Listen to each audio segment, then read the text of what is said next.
Ladies and gentlemen, over on the South Arena, we're about to begin our Angus show this morning with our Class 1 females.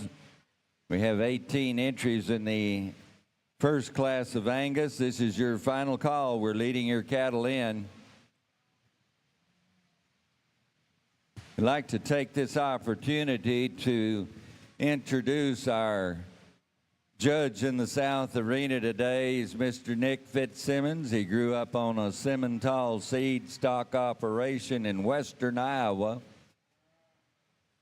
And while he was growing up, he exhibited cattle across the country and then became interested in livestock judging. That became a passion, and it led him to the Black Hawk East College, where he was a part of the judging team, and then went on to Texas Tech University.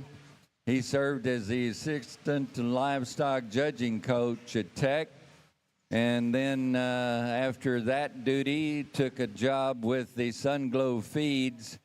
Currently serves as the cattle show feed specialist with Sunglow, and he, and along with his wife Ashley and son Lander and daughter Lane Grace, operate Fitz Genetics, a multiple-faceted and multiple breed operation in Perry, Oklahoma.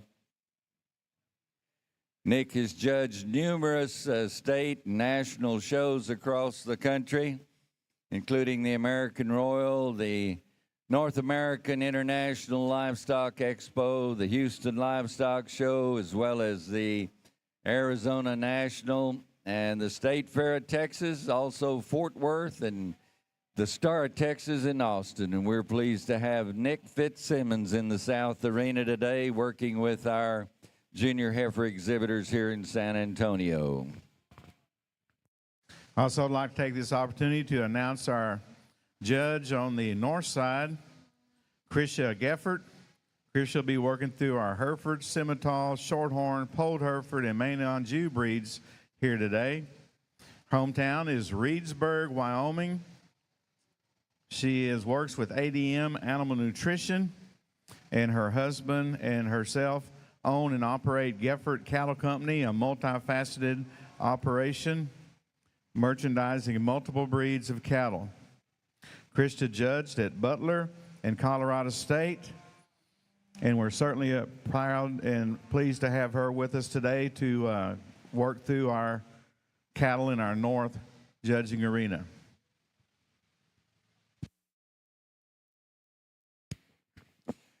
Now, you Hereford people, or excuse me, you Simmental breeders, be aware, we've only got 36 Herefords.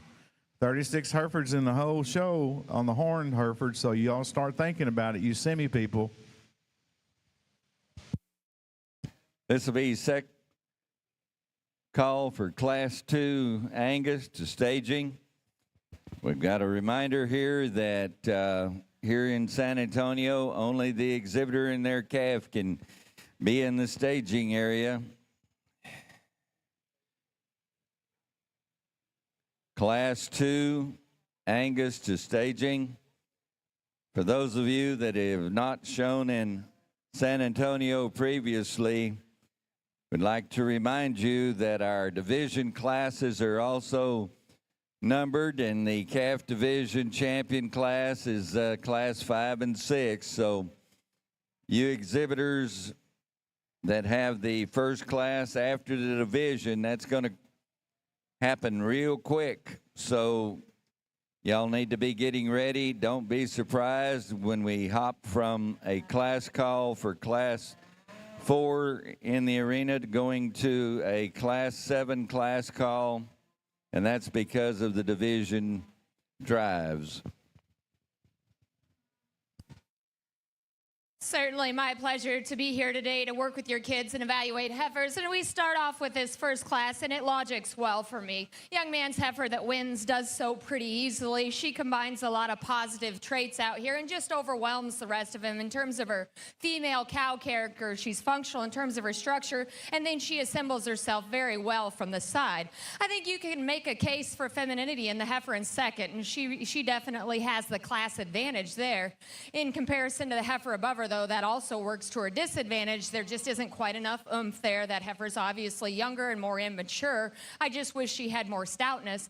But I think I appreciate her moderation in relation to the second heifer and third here. But like I said, she gets plenty frail in her bone work, would like to stouten her up. Absolutely, your heifer has that advantage. She's one that's stouter featured as she comes to the ground. There's just more to her. She's kind of at an awkward teenager stage for me. She's a little longer bodied. She needs to just body down and moderate a shot. But if she does all those things right, one that can read on as a cow with more dimension certainly than the heifer above her, and I absolutely appreciate that. Young lady, your goggle-eyed heifer is very, very nice. Don't give up on her. She's one that's going to go maintain herself as a mature cow very, very well. We set her into the show ring. Just the shape of her head isn't quite as elegant as some of the rest of them. And as she gets out and moves on this surface, she just doesn't want to get out and go quite as well, but very, very nice, moderate kind of cow that's going to go on and do big things for you. Well, thank you very much for that critique of our first class of Hereford females. Winning the class is Braden Wolib from Whitney FFA.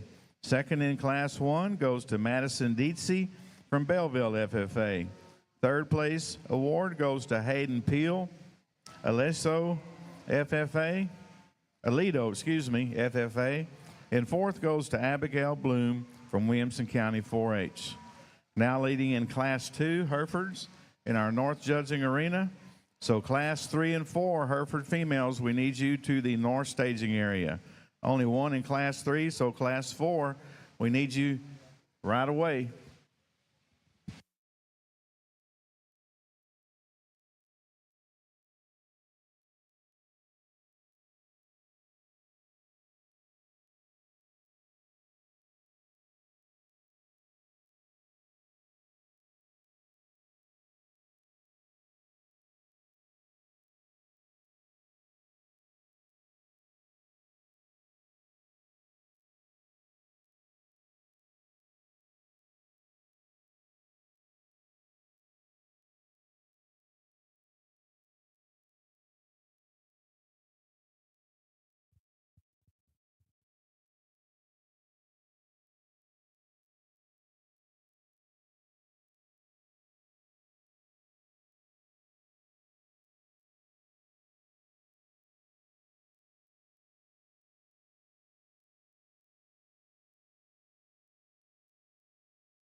Class 2's Angus Heifers, second call. Let's get to staging, please. I'd like to take this opportunity to recognize and thank Ms. Abby Wallop from Whitney, Texas. She's helping us in the North Arena, handing out awards. She is a member of Whitney FFA, and she's our Texas Horned Hereford Queen. So certainly thank and appreciate Abby's efforts here, serving as our Texas Horned Hereford Queen and assisting us in the North Judging Arena.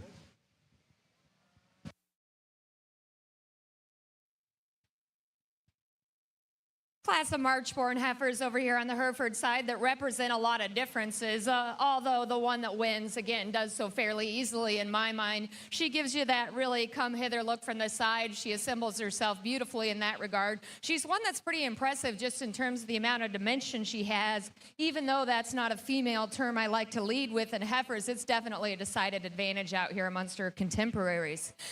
The decision for me comes between the next two, but even so, I'm going to use the extension and ladylike feature of the young lady's heifer here directly in front of me. The darker pigmented heifer is one that just gets kind of out-horsed by the heifer ahead of her, but you get down and evaluate her. I like her rear hoof shape. She's deeper heeled and a little stouter to her feature than the heifer that rounds out the class. Another one here, young lady, that assembles very smooth from the side. I appreciate that about her. She's one that it all fits together, if you will. Just in this particular class, she's at a little bit of a performance disadvantage. She's a little shallower heeled and longer toed, but still a very high quality, functional, structured kind of female that's going to go on and make you a great cow.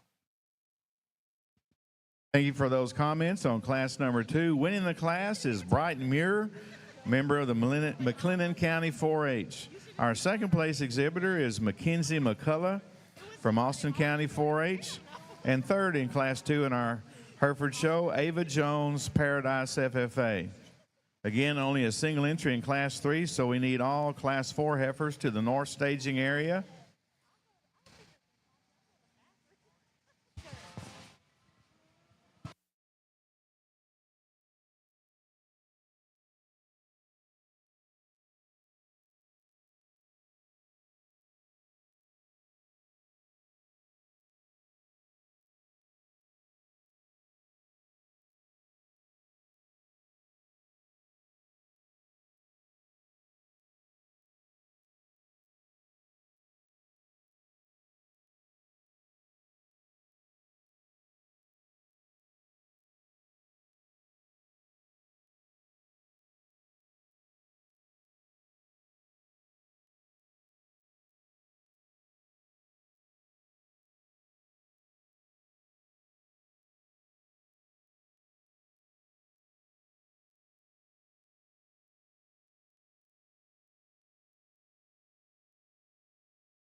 Single entry February heifer over on the Hereford side, and one that is going to maintain herself very well in terms of body condition as she gets to be a mature cow feeding a calf at her side. She's wide penned and has plenty of dimension to her. I think a very nice cow prospect for her. We'll evaluate further as we bring her back. Give her a round of applause as she heads on out. Again, a single entry in Class 3, but a real nice female, exhibited by Haley Foster from Coleman FFA. Now bringing in Class 4 in our Junior Horned Hereford Show, North Judging Arena. So you winners from Classes 1 through 3, be ready. We'll go into our heifer division following the conclusion of class number 4. So you Class 7 Hereford females, be ready. And joining us in the Angus show today, we're always pleased to have Mr. Rydell Tanner, the gentleman who serves as the regional manager for the American Angus Association. Appreciate Rydell's help in being here at San Antonio show.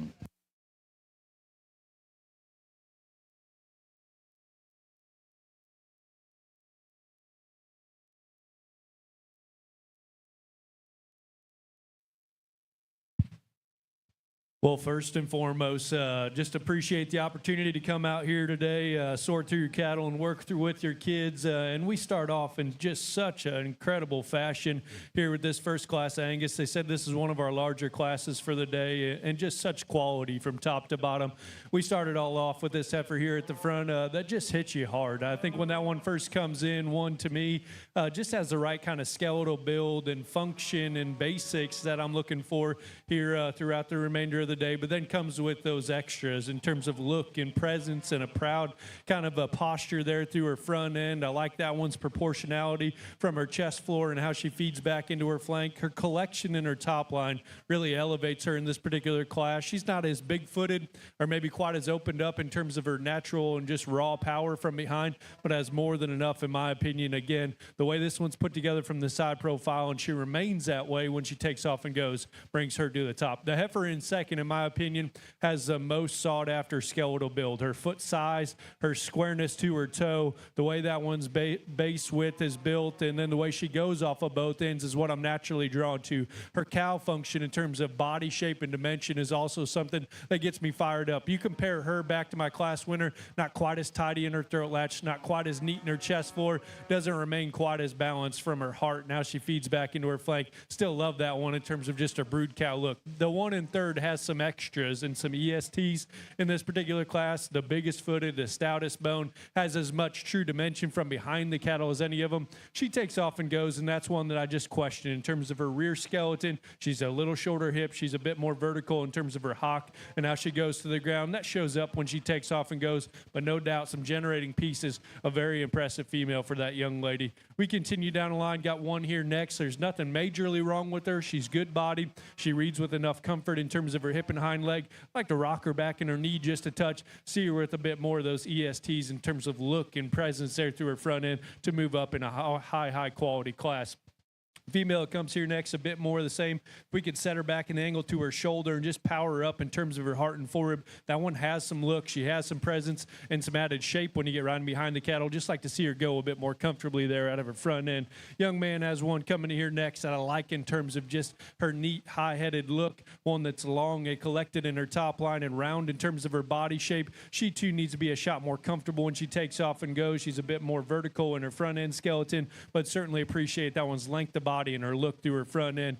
Young man has one coming here next that I like in terms of just her broody, powerful shape through her center body. She's comfortable off of both ends. A little shorter and rounder and not near as neat in terms of her presence from her shoulders forward and her hook bones back, but that one represents an awfully good kind. Young lady has one coming here next, and when she first came in, I like in terms of just her reach and athleticism, her softness in terms of her center body. I'd like to open her up in terms of her forerib and see just a bit more feature there at the surface to move up again in a very high quality class. Young man has one coming here next. Moderate, easy keeping, sound off of both ends. Again, a little shorter in terms of her construction from her shoulder blade forward and her hook bones back, but I like that one in terms of her reach and her comfort off of both ends. Young lady has one coming here next. Has some big feet. I like that one, stoutness from behind. Like to see her built a bit more like a lady from the side profile. Young man, I like this heifer in terms of her round turn to her center body and her stoutness from behind. Again, like to smooth her up in her shoulder. See that all come together with a bit more a semblance of balance from this side. We continue down the line. We got a set of heifers that I think are sound and comfortable. Like to open them up in terms of their mass. This one needs to have a bit more look, shoulders forward. I like this one in terms of her flexibility. Just like to see a bit more dimension when you step right in behind them. And again, a set of them down here that I think have enough flexibility, have enough size and performance. Just to see a bit more mass right there through their center body. Very good class there. Congratulations to those exhibitors. We thank you, Mr. Fitzsimmons, for the overview of the Class 1. Taking first place honors was entry 44-007, Quentin Lyle, the exhibitor from Brazos County 4-H. Your second place to Lily Cameron from Rivercrest FFA. Third, Kenley Bozeman, the exhibitor with Ida Lou FFA. Fourth, Sarah Micknick of Sam Rayburn, Ivanhoe FFA chapter. Sixth goes to Hagen Sage Lee of Millsap FFA, your sixth place award. To Ford Belleth of Throckmorton County 4-H. Seventh to Mason Carlson of Oldham County 4-H. Eighth place to Erica Jones with Grapevine FFA. Ninth to Garrett Saunders, Lynn County 4-H. And 10th place to Ashley Udy of Detroit FFA. Congratulations to our ribbon winners in the Angus Show.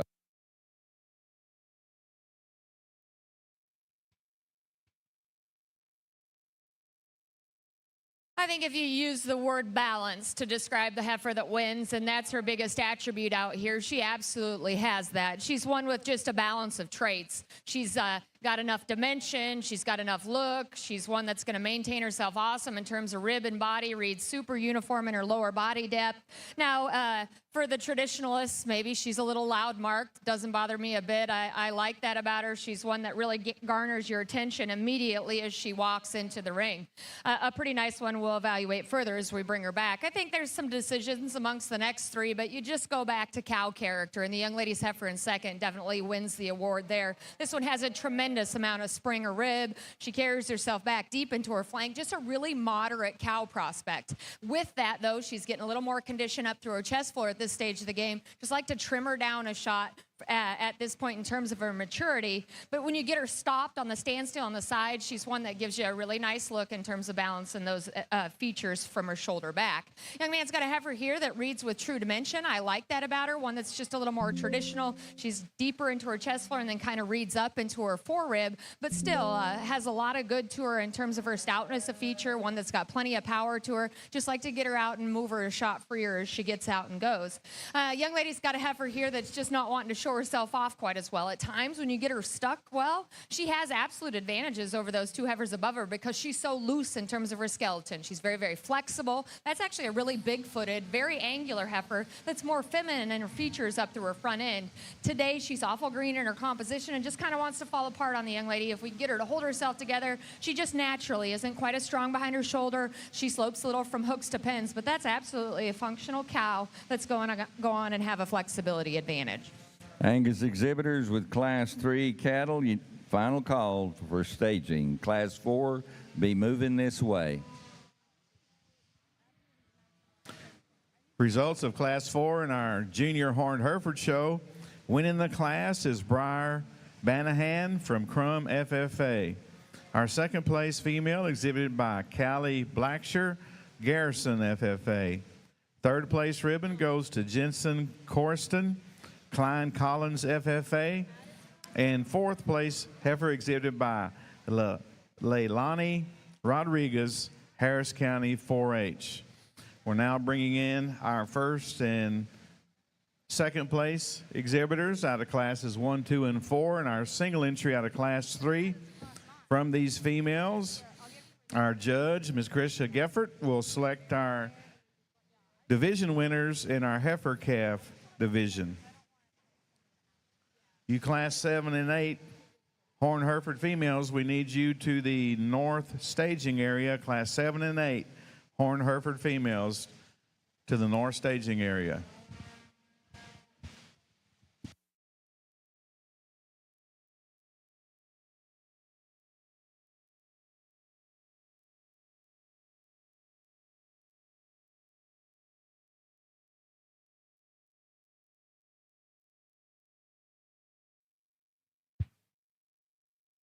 Well, again, an excellent class over here in our Angus show. And these top two females, I think, are a bit more alike in their type and kind than they are different. The heifer that I used to win, to me, has a bit more foot and feature, a bit more dimension in terms of her center body. I prefer right there out of the backside of her shoulder, and she remains a shot more collected in terms of her top line, one that gives you such a neat look from her shoulders forward, so soft and maternal in her center body. Again, very comfortable and attractive in terms of her lower skeleton, one that has more than enough dimension from behind. I think a very nice place to start here in this particular class. The heifer in second mirrors her in terms of her up-headed, neat look, shoulders forward, her softness in terms of her mid-rib, one that's still very comfortable in terms of her angles here from the side profile when she takes off and goes. You compare her back to my class winner. I'd like to strengthen her right there out of the backside of her shoulder and see her reconstructed right there on the top side of her hip just a touch. She could be opened up in her heart and forerib just ever so slightly, but a female there in terms of her reach, her comfort here from the side profile, and her presence from the side profile, I think certainly on point.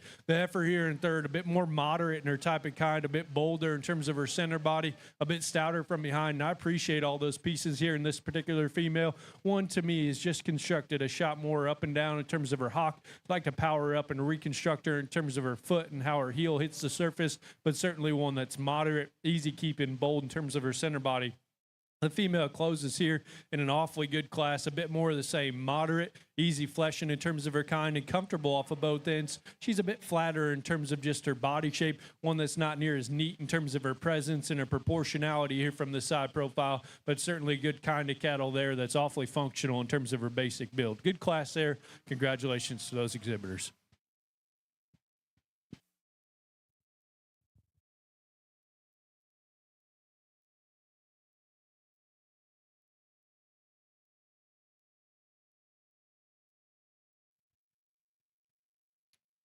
We get out to pick a calf champion on the Horned Hereford side, and I think it's very, very high quality. Not a lot of numbers out here to sort through, but we end up with 4 heifers that all represent a lot of good and are going to go on and do big things as cows for these kids. And obviously very green in their show career and going to have a lot of opportunities yet to hit the ring. I am absolutely big on initial impressions, and there's one out here that just hit me so hard in terms of her look from the side.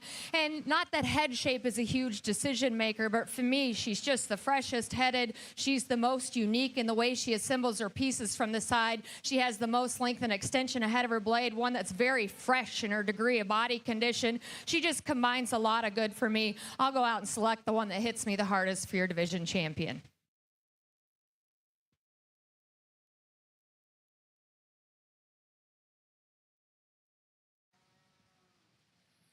And there's your heifer calf champion in our Horned Hereford Junior Heifer Show, coming to us out of class number 2, shown by Brighton Avery Muir from McLennan County 4-H. Congratulations, Brighton.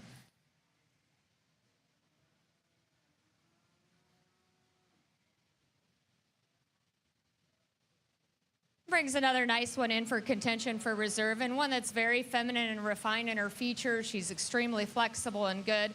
I think it comes down between the heifers on either end and contention for reserve for me, and they're both fairly similar in terms of their build as you get off to the side of them. There's one for me, though, that's just overwhelming in terms of her true cow power. Young man's wild marked heifer is going to be reserve. And reserve comes to us out of class number 4. Exhibited by Briar Banahan from Crum FFA. Congratulations to our winners in our calf division, along with all the youngsters that showed in our calf division. Move on to class number 7. Only 2 in that class, so class 8, we need you. We're leading in class 7, so class 8, we need you in the north staging area. Ladies and gentlemen, over on the south arena, we'd like to share with you the placings from our last class that was judged here. That was our Class 2 Angus heifers born during March of 2024, and taking first place honors was entry 41624, Brax Parker Fendrich of Stephenville FFA. Second in that class went to Elliot Johnson of Denton County 4-H. Our third place honors, Ashley Slaughter from Bell's FFA, and fourth earned by Callie Shaw of Montague County 4-H.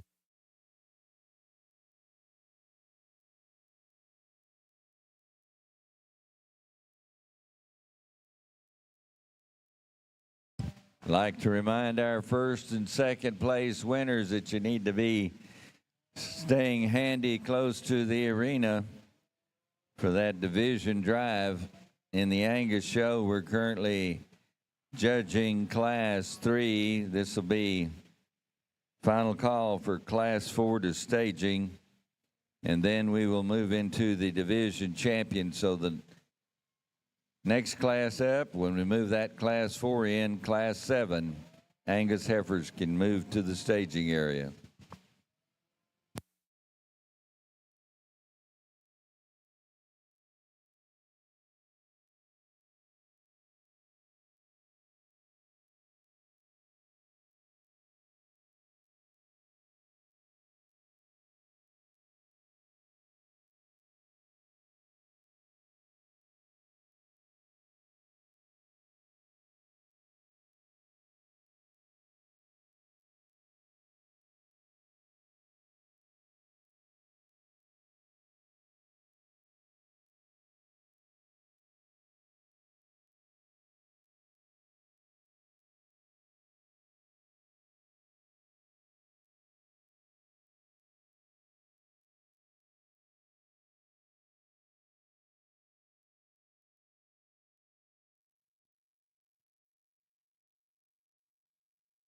You talk about show ring presence, and that's where the pair separates himself from me. And the young lady, short-tailed heifer, is going to win. She tells me that her tail was the result of a dog, and I said, "Is the dog still around?" I wasn't sure that was a good decision for the heifer, but one that still balances so well outside of that. Very, very good in terms of her lower body cavity. She levels up nice in terms of her lines up high. Extremely well presented, stout featured type of individual that's still very, very attractive. Not to take anything away from your heifer, young man. She's just very practical. I like that about her. Flexible, one that's going to go on and do well as a cow. Just not as unique in terms of her pieces as that one that beats her out here. But both these exhibitors did a great job. Let's put our hands together and reward them for their efforts as they head on out. Well, thank you, Ms. Geffert, for that critique of our Class 7 in our Hereford Heifer Show. Winning the class is Alexa Rowe from Aledo FFA, and our second place goes to Caden Shaver from Dayton FFA. Now leading in class number 8 into the North judging area, so class 9 and 10, be ready. Horned Hereford, North staging area, classes 9 and 10. Well, back over here in your Angus show, we keep it coming with the goods, and a heifer here at the front of the lineup I think you could really get fired up about in terms of just her easy keeping look through her center body, her comfort and range of motion amongst this set of contemporaries really separates herself. I think this one still has the right kind of presence and proportions here from this eye profile. You could lay her tail head a bit neater in the backside of her hip, maybe tidy her up in her chest floor just a touch, but again, the big pieces on that one I think are awfully good. Heifer that comes here in second is one from her shoulders back I'm certainly drawn to. Again, soft and maternal in terms of her midrib, comes with a shot of added dimension from behind the cattle, comfortable and has plenty of just reach and comfort out of her hip and hind leg up front. I'd like to set her back and angle to her shoulder just a touch. I think that allow her to remain a bit more collected when she takes off and goes, but that young lady gets her set up from the side profile. It's hard to pick a big hole in. Young man here with the 1 and 3rd, it has a heifer that is so moderate and big-bodied and dimensional, just represents a good kind of cattle, still comfortable in terms of her angles, and I think one you could really label as functional when you study her from the ground up. As you step back off her and put her in this show ring setting, I'd like to pick her up and see her with a shot more extension and just freshened up in terms of her look from her shoulders forward. She's a little shorter and a shot rounder in terms of her hip design. Still a good kind of a female standing there in 3rd. Young lady has one here in 4th. Again, stopped and set up. It's hard to put a major hole in this female. Big-footed, stouter in terms of her general construction, round-bodied, neat-looking shoulders forward. She takes off and goes, and I'd like to see just a bit more comfort off of both ends of her skeleton, and I think that'll allow her to loosen up in her center spine just a touch. Young lady has a heifer coming here next. I think her best days are ahead of her. She's a little greener in terms of her composition, but certainly plenty of turn and dimension up high, comfortable and attractive in terms of her hip and hind leg, neat looking from her shoulders forward. She 2's1. I'd like to set her back in her knee just a touch, and I'd like to see her a shot bolder and just fuller in terms of her heart and forerib, but a female that's got some awfully good pieces. The next 2 females are a bit more alike in their type and kind than they are different, moderate, bold-bodied, dimensional in terms of their cage. This one here, I'd like to see a bit stouter featured and just a bit more attractive in terms of her lower skeleton. The female that closes, again, one that's comfortable off of both ends. Just like to pick her up and see a bit more of the show ring look here from the side profile. Freshen her up in her chest floor, see her a bit more collected in her top line. Very good class there. That was an awfully nice class winner. Congratulations. We appreciate the overview. Class 3 winner is 59-132. Harrison Bethel of Salina FFA. Second in the class went to Kennedy Poe of Stephenville FFA. Your 3rd place to Dalton Birdwell of Bryson FFA. 4th, Riley Hack, the exhibitor, Royal FFA. 5th, Allie Eckert with Austin County 4-H. Your 6th place award to Sophia Ann Webb of Tomball Memorial FFA chapter. 7th to Penelope Soto, San Marcos FFA. Congratulations to our ribbon winners in Class 3, Class 4, Angus in the ring at this time.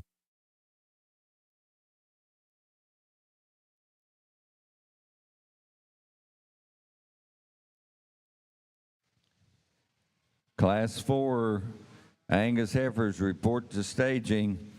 We'll have a division drive for the calf division. Their numbers are 5 and 6, so Class 7, you need to be thinking about moving forward as soon as we're finished with Class 4.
Definitely the biggest and probably one of the deepest classes that I've seen so far today. And that being said, they are absolute polar opposites on the top side of this class. And I guess if feed is your limiting factor and you're going to take these home and make cows out of them, and you're in the desert in New Mexico and I live in Wisconsin where it's kind of unlimited, I look at these cattle and I say to myself, which one is the show heifer out here? And there's one that just hits me so hard as she comes in immediately. Young lady's heifer that's going to win is just so angular. I love that about her, the way she assembles her pieces from the side. She absolutely has the freshness advantage out here, but she still combines it with a functional structure as she gets out and goes.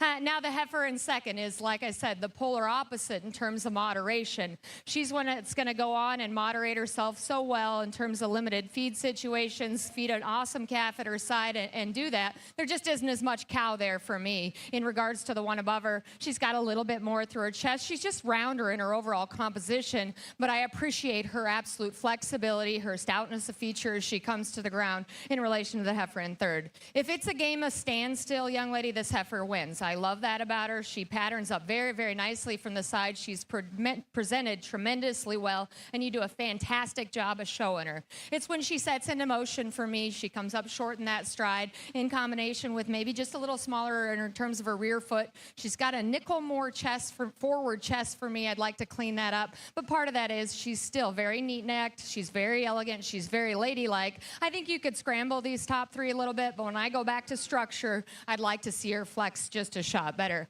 I still think she's enough more unique than the heifer that comes in fourth. I can still justify that decision, although this is a very practical cow. I like that about her. Tremendous in terms of her forerib, her depth of body, the way she reads back into her flank, and she handles herself very flexible as well. For me, she's a little rounder in that shoulder shape, just not quite as unique up front, but still tremendously high quality. Next heifer out is level in terms of her line. She actually has that advantage in her front end assembly over the heifer directly ahead of her. I'd like to change the shape of her rear feet just a little bit, though, and make her a little more practical there. Young man's got another one. What you see is what you get. I love that about her. And so I don't question what she's going to go on and do in terms of big basics of a cow, but in the show ring, as she is unique, that's where I'd like to change her. Young man, you're doing an awesome job of getting this one shown. She has linked the body for days. That too, though, at this stage of her maturity is what works to her disadvantage. I just like to body her down a shot, but a tremendously high quality class.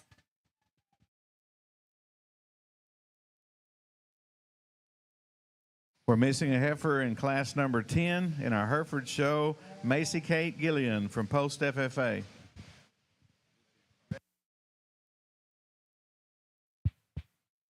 Another very good class here from top to bottom. Maybe not quite as dominant of a winner as we saw in the last couple classes, but one that still has a lot of neat pieces. Again, big-footed, square in terms of her foot. I'll tell you, I like this surface. You can see what's all going on at the ground. You can see the way that they're built in terms of their general angles, and this one reads right in all those fashions. She's comfortable off of both ends.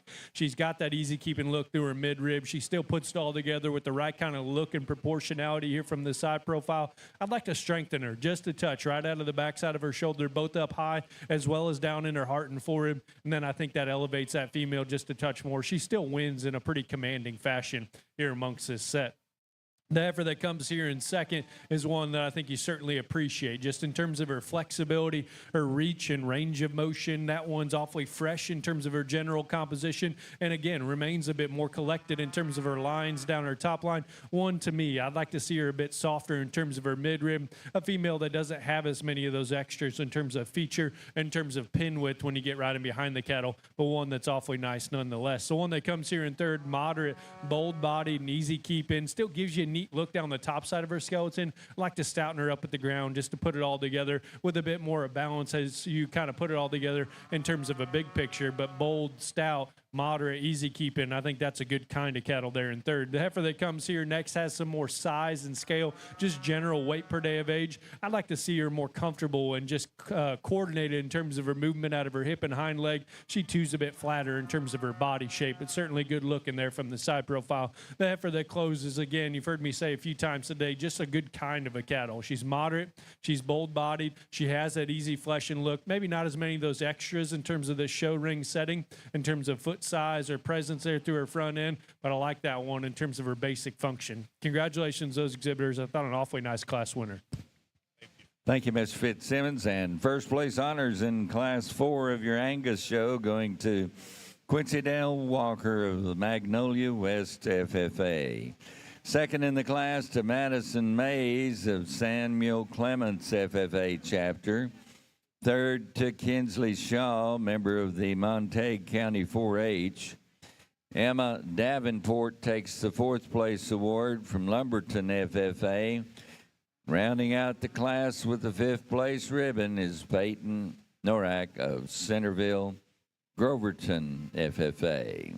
This will bring us to our division championship for the calf division here on the Angus side.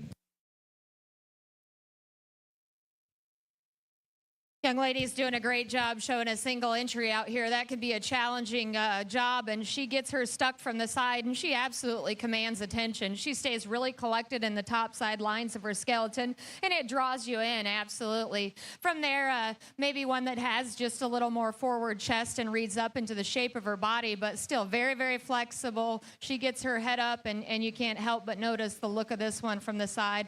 Congratulations to her. Let's put our hands together for her hard work. Well, congratulations to Adeline Kirkendall. Only a single entry, but a really nice Hereford female, and she's from Woodson FFA. I'd like to take this opportunity to catch up on some results out of Class 8. Our previous class, winning that class, is Callie Harris, Kaufman 4-H. Our second place exhibitor, Madeline Beard, Albany FFA. Third place honors goes to Carly Rowe, Blue Ridge FFA. Placing fourth, Hudson Etheridge, Bullard FFA. Our fifth place female was shown by Jamie Valdez, Lavernia FFA.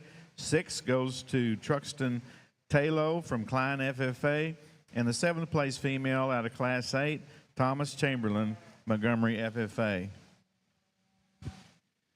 Angus heifer exhibitors with Class 7, you need to check into staging, please. Class 7 heifers, please check into staging in the Angus show.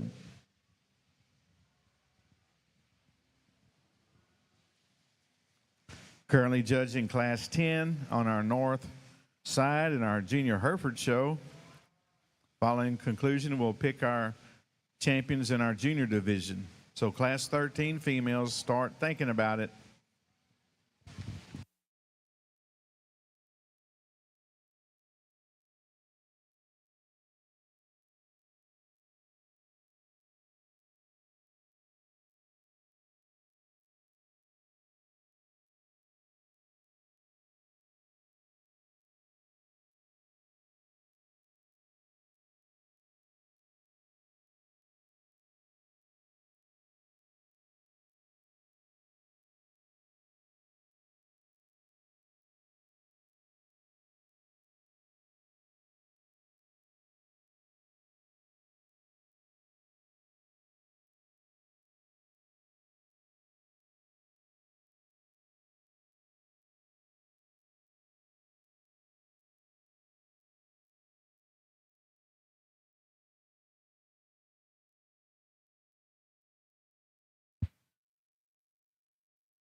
Well, I'll tell you, I'm glad I grabbed that cup of coffee this morning. These Angus come in here in our first division and really just kind of set you on your heels in terms of quality. In my opinion, you'd have to put a lot of miles on to see a collection of cattle at this age that put this kind of just immense quality together. Again, we started it all off in an incredible fashion there in that first class with a great deal of numbers, and I thought we had an awfully good set of livestock from top to bottom, and then we continued on that trend as we went down through the remainder of these classes and found ones that were just right in terms of their skeletal build and flexibility, that had that kind of just maternal look in terms of their center body. And then we still found some extras in terms of show ring appeal and proportionality. Again, very excited with how this group came together as we get them back out here. There's one, in my opinion, that wins and does so quite handily, and I think it'll be fun to see her back out at the end of this show. And then it gets a little closer for reserve. But if you would please, and you're standing ringside, put your hands together for all of our exhibitors here in Division 1 of our Angus show. I'll get you a champion reserve.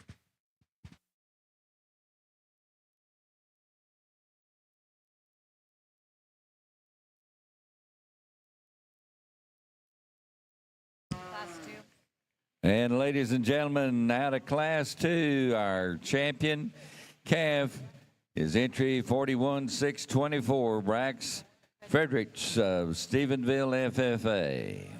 We'll move up that second place out of Class 2 for reserve consideration.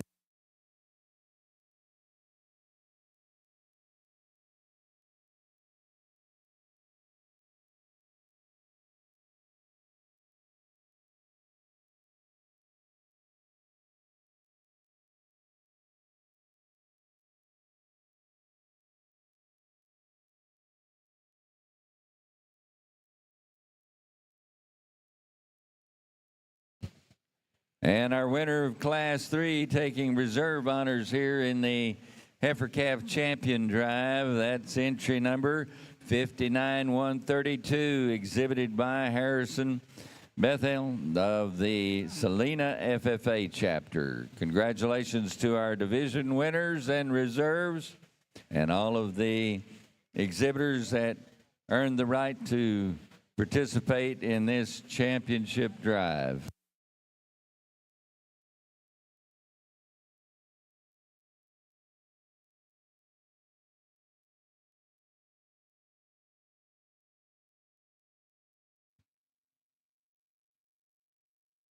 When this class came in, the initial heifer that leads off, I went to set down my coffee, and it didn't take me 3 seconds to realize I needed to get over there and look at this one. And she does not disappoint. And no matter what angle you evaluate this heifer, she's impressive.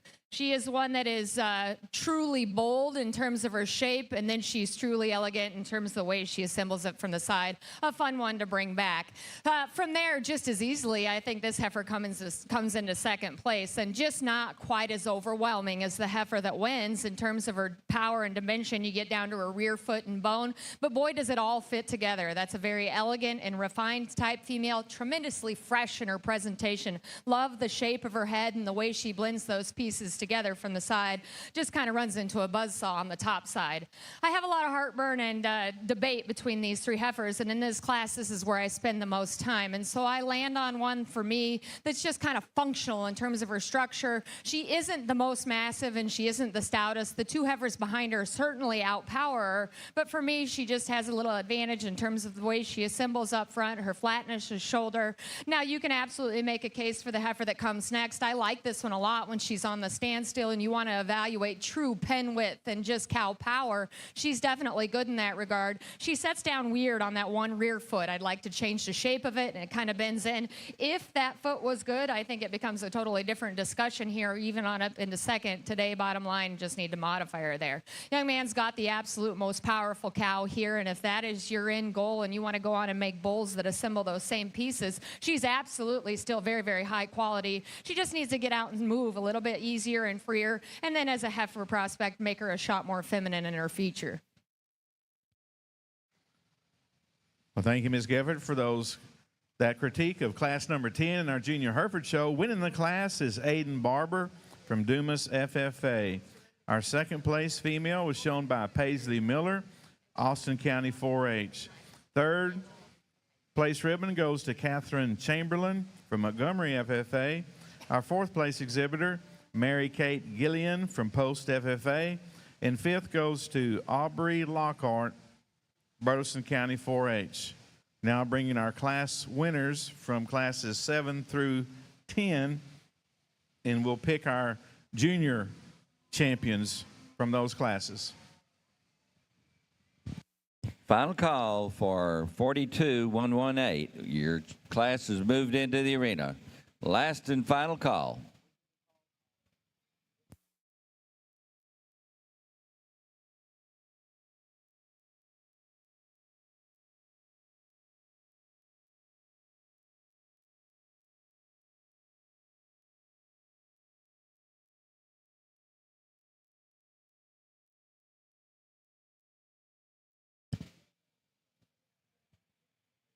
As we reminded you earlier, exhibitors, the class following the division champion shows up real quick.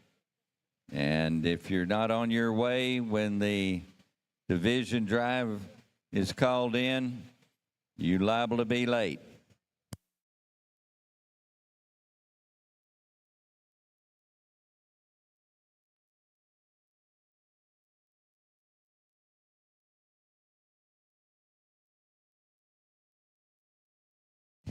Angus cattle in Class 8.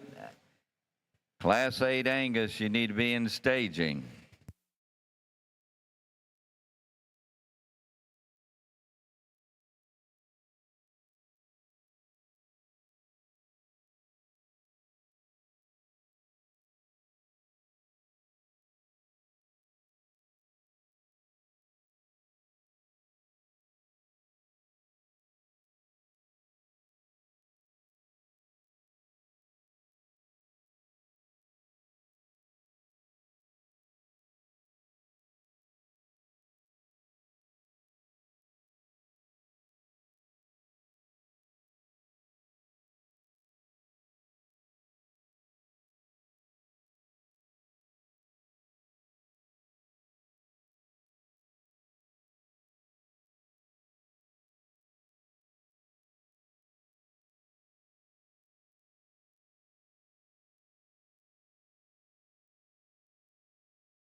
I'd say we absolutely turned up the heat as we got into this division, and it started out good, and then I just like to use the Goldilocks method here.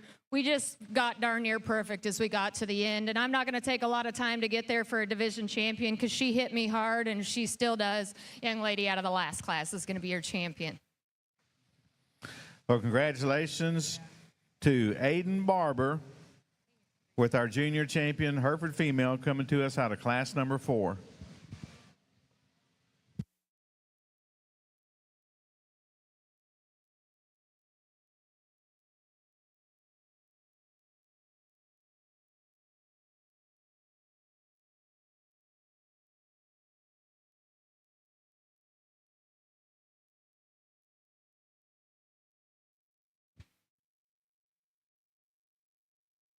I think the conversation for reserve becomes closer, and there's lots of different options in terms of type and kind. And the heifer out of the first class is one that just fits into a nice package of balance. She's really level in the top side lines, and the bottom proportions match the same, functional in terms of her structure. One that's maybe a little longer bodied, and I think that's a good thing, but does she just balance perfectly from front to back? There's my questions. The young lady's heifer out of the class 3 was a single entry there that's just so practical, and you're still doing a great job of getting her shown. Does she have the extras of the heifers on either side of her in terms of balance and look? Probably not, but still one that's so functional, and I like that about her. Basic and not in a negative way, just not as unique out here. The heifers on either side of her are the ones that comes into contention with for me, and I guess you have to land on where you're comfortable in terms of mature cow size. And like I said, your end goal in terms of production, where you're located, makes those decisions, and for me, it's still not a question. In terms of size, I still think she's very, very high quality. Young lady here is going to be reserve. And our reserve champion in our junior division comes to us out of class number 8. And that is Callie Harris from Kaufman County 4-H. Congratulations to you. Okay, we're through with our junior division, so Every detail matters when preparing your livestock for the show ring. At Producers Co-op, we offer high-quality show feed, supplements, and supplies designed for your animal's best performance. Our specialized feeds promote optimal growth, conditioning, and muscle development for cattle, sheep, goats, pigs, and more. With expert advice and reliable products, we're dedicated to your success. Trust us to help you reach your goals with the feed that works as hard as you do. Come see why at Producers Co-op, it's better here.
Class 8 Angus exhibitors, we're 4 short. Second call and final call, Class 8. Let's move them up, check them in the staging.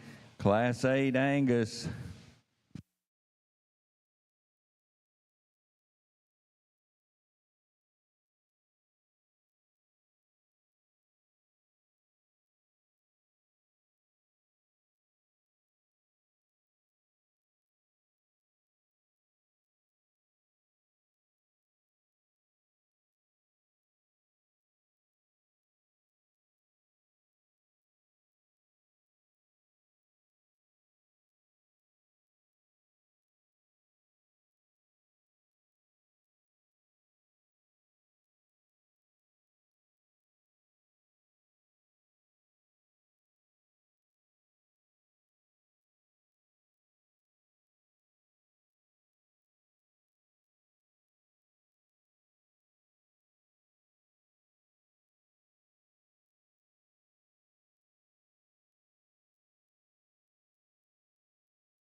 Well, certainly my compliments to these exhibitors out here. Brought an awesome set in this particular class and doing a great job in terms of showmanship, making it a little extra hard on me, just really getting these heifers set the way that they need to and really showing off their, I guess, most positive attributes. And these two up top, in my opinion, in a world where I think we could use a bit more natural dimension and base width, they both have that to a very high degree. And the heifer that I use is so bold and opened up in terms of her body shape and genuine in terms of her base width. Has that same kind of just natural pin width when you get riding behind them that you're naturally drawn to. And a heifer, as you step back off her, in my opinion, where she wins over the one in second is her freshness. Her composition from her chest floor up into her throat latch, the way she's constructed to the base of her cage, and then again, the way that she goes off of both ends. I think this female does a lot of things to a very high degree. If you could change this one, and I think what makes a decision a bit closer, she's a little shorter from her shoulder blade to the top side of her pole, and she's just a shot frailer in terms of her ankle. Some minor criticisms on a female I like an awful lot. The one in second, again, high tying, long and extended shoulders forward, bigger footed, stouter in terms of her general construction, and has that same kind of body shape and dimension in terms of her midrib, her pin width from right in behind the cattle. You step back off of this one, and she's not quite as neat. From the top side of her blade as she comes into the back side of her shoulder and down her top line, she doesn't remain quite as collected. She has a little more depth right there at her jawline and down into her chest floor, and I wouldn't say that she has that same just reach and range there out of her hip and hind leg. Not quite as coordinated in terms of her movement, even though I think she has plenty of true flexibility in her lower joints. A very good top pair there. Some contrast back and forth. I think both of them are awfully nice. So we get into the heifer here in third. Again, fresh in terms of her composition, comfortable in terms of her angles, high tie-in, bold in terms of her midrib. I'd like to see that same boldness in turn in her heart and forerib and back into her flank. A female that, again, a bit frailer in terms of her general construction there at the surface. If you could tweak that one and amplify her in a couple areas, then I think she crawls into the mix on the top side of this class. The heifer here in fourth is one that if you're looking for those ESTs, and that's the kind of female you're drawn to, this is your heifer right here. The biggest footed, the stoutest from behind, has the most just weight per day of age and length body, and one that I think just has a big scale look. To me, I wish she put it all together with a bit more balance from the side. She's a little deeper shouldered. She's a little more forward in the angle to her front end. Heifer that doesn't have that same turn through the center portion of her body to offset that added frame that she has, but certainly appreciate that one's stout power parts that she brings to this class. The heifer that comes here next has some fun pieces. She is high tying, very neat and extended from her shoulders forward, one that still has the right kind of pin width and dimension from behind. She's a shot piecey out here for me, from her shoulder blade back into her heart and forerib and back into her flank. She wants to cut up a shot more. She too's not near as coordinated in her movement there out of her hip and hind leg, but one that has some fun pieces to breed on. Young lady's doing a great job with that heifer. The heifer that comes here next, if you study her from about her hock up, that one again, soft and easy keeping, maternal in terms of her center body, very feminine in her design from her shoulders forward. You work from there down, she's just a shot more fragile and a bit frailer in terms of her general bone work. I think it takes away from her balance here from the side profile, but I like that one's presence. I like her freshness. The heifer that comes here next, a bit bolder, a bit more dimensional. She's on the other end of the spectrum. I'd like to tidy her up in her chest floor,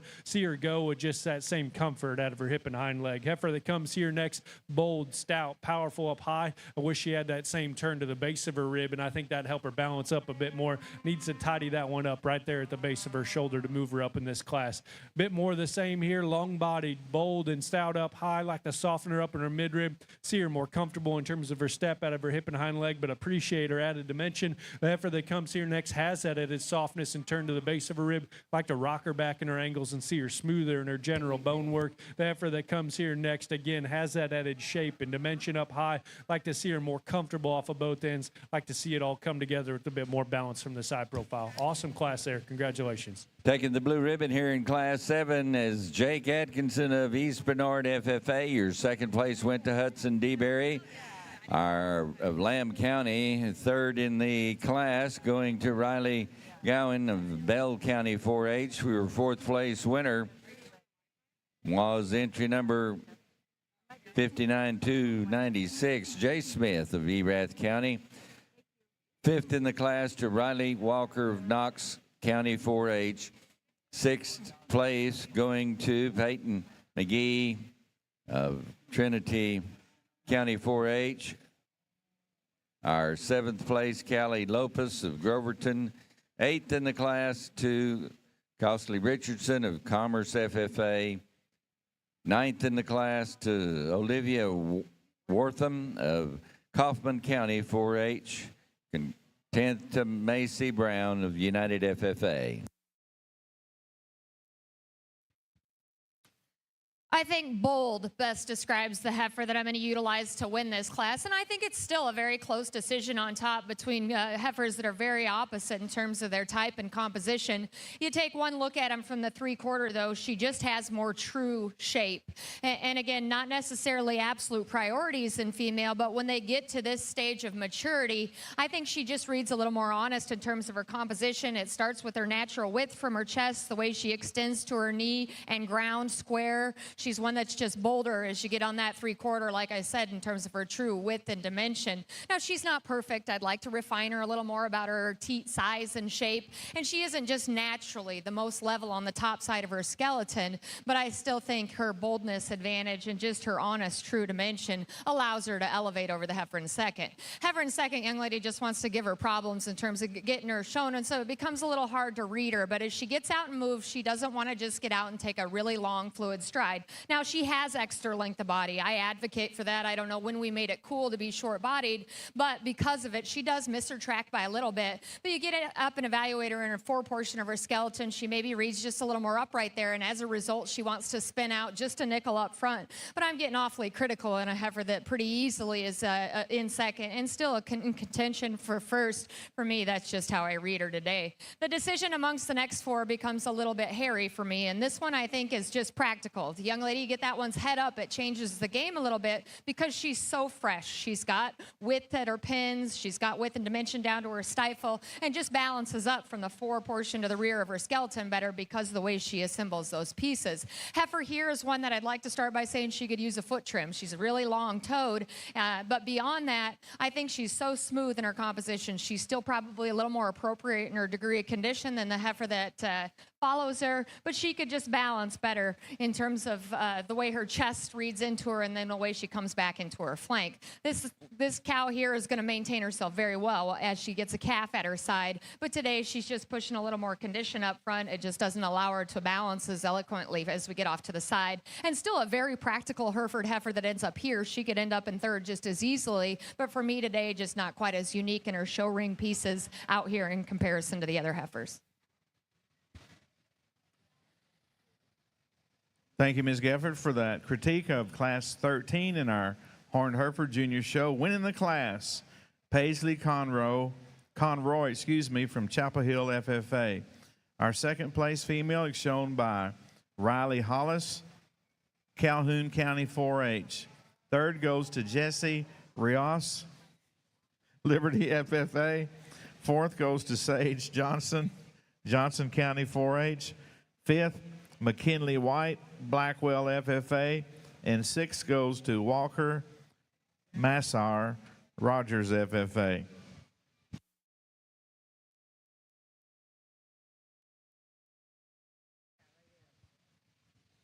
Angus exhibitors in Class 9, you need to be at staging. We only have a 3-head class in Class 9, so Class 10, you can be moving up and standing ready.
That's showing heifers, right, young man? Get them set perfect, and then she does that. It doesn't matter how she stands out here. She wins pretty easily for me. And function describes this female, and she's one that functions so well in terms of her structure. She's absolutely full of baby and still does it in such a ladylike way and maintains herself in terms of her top line. Very, very good in terms of her structure and just her running gear, one that'll be fun to evaluate further. Young lady, you run into a buzzsaw on the top of this class, right? This is still a very nice heifer. She collects herself very well in terms of her levelness of lines. She's one that's got a little more frame size. We could use some more rib and body, just feedability to go with that. But you're doing a great job of getting her shown. Let's put our hands together as she heads on out. Thank you for that critique on Class 14. Winning the class is Mason Rader, Marion FFA, and second goes to Kagan Allen, Hunt County 4-H.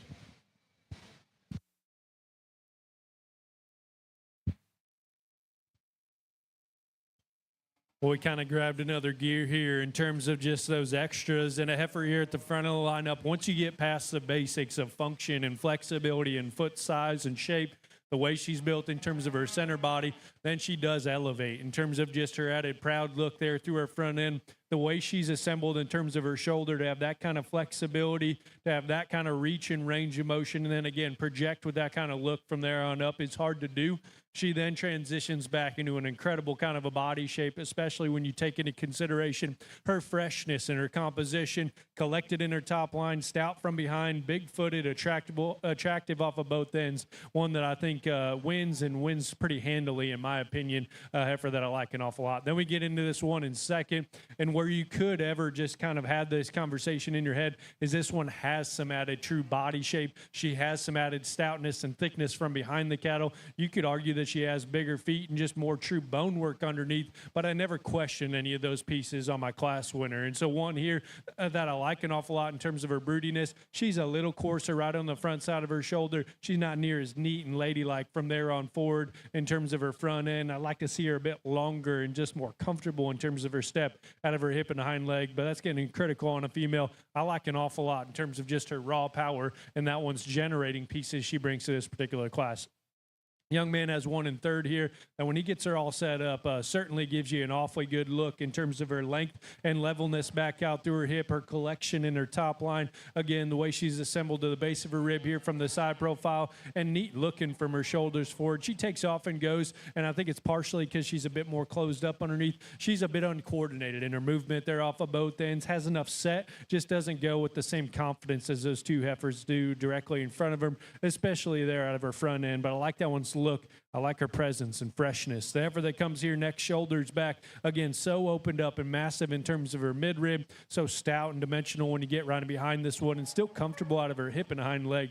Off her front end, I'd like to rock her back and angle to her shoulder and knee, tidy up the way she's built right there on the front side of her shoulder, and then just see a bit more freshness and femininity from there on forward. But a heifer, in terms of just her broody, powerful look, she's as good as any of them. Heifer that comes here next on the other end of the spectrum in terms of her neatness and her look there from her shoulders forward, one that's very comfortable in her angles off of both ends. I just wish she kept coming with a bit more drop and turn to the base of her rib. She's a shot more fragile when you consider her in relation to the heifers that go directly in front of her, but neat pieces, and I think one that'll continue to raise show heifers as you project her on. The one that comes here next, long and extended from the side profile, I like that one's balance to the top portion of her skeleton. I'd like to see her a bit deeper and fuller right there in her heart and forward. I like to see her more comfortable in her step there out of her hip and hind leg. We continue down the line. Got a heifer here next that's fresh and feminine. Need to see a bit more drop and turn to the base of her rib. Like to see her more comfortable out of her hip and hind leg, but bold and powerful up high. Neat from her shoulders forward. The heifer that comes here next, long and dimensional as you study her there from the side profile on the top end of her skeleton. Like to soften her up, see her a bit more maternal in her look. And the heifer that closes a bit more of the same. Certainly has plenty of turn up high. Like to see that one more comfortable off of both ends and a bit more ladylike in her look from the side profile. Good class. Congratulations. Thank you, Mr. Fitzsimmons, for that overview. We have a single entry over in the Hereford side, and we'll let that class get discussion and recognize, and we'll move back to our Class 8 in the Angus.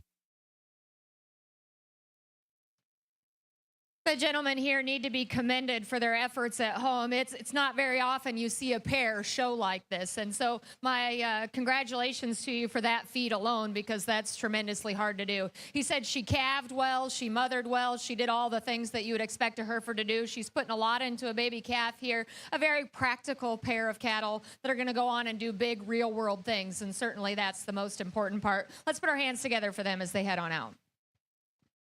Well, thanks for that critique. Winning the class in the single entry is Clayton Warshik from Cy-Fair FFA. We'll bring in our class winners from 13 through 15 and pick our senior champions. Over in the South Arena, we have our Class 9 in the judging arena at this time. Class 10 Angus, you need to be at staging. Taking the blue ribbon and first place honors in Class 8 was entry number 61-938, Wyatt John DeBerry, the exhibitor of Lamb County 4-H. Second went to Kaylee Byerler of the Bangs FFA chapter. Your third place award to Augustus Monroe Harris of Carthage FFA. Fourth to Maya Switchworth of the Klein FFA chapter. Sixth to Kaylee Key of Brazoria County 4-H. Our seventh place ribbon to Presley Johnson of ARP FFA. Eighth in the class to Lauren Krennick of Harris County 4-H. Your ninth place earned by Christina Watts of Brady FFA. And congratulations to all these exhibitors. Class 9 in the arena at this time.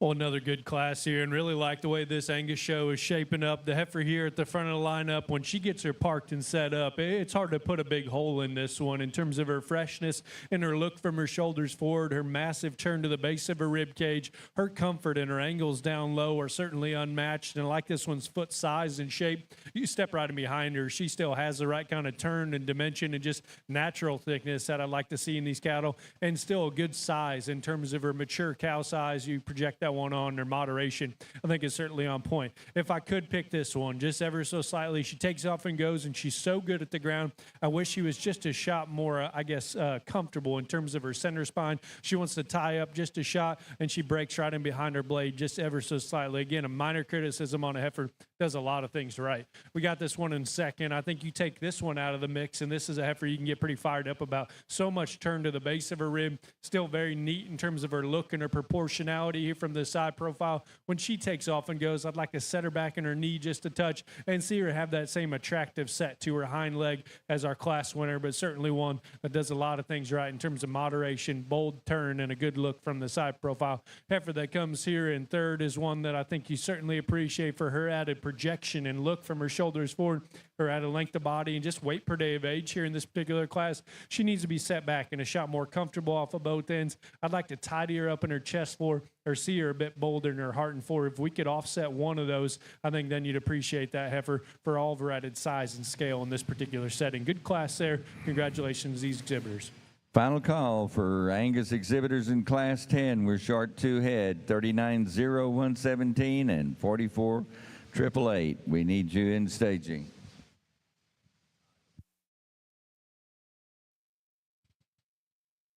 Oh, what a fun division this has been. And the three of them represent a lot of good. And I said, you know, that pair is real world cattle. And I love that about them. Maybe don't come quite in contention with the pair ahead of them just because they don't have the extras. But again, hats off to you for your efforts out here and getting that pair shown and presented out here extremely high quality. So obviously the decision comes between the next two heifers directly ahead of me. There's one that I said function describes her. And function is a fine word for me because anything that functions in life is practical and gets the job done. Then she has the extras in terms of big green show look. Young man here is going to have your champion. Congratulations to him.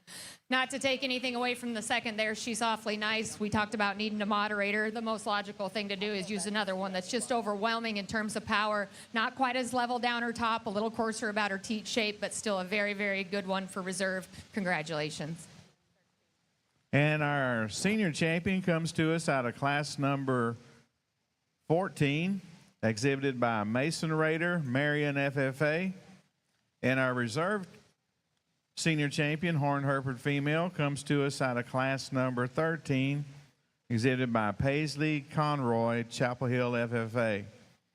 We'll now start the stage for our champion Hereford drive. Last and final call, class 10. We're ready to move your animals in the arena. Placings in class 9, first place honors going to entry 6392. That's Trista Lehman of Wiltbarger County 4-H taking the first place honors. Second in that class went to Abigail Snoddy of the Johnson County 4-H. Third in the class to Wesley Wagner of Falls County 4-H. We're now judging our Class 10 Angus heifers.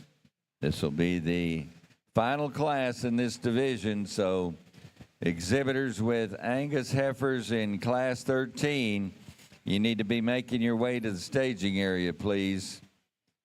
Angus Class 13 to staging. We're staging for our champion drive in our North Arena in our Junior Horned Hereford show. So what I'll do now is give you a first call for Simmentals. First call, Class 1 Simmentals. We need you to the north staging area. Simmentals, we're going straight into the semi show following our Horned Hereford show. So classes 1 and 2 in our Simmentals show, start making your way to the north staging area.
I think a tremendously high-quality drive over here on the Horned Hereford side. Let's put our hands together for all the exhibitors that went back to the barn and those in the ring. Certainly, this isn't a credit to me as a judge. It's just absolutely the quality of cattle that have come. But I haven't been this excited about judging Herefords in a while. And when you get out here and find the quality that you have in the champion drive, it becomes easy to become an advocate for the breed. And obviously, their practicality is just that of rib, body, functionality. And I think they all represent that extremely well. Now, obviously, we're showing them in a show ring, so they have to have the extras in terms of look and just that striking position as you get off to the side of them. And I think all three of the class winners do that extremely well. There's one that just elevates for me, and I think she is tremendously high quality. The decision for reserve becomes closer with a little bit of a discussion, but I think I can go back to basics in terms of functionality and allow myself to utilize one in that decision that just handles herself a little better in the angularity of her blade up front, and she functions with a little bit more ease as she gets out and goes off of her hock. I think a tremendously high-quality horned Hereford show. I'm going to go out and select your champion and reserve.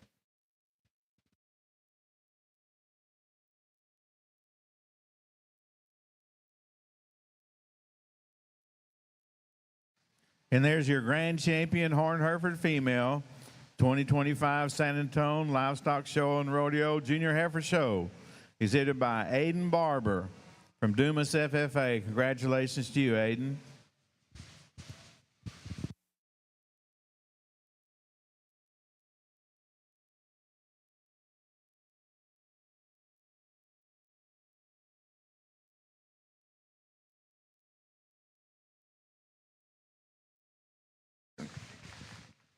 And there's our reserve horned Hereford female, comes to us out of the senior division.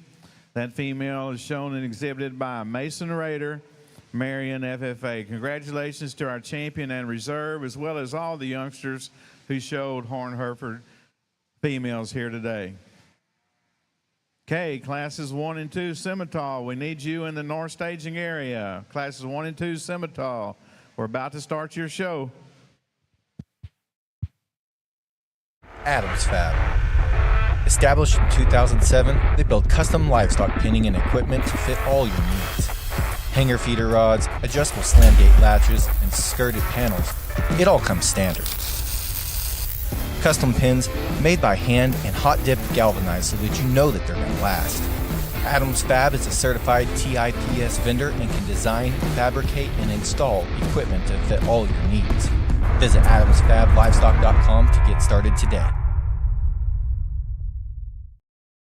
Her dimension and her feature, I'd be fired up to have that one back at the house trying to raise the next generation. The one that comes here in second, maybe a bit smoother in terms of her general construction, soft and easy keeping in terms of her midrib, one that reads right in terms of her angles here on the stand and makes it a bit surprising. When she takes off and goes, she's a little timid in terms of her step off of both ends. I think as you compare her back to this powerful class winner, she could just be intensified everywhere in terms of foot, feature, dimension from behind, but that one can give you a very good look from the side profile. The one that comes here in third, estimated size and scale, length of body here from the side profile, long and comfortable in terms of her strap. In terms of her added frame, I just wish she had some softness to her midrib.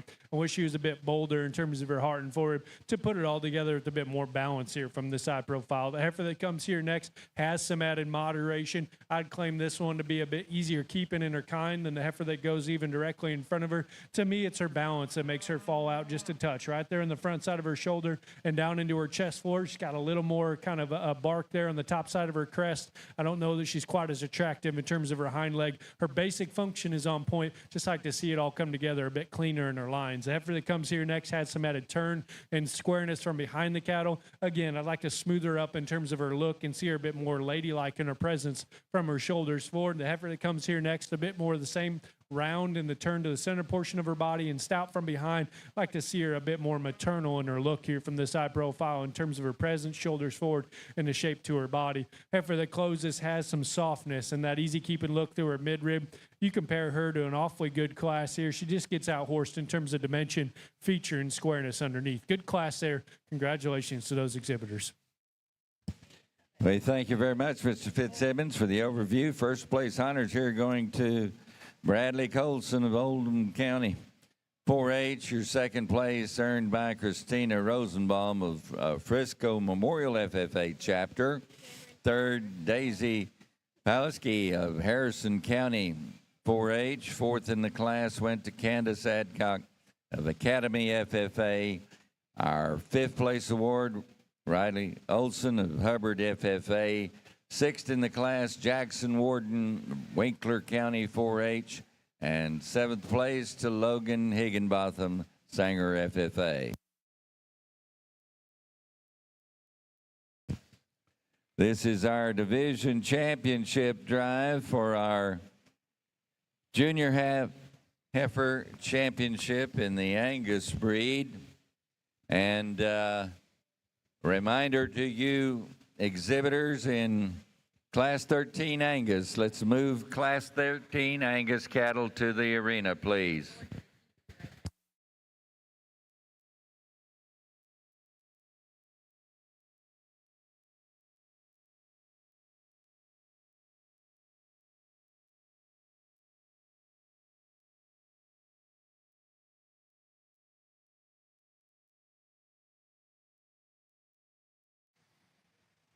Class 2 Simmental, we need you in the north staging area at this time. Class 3 Simmental, start getting on your mind. We've started our Simmental show. We've got all of Class 1 in the judging arena. So Class 2, we need you in the staging area.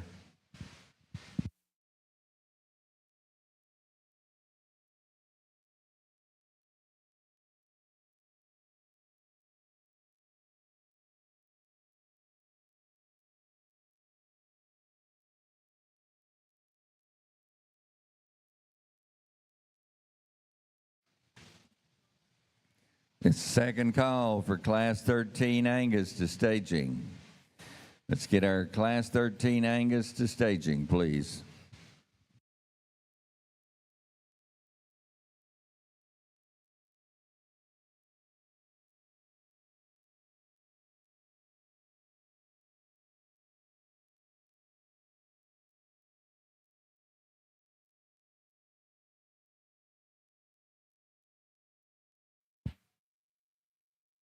Really a fun division here in our falls, and we kind of lump in our summers, and just such quality from start to finish. I think as we've kind of reflected back on this particular division, really some added stoutness and some true base width and dimension in these cattle, and I think that's certainly something that we need to re-inject into our breeding cattle. I think we've made them so good from the side and so comfortable in terms of their lower skeleton, which is what I tend to lean towards, but I think now as we add some added true dimension back into these cattle is when we really take another step in terms of quality, and we find that out here in this particular group of contemporaries. We started it all off in a very impressive fashion there in that first class, and I thought both those were so massive in terms of their midrib, so dimensional when you get right in behind them. The one that I used just a bit neater in terms of her lines, just a bit fresher in terms of her composition, and we got into that good class winner there in 2, and I thought one that just put together so many good things in terms of her reach and range of motion and athleticism in this particular group, one that still has that added stoutness, but still very ladylike and maternal in terms of her look here from the side profile. One that maybe isn't quite as opened up in terms of her genuine four-rib shape as a few of the cattle on either side of her, but one that I think has more than enough in that particular area. The remainder of that calf is incredibly high quality. The third class is one that's so comfortable at the surface and so massive and easy keeping in terms of her center body. I really appreciate her mature cow size as you project her on. As I said there earlier, I like to see her a bit more collected in her top line. She wants to get a shot weaker right in behind her blade and tense up a bit right there in the center portion of her spine. But a heifer, when she gets her all put together, it's hard to pick a major hole in. Then we got kind of the donor cow here that closes us out in this particular division, one that is so big-footed, stout and square in terms of her pin set, massive and round in terms of her rib, maybe not quite as seamless in terms of her transitions as you compare her to a few of these other ones, one that's got some generating power, no doubt. To me, it's a pretty straightforward decision. We're going to use this young man right here to be our division champion out of the second class. We're going to follow right up with Class 1 for reserve. Congratulations.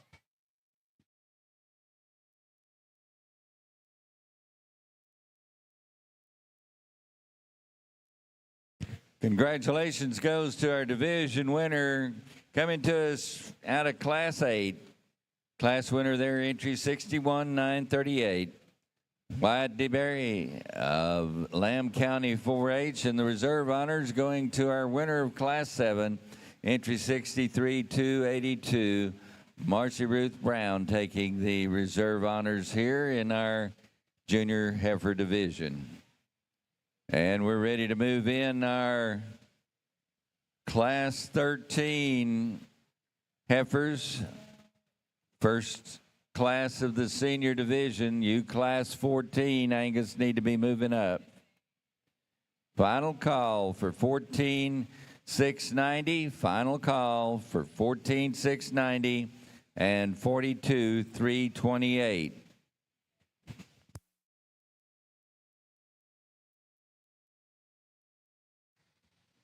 Final call for 49,690 and 42,328. As we mentioned earlier, when we call in these division champion drives, you exhibitors in the following class need to be at staging because it will move quickly, and we have over 720 cattle to look at today, and we will not slow down. So let's have these cattle at the staging area. When we go to the division drives, we'll be moving right up to the next one. And that sneaks up on people, classes 7 and class 13. If you're in those classes, you need to be listening for those division drives and those class calls and move them up as quick as you can.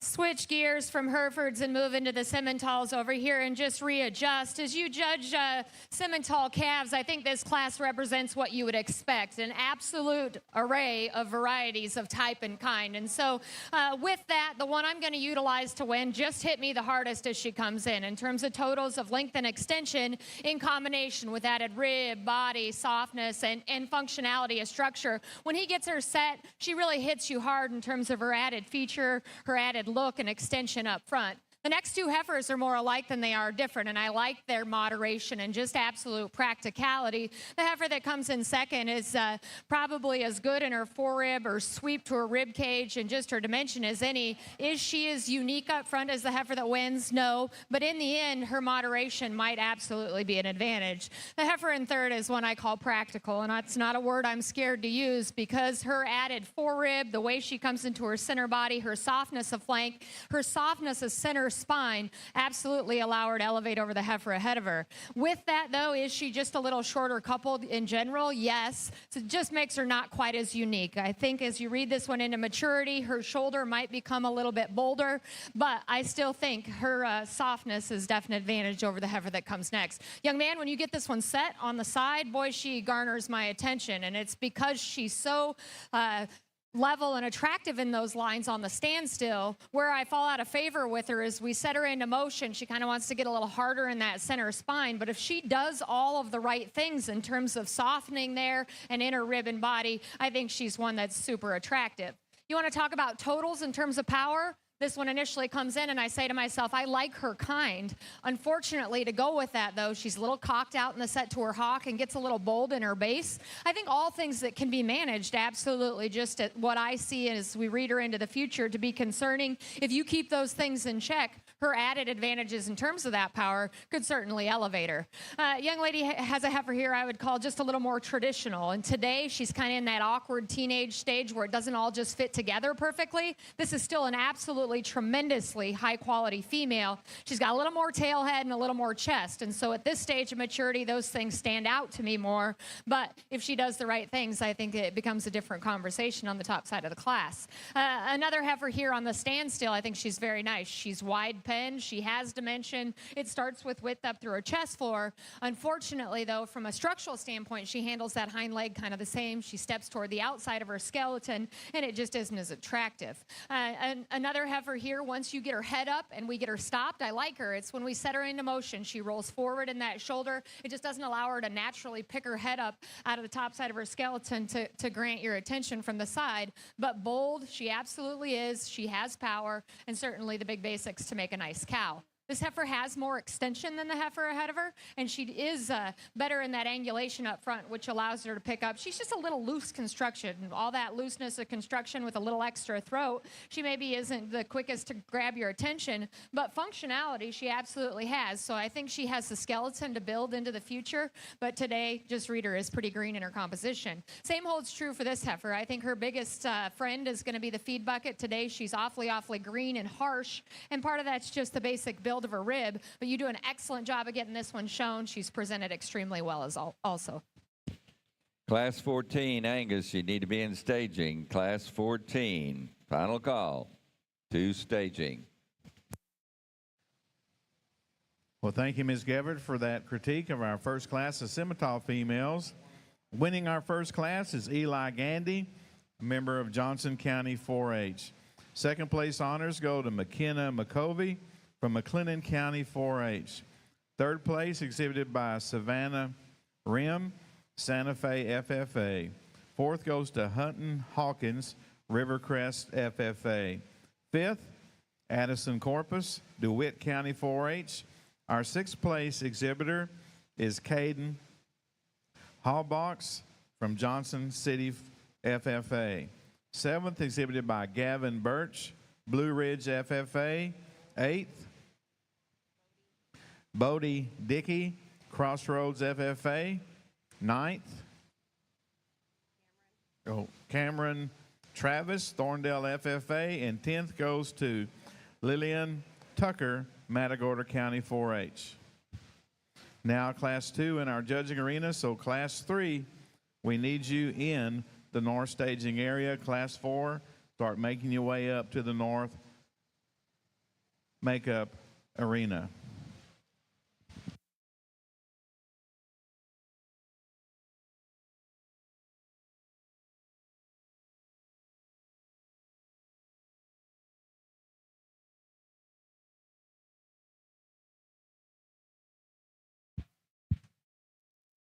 Well, we get done with that last division, and I thought that was a really fun set to sort through. Then we get this first class right back out here, and you got to lock in and really decide where you need to be, because there's awfully good cattle from start to finish in this particular class, but still one, to me, just really elevates herself, and one that comes with those extras. You know, as I've said throughout the day, one that's comfortable at the surface. She's got the right kind of body and everything from a function standpoint, but we grab a gear in terms of extras, high tying, neat looking, just a proud kind of a presence from her shoulders forward, her proportions, and the way she feeds so fresh from her sternum back into her center body and still coming back into a nice deep flank. Her comfort and still attractiveness in her lower skeleton, and added feature, is something that I'm naturally drawn to.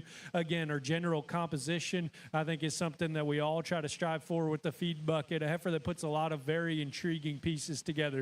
If you could make this one even just that much better, I'd like to either tidy her up in terms of where her tail head sits in the backside of her hip, or pull her up and strengthen her in her loin just a touch, but that's a very minor criticism on a heifer. Gets me pretty fired up. You take her out of the mix, and I think then you go to ranting and raving about this heifer in second. And one, in terms of basics and function, is certainly unmatched. She is so square and comfortable and has the right kind of athleticism off of both ends. Her mature cow size is probably a bit more on point than even my class winner, one that is so opened up and massive in terms of her center body and still fresh in terms of her composition.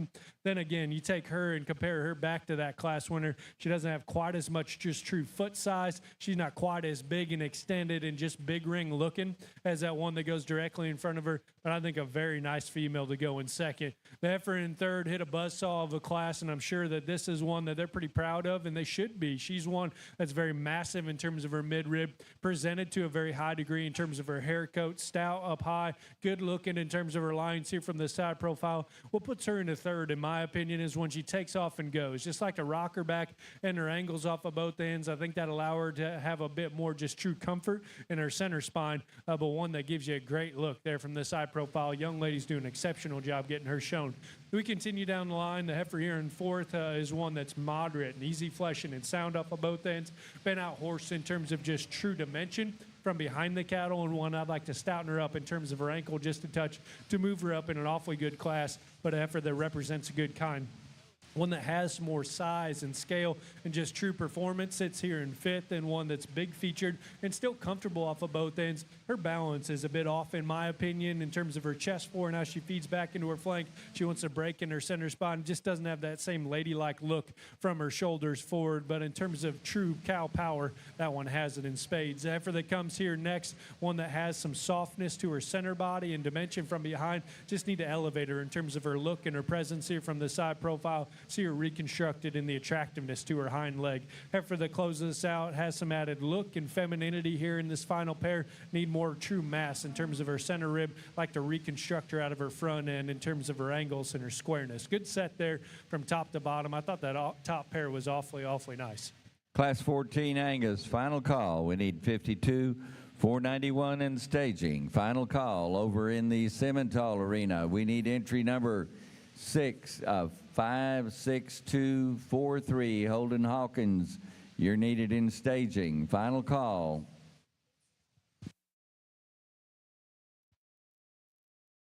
The heifer I'm going to use to win isn't the most of anything, but she's the best of everything for me. And it's just her absolute structural functionality that allows me to elevate her. Now, is she just going to be kind of a moderate cow? Yes, but what's wrong with that? I think rib, body, and then she's so ladylike about her head and the way she fits those pieces together. Like I said, is she going to be the biggest one? No, but in this breed, is that a negative? Probably not. I think very, very nice. I think the opposite end of the spectrum in terms of frame size on the heifer that comes next, but she still does it very, very well. I read her to have just a little more looseness out of her hip and functionality out of her hock than the heifer that comes next.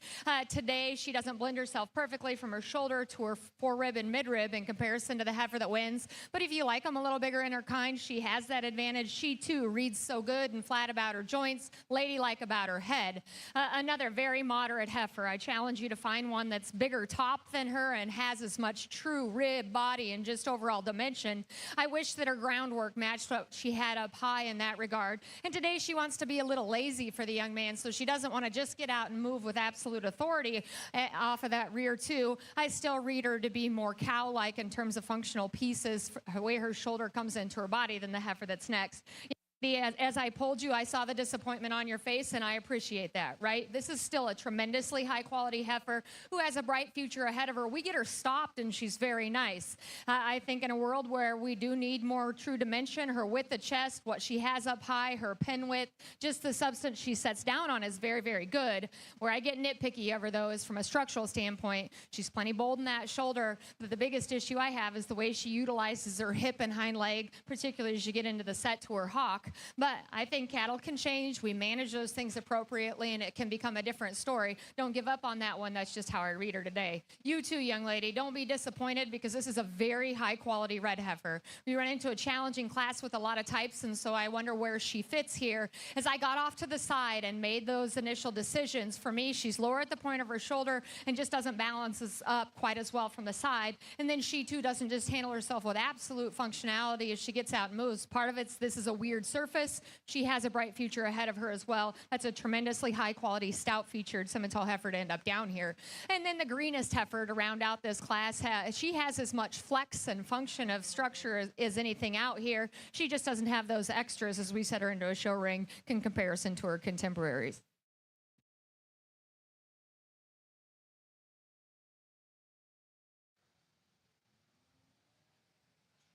Results of Class 2 in our Junior Simmental show.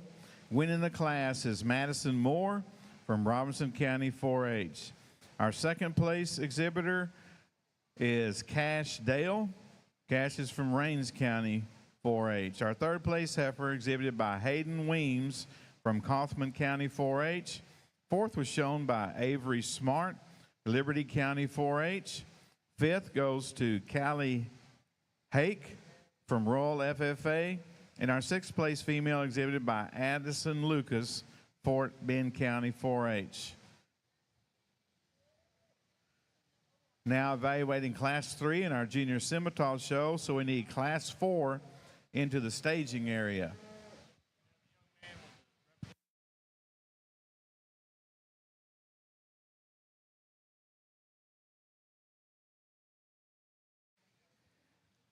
Class 15, Angus, you need to be in staging.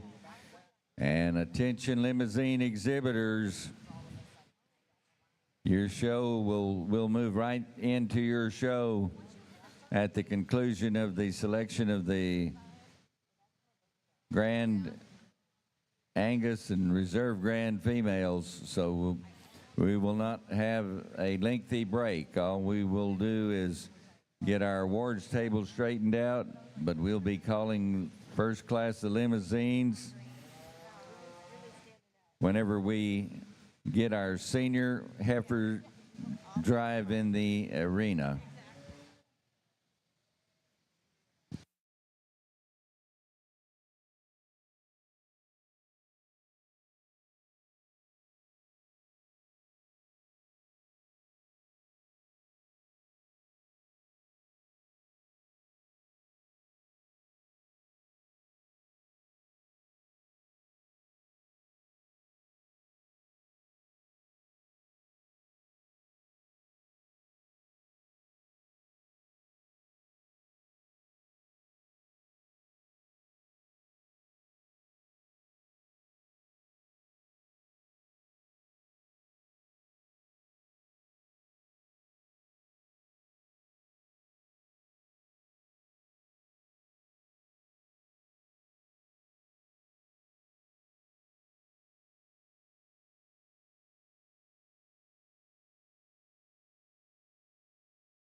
We're just hitting on all cylinders as we continue on through this Angus show. Just such quality, and we kind of get into the part of the day where you start to see them turn into moms and see function really take place. And I think this set really exemplifies all of that. The heifer that starts us off, one that I appreciate for added comfort and attractiveness in her lower skeleton amongst this group of contemporaries. She has some added size and frame, and so whether you stand on the right side of that or not, that's up to you. I like her added just scale here from the side profile, her boldness to her center body, one that still puts it all together with a quality look from the side profile. As you reflect back on what we've seen to this point in the day, maybe she's not quite as high tying or as extended shoulders forward. She's maybe not as out there in terms of her lines from her chest floor back into her flank. Everything makes sense on that heifer. Again, when set in motion is when she wins this particular class.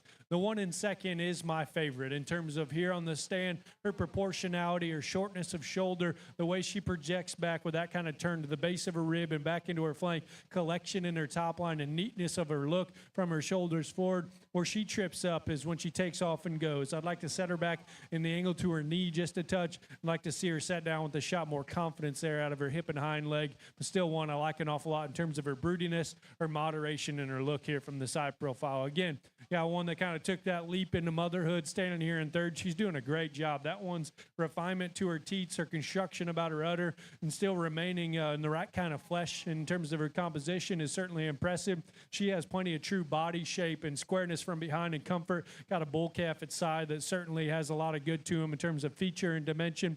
Maybe not wanting to be halter broke just yet, but it's a little early. I think that's all right if he fights it. I think these are all awfully nice. Doesn't have that same extension, that same neatness from the side profiles, those two heifers that go directly in front of her, but function is on her side. I think a bull calf that has a lot of bright future ahead of him. Got one that comes here next, has some added size and scale, just true weight per day of age and length of body. She's fairly comfortable in her movement out of her hip and hind leg. like to see her tidier right there at her shoulder and see her transition neater from there back into her forerib. Like to see her have a bit more femininity from her shoulders forward as you analyze her in comparison to those heifers that go directly in front of her. One that comes here next is neater and fresher and a shot more feminine. I wish she had that same drop to her midrib to really move up in an awfully broody class, but one I like in terms of her attractiveness, her hip and hind leg, and her neat look from her shoulders forward. Heifer that comes here next, certainly smooth made and comfortable off of both ends, been out horsed in terms of dimension, just a shot through her midrib, doesn't have that same picked up neat look there to her front end. The heifer that comes here next certainly has some added length, true body, and dimension from behind. She too needs to go with just a bit more confidence and flexibility there off of both ends, but appreciate that one's broodiness. And then again, our second pair here in this particular class, one that's doing a nice job, really putting a lot into her heifer calf in terms of just, I guess, making sure that one has the right kind of groceries, and she's right on target in terms of her composition. Mama maybe looks a little green out here today, doesn't have that same true turn through her center body, but flexible nonetheless. Good set of them there from top to bottom. Congratulations to those exhibitors. We appreciate your overview, Mr. Fitzsimmons. And ladies and gentlemen, taking first place, entry 43, 465, Duke Groski of Resale FFA, the winner.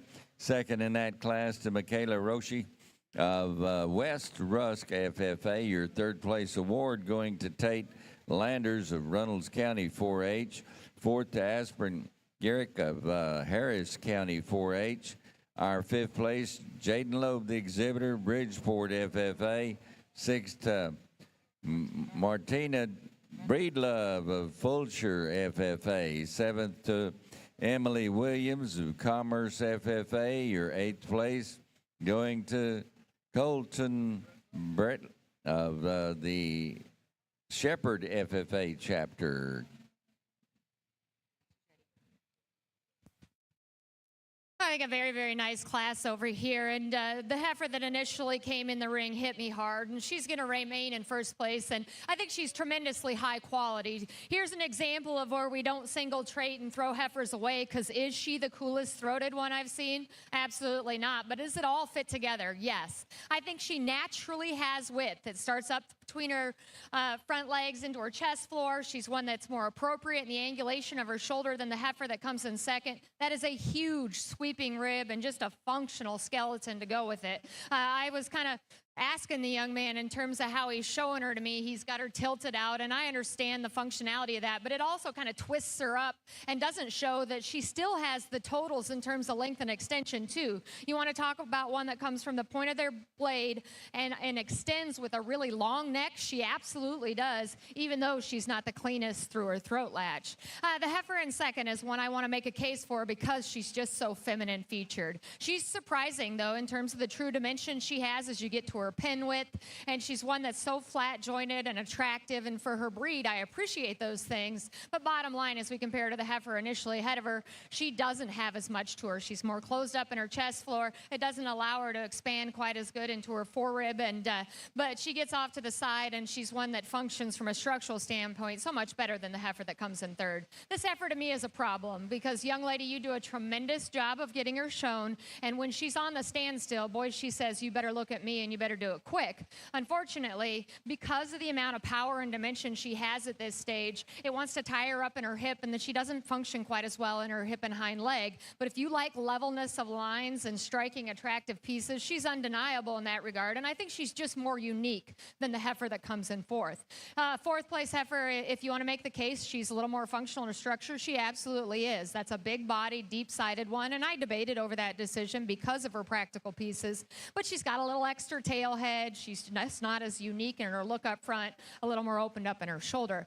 The black and white heifer is another one that's going to sustain herself very well in terms of body condition because she has an appropriate shape to her rib cage, depth to her flank, and feedability. She's just plainer off of both ends, not as striking, not as attractive.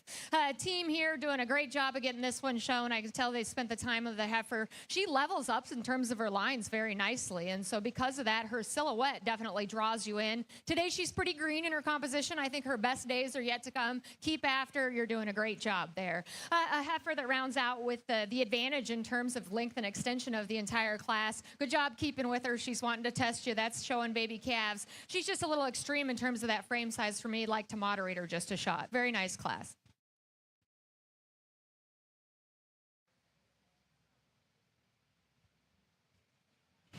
Simmental limousine exhibitors, y'all be ready. We're getting ready to stage for our senior champion. Limy exhibitors, be standing ready at the gate if you're in Class 1.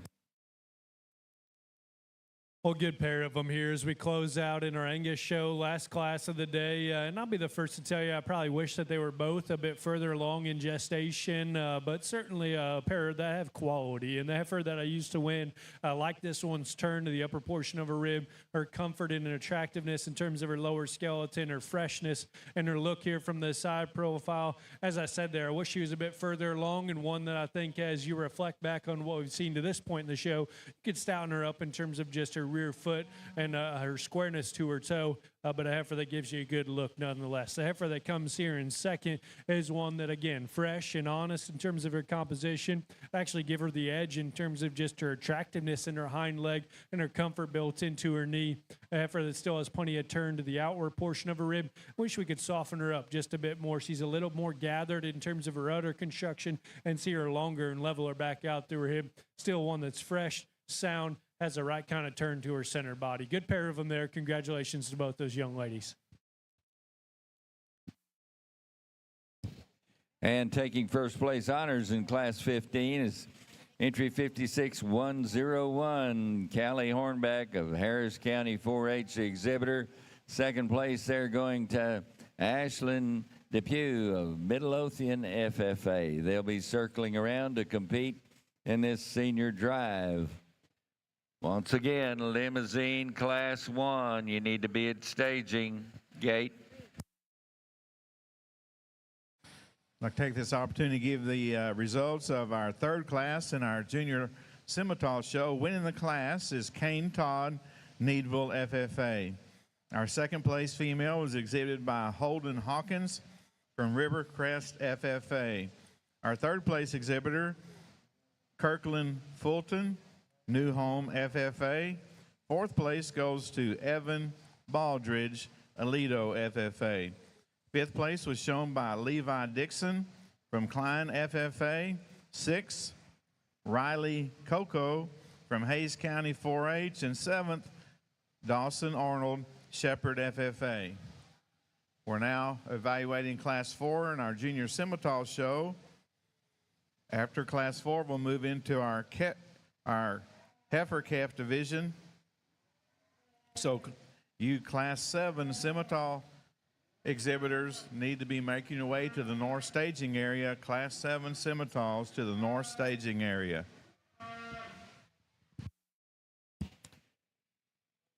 We need to have our previous division champions in the calf and junior and reserve from those two divisions at staging. Calf division Angus and reserve, and the calf division junior and reserve at staging. We're getting real close to lining up for your grand drive.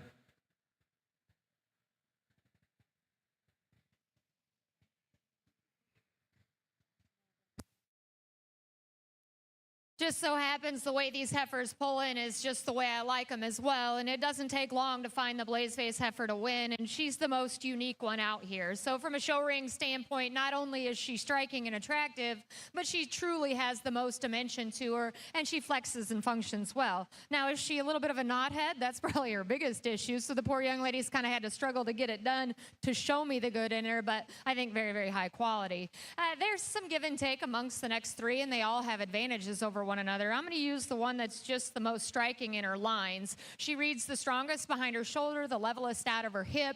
Now, is she a little tubular in her body? Yes. And do I wish her groundwork matched what she had up high in terms of power? Absolutely, and I think that changes the game a lot on this one. But she's big-ended, stout-featured. She's still flat-jointed and attractive in the way that her groundwork lays. Just wish she had a little more of it.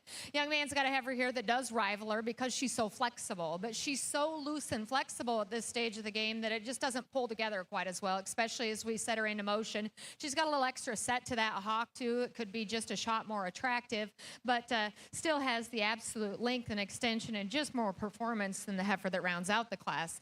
And you can make a case for this heifer, young lady, because she's so tremendous in terms of her rib and body. I love that about her. She looks like one that's going to feed very, very well. She's just awfully moderate out here and gets a little rounder off of both ends in comparison to those heifers above her, but you're doing an excellent job of getting that one shown.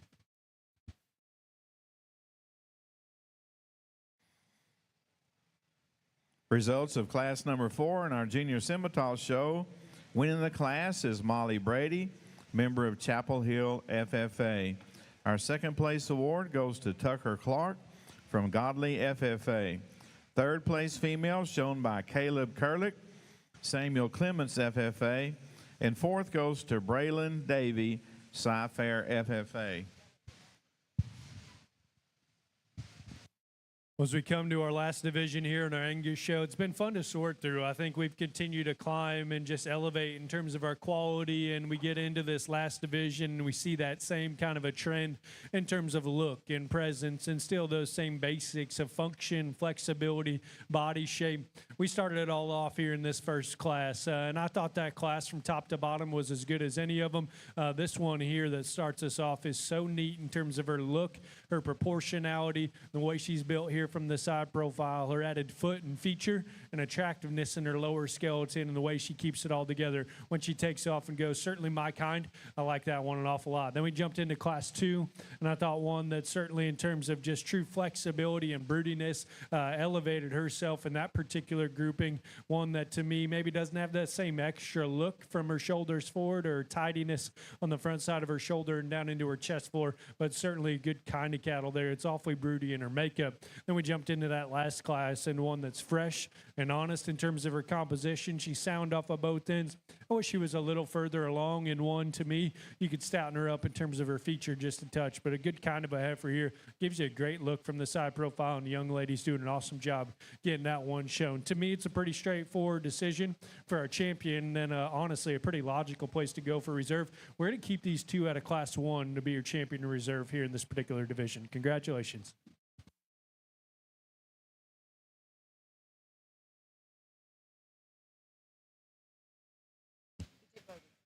And ladies and gentlemen, the champion here in the senior division coming out of our class 13, Maddox McCullum, the exhibitor, Montague County, taking senior champion award, and the reserve also coming to us from the class 13, second place there, entry 53097. Congratulations to Maddox McCullum and Brody Shipman from Johnson County 4-H with his reserve. And we'll be lining up our division winners for the Angus Championship Drive. Final call for our calf champ in reserve and the junior division champ in reserve in the Angus show to be standing ready. We're about to move into the grand drive.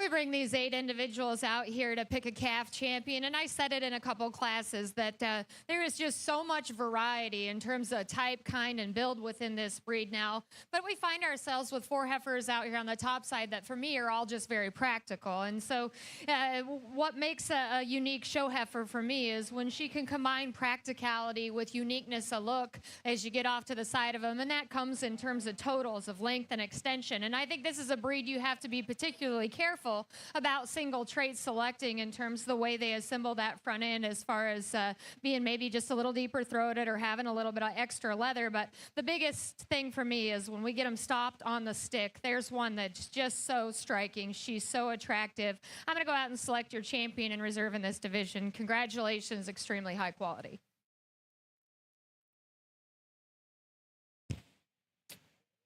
Class 1 limousine exhibitors, this is second call for you to go to staging and check in. We'll only have a brief transition break between breeds.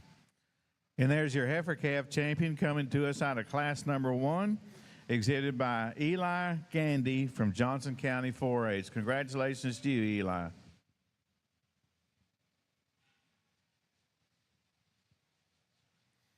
And reserve comes out of class number 3. That's exhibited by Kane Todd, Needville FFA. Congratulations to our division winners along with all the exhibitors in our calf classes. We'll bring in class number 7. So class 8, we need you in the north staging area in our junior Simmental show.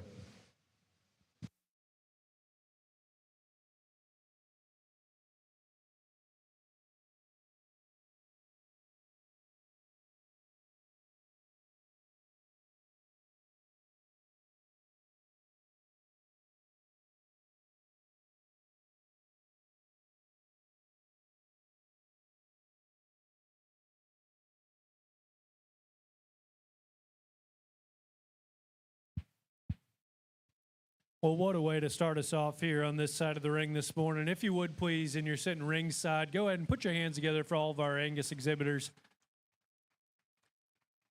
Awesome set of them from start to finish. We started with that big class with a great deal of quality, and we ran all the way to the end with the right kind of stuff in terms of function, flexibility, and then adding those extras here for the show ring that I think we still need to keep in mind. We started it all off again here in this first division, the one that is so broody and massive in terms of her center body and comfortable off of both ends. I like this one's attractiveness in terms of her lower skeleton. You project that one on to being a big bread, and I think one that's just going to hit you is so massive and so comfortable in terms of her angles. Maybe not quite as neat and out there looking from her shoulders forward as a few of these heifers that come behind her, but one that has an awfully bright future. I love the way she's built there at the surface. Then we got into Division 2, and that was one that hit me pretty hard in terms of her attractiveness and her hip and hind leg, her freshness in terms of her composition, her bold center body, and her squareness from behind. One that as he gets her all put together, it's hard to put a major hole into that one in terms of just her projection of look from her shoulders forward, her proportions from her sternum and how she feeds back into her flank. Everything makes sense on that heifer. I think she's awfully high quality. Then we got into this last division, and one that they're at a Division 2, I think everything makes sense. This one, in terms of her function, her flexibility, and the way that she puts it all together in her basics is certainly on point. Then she grabs a gear in terms of extras. She is so neat looking shoulders forward. She's so tidy and neat in terms of her chest floor to still open back with that kind of sweep back into a rear rib and flank. Got a giant set of feet and legs underneath of her and very attractive in terms of her skeleton when she takes off and goes. As I said there earlier, and I think it's partially just because she's kind of getting to that maturity. Maybe you'd like to pick her up in her loin just a touch when she takes off and goes. But this one's proportionality, those extras she brings to this setting is something that I'm naturally drawn to. Guys, an awesome set of them here in our Angus show. I thought all the way down throughout them classes, it was awfully, awfully good. One more time, put your hands together for these exhibitors. I'll get you a champion in reserve.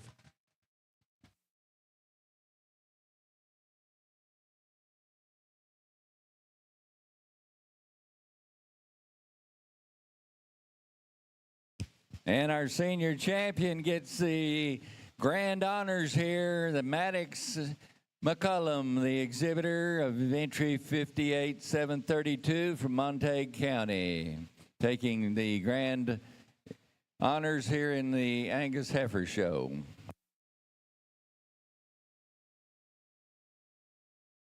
And we're moving up that reserve, entry 58-097 for reserve consideration.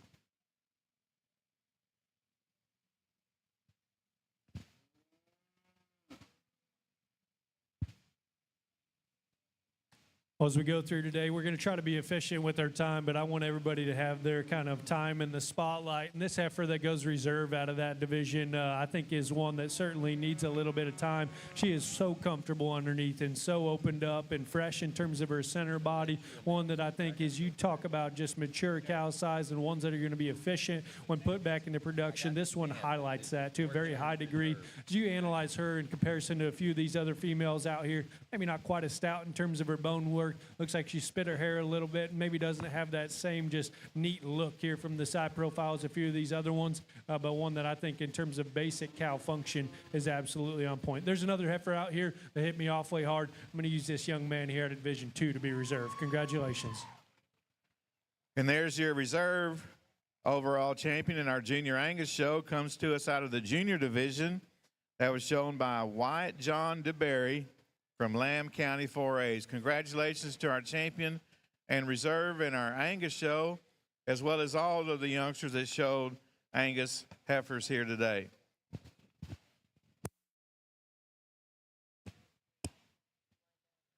We're going to start our Lemmy show right away, so we need classes 1 and 2 in our junior limousine show to the south staging area. Our first 2 classes of limousine females, we need you to the south staging area. Also, you youngsters that are fortunate enough today to be named our Grand or Reserve in your respective breed, you'll be given a bio sheet. We need you to get that filled out as soon as you possibly can and returned up to the announcer stand for the Supreme Drive tonight.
I think in a breed where power usually isn't of question, it's okay to go back to basic build, and that's where I land on the heifer that wins. From a functionality, a structure standpoint, she excels the rest of the class, and it took about 3 steps in the ring to realize that. Now, my questions on her is there just enough cow there? But like I said, we're judging Simmental heifers, and so her ladylike features in terms of the shape to her head, the flatness of joints, the way she blends her body into her forerib and up into her shoulder, she assembles with just a very good look of quality. Now, is she a little green in her composition? That can also be a positive because she's absolutely still fresh. That one has future. I like that about her. This heifer here is one that's maybe a little bolder into her forerib. I love the way she patterns up as we get off to the side of her when she's on the standstill. She's very, very high quality. I wish she was just a little more authoritative in the way she gets out and moves, but I still like the way that she puts her pieces together from the side with a little more extension. She ties down deeper into her stifle, one that's just going to have a little more extension throughout her whole life cycle.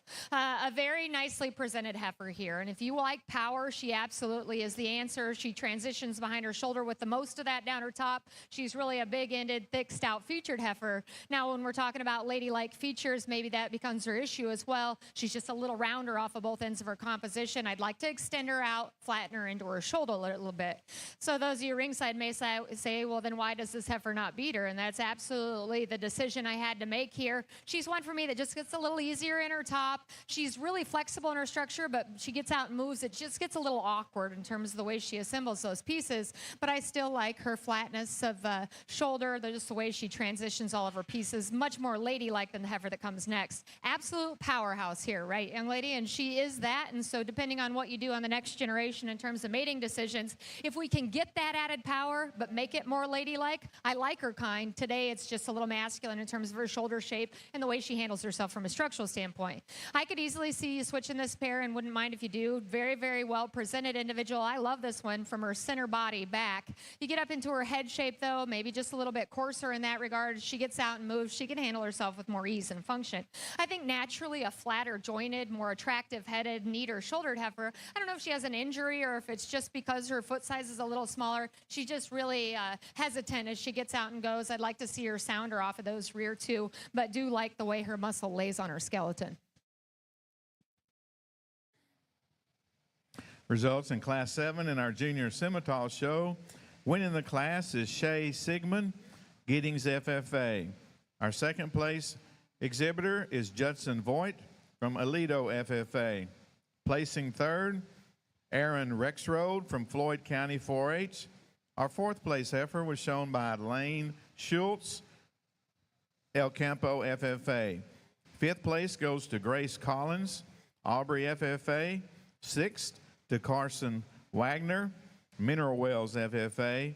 And our seventh place female was shown by Keely Whitaker, Cisco FFA. Now bring in class number 8 in our Junior Simmental show. Class 9, we need you in the north staging area, class 9. Excuse me, there's no class 9, so we need class 10 to the north staging area.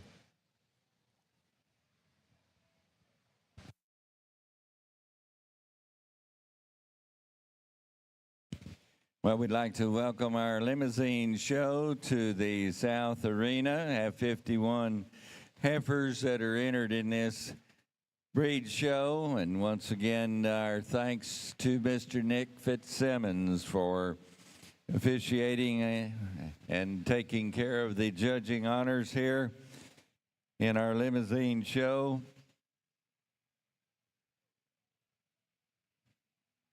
This will be first call for Class 2 limousines to staging. First call, Class 2 limousines to staging, please.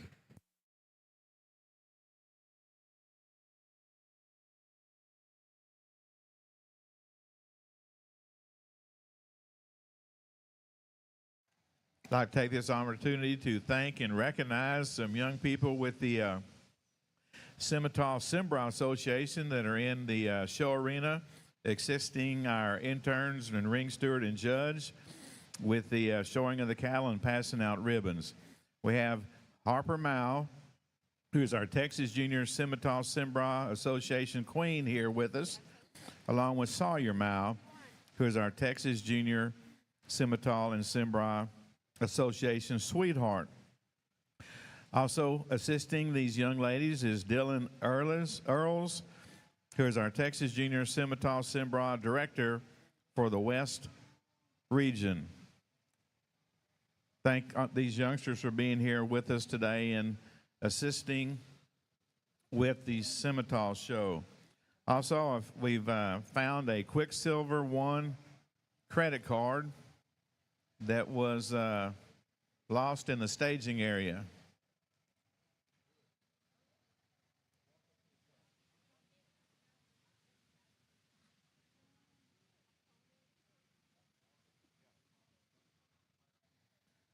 Heidi Geyer. Heidi Geyer, if you're here, we've got a credit card with your name on it. Heidi Geyer.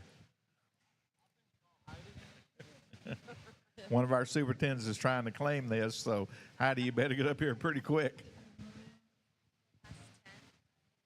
Okay. Dakota and Noah. In our Class 10 in our Simmental show, we're missing Dakota Franz and Noah Rim. So Dakota and Noah, we need your heifers into the north staging area. We're on Class 8 currently. There's no Class 9. So Class 10 coming in next.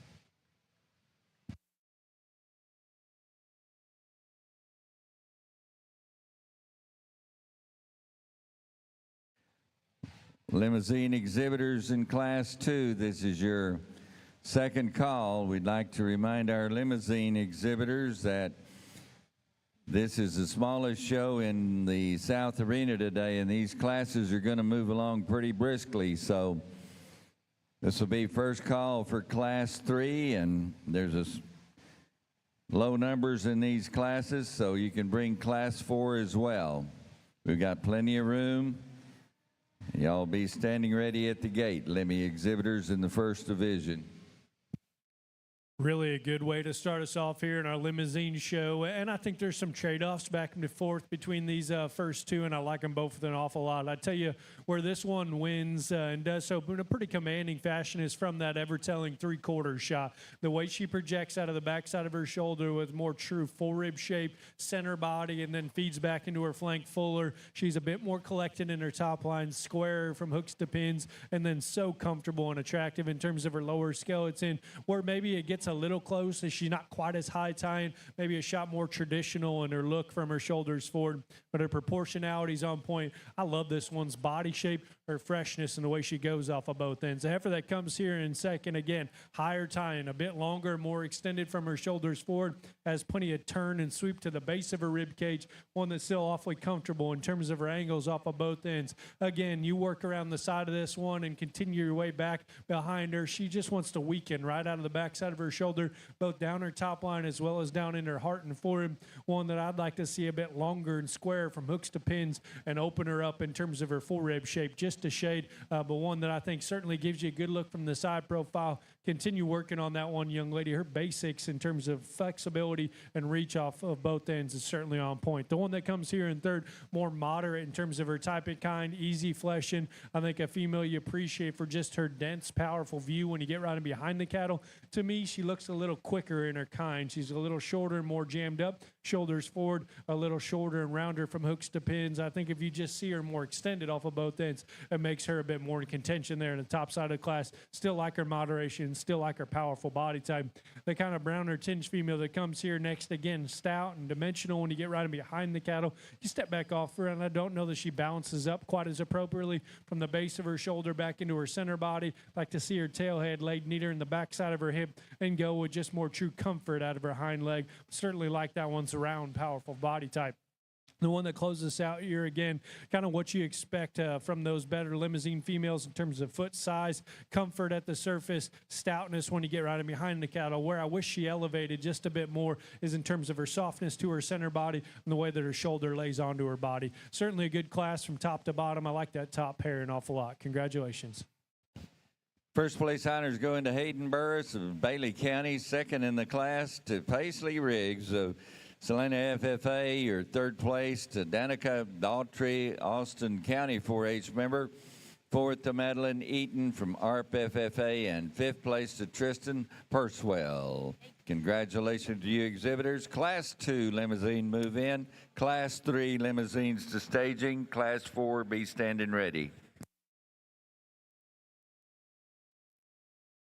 I think flexibility allows me to elevate the heifer I'm going to utilize to win here, and I love her rear bone and foot shape. Not only is she stout-boned, yet it still reads ladylike. I love that about her. She's one that gets out and handles herself so well, and you read her in her transitions from the forward portion of her skeleton into her mid-rib and body, and she's very seamless in that regard. Now, is she just the boldest in terms of her muscular shape? No, but I actually appreciate that about her because it allows her still to balance pretty darn well. Does she have the most attractive mug we've seen? No. I'm going to be a little critical over there, but still a very, very high-quality heifer. The heifer that comes in second, this is the decision for me, and here on the standstill is what allows me to do that. So as that drive wore on, young man, you tried to show me that that one's more flexible, and I appreciate that because she absolutely is.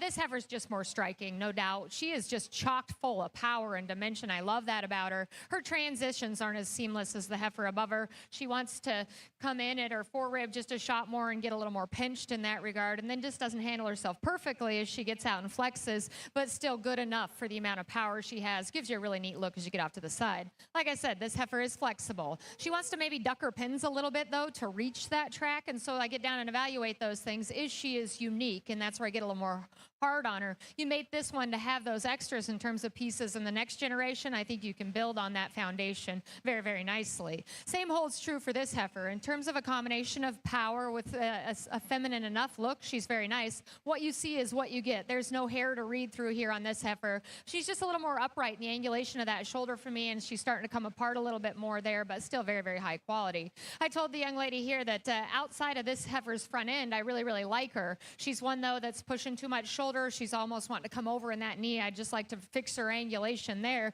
And then she's got a lot to build on in terms of very attractive pieces with lots of muscularity. Young lady, I said, a heifer that obviously has a nose ring, so I noticed that, but she does a great job of getting this one shown, so I can tell she's absolutely spent the time at home. She's just a little rougher in her presentation in terms of being not quite as level and attractive in comparison to some of the others, but she's doing an excellent job of getting her presented. Well, thank you, Ms. Gefford, for that critique of our class number 8 in our junior Simmental show. Winning the class is Katie Davis, Gray County 4-H. Placing second is Chloe Tompkins from Brazoria County 4-H. Our third place female exhibited by Sawyer Voigt from Aledo FFA. Fourth goes to Lane Vanucci from Friendswood FFA. Fifth place heifer shown by Presley Chappert from Bastrop County 4-H. In sixth place was shown by Addison Forsberg, Taylor County 4-H. Now bring in class 10 in our junior Simmental show. Following this class, we'll move in and pick our junior division winners. So class 13 Simmental, you need to be in the north staging area. Class 13 Simmental, we need you in the north staging area.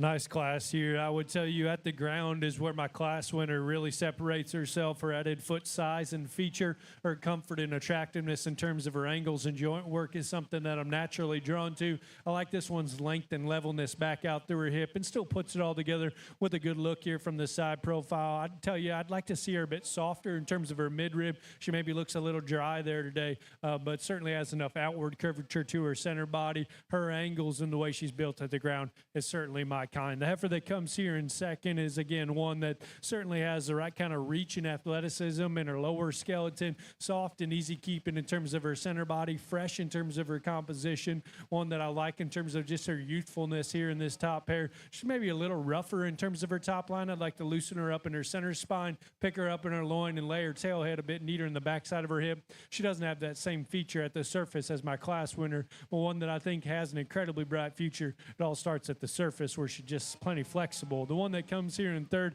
a bit more of the same. I like this one's squareness in terms of her toe and the round build that she has on the backside of her heel. One that has plenty of outward curvature to her center body and awfully fresh in terms of her composition. At this stage, I wish she had a bit more softness in terms of her midrib, and one that doesn't have that same, again, just squareness when you get right behind the cattle as those two that go directly in front of her, but sound in terms of her angles from the side. Gives you a neat look shoulders forward. The one that closes us out here, female that has some ESTs in this class. Again, so big-footed, so bold in her body, so stout when you get right in behind her. On the stand, she can give you a good look. She takes off and goes, and I just got to rock her back and her angles off of both ends where she's wanting to get a bit more stilty out of her front end. Doesn't have that same confidence and reach out of her hip and hind leg. Like her stoutness, like her boldness in her look. Just got to see her go with a bit more flexibility. Good class there, an awfully nice class winner. Thank you, Mr. Fitzsimmons. Appreciate your critique. First place honors going to William Boyce of LaPan FFA. Your second to Jenna Depew of Salina. Third going to Grant Doman of ARP. And fourth place to Bethany Blackwell of Iowa Park. And final call for Class 4 to staging in the Angus show. In the limousine show. And limousine exhibitors in Class 7, 8, and 9. These will be small classes in your intermediate and senior division, so we've got room to bring them all. A pair of heifers that are both nice but very, very different. And I'm going to use the one that's just a little more built for speed. And she's built for speed and angularity and then her body condition as well. And she's one that just reads more true in her composition because she's one that's definitely fresher in that regard. Gets out and goes very, very nicely. A high quality heifer. We'll discuss her more as we bring her back. The red heifer, as she walked in, I said to myself, that was a hoss in terms of rib and body. There is no doubt we're probably not going to find one that's deeper there. She's still very smooth in the way she puts her pieces together. Bottom line is she's pushing a little more condition for me today, and so getting out and around that from a structural standpoint, she's just a little more cumbersome. I'd like to just see her extend a little higher out of the top side of her skeleton to go with the added rib and body she does have, but still a very, very high quality individual I like a lot of things about. The next two heifers are probably more alike than they are different. I give the nod to the baldy heifer as she gets out and flexes a little better when she's on the go. Just not quite as unique as that pair up ahead of them, but young man, you have one that's tremendously stout. It's not a question of power. She certainly has enough of that. As she gets out and goes, though, she's just a little more restricted in the way she gets out and moves. Like to see her touch sounder. Well, thank you, Ms. Gifford, for that critique on Class 10 in our Junior Simmental show. Winning the class, Dakota Franz from Waller FFA. Our second place female was shown by Noah Rim, Santa Fe FFA. Third place goes to Ella Thomas from Alvarado FFA.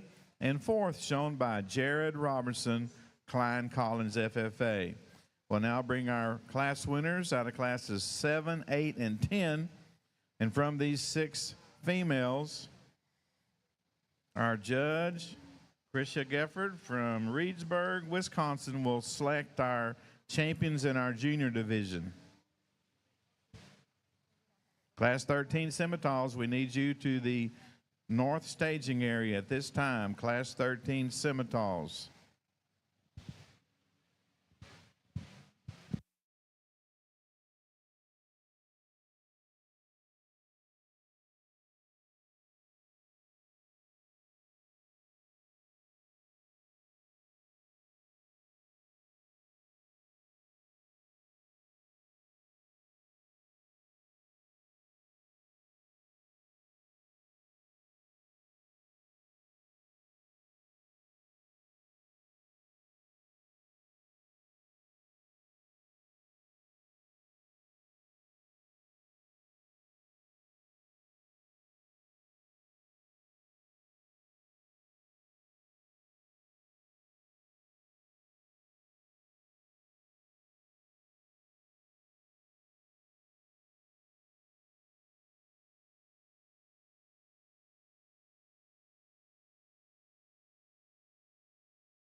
Really a fun class to evaluate over here in our limousine show, and the one that wins does so quite handily. And I tell you, this one's kind of my speed in terms of her angles, her foot size, her comfort and attractiveness at the surface.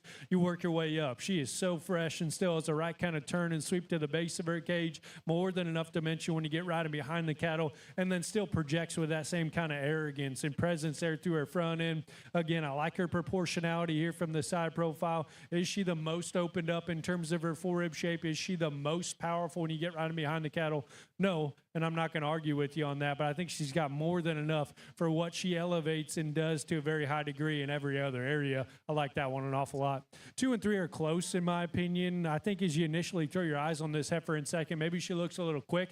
I would tell you I think she's fairly adequate in terms of her growth and maturity relative to this age. One that is so comfortable underneath, so opened up and massive in terms of her body, and stout when you get riding behind her. You step back off her, she still proportions awfully neat, especially from an individual standpoint. You compare her to the cattle on either side of her, she's not quite as neat and extended from her shoulders forward. She's not quite as long and level back out through her hip, but one that I think does a lot of things right, and I especially like that one, just outward curvature to her center body and her running gear at the surface. The one that comes here in third, again, has more size, scale, length of body, however you want to phrase that, here in 2 and 3, and one that I think as you step back off her in most areas still balances up awfully neat and ladylike, especially shoulders forward and down to the base of her rib. I'd like to see that one a bit truer in terms of where her feet hit the surface up front. She wants to turn out. She's not quite as comfortable or I guess coordinated in terms of her movement off her hind two, and then her tail kind of just detracts from her overall balance as you study her here from the side profile. Harsh criticisms on a calf, still does a lot of things right, and I think has a bright future. The one here in fourth, I think just needs time, honestly. This one is so sound and long and athletic in her stride, big-footed and square in terms of her toe. She has the right kind of collection and her lines up high and neat and projects good from her shoulders forward. For her added frame at this stage of the game, she needs to come with a bit more softness and turn to the base of her rib, and I think if that comes with the right kind of just management, that one has a bright future because she's so good at the surface. The one that comes here next has a bit more outward turn to her center body. In this particular pair, one that's still high tying and neat looking here from the side profile. She takes off and goes, and I'm unsure if it's maybe a bit of a injury, but she's a little timid in her step on her back left. I'd like to stouten her up in terms of her foot size regardless and just see her a bit with a bit more feature. The heifer that closes, again, one that I like in terms of her lines here from the side profile. When she takes off and goes is where I work her down the line. Like to rock her back and her angles off of both ends and see her more secure right there at her hop. Good set of them there. I think that class winner is awfully nice. Congratulations. Thank you, Ms. Fitzsimmons. And first place honors going to J.C. Parrish of Hardin FFA. Second to Blake Morrow, Bridgeport FFA. Third to Klein Boyce, a member of LaPan FFA. Our fourth place to Brigham DeBoer of Ellis County 4-H. Fifth to Archer County 4-H member Isabel Parkley. And sixth place to Ryder Rodeo of Abernathy FFA. We're moving in our Class 4, final class in the division.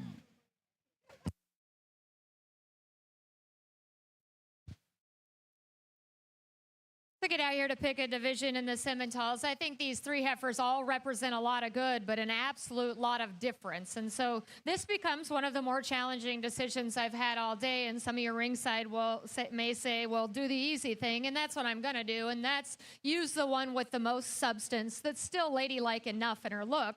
But that being said, I have heartburn because there's one that's so good built, but she's tremendously green in her composition. And does she ever get there?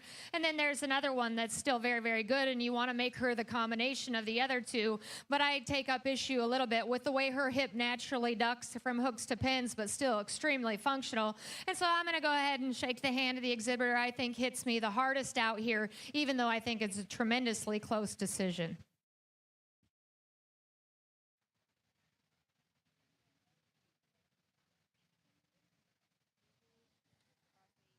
And there's your junior champion Simmental female. Comes to us out of class number 8, shown by Katie Davis from Gray County 4-H. Congratulations to you.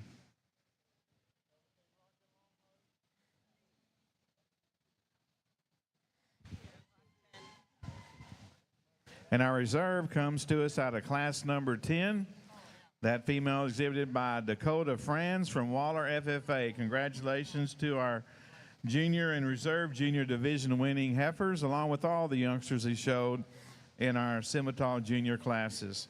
Now leading in class number 13 in our junior Simmental show. So class 14 and 15, we need you to the north staging area.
A class, in my opinion, just kind of logically falls into place and still has a pretty standout class winner. A heifer here at the front of the line, as I've said throughout the day, if you build them from the ground up, she wins quite handily. Her foot size, her squareness in terms of her base build, her comfort and her athleticism, and the way she still remains so attractive in terms of her lower skeleton and collected in her top line is what I'm naturally drawn to. Still feminine and just ladylike in her look from her shoulders forward with enough true mass as you work your way back in her full rib and how she feeds back into her flank. Everything makes sense on that heifer. I think an awfully nice place to start. Kind of a brown tinge one that comes here in second, that in that particular pair has more true power when you get riding behind the cattle, more turn to the upper portion of her cage, and I'd say just a bit more punch right there in her center stifle and lower quarter. If that's what you're looking for in the limousine breed, this one probably has a bit more of that traditional look. To me, I'd like to see her a bit neater and where her tail head hits the backside of her hip. I'd like to see a bit more of that femininity from her shoulders forward and tidiness on the front side of her shoulder and down into her chest forward.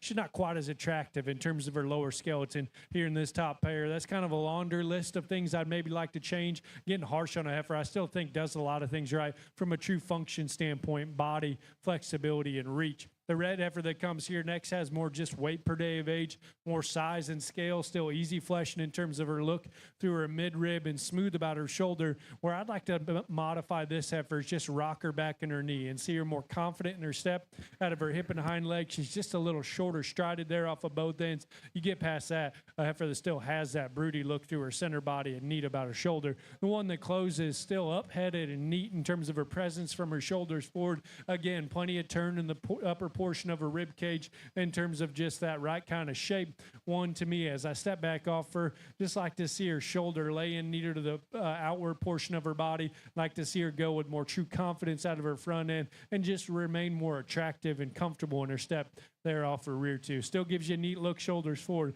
plenty of turn up high. Good set of them there. I think an awfully nice class winner. Congratulations. Class 7 limousine exhibitors, you need to be at staging checked in, please. Taking the first place honors in Class 4, Blake Phillips, the exhibitor from Fairfield FFA. Second to Maggie Eaton of ARP FFA. Your third place award goes to Madeline Fredericks of Dayton FFA. And fourth to Caden Jacob Bach of Bryson FFA.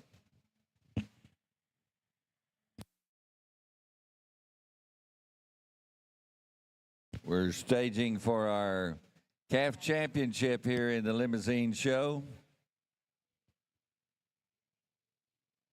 Exhibitors with class 8 and 9 in the limousine show, relatively small classes. It'll move fast, and that whole division needs to be standing ready.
Well, an incredibly good division here to start us off in our limousines. And if you are ringside, please put your hands together for all these kiddos.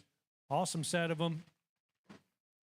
I think some good differences amongst these cattle, but one thing that's consistent is just the way they're built at the surface in terms of their feet, their comfort, their angles, the way that they have that added stoutness of feature. Still plenty of dimension as you work your way up, and the function, I think, is on point on all 8 of these cattle. From there, there's some minor differences in terms of just the way they're built from the side profile, but I think an awfully consistent group in terms of their basic flexibility and their body shape. To me, there's one out here that hit me awfully hard, and I think one that's a true contender as we work the remainder of the day. And then it gets a little closer, in my opinion, for reserve. And so for the sake of efficiency, I'm going to set the mic down and go get you a champion reserve in this division. But again, my hat's off to each and every one of these kids. An awesome set of them here to start us off. Looking forward to the remainder of the limousine show.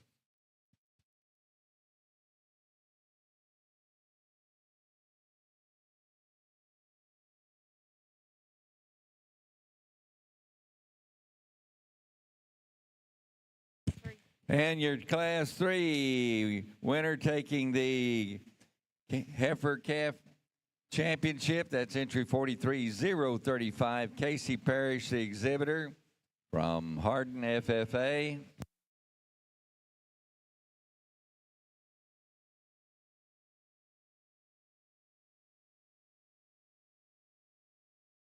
And we're moving up 51,928 for reserve consideration. Wow. What a tremendously high-quality top pair of heifers, and it is splitting hair amongst the pair of them. It was interesting the order these cattle came in, and the one that came in at third, I said to myself, I'm comfortable with one like that to win this class, and then the red heifer came in, and I got pretty excited, and then the heifer that wins the class ultimately came in, and I think that you can go either way here, although the Baldy heifer is just tremendously bold, and to be that bold in terms of your body shape and then handle yourself with the functionality of structure she does is truly absolutely impressive. She extends so high out of the top side of her shoulder. Tremendous in terms of that overall rib and body. I told the young man she's got enough room for 3 calves in there, and she might actually have 2. I don't know. There's a lot to that one, but to still read so female and angular, I love that about her. Not taking anything away from the red heifer. She has more extras in terms of hair, and so I tell myself, if I melt that hair off of her, does she transition just as seamlessly as that heifer, the way her shoulder and forebody is made? Maybe not. Again, being very, very critical of a heifer that I still think is tremendously high quality, very, very good. The heifer in third, like I said, you talk about feminine function, she has those things. Does she just get swallowed by that top pair? Kinda. And so unfortunately, they showed up today, or you'd have a really nice day. I appreciate her freshness absolutely over the heifer that comes in fourth. You do a great job of getting this one stuck, young lady. You're tremendous on the stick. She's just got a little more forward chest. She doesn't balance up quite as uniquely as some of those heifers up above. If you guys want to make a case for this heifer higher, I don't mind if you do. I just like to change the shape of her head a shot. Now that's awfully, awfully critical of still one that's so tremendous. And in this particular class, we find a lot of heifers that have an absolute amount of power and still handle themselves very, very good as far as structure is concerned. She doesn't transition as smoothly in terms of where her chest hits up into her forerib and then the point of her belly. She's just a nickel courser, but to be that stout and still function is very, very good. Young man, I found your heifer and put her toward the bottom of the class primarily because she's the hardest spined for me. And so in Simmental heifers, I take that into consideration. But boy, she's undeniable. As you get her on the stick here, you get her to soften into her spine. She's more ladylike than that heifer above her. So you certainly could switch those. Probably the deepest class we've seen today. Let's put our hands together for those exhibitors. And over in the limousine show, the reserve calf went to William Bryce of Lipan FFA. Results of Class 13 over in the North Judging Arena in our Junior Simmental show. Winning that class is Levi Buchanan from Ellis County 4-H. Second goes to Burke Shipman, Johnson County 4-H. Our third place female was shown by Claire Todd from Needville FFA. Fourth goes to Braylon Rasco from Petersburg FFA. Fifth, Callie Gordon, Penelope FFA. And sixth, Balin Jakubek from Ellis County 4-H.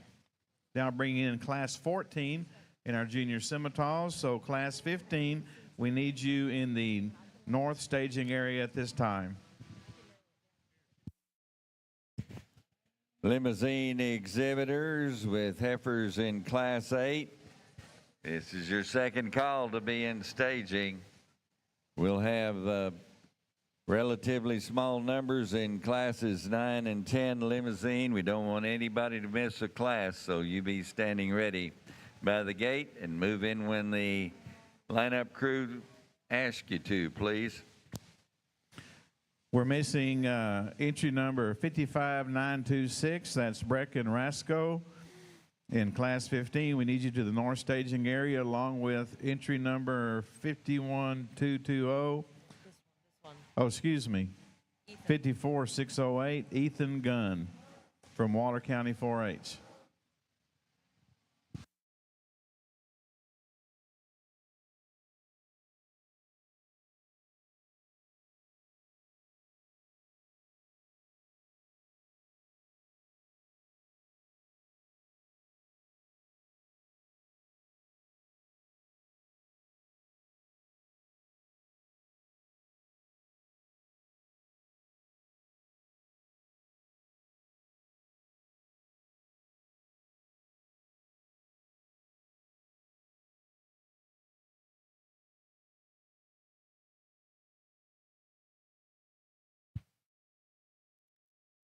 Good pair of them here up top, and some good trade-offs back and forth. The heifer that I used to win, as I've said throughout the day, as you study them at the ground, is where she elevates herself.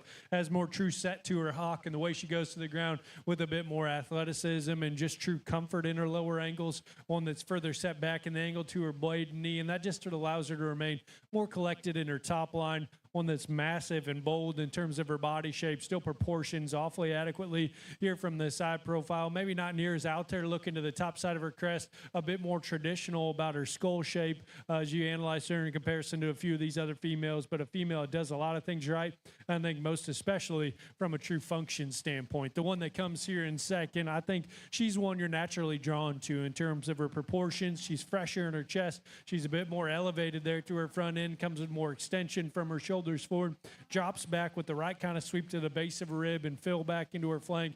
Reads right in terms of her top line and collection from her hook bones back. One that as you go to the ground, to me, is where I'd like to set her back and just see her more comfortable there off of both ends, right there at her knee, and she wants to turn out a shot up front. She goes to the ground just a bit more vertical in terms of her hock. Surprisingly, she doesn't move quite as much that way, but I do think long-term, that one you'd like to see just a bit more flexibility. Gives you an awesome look. Appreciate that one's added stoutness. The one that comes here in third, I'd give the edge to in terms of her reach and comfort out of her hip and hind leg in the pair of 2 and 3. One that's still plenty bold in the outward curvature to her center body. She's a little front heavy in terms of the thickness of her neck and how she's built down into her chest floor. She doesn't offset it with that same softness in terms of her center rib and back into her flank. Big thing, just like to see her balance up a bit more appropriately. Truly appreciate that one's flexibility in the middle pair. Female that closes, one that's certainly stout and dimensional from behind, goes with plenty of feature to the surface. Like to see her a bit more ladylike in her shoulder construction and how she projects from there on forward. Like to see her more collected in her top line now she's built back out through her hip. Certainly appreciate her added density in an awfully good class. Congratulations to all those exhibitors.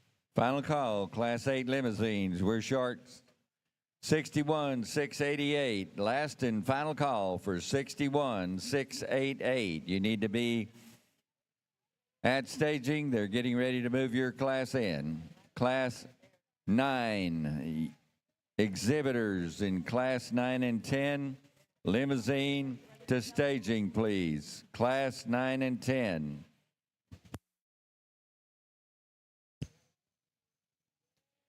And taking first place honors in our Class 7, Carter Marburger of Carmen FFA. Our second place went to Jesse Head of Abernathy FFA. Your third place exhibitor was Ruby Meechan of Giddings FFA. And fourth in the class to Casey Myers of Hawkins FFA. In the arena at this time, Class 8 females in the limousine show. Classes 9 and 10, second call to be checked in with the staging crew. I think pretty similar to the last class. We have a top pair of heifers here that are both very, very good. Beyond that, the black heifer for me is just bolder in her shape, and then uniquely, she still tucks that fresher chest floor into more uniquely assembled front end structure as well. I think she's very, very nice. Extremely high quality type of heifer. Not to take anything away from your red heifer, she's one that just doesn't balance quite as flawlessly from front to back just because she's starting to push that little extra forward chest and then her shoulder assembly. But you've done a tremendous job of presenting this one. Extremely high quality, very, very functional type cattle. From there, I think there's some decisions to be made, and the next two heifers are more alike than they are different. I read the black heifer here just to have more total extension. You're doing a great job sticking with her. She's wanting to be a pushy Simmental heifer. They'll certainly do that, especially as they get big and bred out here. She's one that has a little extra leather. It just doesn't allow her to balance quite as well as those cattle ahead of her. You want to talk about true dimension? This heifer possesses it. Any angle you look at her, she's stout. I like that about her. She's maybe just a little more open in her shoulder construction to go with that. It happens in the fore portion and the top side of her skeleton as well, but she still remains much more collected in terms of her top line as she gets out and goes in relation to the red heifer. Another one here that's just a stoutie. I like that about her. Tremendous in terms of her pin width, what she has into her quarter. We just need to reassemble her top line structure. She wants to pull down in her loin and then really crank up into that tailhead as she gets out and goes. You do a great job of showing her. I can tell you guys have spent a lot of time at home together. Same holds true for you guys as a pair. You work extremely well together. I like that about your heifer. She's leveled down her top line. Just need to reassemble her underneath to make her softer and more sweeping in that rib cage. Well, thank you, Ms. Govert, for that critique on Class 14 in our Junior Simmental show. Our class winner is Mackenzie DeBerry from Lamb County 4-H. Second goes to John Gandy, member of Johnson County 4-H. Our third place female, shown by Madeline Betcher from Lexington FFA. Fourth place goes to Briley Morris from Klein Kane FFA. Fifth, shown by Chloe Litke, Austin County 4-H. And Bryson Heckler from Columbia FFA showed our sixth place female. We're now leading in our last class of Simmental heifers of the day. After this class, we'll select our division winners from classes 13, 14, and 15, and then transition into our grand drive. So it won't be long before we'll start showing shorthorns. So you shorthorn people, shorthorn exhibitors, start getting it on your mind. We won't be long before we get to you. Shorthorn exhibitors, start getting it on your mind.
think they said a couple times over the mic, maybe our limousine show isn't our biggest in terms of numbers, but we've had a great deal of quality through all these classes, and we continue that here in this particular group. One here at the start of the lineup, I like this one an awful lot in terms of her hip and hind leg, the way she's built in her upper hip with that added squareness and dimension. She carries her shape deep and maternal down into her lower quarter and still has that attractive hawk shape and comfort down to the surface. She's bold in the turn to the bottom portion of her rib cage and still fresh in her composition. Everything makes sense on this heifer in terms of her proportionality, the way she's assembled here from the side profile. And again, she takes off and goes, just has more true comfort built into her lower skeleton as we analyze this top pair. Now, she's not quite as neat in terms of her shoulder set. She doesn't have quite as much just thinness to the top side of her neck or neatness in terms of her jawline, and that's where you can like this one in second. She is high tying, very proud in terms of her look, still opens back with plenty of depth in terms of her midrib and fill back into her flank,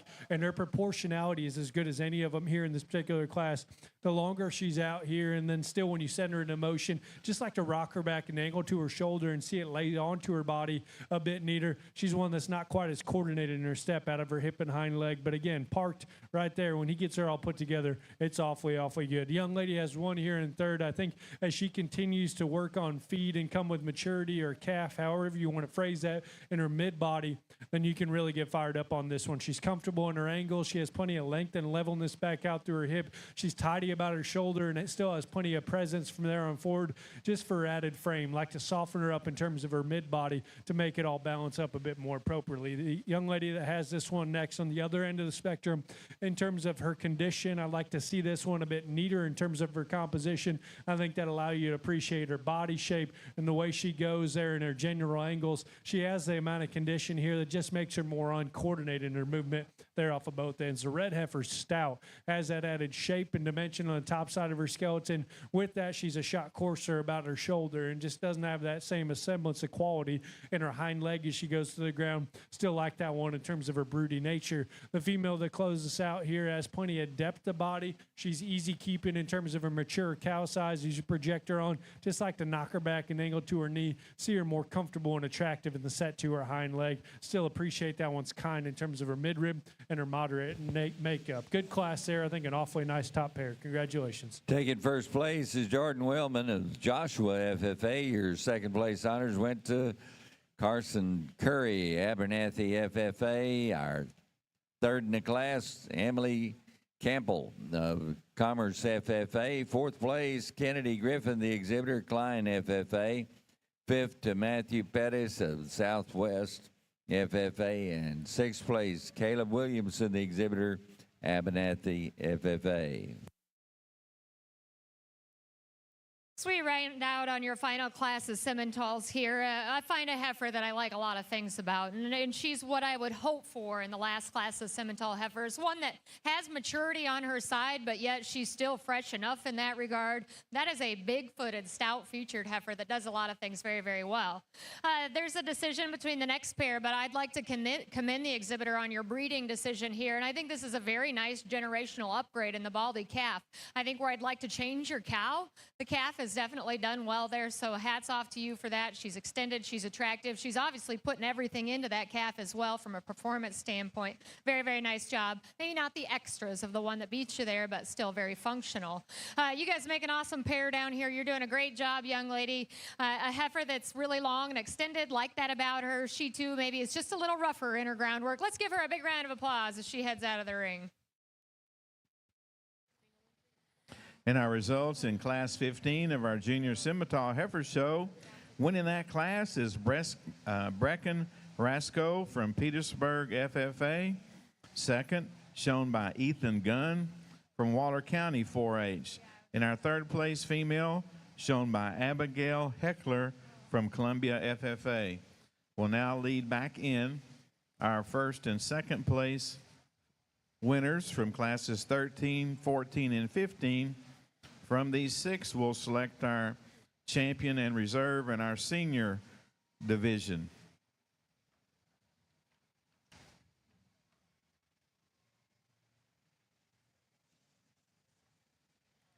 We're on our senior champion drive in our Simmental show in the North Judging Arena. Following that, we'll stage and pick our overall champion in reserve scimitar females. And then following that, we'll start our shorthorn show. So you shorthorn exhibitors, get it on your mind.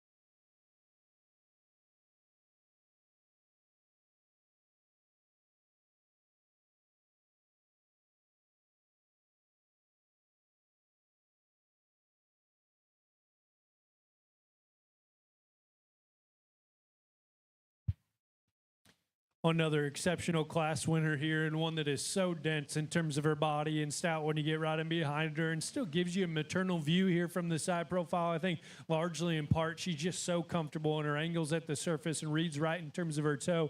One that takes off and goes and remains very collected in her lines here from the side profile.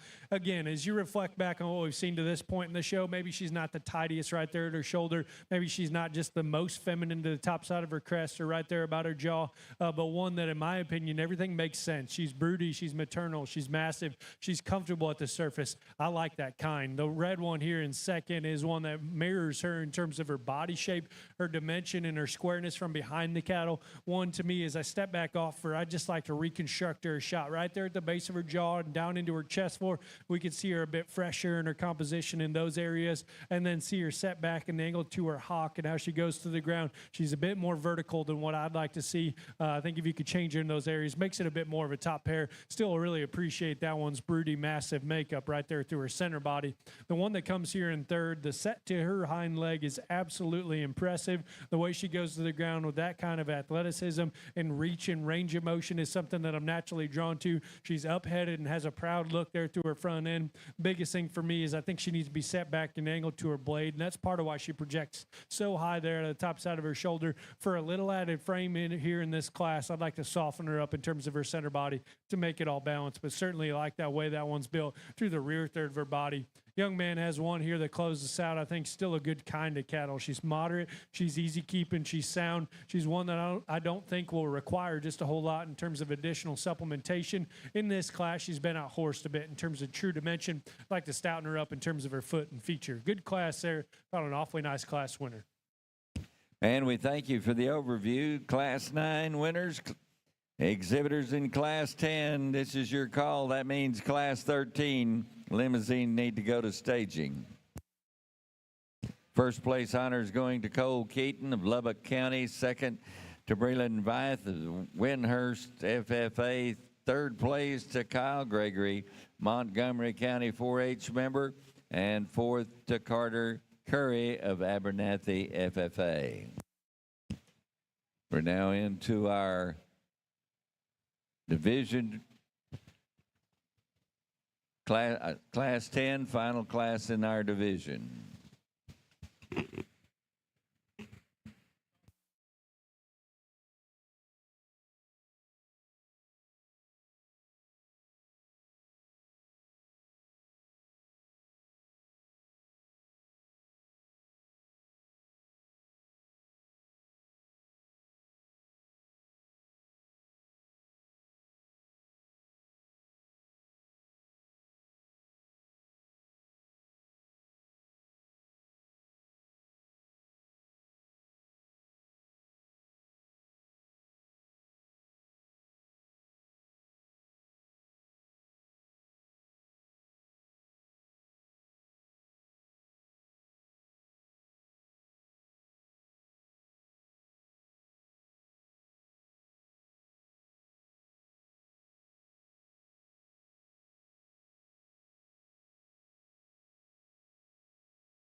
This second call for Class 13 limousines to staging.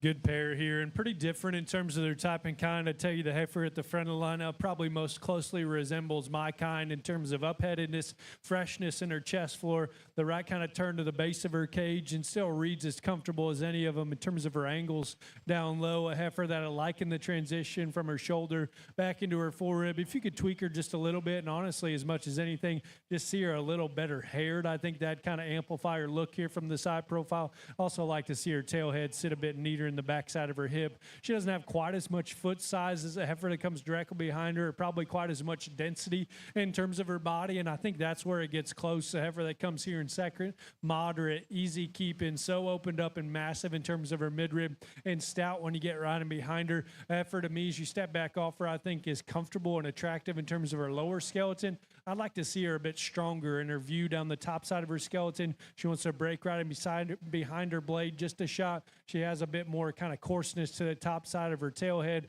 and one that's a little coarser in terms of the feature to her teats here at this stage of the game. I think if you could see her a shot more refined in those few areas, then it makes it a bit closer there in the top pair, because that one is dense in her body and comfortable off of both ends. The heifer that comes here in third has so much drop and turn to the base of her rib, one that's still comfortable in her angles down low. From there, she's maybe a shot more general in her look, from her shoulders forward, a bit shorter in terms of her hip construction, just doesn't have that same neat look in terms of her hind leg when she goes to the ground as those two that go directly in front of her, but I think certainly represents a good kind in terms of body and that easy keeping look. The heifer that closes has plenty of stoutness and squareness in her upper pin set, one that has some added just true performance as you study her here from the side profile. She's one that's pushing a bit more chest. She's a bit coarser in terms of her look from her shoulders forward, and doesn't have that same turn back into her rear rib and flank to really make it all balance up here from the side profile, but certainly appreciate that one's added dimension on the top side of her skeleton. Good class there. I thought an awfully nice top pair. Thank you very much, Mr. Fitzsimmons, for the overview of your Class 10 limousine cattle. Taking first place honors is Weston Austin of Weatherford FFA. Second going to Kason Kaiser of the Hudson FFA chapter. Third, Jack Lewis, the exhibitor from Kinney County 4-H. And fourth, Brooke Madison Walker, Northwest FFA. And this brings us to our Junior Division Championship drive here in the limousine show. So that means you exhibitors in the final division, Class 13, y'all need to be moving to staging and checking in. Class 13, Class 14 and 15 need to be standing ready.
really a good division here as we get them back out. And I think a lot of similarities in terms of just density and power and dimension as you study, especially here, the front portion of this lineup, and a set of cattle that, in my opinion, had the most true kind of elevation in their assembly, equality of their skeleton, the way that they go there off of both ends. I thought here in the front class, or first class, is one that I liked an awful lot in terms of her hind leg, and one that's set further back and angled to her knee in that particular grouping. Maybe not the extras in terms of look, but I like that one in terms of reach and range of motion. The one that comes out of class 2, so powerful, so stout as you study her at every angle. One, to me, could hook up a bit stronger from her shoulder back into her full rib, but in that particular class, she still had the advantage in terms of flexibility, certainly has a clear-cut advantage in terms of overall dimension.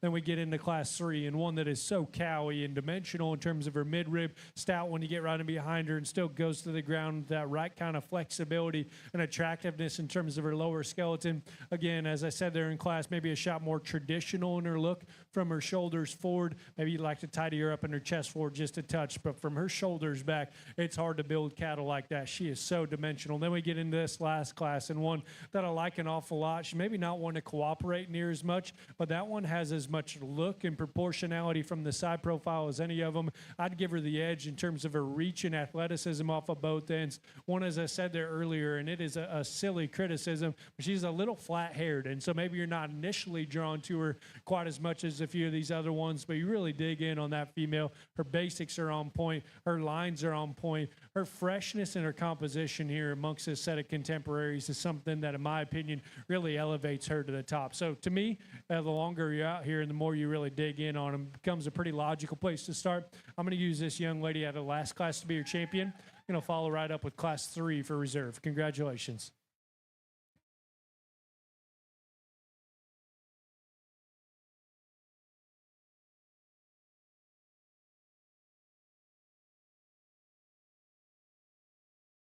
Well, congratulations to our Junior Heifer Division winner. That's entry 47-951, Weston Austin of Weatherford, Texas, the winner of our Class 10 in this division, taking champion Junior Heifer.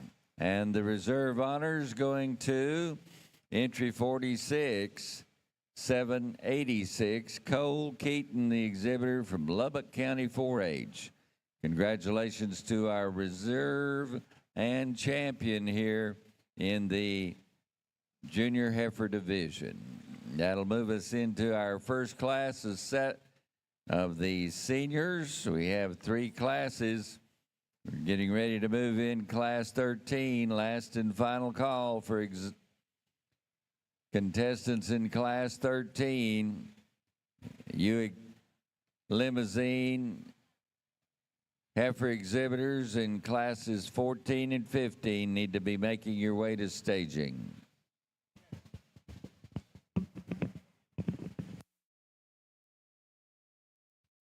Get over here in your last division of Simmentals, we caught a second place there to a tattoo. And so the heifers, that doesn't change the picture on the top side for class winners. And I think they're all very, very nice. Tremendously high quality, all really functional type females that represent power and muscularity, but yet do it in a ladylike fashion. And that's where the one that I'm going to utilize to win just excels the rest of them in terms of her joint work, the way she lays into her shoulder. There is no doubt that boldness is on her side, yet she still has the most advantage in terms of extension up front. Very, very high quality. I guess for me, where the heartburn lies is I'm going to end up leaving out a heifer that's very, very good. And in other shows where she doesn't run into a pair like she has, she logics herself to champion pretty easily. And so I could split a pair of cattle up and squeeze her between, but in my mind, that doesn't make sense when I tell you on the microphone I still had a very close decision within a class.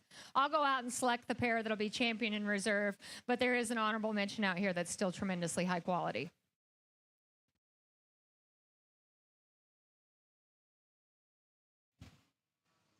And there's your senior champion female coming out of class number 13, exhibited by Levi Buchanan from Ellis County 4-H. And our reserve is our second place out of class number 13, exhibited by Burke Shipman Johnson County 4-H. Congratulations to our division winners as well as all the youngsters who showed in our senior classes of our Simmental breed. We're now staging our division winners from our calf, junior, and senior divisions, and we will select our overall champion, Simmental female.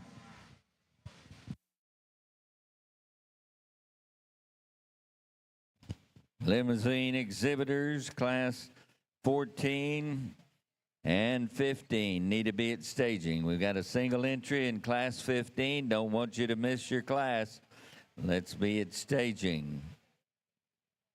This division's going to move along pretty quick, so this will be a heads up for the first class of Charlets. We'll move right into that Charlet show at the conclusion of our Grand Champion drive in the limousine.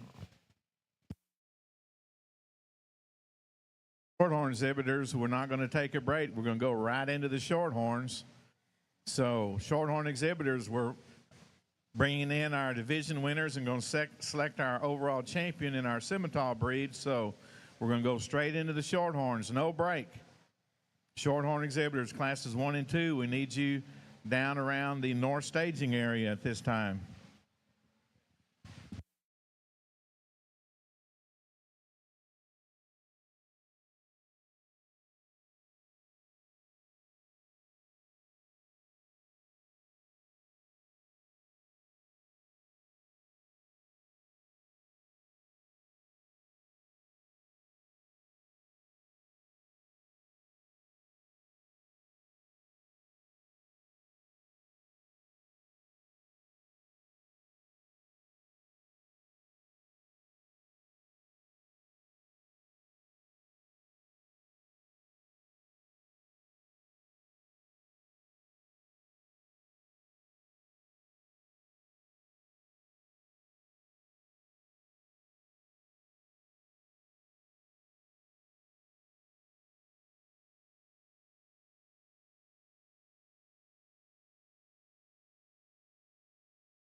Get over here to pick a grand champion Simmental, and the 3 age divisions represent themselves very well. I think they all fit into that extremely well, and they're very high quality, very deep all the way down. Some of those calf classes ran 5 and 6 deep, and we get them back out here and compare them, and I'm really comfortable with my choice for champion and reserve, and I'm not going to take a lot of time here, and I don't mean that out of disrespect, guys, but when I have my mind made up, we don't need to spend a whole lot more time studying.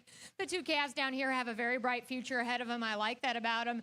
Future is important as you pick a calf, not maybe necessarily they're there today, but I think they've got a lot of come in them, and that's important. Boy, this heifer is stout. She is powerful. I love that about her. I said earlier, maybe the shape to her pole isn't as feminine as some of the other cattle. Got a little more in terms of her tail head laid into her spine, a shot better. And so logically, that leads me to a pair of heifers that are extremely impressive. They're going to be your champion in reserve. Congratulations, gentlemen.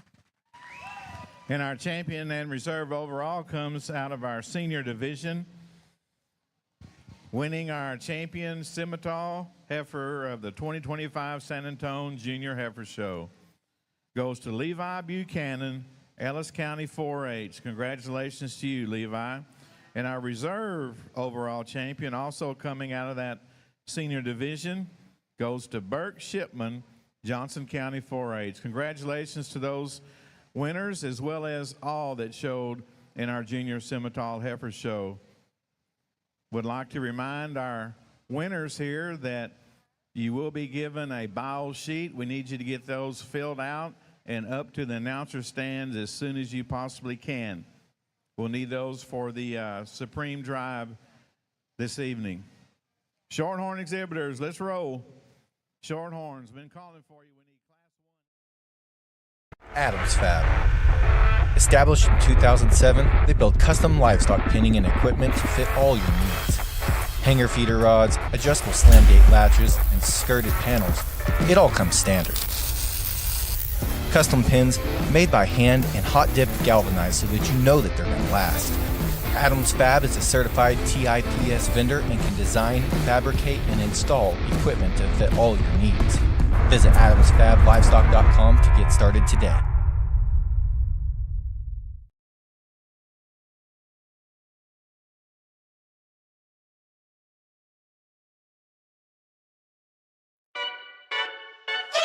Every detail matters when preparing your livestock for the show ring.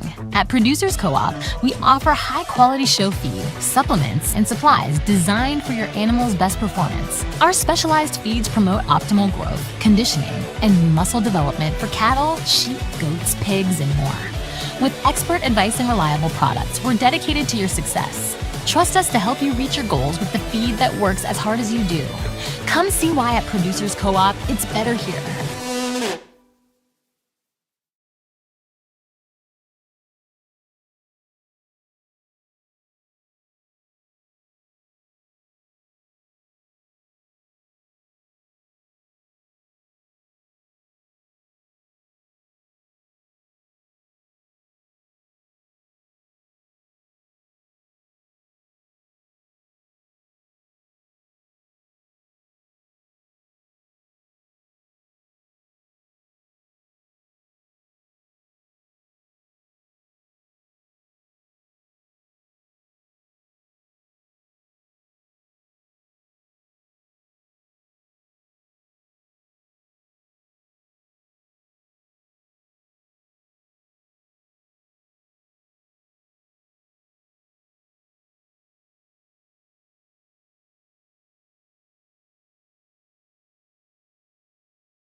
here in our San Antonio Junior Heifer Show in the Charolais division.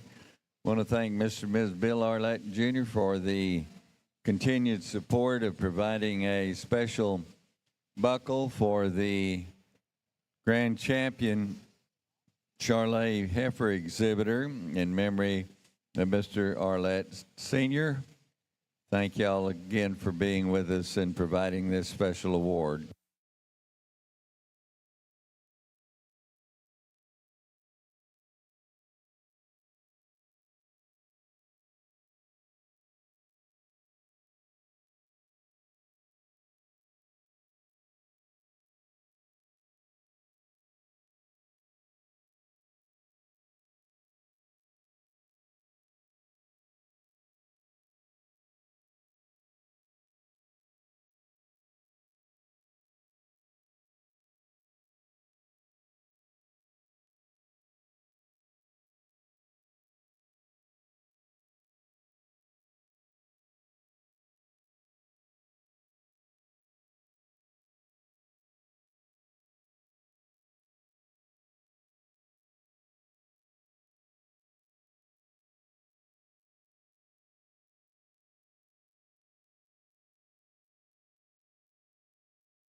Well, an awesome way to start us off here in our Charolais show. Got a lot of quality from start to finish. Kind of a little bit of a rowdy bunch. Maybe these heifers aren't wanting to cooperate near as much, but when they get them all put together, this is an awesome set from start to finish. I think all the way down the line, a heifer down there at the very end that still has a great deal of quality, and if managed correctly, can certainly be in contention by the time they roll around and become big breds. The heifer that I used to win, no question, this is the place to start. And in terms of big feet, comfortable and attractive angles off of both ends, one that projects neat out of the top side of a smooth shoulder and still comes back with a fresh and bold body type. This one remains very collected in her lines and I think does a lot of things right, especially at the surface. I'm a big feet and legs guy, and that one's as good as any of them by a long shot. Maybe you'd like to open her up just a shot in her heart and full rib, but I think with time and feed, that'll continue to get better. The remainder of that calf is certainly impressive. The one that comes here in second is unmatched in terms of body shape, full rib, turn to the base of her cage, and now she fills back into her flank. She's pushing on it a little bit on the halter more than what maybe this young lady would like, but I think you still can read that one's right in terms of her angles and gives you a good look here from the side profile. She's not quite as tidy right there at her throat latch, maybe not quite as neat on the front side of her chest floor, but bold-bodied, massive in her rib, and comfortable off of both ends. That kind's going to continually work up. The heifer here in third, I think you could argue proportions as well as any of them on the stand. She's very neat and attractive from her shoulders forward. She opens back bold in terms of her center body and very fresh and crisp in terms of her lines. One that's attractive in terms of her skeleton here on the stand.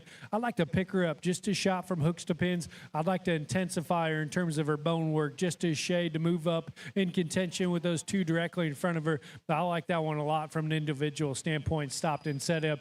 Young man has one here in fourth.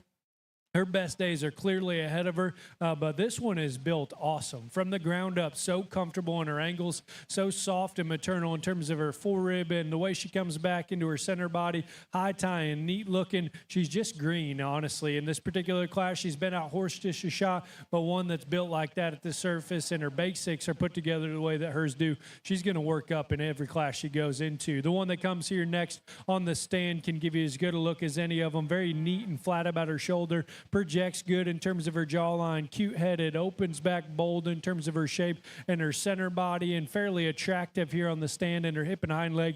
She doesn't ever want to just go, and it makes you kind of question the way she's built there at her shoulder and down into her knee. She's not quite as confident or as fluid in her movement, but that one's got some awfully fun pieces when you study her from the side profile. The heifer that comes here next, again, the front two-thirds of her body are certainly impressive. High tying, projects with some added presence there through her front end, bold in her transition from her shoulder back into her forward, and soft in terms of her center rib. To me, she needs to come with a bit more flexibility right there at her hock and as she goes to the pastern to make it match what she has built there through her front end, but one that I think certainly, if managed correctly, has a great deal of success still coming her way.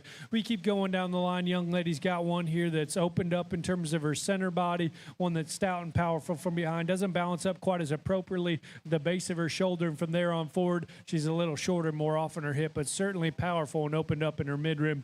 This heifer here has some fun pieces. She's high tying and extended shoulders forward, soft bodied and stout up high. She's a little coarser in the transition from her shoulder back into her forward, a little tighter back into her flank, like to rock her back at her knee. If we can make those pieces come together a bit more seamlessly, she becomes more in contention. The heifer that comes here next, stout and dimensional up high. I'd like to see her have that same turn right there at her heart and forward. See her a bit more comfortable and confident in her step there out of her front end. Young man's got one coming here next. Bold and powerful up high. Like to soften her up to the base of her rib. See her a shot more comfortable in her step there off those rear two.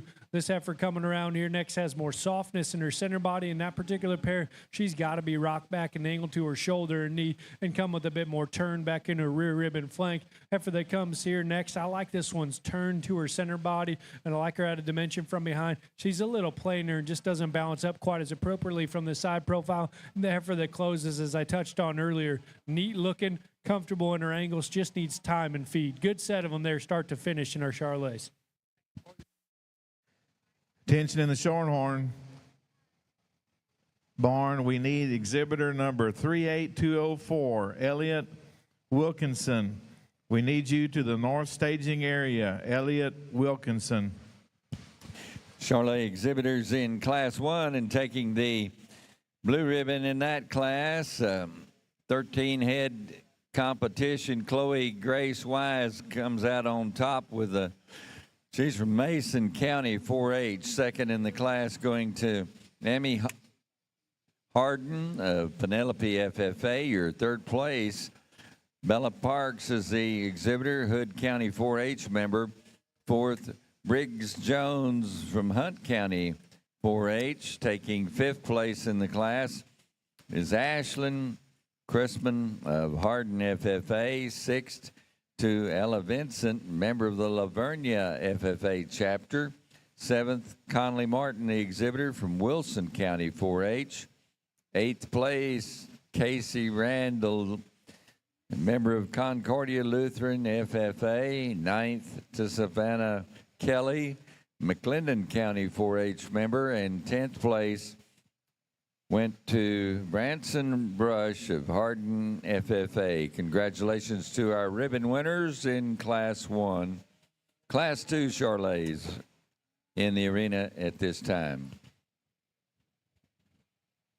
I'm not here to make projections or accusations in terms of age in relation to where these cattle are shown, but what I am here to do is just evaluate the cattle that are brought to me and make decisions based on what you're comfortable with. And your environmental limitations can let you decide what you do in this class. And in my particular mind, I find a heifer that's the most unique in terms of foot size and bone and stoutness and extra feature. Is she the biggest framed? Yes. And is she perfect? Certainly not. She wants to get a little loose in the way she handles her pieces and holds herself together. But is that a big framed heifer that doesn't have enough substance? Absolutely not. And when she does pull her pieces together, she still gives me a very unique look from the side. I just read her as the loosest and most functional in her structure. And as we read in females, that becomes important. I want to make a case for this heifer because she blends herself so well in terms of her pieces. I do appreciate her moderation over the heifer that wins the class. But with that, if she had a perfect hind leg, it'd be a different story, but she wants to hawk on a little for me. As she meets the surface on those hind legs, she just doesn't set down quite as square, but still a very high quality individual I like a lot of things about. So then I say to myself, on the standstill, do I love one? Yes, and that's this heifer in third. And before we set her into motion, she proportions as good as anything. Yeah, she's got a little to her throat latch. It just goes with her kind. She's easy feeding, soft in terms of her ribbon body.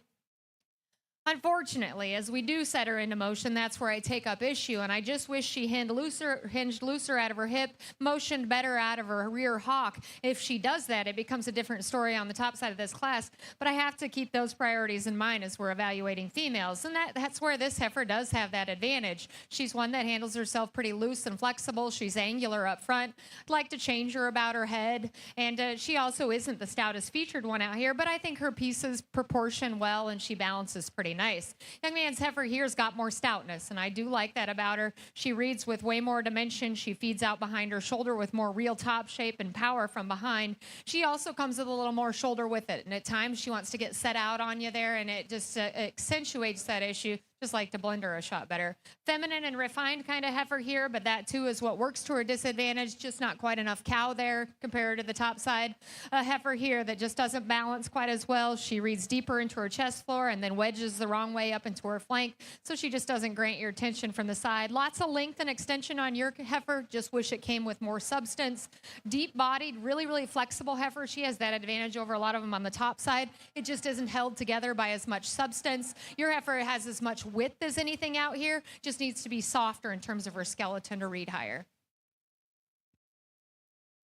Well, thank you, Ms. Gevitt, for that critique of class number 7 in our junior shorthorn show. Winning the class is Hayden Wallace from Hill County 4-H. Our second place exhibitor, Lady Brumley from Hunt County 4-H. Taking the third place ribbon is Piper Carr from Lamb County 4-H. Our fourth place exhibitor is Peyton King, McKinney FFA. Fifth place, shown by Aiden Mesler, Iowa Park FFA.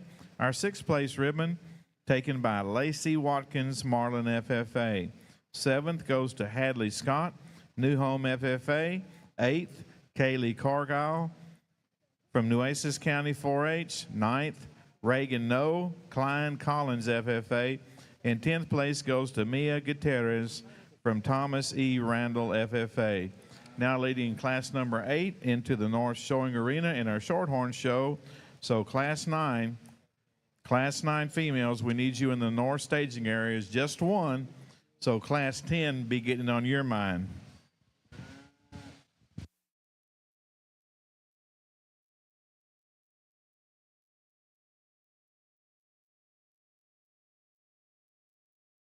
This is final call for Class 3 to staging in our Charolais show. It'll be your first call for Class 4. Final call for staging of Class 3 Charolais.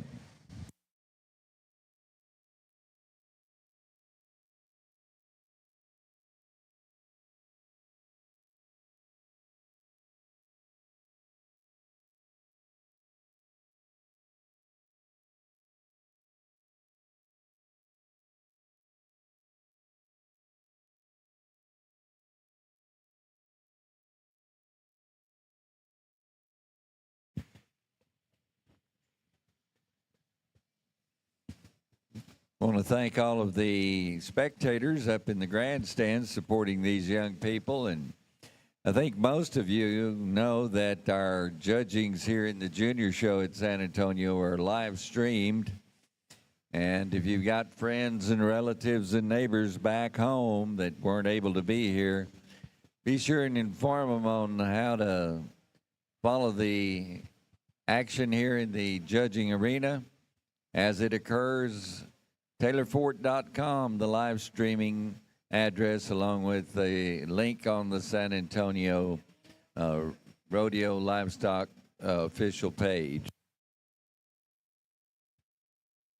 Very good class of Charolais heifers here, and never a question on where to start. This heifer at the front of the lineup, I think it's pretty fun to evaluate. Again, similar to our last class winner, got giant feet and very attractive in terms of her angles at the surface.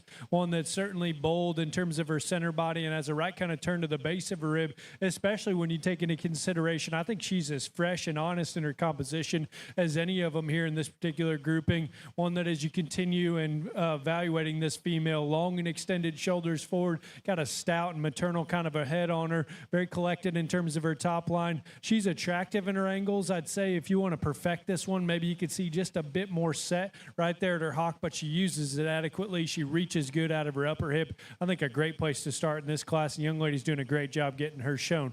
The one that comes here in second, I think as you analyze this one for what she brings to the table, so maternal and opened up and massive in terms of her midrib, as comfortable as any of them there off of both ends. One that's still neat about her shoulder and has the right kind of proportionality here from the side profile. You analyze her in comparison back to my class winner. She's maybe not quite as just neat looking there from her shoulders forward or right there about her jawline. Maybe not presented quite as highly. One that could be just a shot stouter in terms of her foot size and her feature right there in terms of her toes. But her basics are on point. Soft-bodied, easy keeping, comfortable off of both ends. That kind's going to continually work up all day. The one that comes here in third, I'm drawn to this one's flexible build. This one's reach and range of motion off of both ends. Plenty of turn to the upper portion of her rib cage. And when she gets her all put together, she can give you a very high quality look. To me, I wish she had a bit more softness in her midrib and how she's built back into her flank relative to her chest floor to make that all balance up a bit more appropriately. But from the ground up, that one is built right in terms of her angles. The one that comes here in fourth on the stand, I think certainly gives you a neat look. Smooth shouldered, high tying, flat to the top side of her neck, deep and bold in terms of her center body. She takes off and goes and is just a bit more restricted out of her hip and hind leg, where I'd also like to just pick her up from hooks to pins. You change her there off her rear two, and that one really becomes in contention. The heifer that comes here next, again, sound and comfortable off of both ends. She's pretty soft in terms of her makeup here from the side profile and smooth about her shoulder. She's just a bit deeper about her shoulder, deeper from her crest down into her throat latch. One that for having some added depth in terms of her chest doesn't offset it with added depth in terms of her center body. I like her reach and her range of motion. Just like to see her balance up a bit more appropriately. The heifer that comes here next, certainly powerful and dense in terms of her body type and her shape up high. I wish she went with more confidence and flexibility there off of both ends. Just a little timid in terms of her step off those rear two, but certainly appreciate her added power. The one that comes here next, long and extended, smoother in terms of her makeup here in this particular pair. Like to soften her up in terms of her center body for her added frame to make it all balance up a bit more appropriately, but she's big-footed and comfortable in her hind leg. Heifer that closes, certainly extended in her type and kind, fresh in her composition, just a little raw out here today. Like to soften her up in terms of her general makeup. Good class, an awfully nice class winner. Thank you, Mr. Fitzsimmons, and ladies and gentlemen, we'll have those results for you in a moment. Final call for Class 3. Charolais to staging. You'll be moving in the arena next. Class 4, let's bring them up and check them in the staging area. Taking our first place honors here in Class 2, that was entry 62-247. Caitlin Sullivan, the exhibitor from the Hill County 4-H. Second in the class went to Brianna Bringsley of Montgomery FFA. Your third place award, Jordan Campbell, the exhibitor, Fort Bend County 4-H member.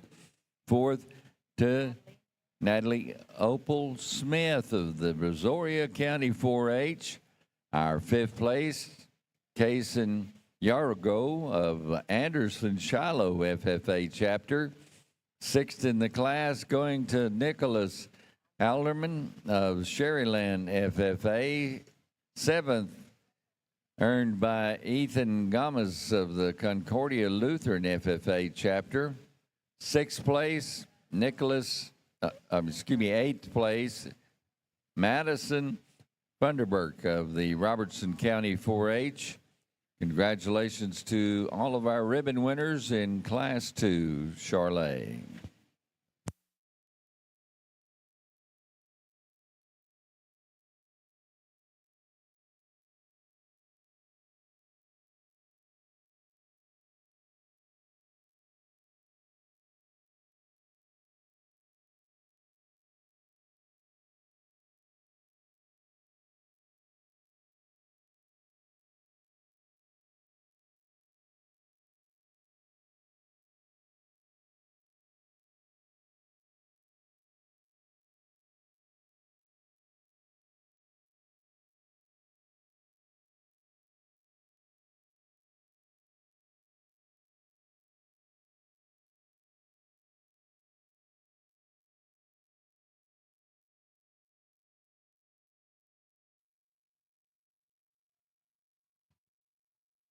A really nice pair of white heifers on the shorthorn side, and the heifer I'm going to utilize to win just kind of swallows the other one in terms of performance. There's just a lot more cow there. You get her on the 3/4, she's bolder at every angle you look at her, and then she extends that neck so much higher out of the top side of her shoulder because of the angulation up through her shoulder and the way she lays into her knee. Now, is she perfect? No, there hasn't been one that has escaped me today yet that was. She just needs to be modified a shot in the shape to that hock. She still gets around good enough, but that's where I'd like to change her. I want to make this one the upgrade in that regard because she is a little better in the set to her hock.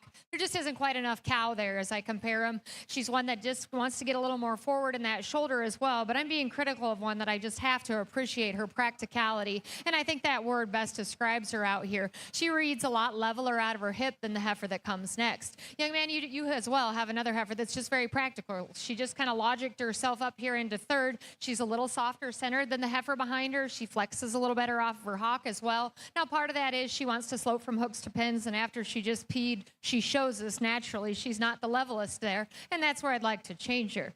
Don't mind if you like this one of the pair, because when you get her stuck from the side, she is so level on the top side of her lines, but with that comes harshness underneath in her forerib and into her flank. She's one that just doesn't hit me quite as soft as some of the other cattles. I read this heifer to be more pliable in terms of her rib shape. She does come with that softness to her flank in comparison to the heifer ahead of her, but she gets a little flatter. She wants to crank up in that tail head. There just isn't quite enough true cow power there, and so some of you may say, then why not use the easy doing white one to beat her? And I don't disagree, because she is that. She's easier doing, really one that's going to handle herself well as far as maintaining that degree of condition and production. It just gets rounder and less attractive as we get off to the side of her. I still think, though, she fits into a nice package, especially as we compare to the heifer that comes next. She just balances a little better. This one's a little heavier fronted and reads with less to the backside of her skeleton. One that you show awfully well here, young man, just gets too upright in the angulation to her shoulder. Length of body is on this one side. She's fairly practical as she gets out and goes. Like some of the cattle we've seen, though, she gets a little harsher in her forerib, just that center body. Need to make her naturally softer. This heifer's got plenty to her. I like that about her, and she's good enough looking. She kinks her tail and tightens up in her structure in her entirety. Needs to be more flexible. Big, stout enough featured, one that's got pen width. She's got muscularity. She, too, is a little rigid in her movement.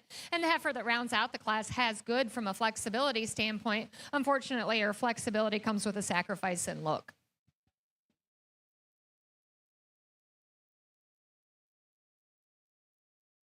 Results of class number 8 in our junior shorthorn show. Winning the class is Cannon Clear, Madison County 4-H. Our second place exhibitor is Keegan George, Kirbyville FFA. Placing third in class number 8 is Thomas Butler, Anderson Shiro FFA. Our fourth place heifer shown by Aubrey Cano from Thomas E. Randall FFA. Fifth place ribbon awarded to Caleb Rodriguez, Lake Creek FFA. Placing sixth, Alexis Pacheco from McDade FFA. Seventh, shown by Eli Pope, Wharton County 4-H. Our 8th place heifer showed by Caden Gutierrez from Thomas E. Randall FFA. 9th, shown by Wade Stutz, Mineral Wells FFA. And 10th, Elliot Wilkinson, Aubrey FFA.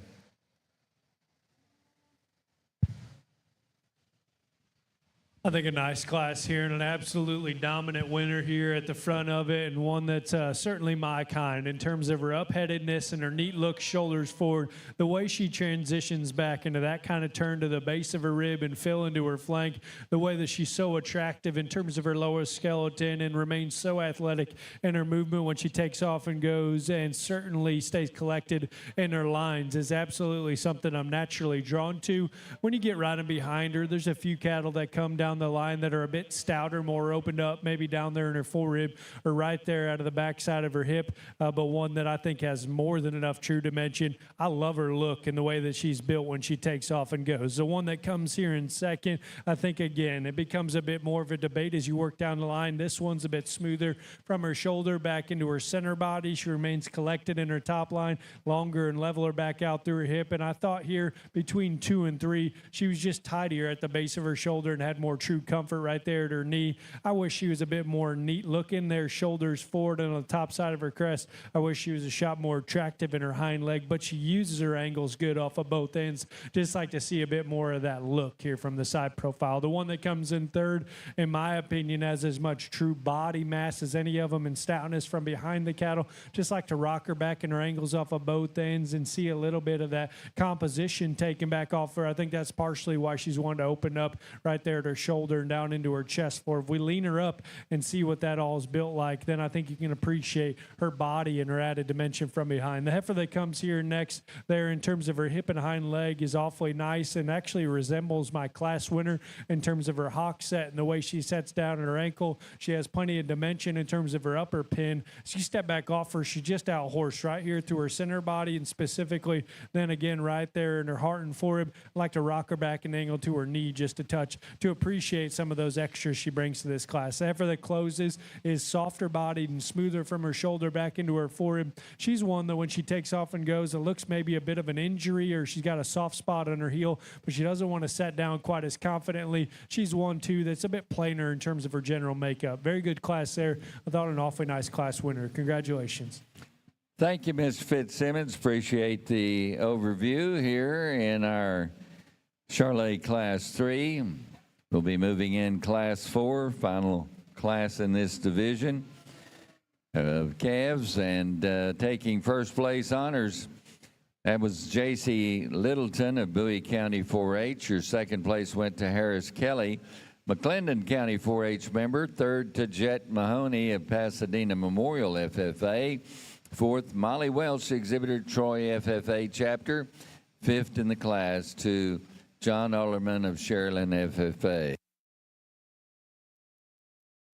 Single entry in the shorthorn side over here that really meets the surface with lots of substance in terms of her foot size, bone, and you read her up from a compositional standpoint, and I think she has honest muscle shape and not excessive in the degree of condition. Just a nice project for the young man. Let's give him a round of applause as he heads on out. Results of class number 9, winning the class, Easton Messler, Iowa Park FFA. Congratulations to you, Easton. Bring in class 10 in our junior shorthorn show.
Really a fun class to evaluate here. And again, a pretty decisive winner, in my opinion, one that just wins because of the way she's built there at the surface. And I don't want to get to sound like a broken record, but to me, that is the utmost importance. This one's foot size and shape, and the way that she goes with that kind of reach and range of motion is what I'm initially drawn to. Then you analyze her further. She's fresh in her chest floor, neat and tidy in terms of her presence from her shoulder forward, opens back with plenty of turn to the base of her rib, has some surprising stoutness when you get right in behind these cattle. Again, one that I think has an incredibly bright future, and even today gives you a very commanding look. 2 and 3 are a bit closer, and the heifer that goes in second, to me, is smoother in her transition from her shoulder back into her forerib. She's one that's more comfortable in her step off of both ends, but most specifically right there at her hock, one that gives you a very neat look in terms of her presence and proportionality, shoulders forward, and then freshness right there at the base of her body. I think a female that certainly you like an awful lot. She doesn't have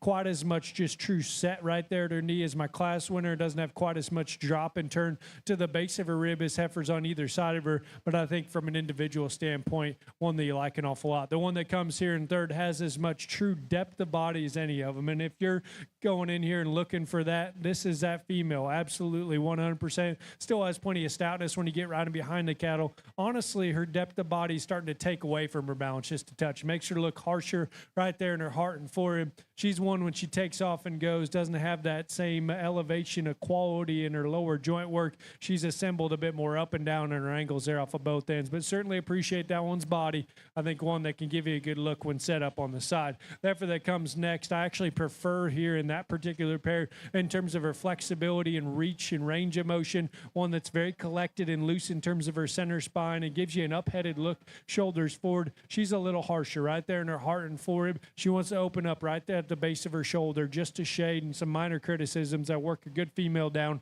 in an awfully high quality class. After that comes here next, sound and comfortable off of both ends, has a moderate, easy keeping look about her. I'd like to see this one have a bit more foot and feature, see her have a bit more true mass to work up in an awfully stout class. After that comes next, long and extended here from the side profile, a little uncorded in her movement off of both ends and forward added frame, just like to soften her up in terms of her center body. An absolute beast coming here next, and certainly one that's stout from every angle. To me, she's a little heavy in terms of her condition. She doesn't transition quite as neat from shoulder to forerib or have that same confidence in her step off of both ends. Young man's heifer that closes sound off of both ends. I like that one's freshness. I like her to look on the top side of her skeleton, like to soften her up in terms of her center body and stouten her up at her ankle. Good class, an awfully nice class winner.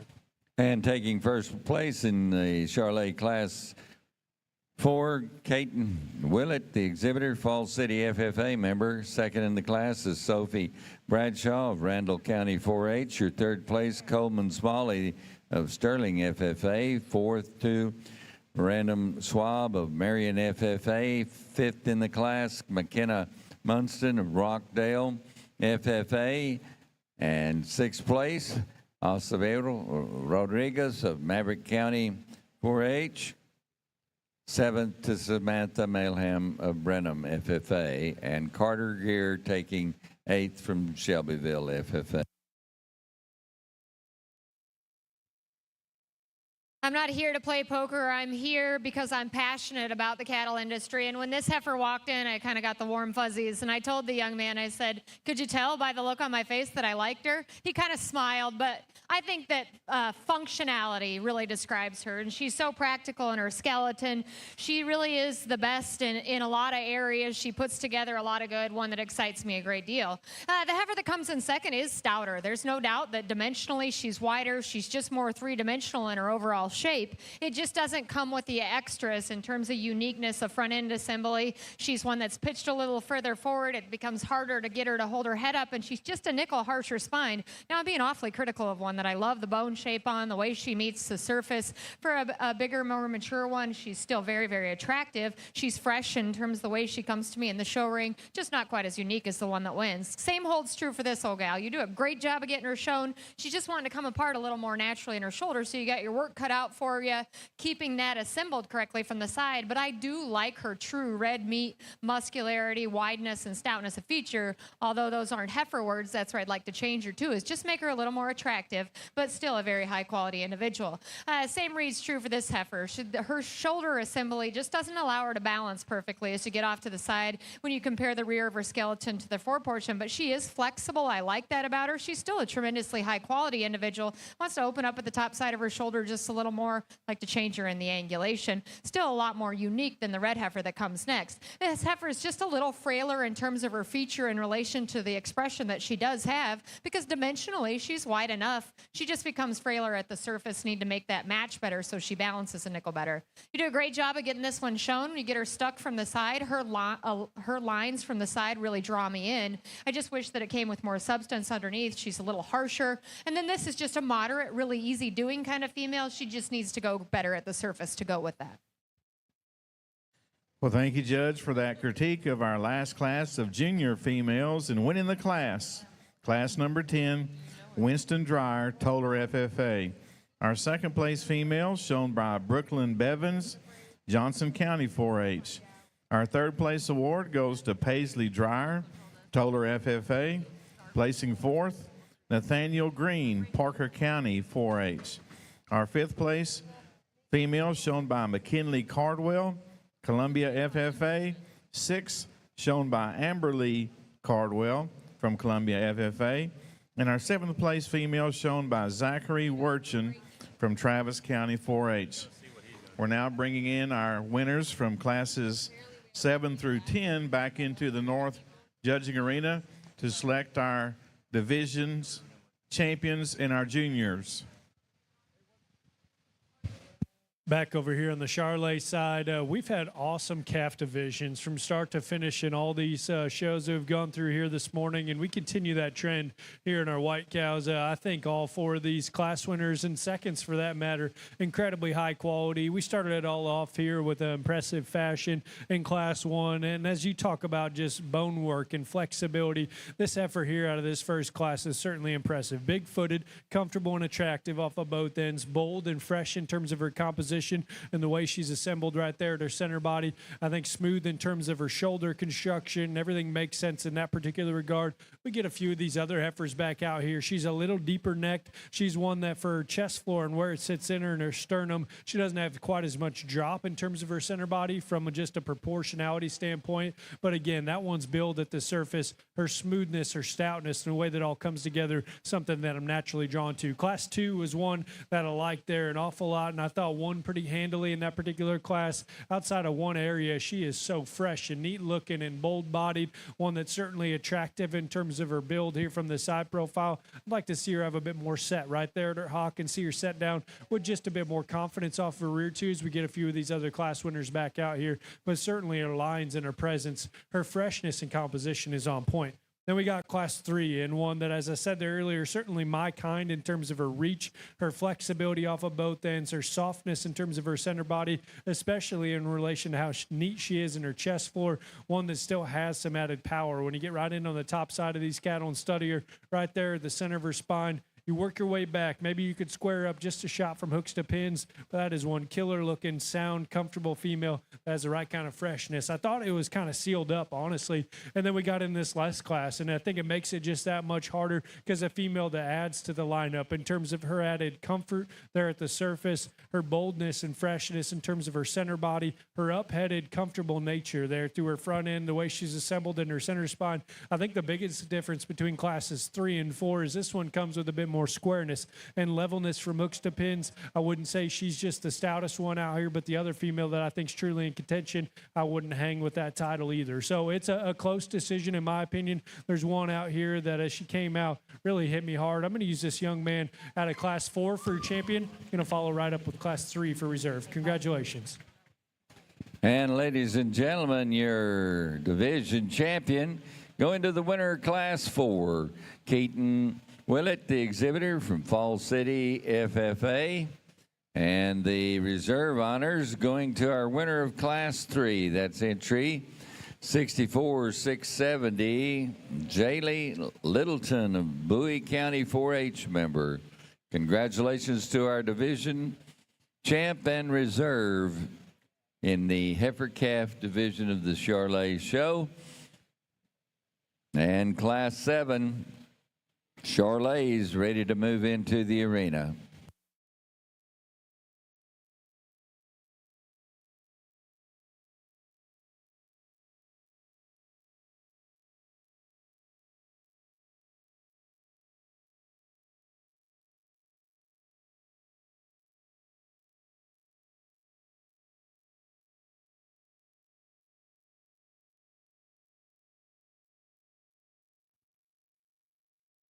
I think another nice division, and again, an example that quality comes in different shapes and sizes, and a lot of that is represented out here. The heifer out of the first class, tremendously big bone, one that's got some frame size, but some softness to go with it. Does she hold herself together perfectly in terms of her pieces? We could maybe get a little critical of her transitions there, but still, you have to appreciate that one's stoutness as she steps down on the surface. She's one that's very, very nice. The white heifer on the standstill here, she's undeniable in terms of the way she balances her rib and body. I love that about her. We set her into motion, and I asked those questions in terms of her hock. Is it perfect? No. Is it functional enough? Absolutely. But she's really, really attractive as you get off to the side. Young man had a single entry here that's a very practical kind of cattle.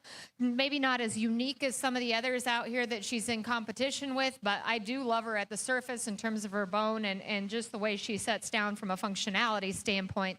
And then if you were listening earlier, I already showed you my hand, and I think I'm pretty confident that this is the best one. Young man here is going to be champion, and the second out of his class will be reserve. Congratulations. And our champion in our junior division comes to us out of class number 10, shown by Winston Dreyer from Toller FFA. In second place, also coming out, a second in reserve in our junior division, coming out of class number 10, shown by Brooklyn Bevins from Johnson County 4-H. Congratulations to all the youngsters in our junior shorthorn classes. Attention in the barn. We need our Class 8 Charolais to staging, and Class 9 moving toward the staging area. Class 8, first call, Charolais to staging, please.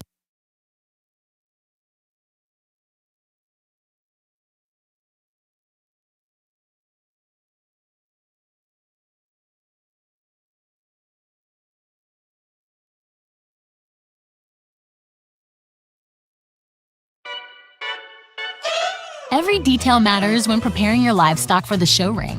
At Producers Co-op, we offer high-quality show feed, supplements, and supplies designed for your animal's best performance. Our specialized feeds promote optimal growth, conditioning, and muscle development for cattle, sheep, goats, pigs, and more. With expert advice and reliable products, we're dedicated to your success. Trust us to help you reach your goals with the feed that works as hard as you do. Come see why at Producers Co-op, it's better here.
Attention in the barn, and primarily to our polled Hereford exhibitors. At the conclusion of the Shorthorn show here in the North Arena, we'll take a 25-minute break before we start our polled Hereford show. So, you polled Hereford exhibitors, After the conclusion of the Shorthorn show, we'll take a quick 25-minute break in the North Arena and start back up. So, Polled Herefords, Shorthorn conclusion. Look at your watch, add 25 minutes. That's your start time.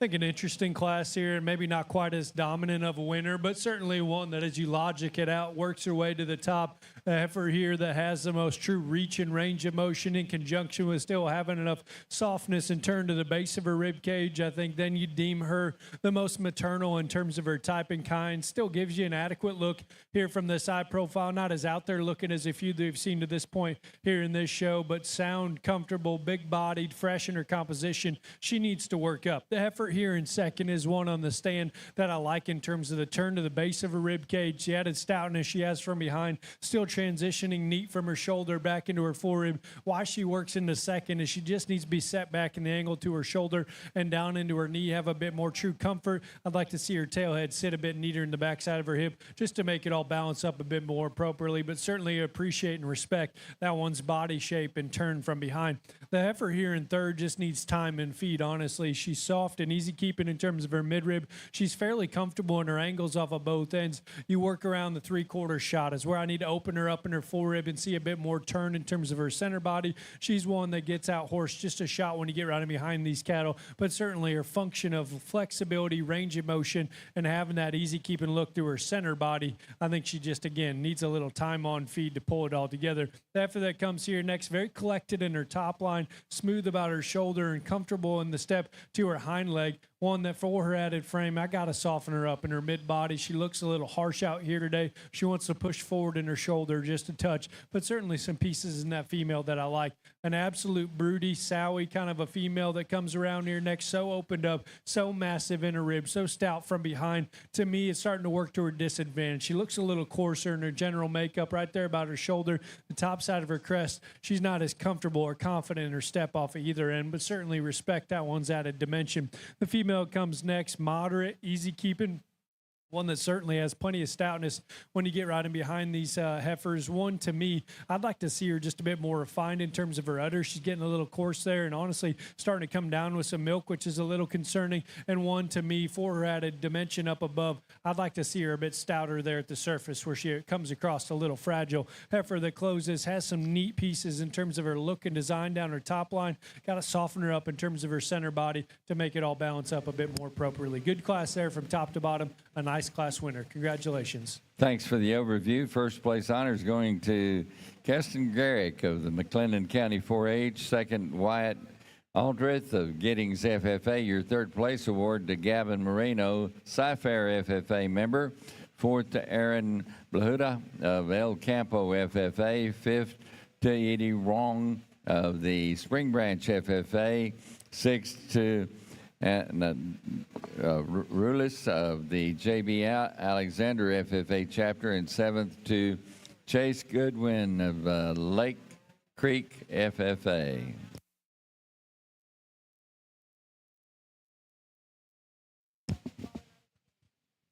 We got Class 8 moving in, and you Class 9 exhibitors in the Charlet show need to be in staging.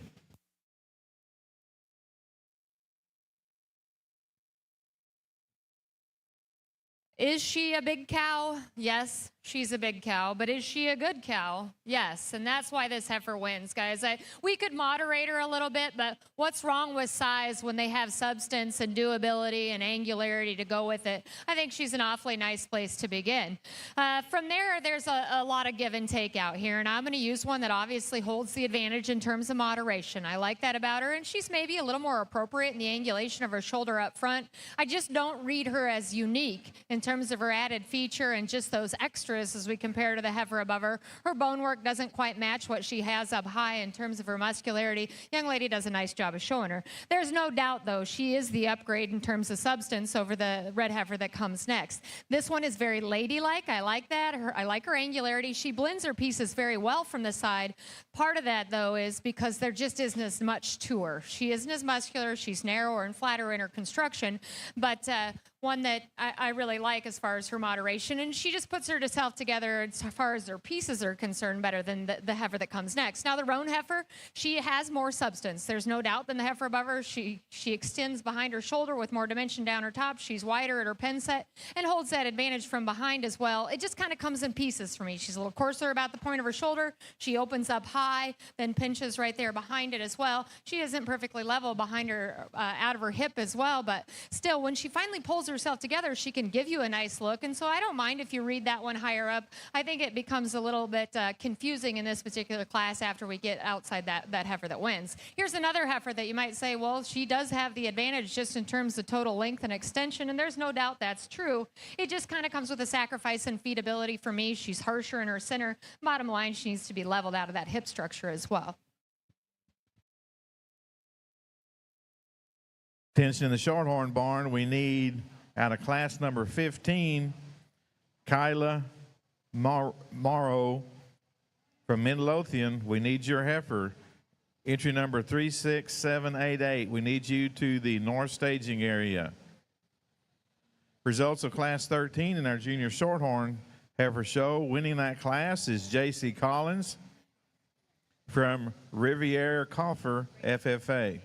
Our second place shown by Ashlyn Wood, Roosevelt FFA. Third place shown by Kaylee Simon, Caldwell FFA. Fourth, Leighton Robertson from Wimberley FFA. And our fifth place shown by James Babcock from Gainesville FFA. We now have class 14 in the arena on our north side. So class 15 Shorthorn heifers, we need your females into the north staging area.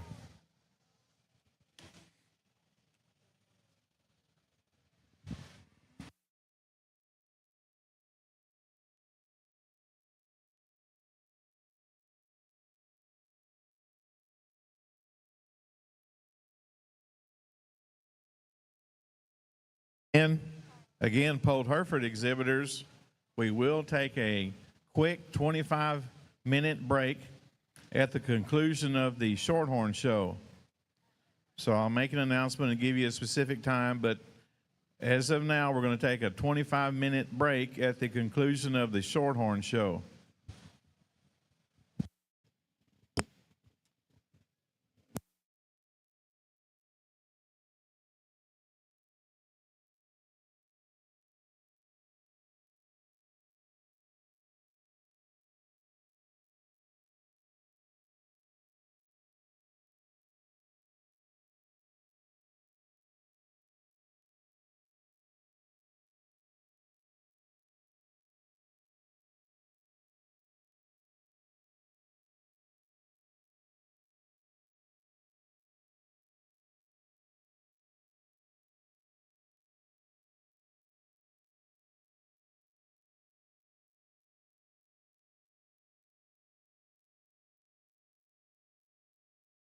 Attention in the barn. We've had a wallet turned into us. No ID, but some cash in it. There's a few cards in there that if you can identify what these cards are, that I think would be sufficient to turn it over. But we've got a men's wallet. It's a Justin brand wallet that was turned into us at the, and here comes Donnie again. What are we going to do with him, Harvey? That superintendent job must not pay very well. He was after a credit card. Now he's after cash. Anyhow, wallet. If you're missing a wallet, come to the announcer stand.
Again, a good class here in our Charolais, and I'm going to start talking them as they peel around here because I think that's where my class winner really separates herself. Her looseness in terms of her center spine, her foot size, and her reach off of both ends. One that's still fresh and honest in terms of her composition and has that added body shape there to the base of her cage is something that I think certainly in this class elevates her. One that maybe isn't quite as tidy there to the top side of her neck. She maybe not quite as refined about her head, but again, broody in her center body. Easily has the most true comfort built into her lower skeleton. A great place to start here in this class. 2 and 3 are pretty similar in terms of their type and kind. The heifer that I used in second, to me, is just a bit more collected in terms of her top line right there to the back side of her shoulder. She's bold and round in terms of her body type. Has plenty of feature there at the surface and gives you a proportional view here from the side profile. I'd like to set her back off of her up there in her shoulder and down into her knee. See her a shot more comfortable right there at her hock as she goes to the ground. And I think that kind of shows up just a bit right there in her center spine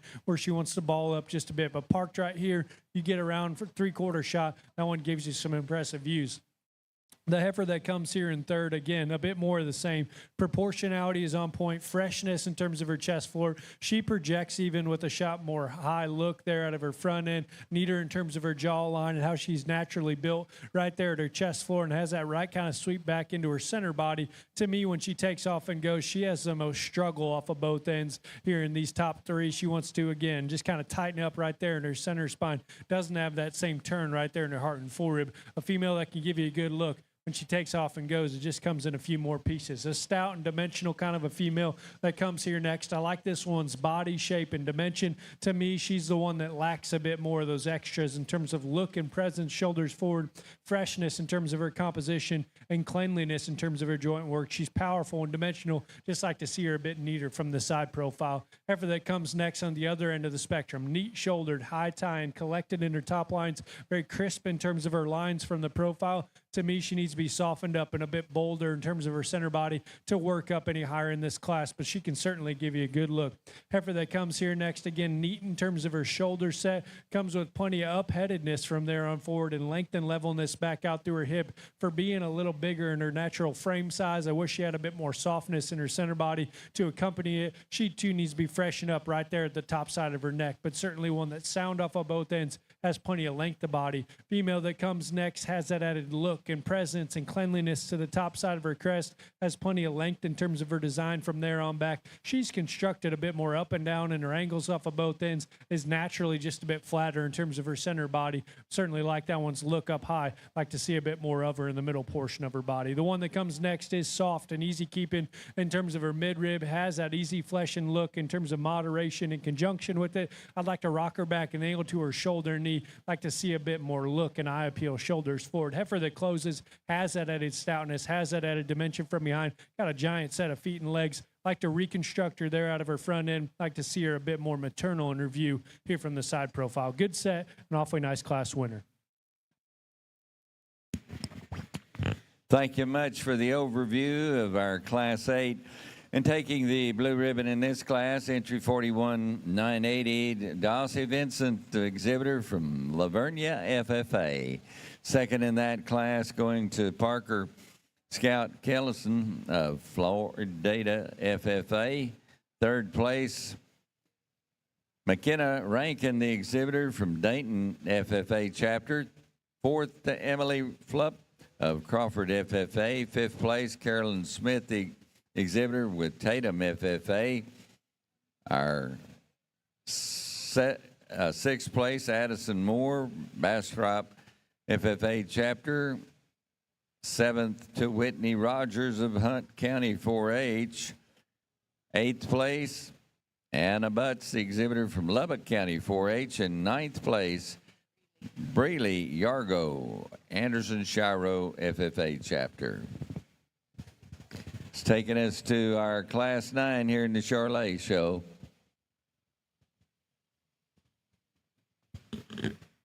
I think the white heifer out here for me is just the maternal upgrade. And it all starts at her head. I think she's very feminine in that regard. And then the angulation to her shoulder for me is just the most appropriate of the initial three. And all of which allows her to remain more comfortable in her spine. She gets her stop from the side and she gives you an awfully nice look. Now, is she perfect? No, and we'll get into that as we bring her back her division and further evaluate her. But that's a pretty darn nice one in this particular class. The decision comes for me between the next two, and I'm going to use the roan heifer. She's just a little softer in terms of her spine, and for me, she handles herself with a little more functionality because of it. Now, is she just a little plainer up front in regards to the heifer that wins? Yes, and that's how she finds herself in second, but that's still a very nice one who has substance and some flexibility to go with it. Now, if you want to talk about power and dimension down one's top, she's got a really big, bold shape to her rib cage. This heifer is very nice. It just kind of comes in pieces for me, and it all starts with the angulation up through her shoulder and the way she assembles her spine to go with it as she gets out and goes. Now, those are critical terms for a heifer that's carrying a baby and has that disadvantage out here in terms of still staying really good and functional and mobile. She's very fresh, extremely highly presented. Young lady, your heifer's just a little bit of a performance disadvantage in comparison to the cattle on the top side. There just isn't quite enough of her, but her functionality of structure certainly would allow her to elevate in other classes today. A nice project for her. And thank you for that overview of class number 14. And winning the class, Finley Jones from Aledo FFA. Our second place ribbon goes to Isabella Bomar from Ector County 4-H. Our third place shorthorn female showed by Audrey Fowler from Bonham FFA. And fourth goes to Emery Robertson, Wimberley FFA. Now bringing in our last class of shorthorn females into the north judging area. After we place this class, we'll bring our winners back from 13, 14, and 15 and pick our senior division winners.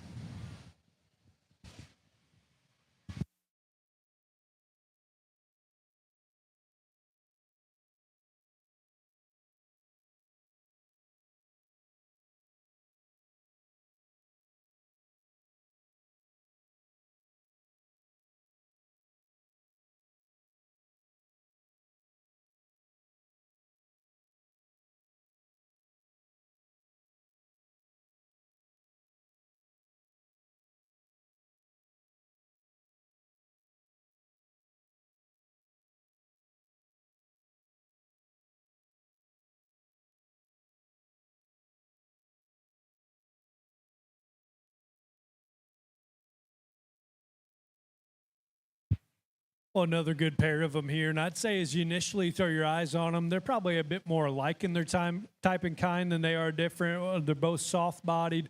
Both certainly have a maternal look about them from the side profile and plenty dimensional when you get right in behind these cattle. From there, the heifer that I used to win, just a bit tidier everywhere. Neater on the front side of her shoulder, and where her chest floor sits in her has a bit more projection of look there out of her front end and a bit neater on the top side of her crest.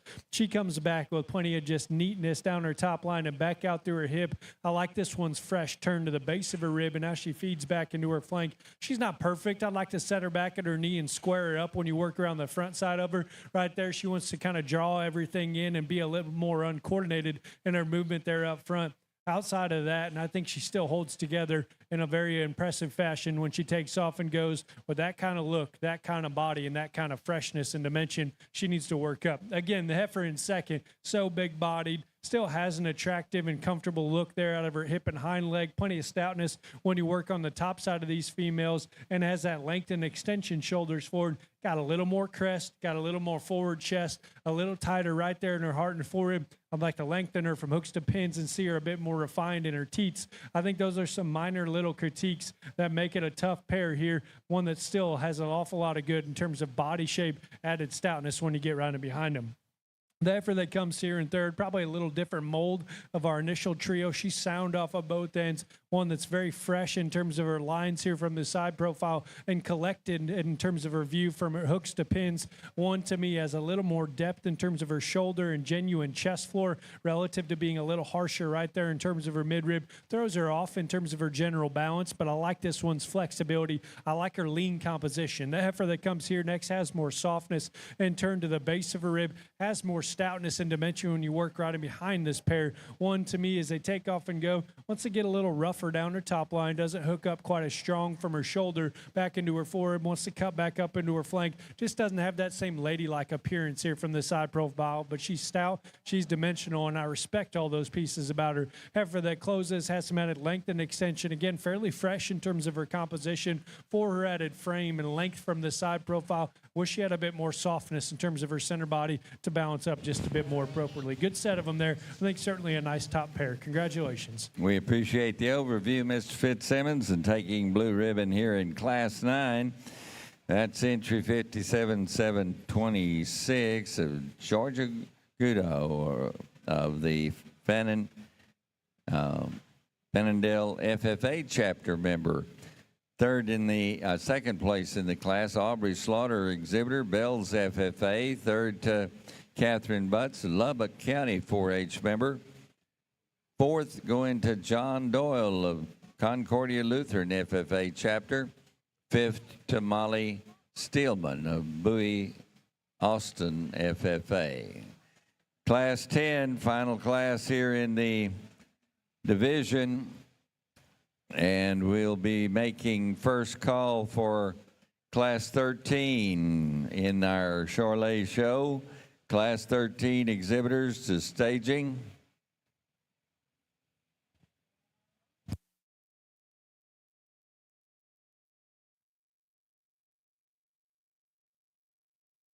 I asked the young man if this heifer just woke up cranky, and he says, no, she's always been that way. And I guess in this particular class, sometimes the good-looking ones just act bad, and that's her. And I wish she'd behave a little bit better for him, because I think it's discouraging on his end that she doesn't want to show herself off. But we finally get her stopped over here, and I think her attributes are pretty obvious, and that's stoutness and power, but yet she still remains female in her look from the side, one that stayed pretty darn fresh at this stage of the game as well. She'll be fun to evaluate as we bring her back. I have her here that does have the advantage in terms of totals as far as length is concerned, if you get back to her hip, and just overall length of body. And I don't know why we seem to be allergic to that nowadays. But with that, she just doesn't balance quite as well for me. And we could stouten her up from behind. I think it would allow her front end to balance better into her body shape as you get off to the side. The same reads true for this heifer. She's just got a little bit more of that forward chest at this stage of the game, and then reads up into her flank. And so she wedges the wrong way for me to paint the picture of balance from the side. But you're doing an excellent job of getting along with and showing that one. Well, thank you, Judge, for that critique of class number 15, our last class of Shorthorns here today. And winning that class is Grady Jennings from Grayford FFA. Second goes to Kyla Morrow from Midlothian FFA. Every detail matters when preparing your livestock for the show ring. At Producers Co-op, we offer high-quality show feed, supplements, and supplies designed for your animal's best performance. Our specialized feeds promote optimal growth, conditioning, and muscle development for cattle, sheep, goats, pigs, and more. With expert advice and reliable products, we're dedicated to your success. Trust us to help you reach your goals with the feed that works as hard as you do. Come see why at Producers Co-op, it's better here. In the North Arena. I will give you that specific time after we select our Grand and Reserve overall Shorthorn heifer. But you Polled Hereford exhibitors, you follow the Shorthorns, and we'll take a 25-minute break after the conclusion of the Shorthorn show.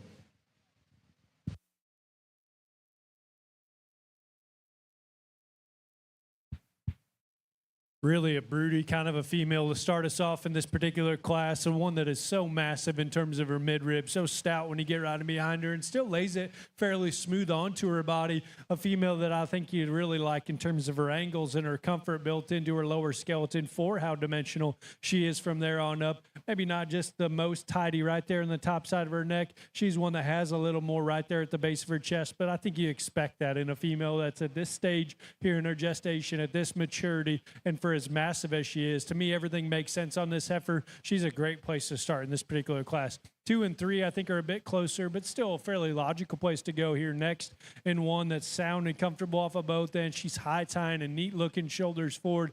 I think has enough depth of body, especially here in our final pair. I would like to see her fuller and deeper right there in her heart and forehand. I'd like to see her a bit longer and leveler from hooks to pins to make that a bit more of a conversation up top. But certainly a female that has some quality pieces from the side profile. Heifer that closes, a bit more of the same. She's sound off of both ends. She's fairly athletic in terms of her movement to me. For a little added frame, I'd like to soften her up in terms of her center body, especially when you consider she's got a little more right there at her chest floor. Nice female in terms of her reach and range of motion. Just need to see a little more of her. Congratulations to those exhibitors. In Charlotte Class 10, first place honors go to Lexi Huss of McClendon County 4-H. Your second place award taken by Noah Silvas of the Harris County 4-H, and third in the class to Kenneth Mount, Brazoria County 4-H member. And we'll be lining them up for our junior champion drive. That means you exhibitors in class 13 of the Charlet show need to be checking in at staging. Second call for class 13 Charlet to staging.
Another good division here in our Charlet show, and I think certainly a great deal of quality. Probably comes in a few more different shapes and sizes here in this particular division, but quality nonetheless. We started out all off there in our first class, and one that I liked there in that particular group of contemporaries in terms of her flexibility, her reach and range off of both ends, soft and easy keeping in terms of her center body. We have a few that come with a bit more look and presence here and behind her, but certainly one in terms of her basics is on point. Class 2 I thought was interesting, and one that certainly worked her way to the top that just was built better than everything else. Big-footed, comfortable off of both ends. I think still the most attractive in terms of her lower skeleton. Very cowy in terms of her look here from the side profile, specifically right there at her center body. One that maybe has a little more right there about her crest. But again, everything makes sense on this female, and I really like the way she's built there at the surface. Then we got into Class 3, and I think as good as any of them here from the side profile in terms of her freshness, her proportionality, her levelness in terms of her lines, the way she's built from her sternum sternum and feeds back into her center body and flank. To me, she's the one that maybe has a few question marks from a flexibility standpoint on this end of her lineup. I'd like to set her back at her knee. I'd like to see her set down a shot more secure right there at her hock, but certainly one that gives you an incredibly good look here from the side profile. Then we get into this last class and we start to turn into kind of a bit more cows in terms of dimension and broodiness and power, one that has all those pieces and still lays it smooth onto her body. I'd argue that she's still as comfortable as any of them in terms of her lower skeleton. You step back off her, and again, she's one that maybe you'd like to tidy up to the top side of her crest or right down in her chest floor, but to me, she's to the point in her career where she has a bit of an excuse. That's okay to me, especially when you take into consideration how bold and powerful she is from there on back, and still fairly fresh in terms of her composition. I think this one does a lot of things right. She's one that I think represents this division awfully well. I'm going to use this one to be our champion. We're going to follow right up with the second class to be reserved. Congratulations. Say 8. We need all of our division winners that for our calf and our yearling back to the Shorthorn Arena. We need our calf and yearling division winners, calf and junior division winners back to the Shorthorn Arena. All previous division winners back to the arena. Congratulations going to Lexi House of McClendon County for the junior championship. Reserve honors went to Dulcie Vincent, of winner of Class 8 from Lavernia FFA. Each of these particular heifers won their classes pretty easily, and so I spend a little more time evaluating and getting comparative as I get out here to pick a division champion, and I think they all represent a lot of good. And so in my mind, I'm thinking on to the next generation and what can you do with them, and I think they offer a lot of versatility, and so that's where it becomes a bit challenging in my mind on the direction you want to go. I keep coming back to one then, and I say to myself, does she look maternal? And I think that's her biggest advantage out here, and there is another one that assembles the same pieces in terms of functionality to go with it. Then you kind of have a wild card out here, and she's got some wowie pieces. She's big-haired. She's dimensional. You melt all of that hair off of her, though, and I get more critical of her angularity as we compare her to the other two heifers out here, particularly up through her shoulder and the way that assembles. And then as she gets out and goes, she kind of wants to do that rigid tail kink and just isn't quite as comfortable as some. But I do love her crazy pieces in terms of bone and functionality, and the young lady gets her stuck. She does a great job from the side. Like I said, one that assembles with maternal pieces. She isn't perfect, but I still think she's awfully nice. Young lady's white heifer will be the champion for me. And there's your senior champion. Just to stick with the same type and kind, there's another one out here. Just reads so maternal in her rib and body. Young man's heifer here is going to be the reserve. Congratulations. And our champion in our senior division comes to us out of class number 14, exhibited by Finley Jones, Alito FFA. And our reserve champion comes out of class number 15. We need these now. And that's Grady Jennings, Grayford FFA. We need exhibitor number 46751, Winston Dreyer. We need your heifer back to the north staging area. Adams Fab. Established in 2007, they build custom livestock pinning and equipment to fit all your needs.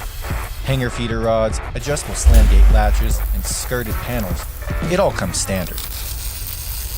Custom pins made by hand and hot dipped galvanized so that you know that they're going to last. Adams Fab is a certified TIPS vendor and can design, fabricate, and install equipment to fit all your needs. Visit adamsfablivestock.com to get started today. Single entry in 15, so things are going to move pretty quick toward the championship drive here in the seniors. Class 14 and 15 to staging.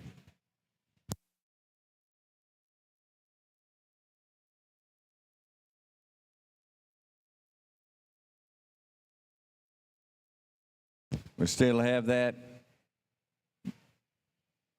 wallet that was turned in. If you misplaced a wallet, looks like a young gentleman's wallet. Please come to the announcer stand, describe it. We'll be happy to get it back to you.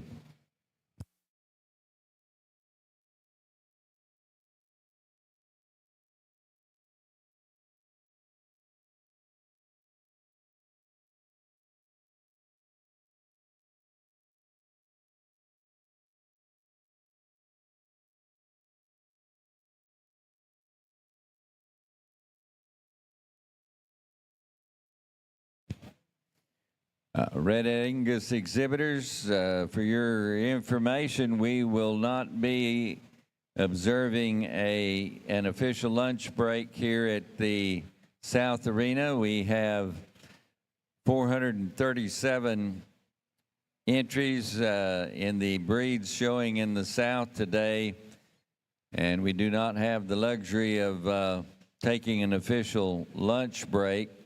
We will have a brief transition break, allow some of our ring help and our judge to grab a little nutrition on the run here, and then move right into your Red Angus show.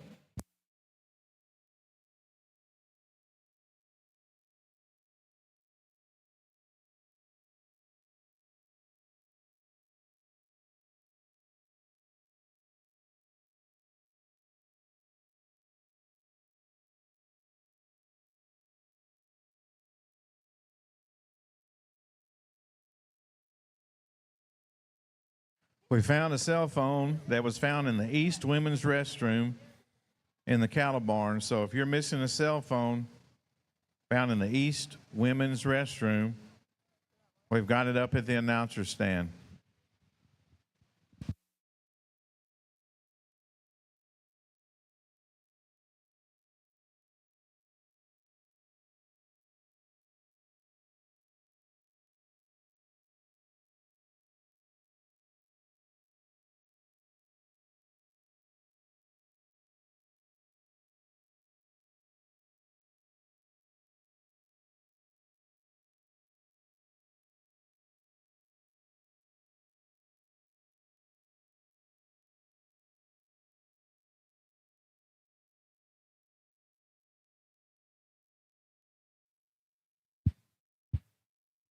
Another really good class here, and I think one that just works her way up, has no major holes, and still some of those extras that we've been talking about continuously throughout the day. You start that one at the ground, she has the most true comfort and flexibility, one that just remains more collected in terms of her lines from the side profile. She's not quite as just naturally big framed as the two cattle that come directly behind her, but I actually think it aids her overall balance, her eye appeal, her mature cow size you project her on. She is fresh and bold in terms of her body type. She's square in terms of her base build off either end. And then again, her proportionality is certainly on point for being the one that I'd give the edge to in terms of looseness in her center spine and her reach and range of motion there at the surface. The one that comes here in second, no doubt, has more drop and turn to the base of her rib. She's stouter, more dimensional from behind. She easily has the advantage in terms of weight per day of age. One, to me, I'd like to set back an angle to her shoulder just a touch. I'd like to tidy her up in terms of her crest. I'd like to see that one a bit longer and level her back out through her hip, and then have that same comfort in terms of her hock.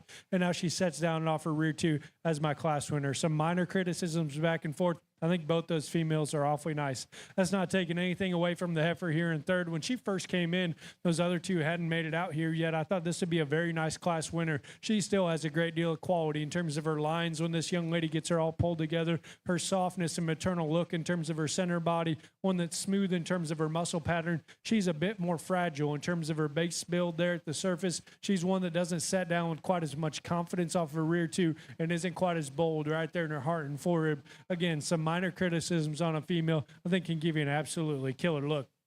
Heifer that comes here next, long and level in her top line, fresh in terms of her composition, sound off of both ends. She's one that I think needs a bit more drop and turn to the base of her rib to balance up here from the side profile. like to rock her back in her knee just a touch to see her more confident in her step out of her front end. Heifer that comes here next has a bit more turn down low in terms of her base of her rib, one that still has plenty of stoutness from behind the cattle. She's moderate and easy keeping in terms of her type and kind. She takes off and goes and is just a bit more rigid in her step off of both ends. It shows up in her center spine where she wants to tighten up just a touch. Young man has a heifer here next. I think as you read through it all, is sound, is comfortable in her angles, has plenty of depth of body. She's really pushing some chest, and she's one that I think that honestly starts to show up in terms of her dew claws and her toes where they're starting to get a little long because of that excess feed. It doesn't keep her quite as balanced up or as comfortable in terms of her step here from the side profile. The heifer that closes, certainly stouter and more dimensional, has some added foot size and feature.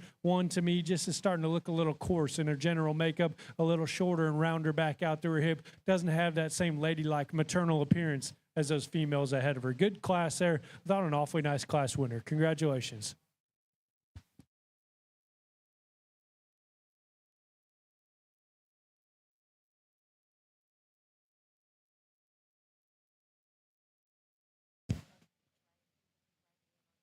I think the Shorthorns have been very, very fun to sort through, and certainly could have been aligned different if you had someone that laid their priorities elsewhere.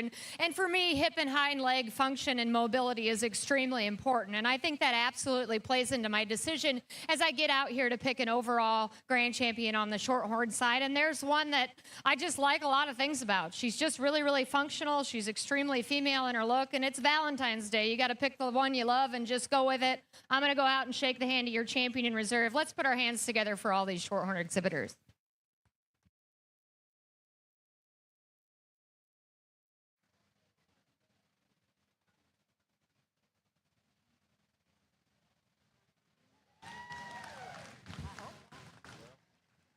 And your grand champion Shorthorn female, 2025 San Antonio Livestock Show and Rodeo, comes to us out of the junior division. That's exhibited by Winston Dreyer from Toller FFA. And our reserve champion comes to us out of the calf division. That's shown by Lauren Gates from Willis FFA. Congratulations to all of our students that showed in our Shorthorn show, and particularly our champion reserve overall. I have got Mr. Harvey 1240 on my phone, so that makes 1:05 start time in the North Judging Arena for the Polled Hereford show. That's not to line up, that's to walk them in the ring. So you youngsters need to be here getting them lined up because we're going to walk them in at 1:05. Well, ladies and gentlemen, back on the Charlet show in the South Arena, I'd like to remind you of our progress here, class 14 in the arena judging, and we'll share the results of class 13. First place honors in that class went to 52,555 Carson Evers, the exhibitor from Burleson County 4-H. Second to Avery Hunt with Harrison County 4-H. Our third place award, Kinsley Atchison, the exhibitor from Mason County 4-H. Fourth to Haley Garrick of McClendon County 4-H. Your fifth place went to Carol Priola of Schulenburg FFA. Sixth to Daniel Molina, J.B. Anderson FFA member. Seventh to Logan Belt of Valido FFA. Congratulations to our ribbon. Every detail matters when preparing your livestock for the show ring. At Producers Co-op, we offer high-quality show feed, supplements, and supplies designed for your animal's best performance. Our specialized feeds promote optimal growth, conditioning, and muscle development for cattle, sheep, goats, pigs, and more. With expert advice and reliable products, we're dedicated to your success. Trust us to help you reach your goals with the feed that works as hard as you do. Come see why at Producers Co-op, it's better here.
Tension in the barn. We still have that men's wallet that was turned in.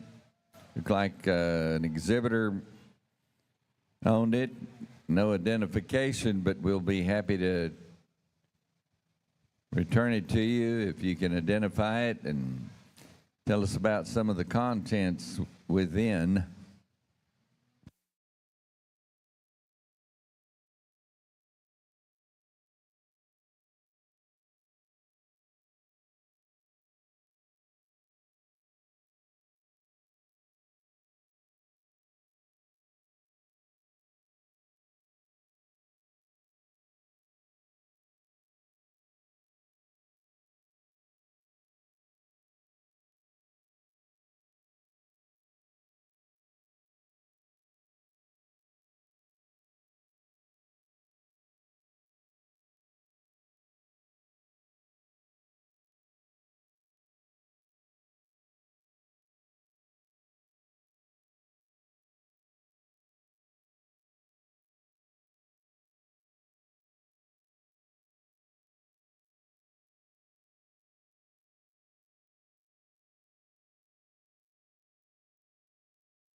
Well, again, as we've seen throughout this whole Charolais show, great deal of quality from start to finish. And the heifer that I used to win, to me, does so still quite handily in terms of her flexibility, her reach, and her comfort there at the surface. The one that is so massive and broody in terms of her center body, still fairly smooth in terms of her overall makeup and the way she transitions from her shoulder back into her full rib. A heifer, as I step back off her, maybe we've seen a few that are a little neater from their shoulders forward, maybe a little longer from hooks to pins, but one that is so massive, so dimensional, still my favorite in terms of her flexibility and her way she's built there at the surface. The heifer that comes in second, as you initially throw your eyes on them, has that same stoutness up high, has that same turn to the base of her rib cage. She analyzed her further. She's really long-bodied, which I appreciate, but it makes it a little harder for her to balance up. Right there at her heart and forehead, and now she feeds back into her flank and udder, one that's assembled just a bit more up and down in terms of her hock. I don't know that it trips her up majorly in terms of her, flexibility, but her range of motion there out of her hip and hind leg is compromised just ever so slightly. I like her freshness and her look from her shoulders forward. I like her turn up high. I like to see her go just a bit more confidently. The heifer here in third is one that's actually my preference in terms of her reach, her flexibility, and her joint work there at the surface. She's awfully good-footed as well. To me, as you work your way up, although she's got enough turn right there through her center body and freshness from her shoulders forward, she's a little harsher in terms of her forerib, and now she's built back into her flank. She's one that has just a little more bark on her right there on the front side of her shoulder and down into her chest forward. If we could tidy her up in a few areas, I think then you can really appreciate what that one brings to the table in terms of her flexibility underneath. Got a heifer that comes here next, stout and powerful and broody in terms of her center body. When she takes off and goes, I think it's pretty evident to see she needs to be rocked back and her angles off of both ends. She wants to tie up in her center spine just a touch more, but she's moderate. She's easy keeping and dimensional, no doubt. I think you got to respect that in that particular female. Young lady has one coming here next. As I initially throw my eyes on her, she's probably as much my kind as any of them in terms of her femininity, her added look and presence from her shoulders forward, her softness in terms of her center body, and her flexibility off of both ends. With that, as I work around from this three-quarter shot, she wants to flatten in terms of her full rib. She doesn't have that same body shape or dimension when I get right in behind the cattle. I'd like to stouten her up in terms of her ankle just a touch. Young man has one coming here next that is so stout. When you get right in behind him, she's one I'd say honestly has as much show steer production in her future as any of them. To me, she needs to be rocked back in her ankles just a touch. I'd like to see her a bit more ladylike in terms of her appearance from the side profile. Got a pair. Obviously,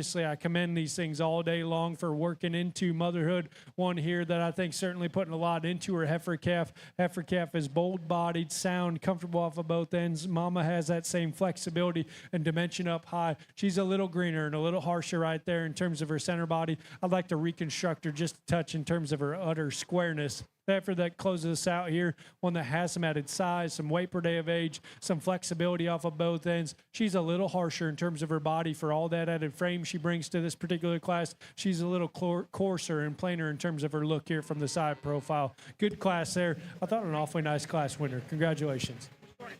And we thank you, Mr. Fitzsimmons, for the overview of our Class 14 placings.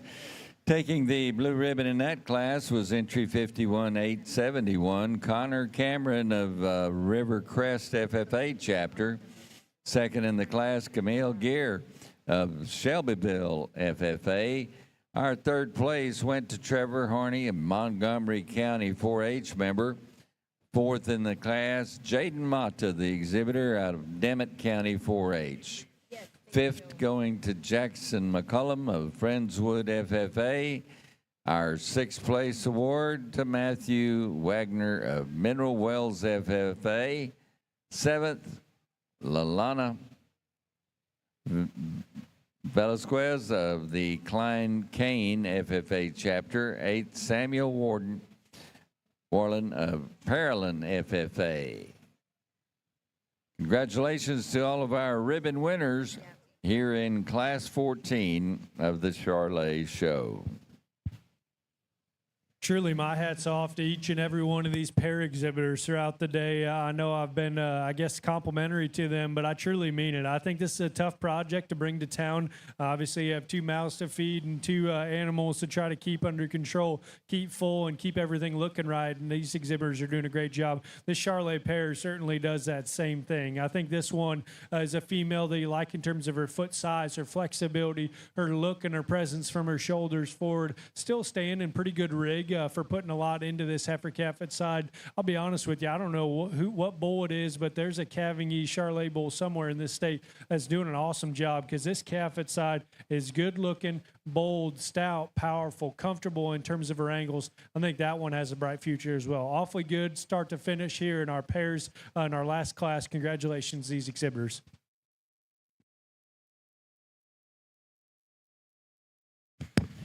And taking the blue ribbon here in Class 15 is entry 44 to 46, Augustine Russell of Sci-Fair FFA with his pair. And this will bring us to our senior championship drive.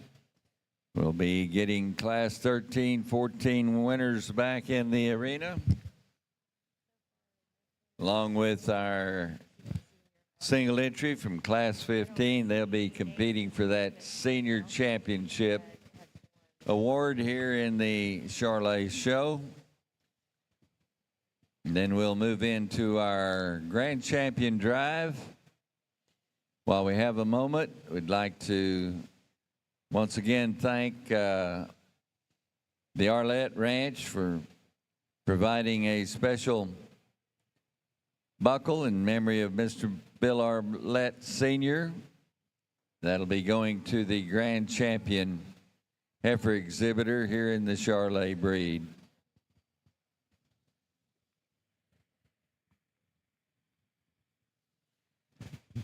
And a reminder to Red Angus exhibitors, we're just going to have a transition break. Won't be an official lunch break, but it is a transition break. Give our lineup crews a little chance to rotate out, and our ring help and the judge an opportunity to grab a couple of bites of nourishment. But we'll be moving into your Red Angus, and we'll be calling for your lineups.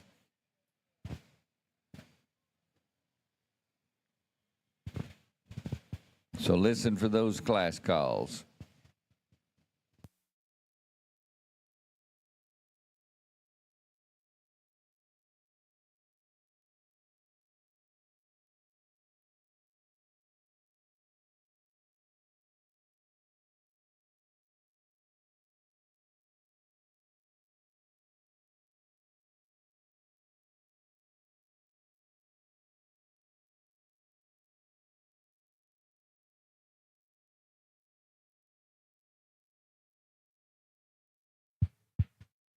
Well, finishing strong here in our Charolais and looking forward to getting these champions back out here in a minute for our overall selection. We started it all off here with Class 1, and that was a female to me in terms of her freshness, her genuine body shape, her reach and flexibility off of both ends. Really elevated her in that particular class, one that I like in terms of her collection lines, one that's so proportional in terms of her look here from the side profile. She doesn't have as much size and scale as the females that are kind of surrounding her, but one that I think has more than enough true frame. I like this one's moderation. I like her easy keeping look. She's my preference in terms of her base build underneath. The heifer that comes out of Class 2 has, again, some added stoutness in terms of her pins, some added boldness in terms of her body, one that still can give you a good look here from the side profile. I think as you compare her to the female directly in front of her, not quite as attractive in terms of her lower skeleton or her foot size, not quite as tidy in terms of her look from her shoulders forward, but she's broody and cowy nonetheless. Then we got that pair that closed us out there a minute ago, and I thought a cow that's doing a great job.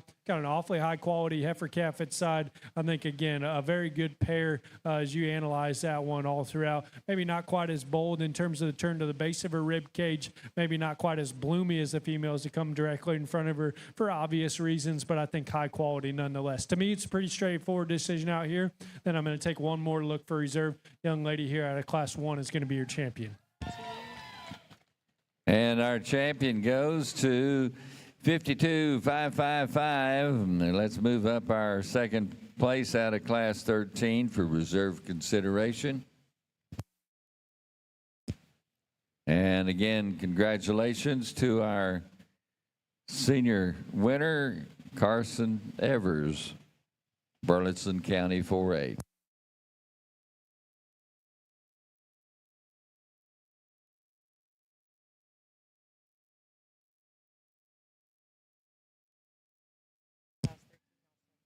And our second place coming out of the Class 13, taking reserve honors here. And that heifer exhibited by Avery Hunt, Harrison County 4-H member. Well, that'll take us into our grand champion lineup. We need all of our calf champion in reserve and the junior champion in reserve, be it staging at this time for the Grand Champion Drive lineup here in the Charolais Show.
At this time, moving into our South Arena are our three division champions and their reserves in the Charolais Show. And our judge, Mr. Nick Fitzsimmons, will be making his selection for the overall grand champion and reserve grand champion Charolais heifer here at the 2025 San Antonio Livestock Show.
Well, an absolutely excellent set of them here in our Charolais show. And if you're ringside, please put your hands together for all these exhibitors.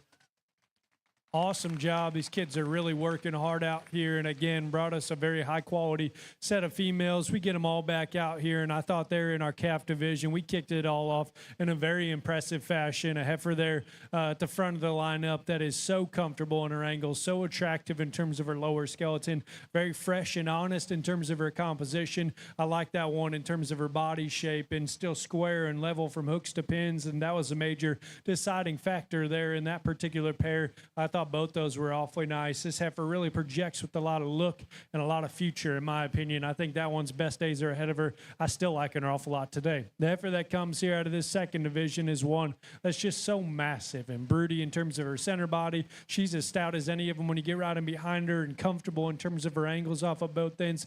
We get her stacked up with these other ones that are on either side of her. She's probably not quite as long and extended shoulders forward or tidy right there at the base of her shoulder and down into her chest forward. She could be a bit longer and level her back out through her hip, and maybe not quite as just attractive in terms of her foot. I'm not trying to put together a laundry list of criticisms on this female, because I still think she's incredibly high quality. It's just a very good lineup, and I think we got to dig in and decide where we need to be. The heifer that comes out of this last division, one that maybe if you want to say she doesn't have as much size and performance of these other ones, I wouldn't argue with you, but from there, it's hard to put a major hole in this one. Very comfortable off of both ends, attractive in terms of her skeleton, as fresh in terms of her composition as any of them, and one that's very level and collected in terms of her lines, proportional in terms of her overall makeup, one that, again, gives you just a fresh, high-quality, feminine look here from the side profile. Again, maybe she's been out-horsed in a couple areas, but I think that female does a lot of things right. To me, this is as tough as a decision as I've had in our, I guess, overall champions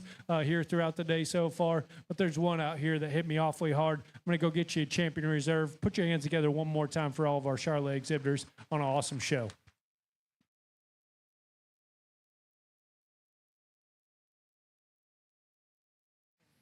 And your junior calf taking the champion division, grand champion honors here in our Charolais show. So we'll move up our reserve from the calf division, number 64,670 for reserve consideration.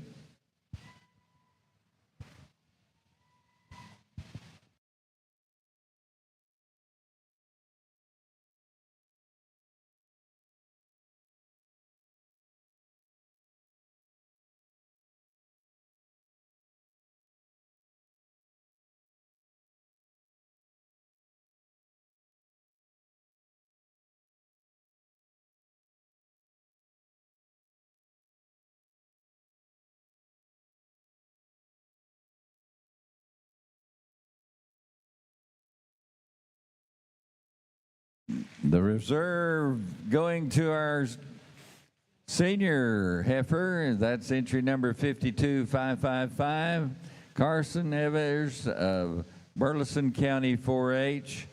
Congratulations to Caden and Carson for their championship honors here in the Charolais show. We'll be taking a quick transition break. And in about 5 minutes or so, be listening, Red Angus exhibitors, for your lineup instructions.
I'm showing 105, so we need to have all Class 1 polled Hereford heifers ready to walk in the show arena. Need you in that north staging area, all polled Hereford heifers, Classes 1 and 2. Need you ready to go.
Attention in the cattle barn, Class 1 polled Herefords.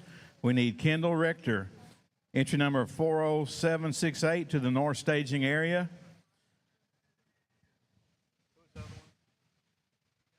Kendall Calk and Jace Peterson. Jace Peterson, 60812 is your entry number. We need you to the north staging area. Kendall Calk, entry number 40743. Need you to the north staging area. And Kendall Rector, entry number 40768. We need you to the north staging area. You're about to miss your class.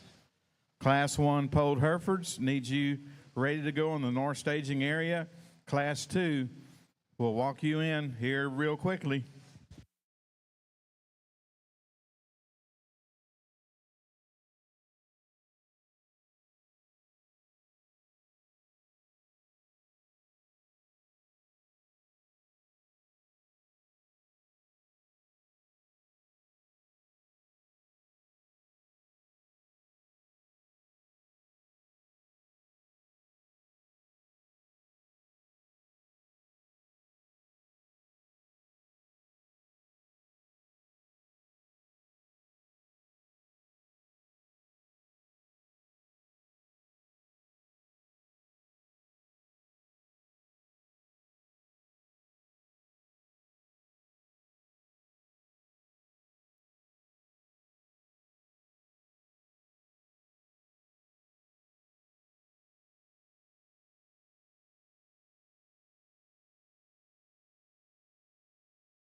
Kendall Rector, Kendall Calk, and Jace Peterson need you to the north staging area to start our polled Hereford show. Class 1 polled Herefords and Class 2, we need you at the north staging area.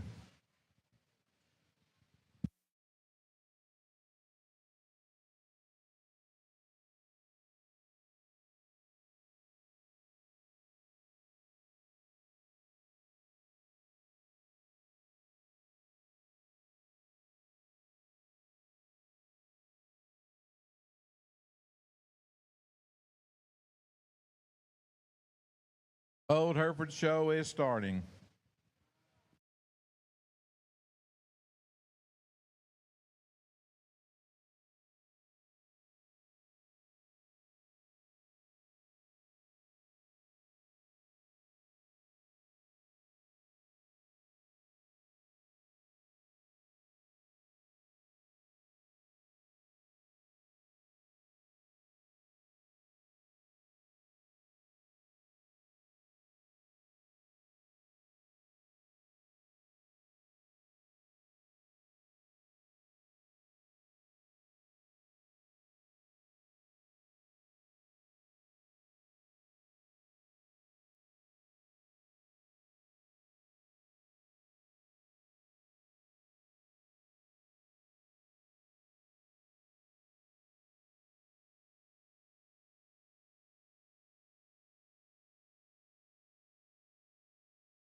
Class 1 Polled Heifers is in the ring, so Class 2, we need you in the north staging area. Class 3 Polled Heifers, let's bring them on down.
I'd like to recognize a young person here that's assisting us in the ring with the awards, and we have Miss Haley Foster.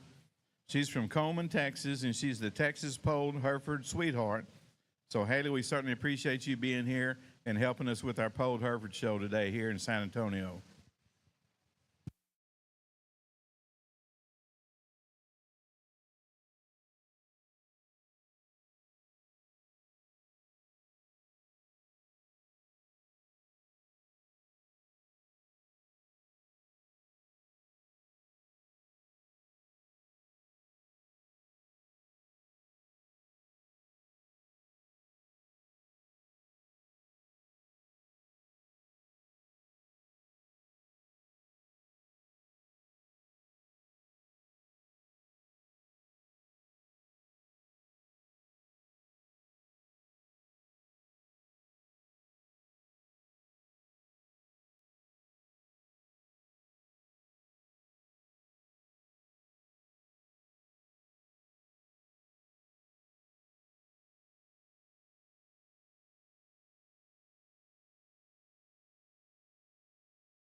Attention Red Angus heifer exhibitors. We invite you to check in your heifers. We've got 15 head in Class 1. Let's begin checking them in. 15 Class 1 Red Angus heifers into the arena. This will be your class call for staging.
It didn't take but a step into the ring to realize the heifer I'm going to lead off with is high quality. And she is striking, she is attractive. And we took a lunch break, and then suddenly as she came in, I was right back in the game. I love a lot of things about this one. You want to talk about one that is built right from the ground up? It's her. She's built for speed in terms of the long run. She's one that's going to remain so fresh because she assembles with length and extension.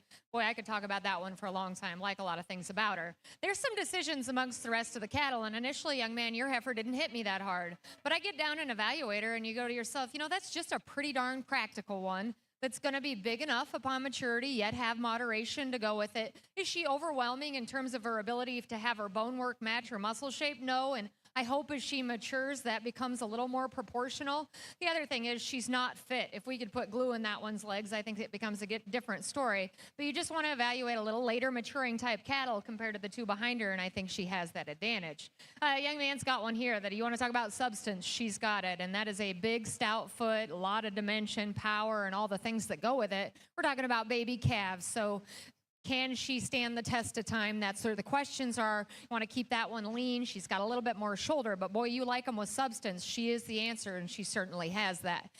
Your heifer's just got a little bit of brain dysfunction today, right? So it becomes a little harder to get down and evaluate her.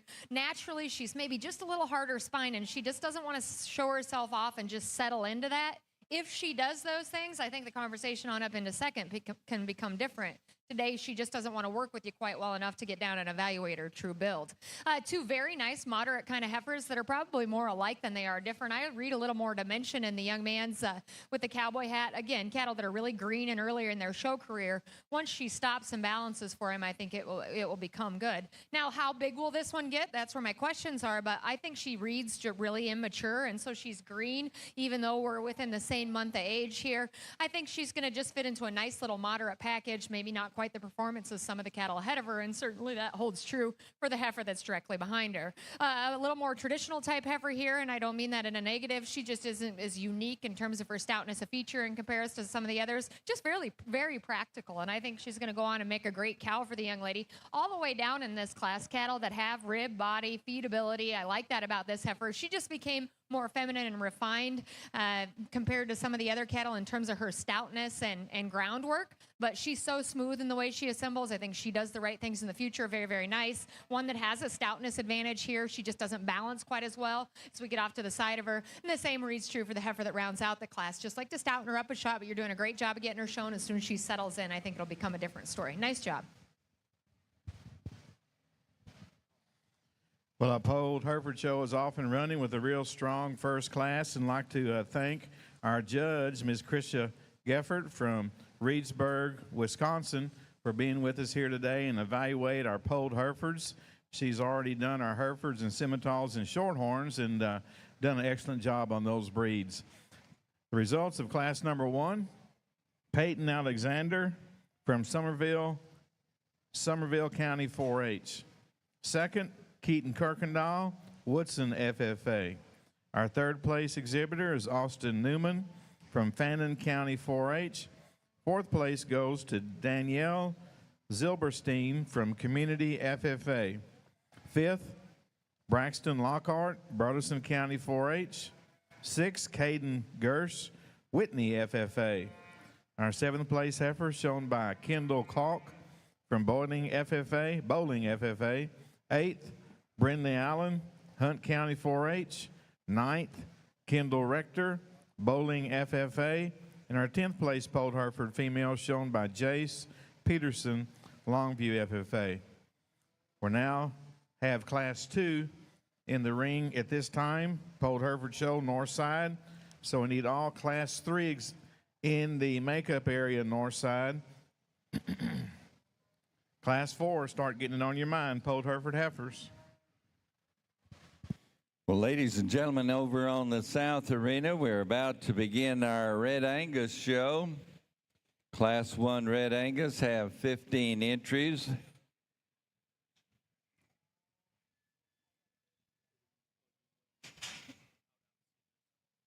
As soon as we have all of our personnel in place, we'll move that class in.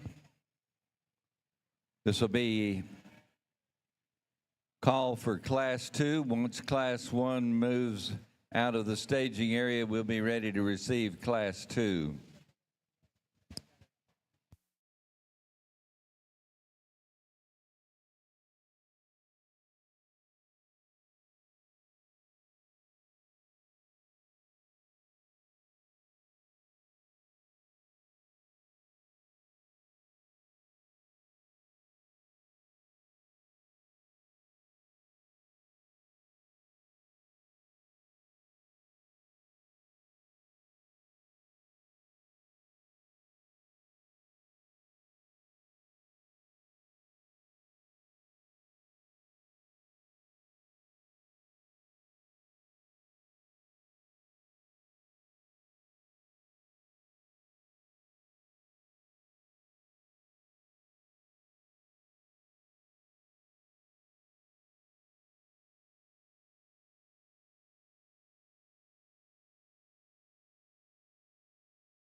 I think the least amount of division I've had in a class so far in terms of quality from top to bottom, and yet I do still find a lot of debate with how I align these on the top side of the class because I like a lot of things about the heifer even in 4th and 5th and 3rd, and then I end up with a top pair here that I'm going to call more similar in terms of their construction. I'm just going to go back to initial impression. In terms of rib and body, young man, actually I'm going to switch these. You're ahead of her. Sorry, I forgot to do that when I went to get the microphone. In terms of rib, body, and doability, and that's where the heifer that initially hits me did so. And she is monster-footed, stout-featured. She's one that, upon maturity, is she going to be just huge? No, I think that's going to be an advantage in terms of just overall moderation. She's still good enough looking. She's good in terms of her running gear. Is she super unique in terms of her look? No. But I think if you manage that one appropriately, she can still absolutely stand the test of time. The heifer that comes in second is probably the most alike her in terms of true spread or rib and just overall honest dimension, red meat yield, and standing down on some substance of bone and foot. Now, is she the most rocket-fronted? No, she's got a little bit of leather up front. But you get past that. What you see is what you get. There's no hair to read through in that one, and I appreciate her angularity. This heifer, we get her on the standstill, and she's super level down the top side of her skeleton. I really like that about her. I just like to change her shoulder assembly a shot and the way that it comes into her forerib a little bit, but still very green in her show career, and I can certainly see her added look being an advantage over those two heifers above her. This one's the most challenging to me, because initially when they come in, I say to myself, that is a good-looking one, and I always lend to those kind. Unfortunately, we get on the 3/4 of this one, I just don't see enough to her right now. I'd like to make her just a little stouter to go with her added frame size and extension, and then I think it becomes an absolute different story because of her flexibility. Today, she's just a little bit narrower in her composition. Again, young lady, if you're disappointed, I certainly could see this heifer higher up in this class. So that she's definitely still extremely high quality. Of the initial few, she just gets the plainest up front for me today, and so I make my sort there. But is that practical, sound cattle? Absolutely, and I like that about her. Young man, you have one here too that reads with a lot of future, and I like that. And as she settles in and behaves a little better for you, it becomes a different story. Today, she wants to fight him on the halter. Because of that, she kind of comes up short in her step, and then she falls apart as we get off to the profile of her. But again, I think a lot of that is due to her brain dysfunction out here as a calf for the first time. Well, thank you for those comments on our second class of polled Hereford females. Our class winner is Holden Rader from Marion FFA. Second in Class 2 goes to Caitlin Clapper, Montgomery County 4-H. Our third place heifer exhibited by Ryla Wolub from Whitney FFA. Placing fourth is Toby Melson, Gregg County 4-H. Our fifth place showed by Callie Allison from Community FFA. And sixth goes to Stockton Kachira. I know I screwed that one up, but sorry about that, Stockton. Sixth place from Liberty County 4-H.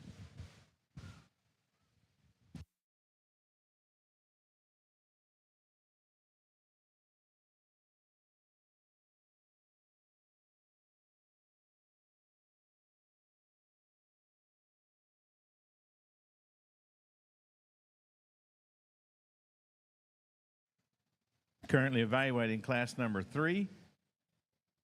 Only have 3 head in this class. Class 4 will be up next. Then we'll go into our calf division. So class 7, polled Hereford, start thinking about it.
In the South Arena, we're pleased to have with us a queen for the Texas Red Angus Association, and that's Miss Caitlin Tompkins.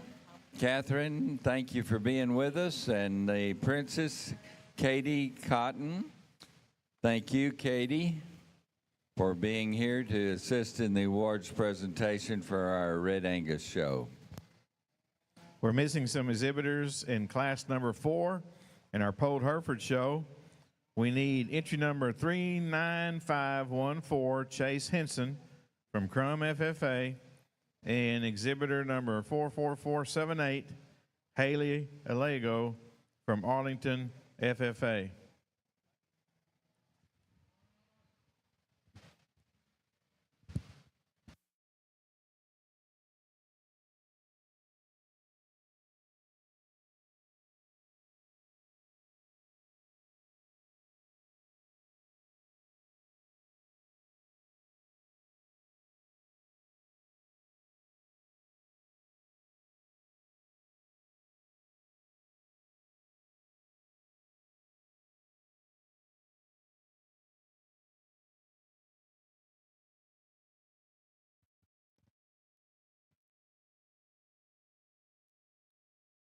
When the young lady gets the heifer, I'm going to start off with set. She really gives you a neat look from the side. She's so strong in her top line. She remains level out of her hips. She has real lean meat and muscle to her. She's got some width through her chest floor.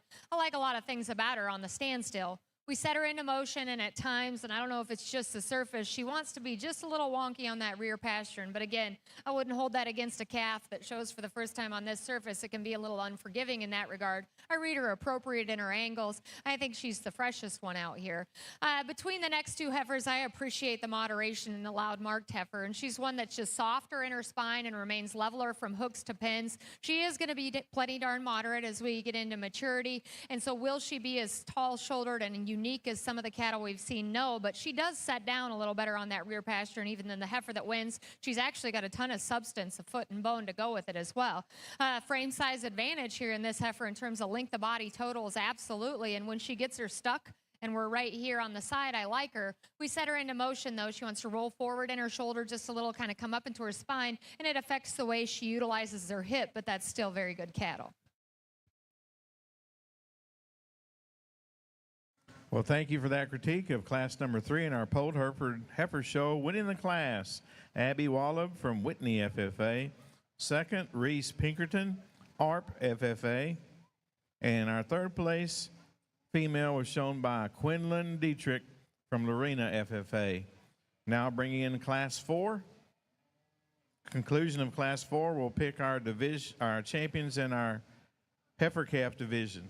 So you class 7, Polled Hereford exhibitors, class 7, need to start making your way to the north staging area. Class 7 Polled Herefords, bring them on down.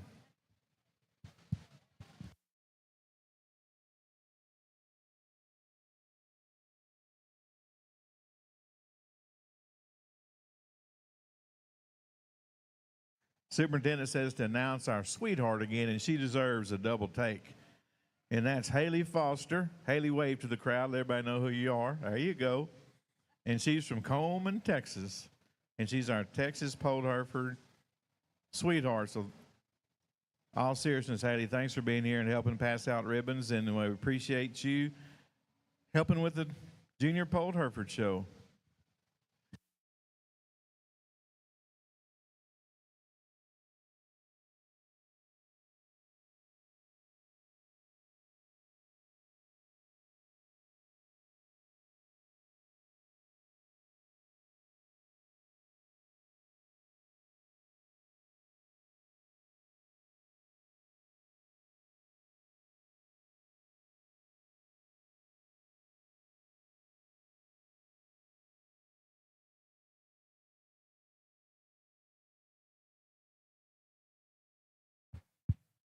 Really a fun class to sort through. A lot of different types and kinds here in this early stage first class of our Red Angus. But the one that I used to win, in my opinion, there's no major discussion that can be had that could talk me out of it. One that is so opened up and massive in terms of her midrib. so dimensional when you get right in behind her. You step back off her, she still proportions the most ladylike and maternal in terms of her look and eye appeal here on the side profile. Neat in her chest floor, up-headed, has plenty of presence, explodes back into such an impressive kind of a body, and still very comfortable in her angles as she goes to the ground. I'd like to change her up just a shot in terms of her heel depth, but I think outside of that, she's still very comfortable in her step and one that does a lot of things right whenever you analyze her at this stage of the game, and then is still projecting her on as a big bread. The one that comes in second has some overwhelmingly dense pieces, so giant-footed and big-legged and powerful-bodied, stout when you get right in behind her, just got a stout skull about her and reads very strong in terms of her overall character up through her head, and then has that same view as you work your way on back. One, to me, I like this one in terms of her angles. She just looks a little plainer from her shoulders forward, and I think that's kind of a weenie way out, or I guess a way that you can't really break one down, but she does have a little depth in terms of her throat. She's one that's a little deeper in terms of her chest. She's not quite as bold in terms of her heart and forehead as my class winner, but outside of that, that is a female that gets you fired up, and I think has some impressive generating pieces. The one that comes here in third continues to work her way up because there's nothing wrong with her. Honestly, she is sound. She is good bodied. She has enough dimension. I think she gives you a quality look here from the side profile. It's mostly whenever you go to comparing this one back to those two directly in front of her, she's not quite as stout-footed. She's not quite as overwhelmingly big-bodied. She's not quite as opened up from behind. She's not quite as high-tying.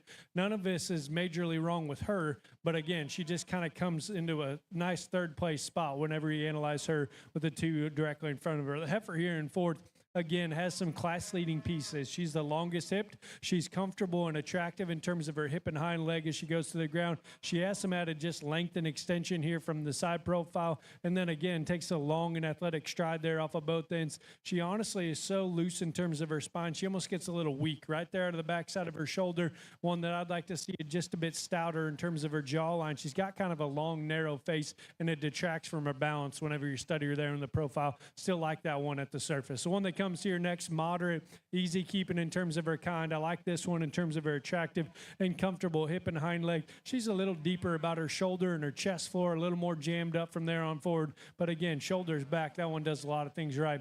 On the other end of the spectrum, one that is so long and extended and late maturing in terms of her type and kind, comfortable in terms of her angles there at the surface. From a three-quarter shot, I got to open that one up in her forerib. I'd like to see her just a bit deeper and fuller back into her rear rib and flank and how she projects from there on back, because she's got a neat look, just need a little more of her. And this heifer right here, and I would tell you specifically this showman, is absolutely killing it. She does an incredible job getting her shown, getting everything put together. This heifer's bold and stout, has a good look from the side profile. She takes off and goes, and one that just wants to kick up in her center spine. She's not quite as comfortable or attractive in terms of her angles, but again, young lady doing an exceptional job getting that heifer shown. She can give you a very good look. Again, young man doing a great job with this one. I like her body shape. I like her stoutness from behind. She's just a bit more vertical in terms of her angles off of both ends. She wants to get a little weaker right in behind her shoulder. Strengthen her there. I think she can move up a spot or two. Heifer coming here next, long and extended in her type and kind, round in terms of her body and punchy in terms of her shape from behind. I like to rock her back and her angles off of both ends. See her just a shot more comfortable in terms of her overall movement. We work on down the line. Young lady has one here next, moderate, easy keeping. Like to see her with a bit more flexibility in her front end, specifically right there at her knee, and see her hook up stronger from her shoulder back into her forward. Then you really appreciate that one's kind. Got one that's a little darker to her edges, and I like this one's bold body type and stoutness from behind. She too just doesn't want to go with that same confidence or authority off of both ends. Like to see her neat her right there at the point of her shoulder. One that's late maturing coming here next, smooth made, good looking, shoulders forward. Like to stouten her up at the base of her rib. Like to see a bit more feature there at the surface. We continue down the line. Got one that's stout, hipped up high. Like to see that same stoutness and dimension to the base of her rib to make it all balance up a bit more appropriately. But I like her feature. I like her attractive hind leg. Young lady has one coming here next. Again, stout-footed, bold and dimensional from behind. A little more up and down in her ankles. Like to see her go with a bit more flexibility. Young lady has one coming here next. Has plenty of power from behind. Like to see her balance up just a bit differently from chest to flank.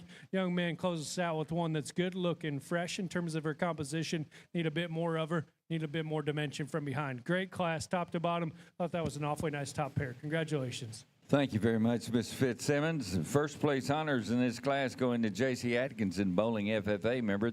Second in the class went to Greer Bella of Throckmorton County 4-H. Your third place award to Jillian Hardy of Mason 4-H, and the fourth place award, Rebecca Dunn of Titus County 4-H. Your fifth place to Maxie Lewis, Jack County 4-H member. Sixth to Briley McAnally of Natchez FFA. Seventh, Casey Gorbert of Huffman FFA. Eighth to Baxton Hunt, Walker County 4-H. Ninth, going to Jenna Byers of Dayton FFA. And 10th place, Darby Smith, Tatum FFA. Congratulations, ribbon winners. Class 2 Red Angus in the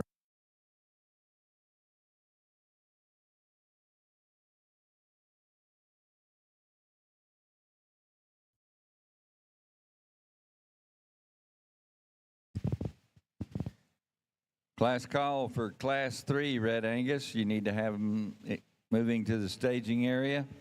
Class 3 Red Angus to staging, please.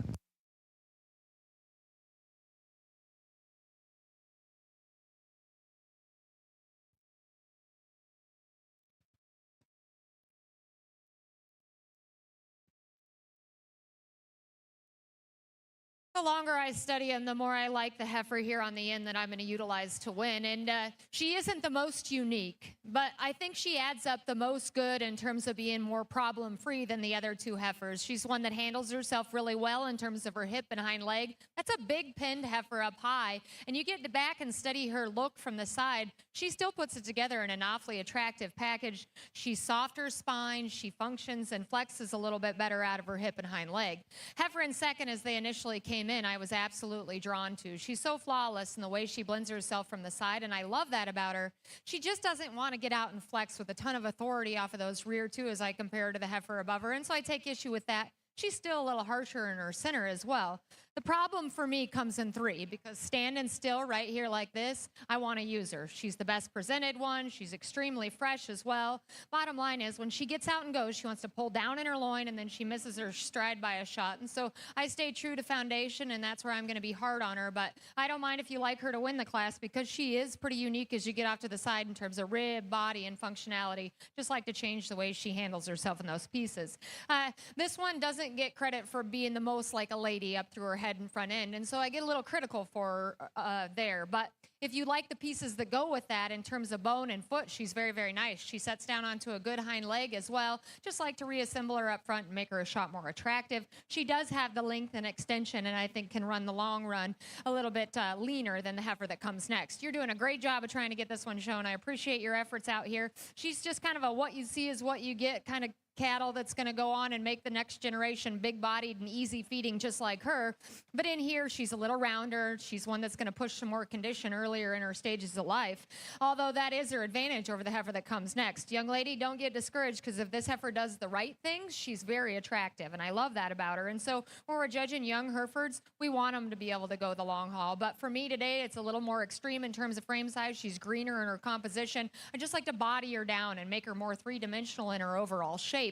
But she definitely has the advantage in look over the heifer that comes next. This is just a practical kind of cattle here, maybe not the performance advantage of the class, one that maybe is behind a little more in terms of weight per day of age, but still very good in terms of flexibility. The next two heifers are probably more alike than they are different, like to just soften them in their center a little bit, but both of them are doing an excellent job of getting cattle shown that are going to go on to make nice cows for them.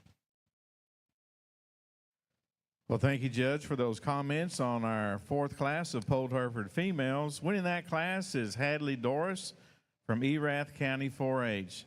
Our second place ribbon goes to Madison Coffrin from Deer Park FFA. Placing third, Leland Green, Cleburne FFA.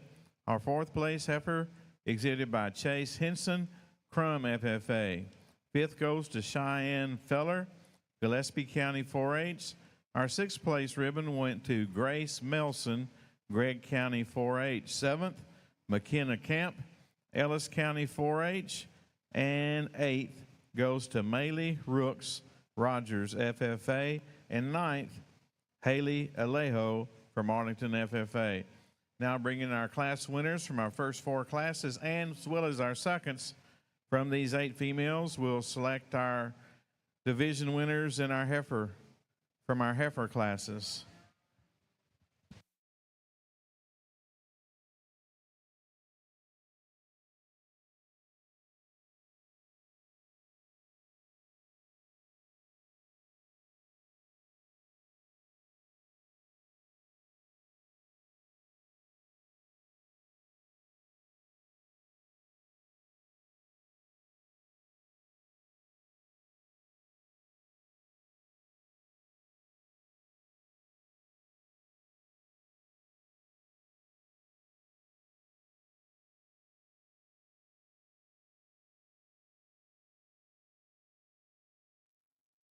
Another really good class here. And this class winner, in my opinion, wins in pretty commanding fashion. So good in terms of her body shape, easily the most flexible and still attractive in terms of her lower skeleton. I think truly elite for this breed in terms of her toe shape and spread. One that has a setback offer, maybe not just the most tucked up in her chest forward or just the wildest looking in her projection from her shoulder forward, but the way she's assembled from there on back, I'd argue you'd have a hard time finding a Red Angus female built like this in terms of her proportionality of body, her hip and hind leg. Again, the way she's built at the surface, very nice place to start.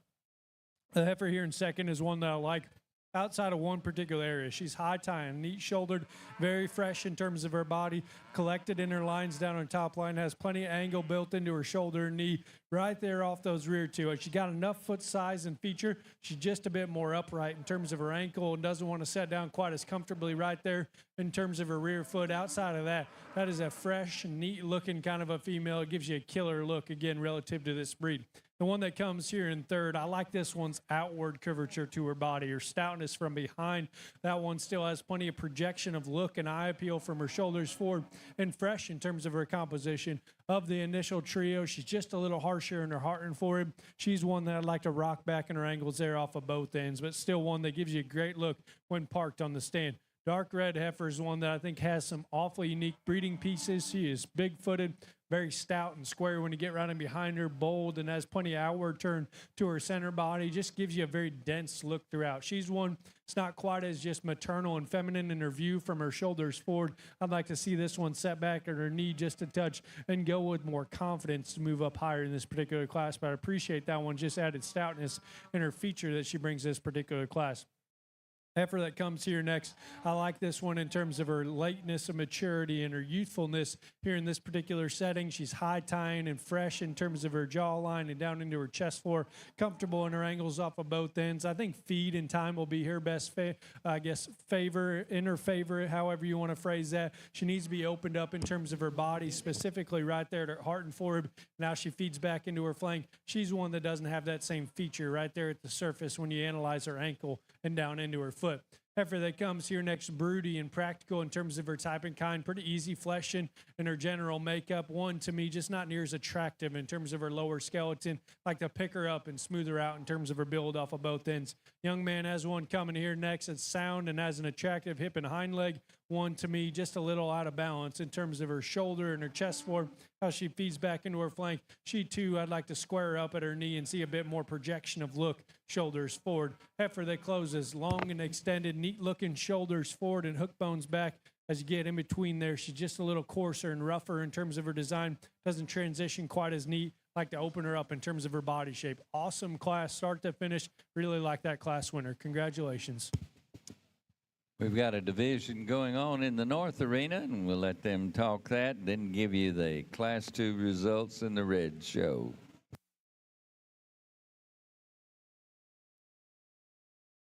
Well, what a division here. And I don't know how many times I've had a class of calves come in and a winner come out so strongly that I spent the rest of the time searching for one that rivaled her and almost was comparative, even though we weren't to a champion drive yet. And the bottom line is there's one out here that's good. She wins, and in my opinion, easily. Young lady out of Class 1. Congratulations. And our heifer calf champion comes to us out of class number 1. That's Peyton Alexander, Somerville County 4-H. Congratulations to you, Peyton. Bring in Keaton Kirkendall up, who was second in that class.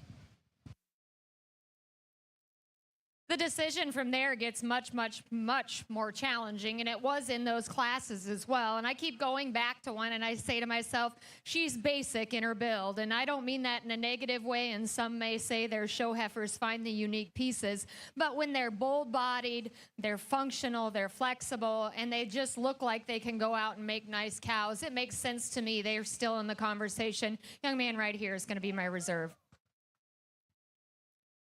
And our reserve comes out of class number 2. That's Holden Rader from Marion FFA. Congratulations to our heifer division champions, as well as all the youngsters that showed in our heifer classes. We're now bringing in class number 7 into the North Judging Arena. So class 8, we need you in the North staging area. Class 9, start bringing them on down. 7 in the arena, 8 in the holding pen. We need 9 traveling to the ring. Well, ladies and gentlemen, over on the South Arena, our Red Angus Class 3 being evaluated at this time. We'd like to share with you the results from Class 2. First place honors in that class went to Marcy Wilms of Kaufman County 4-H. Your second place to Colton Gober of the Haskell FFA chapter. Third ribbon won by Samuel Hardwick of the Weatherford FFA. Fourth in the class, Annabelle Morris of the Montgomery FFA. Your fifth place award going to Dixie Snodgrass, a member of Glen Rose FFA chapter. Our sixth place to Kinley Kutak of Flatonia FFA. Seventh in the class, Redford Lewis, the exhibitor, Jack County 4-H member. And eighth in the class to McRae Elliott Tramnell of Graham FFA.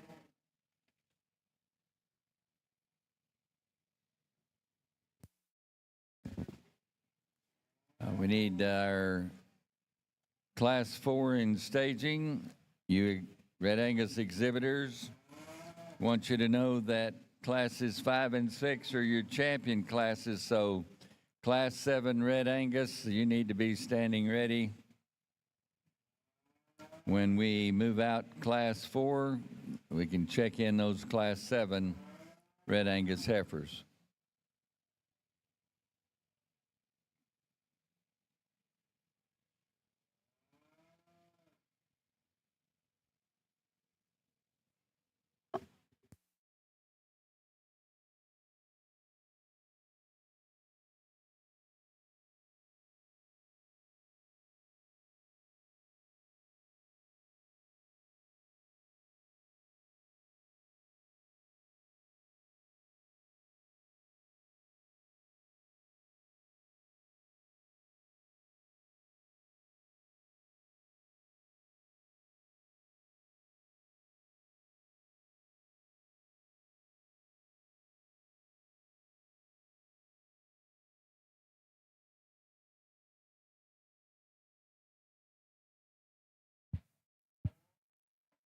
Well, the quality keeps coming here in our Red Angus show, and one here at the front of the lineup I think gives you a pretty commanding look from the profile. High tying, neat looking, very proportional in terms of her design, fresh in her composition, round in terms of her body, and still goes to the ground with a clear advantage in terms of comfort as well as attractiveness. No major holes in this one. I'd be excited to see this one back out here in a class or two for our division championship. I think she's awfully nice. The heifer in second is one that, again, fresh in terms of her composition, sound off of both ends in terms of her angles, and she still remains very collected in her lines here from the side profile. I like her neatness in terms of her shoulder. Now she still comes with that femininity from there on forward. So you ask yourself, why does she go second? Just not quite as much in terms of full rib shape and down into her heart. Like to stouten her up in terms of her base width and her foot size ever so slightly, but certainly one that I like in terms of her basics. A heifer here in third from her shoulders back, I think is truly impressive. Round and opened up and massive in terms of her center body, and remains very full and collected back into her rear rib and flank. She's attractive and comfortable in terms of her hip and hind leg, and has some added squareness and stoutness from behind the cattle. up front is where I'd like to rock her back and angle to her shoulder. I think that allow her to carry herself with a shot more presence there out of her front end and have a bit more of that up-headed, neat look from there on forward. Still like that one an awful lot in terms of just her easy flesh and look and her center body and her attractive hind leg. Young man has an awfully nice one here in this light red female, big-footed, stout in terms of her general feature, has plenty of softness to her center body, makes you think she's just going to be a good kind of cow when put back into production. She's a little rougher in her transition from her shoulder back into her forerib, like to lay her tail head a bit neater in the backside of her hip and see her come with a bit more presence there through her front end, but her basics are on point. Young man's doing an awesome job getting that one shown. Young lady has one coming here next, maybe has a bit more up-headedness and neatness from the side profile in this particular pair. I like this one in the round turn to the center portion of her body. She's a little long and uneven in terms of her toe.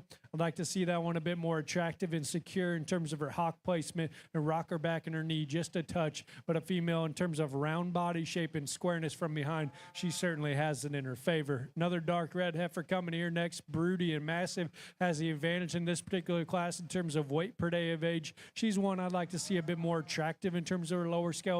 Like to see her shoulder lay smoother onto her body and be a bit neater from her navel back into her flank from a balance standpoint. Still powerful, still high performing in terms of her type and kind. The light red heifer that closes shapely up high, square in her upper pin set and fresh in terms of her composition. Just got to see her go with a bit more confidence and flexibility there off of both ends. Again, very high quality class from start to finish. I like that class winner an awful lot.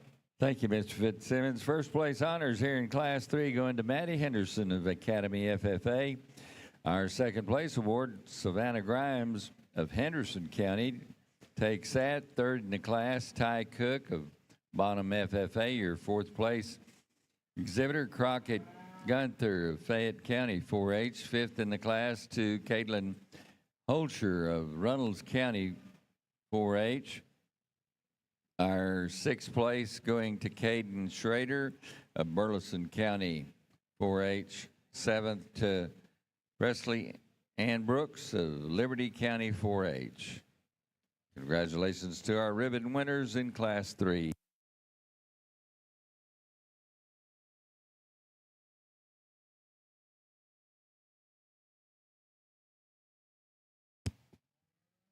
Class 4, Red Angus in the arena at this time. We'll be staging at the completion of this class for our calf champions. So Red Angus Class 7, time to you move in staging. Class 8, need to move up. We have a single entry in Class 9. The division will move pretty quick.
I back and forth on this class probably more than anything I have all day, and I land on a heifer for me that has the maternal advantage, and it all starts up front with the shape to her head, her extension out ahead of her blade. She's one that's just ultra ladylike. Now, does she spin out a little bit up front? Absolutely. And so I initially want to get pretty critical of that, but it's not a function issue. It isn't a femininity issue. And so you get back to her basics, and she's still monster bodied, has plenty to her. And I think her degree of condition is maybe a shot more appropriate than the other two for this stage of maturity.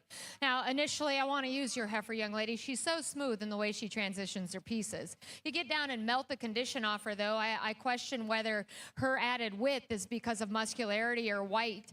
And then I evaluate the shape to her head, and I just get a little bit critical. I wish it was a shot more ladylike there. And if she gets out and goes, she's not just perfectly flawless in terms of meeting her track. Now, part of that is she's kind of lazy. She doesn't want to get out and go for you, but I get a little bit more critical as the drive wears on those things. But initially, I like a lot of things about her. I could see this one going on and making some phenomenal steers, and she's pretty darn good in her own regard, and so it becomes challenging again. So I like a lot of things about her kind, her moderation, her muscularity, and the way she handles that hind leg. Her head shape isn't perfect either. She's starting to push a little more forward chest. When she does that and gets really alert, it makes the conversation a lot more interesting on the top side. You could say, well, why don't you make this heifer like the one that wins? Because she is feminine, and I do appreciate that about her. If she had more to her from the backside, I think it becomes a different story. Bottom line, she wants to hawk in and just gives up that red meat muscle shape of the cattle ahead of her. But flexible, functional, like the way she handles her pieces. The heifer here that's just a little more upright in her angles, extremely well presented though. I can tell he's absolutely spent some time at home. Really moderate, easy feeding kind of cow that's going to go on and do good things in that regard. A little bit more conservative in terms of her frame size as far as her head shape and her growth indicators show me, but still tremendously soft-bodied in relation to the two cattle that come out next. Your guys' heifers are more alike than they are different. They line up pretty nice in terms of the top side of their skeleton from a parallelness standpoint, just harsher on the under portion. Need to drop them in their forerib and flank a little bit. Nice class. Well, thank you, Judge, for those comments on Class 7 in our Junior Polled Hereford show. Winning the class is Lila Doris from Erath County 4-H. Second in that class is shown by Lily Liao, Waller County 4-H. Placing third in Class 7 is Addison Wilde, Falls County 4-H. Our fourth place heifer exhibited by Philip Miles, Rice FFA. Placing fifth, Benny Whitmer, Meridian FFA. Sixth place goes to Ryland Bade, Cuero FFA. Seventh, Allison Nava, Klein Forest FFA. And eighth, Sophie Hebert, Longview FFA. Another very impressive class here at our Red Angus heifer here at the front of the lineup. A little short on ears, but long on functionality. And as you study this one from the ground up, her actual foot size, her comfort, and the way she's built in terms of her angles is certainly something that I'm naturally drawn to. She's big-bodied, has that easy-keeping look here from the side profile, and then again, smooth about her shoulder, reads proportional from there on back, has enough up-headedness and look and projection from there on forward. I think a female does a lot of things right here in this class and wins in a pretty commanding fashion. The heifer that comes in second, I think certainly mirrors her. On the stand is one that's moderate, easy keeping, bold in terms of her center body. She reads pretty comfortable in terms of her angles. Again, there on the stand and smooth about her shoulder. One that when she takes off and goes, she wants to shuffle a bit more and doesn't ever hinge quite as comfortably there out of her hip or is quite as loose right there in her center spine. So it makes her appear just a bit more tight in her movement there off of both ends. But no question, she's still comfortable in her angles. She's right in terms of her body shape, still fresh in her composition. I think a nice one to go there in second. The one in third, smoother in terms of her shoulder, flatter in terms of her neck, and the way she's built there on the top side of her crest, has plenty of length and extension from there on back for her added frame. I wish she had a bit more softness in terms of her center body. I wish she was just a bit more attractive in that set to her hind leg, but I like that one's added weight per day of age there in the top three. Heifer that comes here next has as much raw shape and power as any of them when you get right into the top side of these females. One, to me, as I step back off her, maybe isn't quite as surprising, but she's got just a bit more right there at the point of her shoulder. She's not quite as comfortable or attractive in terms of her lower angles. Like to clean her up in terms of her toes. She's getting a little long and uneven. Stout and dimensional, just like to see her a bit more ladylike. Heifer that closes certainly has that added performance in this particular class. She's deep-sided, has enough dimension from behind. She needs to be set back and angled to her shoulder and knee. And I like to see her just a bit bolder in terms of her body. She's got enough depth. Just like to see a bit more outward curvature there. Good class. I think an awfully nice top pair. Congratulations. Thank you, Ms. Fitzsimmons, for the critique of our animals in Class 4. First place honors going to Molly Burnett of the Iowa Park FFA. Second in the class, J.C. Flem of Klein Kane FFA chapter. Third, Kennedy Dobson, the Lavaca County 4-H member, taking the third place honors. Fourth, the McKenna Carter of Cy-Fair FFA. Fifth to Eli Summer of Madison County 4-H. Congratulations to all of those ribbon winners. Class 4 completed. That brings us to our calf champion drive.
Really a fun division to sort through as we get these calves back out here in our Red Angus show. And as we started off there, it was pretty commanding from the beginning. The heifer that kicked us off, one that's fresh in her composition and so maternal in terms of her appearance here from the side profile. As I said there earlier, I'd like to see her a little deeper heeled, but outside of that, she's very comfortable in her angles off of both ends, proportional in terms of her lines. I think that female's got an incredibly bright future. She's not the longest and squarest in terms of her build from hooks to pins, and I think that's where you can get fired up about this heifer that comes here out of this second class. Her build in terms of her hip and hind leg and how she goes to the ground with that kind of reach and athleticism and still attractiveness in her hock and the way she's assembled there at her ankle, I think is something that gets me pretty fired up. Her bold body type, her added dimension and turn when you get right in behind these cattle, and still the way that she puts it all together from the side profile is something that I'm naturally drawn to. I'd tell you, I don't know that I'd want her any chubbier in terms of her composition position right there at her chest floor, but she still reads on target from there on back. A female that does a lot of things right. I think you'd have to put a lot of miles on to see females built like those two are to that first class. The one that comes here out of class 3 is a bit neater from her shoulders forward, a bit tidier in her chest floor, one that's still very fresh and clean in terms of her lines. She's not quite as opened up in her heart and full rib or quite as attractive in terms of the set to her hock as those two cattle that go directly in front of her. But again, one that if managed correctly has a lot of good coming her way.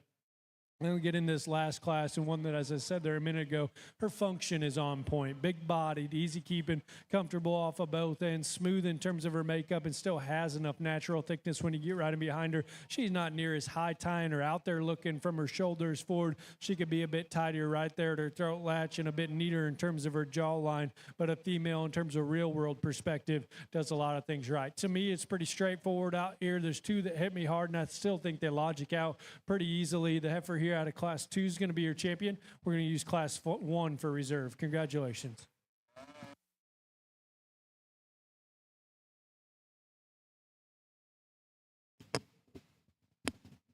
And ladies and gentlemen, taking our calf division champion is entry number 49417 out of class 2. Macy Lynn Wims, the exhibitor from Kaufman County 4-H, and the reserve honors. Going to our winner of the class, first class in our Red Angus show, that's Jace Clay Atkinson of Bowling FFA. Congratulations to Macy and Jace on their division championship. This will bring us to class 7 here in the Red Angus show. Class 8 exhibitors, you need to be moving into the staging area, please.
The heifer I'm going to use to win hit me very hard as she came in the ring, and she still does that. Boy, that one is so uniform in her lower body depth, and from her shoulder back, she just is really, really good. Now, is she just perfect in terms of the way she assembles in her throat latch? No, but does it all absolutely fit together? Yes. Part of it is she wants to hold her head directly up in the air. If you tip her chin down, I think it changes the story there a little, but being very, very critical on one that I'm pretty darn comfortable with winning this class. From there, there's decisions to be made for me, and the heifer in second, I wish she would pronate differently as she sets down on her rear foot, and that's what I get to looking at and trying to figure out. Wish she'd set down just a bit square, but you've managed it very well to this point. She's extremely fresh in her presentation. I just read her to have more true shape than the heifer that comes directly behind her, but wish she'd set down just a nickel different. This is the kind I wanted to make mine, right? And as you get in and look at her muscle shape, it's extremely feminine. It's very attractive. She's just a little rounder off of both ends. I'd like to make her naturally level her down her top, and then the same reads true with the way she's assembled up front. But boy, if you like a flexible one, she is that. I love her ribbon body. Presentation is amazing on that one. True meat animal shape, if we're talking about the next generation and putting them into production, this heifer is very, very nice. She reads with as much squareness behind her shoulder and pin width as you get behind her as anything.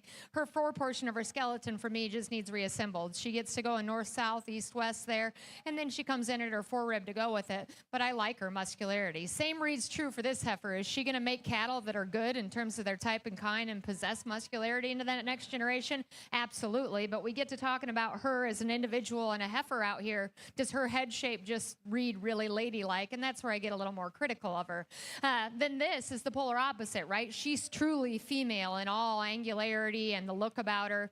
She just kind of gets lost in terms of shape. For me, she gets out horsed by the rest of the class here, is at a little bit of a performance disadvantage. But boy, you want to talk about an elegant one, she certainly is that. So you come back to this heifer, and she does have more power. And again, power is not a ladylike word, and you evaluate her at her udder and again up through her neck and front end. I just like to make her in general more ladylike. This heifer has that advantage. She blends with smoothness. She's as long bodied as anything. Comes with a sacrifice in substance. The polar opposite, big bodied, easy feeding kind of cattle, just round her off of both ends. I get a little more critical of this heifer, and it's primarily the way she handles herself out of her hip and hind leg, but very well presented. You get her shown well. Again, another very extended one, tremendously green in her composition. We just need to get more body and time on feed for that heifer.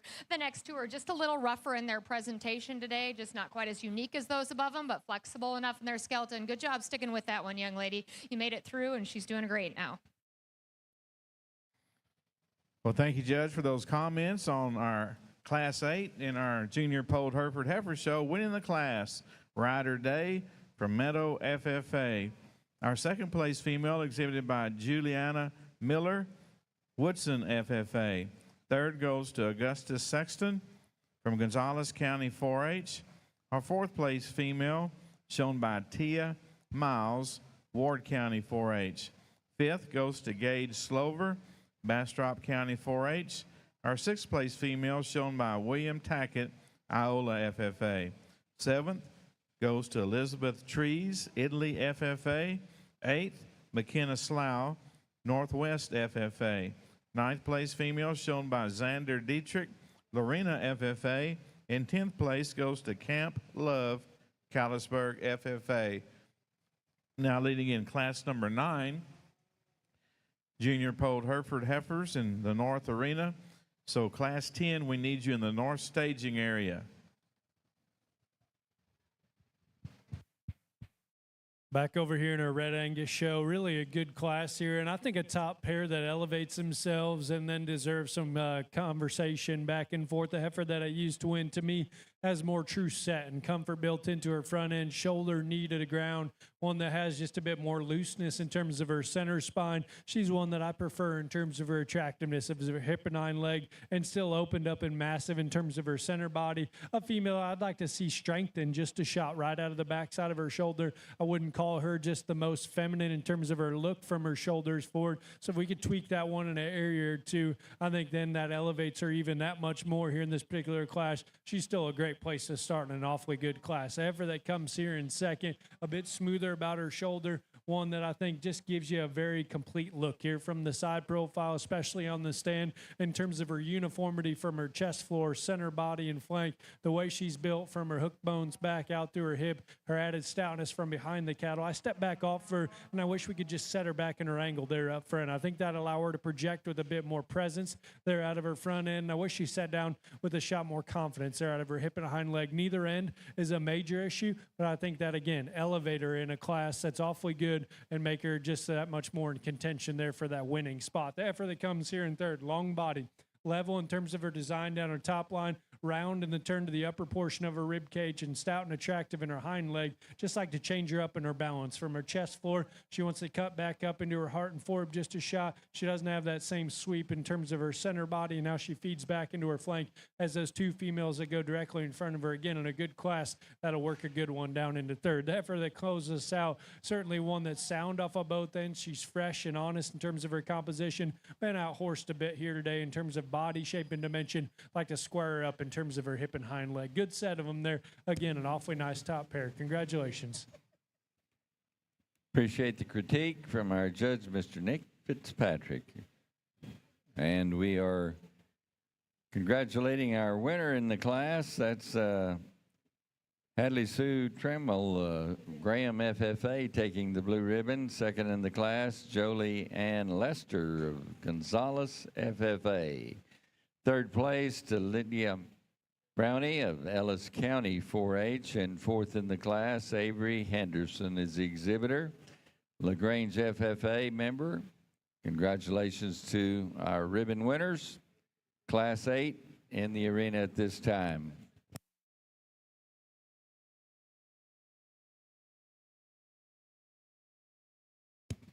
Single entry for Class 9. You can get him into staging. This division's going to move real quick for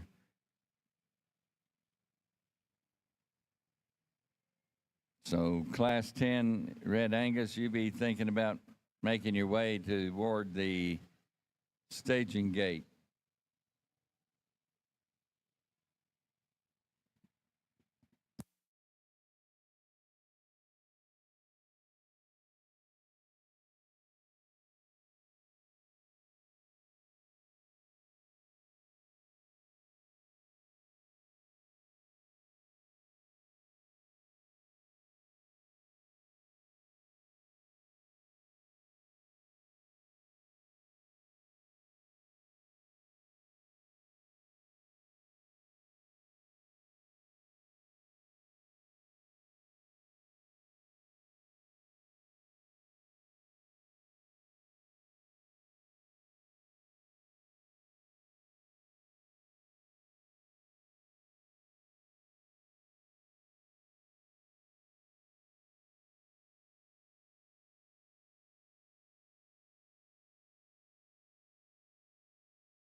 A pair up top here that couldn't be more different, and I'm going to use the more ladylike of the pair, and that's the young lady. She's a little more moderate for me. I prefer her head shape a little bit better as well. We could tuck a little fresher chest up into her, especially since she doesn't have the most dimension to go with it. But I just read her as so functional, so practical, and I like that about her. Really, really flexible as she gets out and goes as well. Initially, young man, as your heifer walked in, I thought, well, there's the answer. It took me a while to read the good and the one that beats suits you, and I still like her a great deal. She's just a little Roman nose, not the most attractive about her head. She just doesn't balance perfectly from the front to the back side of her skeleton. Just a little bigger cow, but still a very nice bigger cow. I think they make a nice pair, just very different. The heifer that comes in third is a lot like her in terms of that added extension. It just comes with roughness off of both ends in terms of her presentation standpoint. A little crestier about her neck, a little coarser about her tail head. Like to lay all of her pieces a shot smoother into her. Here's one that's got that added extension up front. When the young lady gets her head up, she has it in her. After that, though, we need to reevaluate her hip structure, change her into her hind leg a shot. But I think she's one that's maintained herself better in terms of her degree of condition at this stage of the game. Don't mind if you want to switch the pair, because this one is a little bit softer centered. There's no doubt about that. She just got some restriction in terms of her length of stride as she gets out and goes, pushing a little more condition there up front. And a heifer that rounds out the class just at a performance disadvantage in terms of weight per day of age here, but still very feminine in her basic look.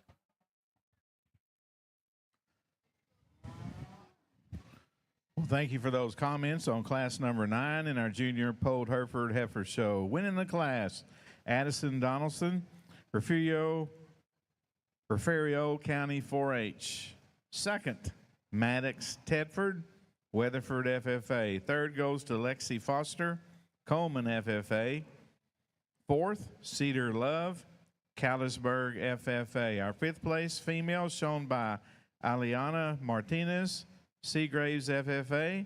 And sixth, shown by Carter Beck, Falls City FFA. Now bringing in class number 10.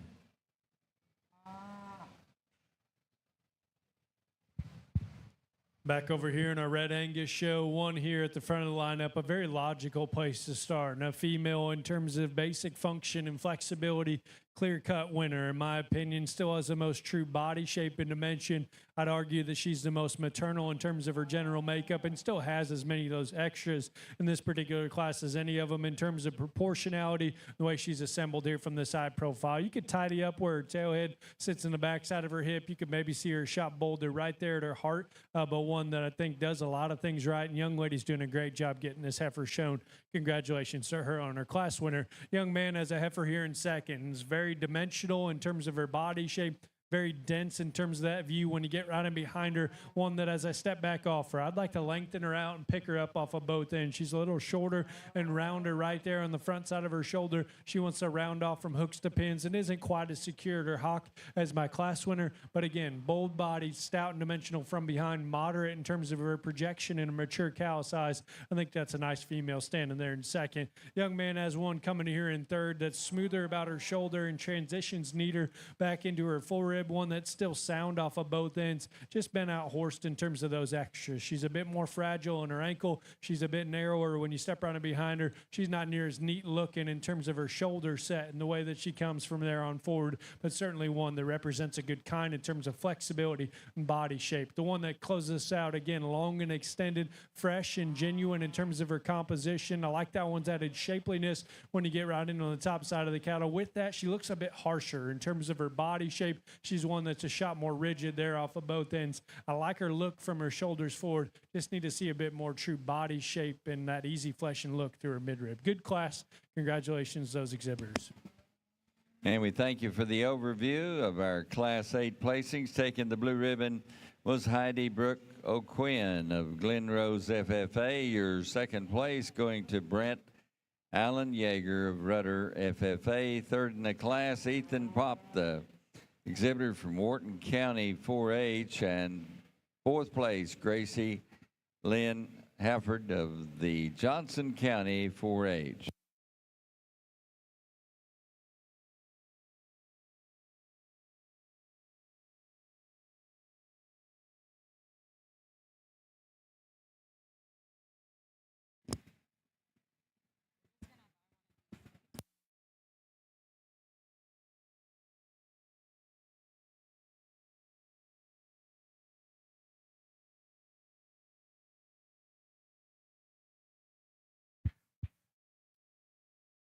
Single entry here, but one that I think you really got to commend in terms of her fresh, ladylike look from her shoulders forward, her comfort in terms of her lower skeleton. She's a shot greener in terms of her body. Like to open her up in terms of her base width underneath, but certainly good looking, lean in terms of her composition, comfortable in her angles. Congratulations to this young man. And in Class 9, single entry, first place honors go into Jacob Luke Blackman of Polk County 4-H. This brings us to our Class 10 here in the second division. 4 or 5 entries here in Class 10 of your Red Angus show.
Red Angus exhibitors in Class 13.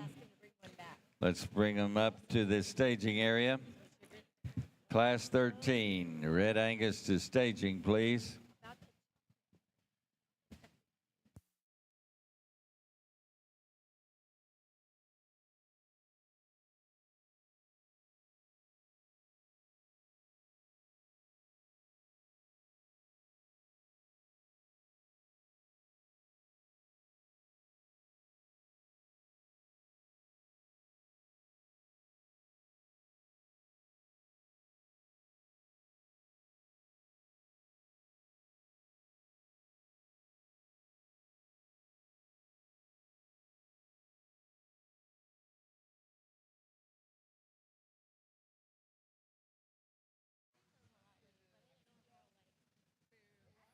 Just a reminder to all you exhibitors that were fortunate enough to be overall grand and reserve in your respective breed earlier today.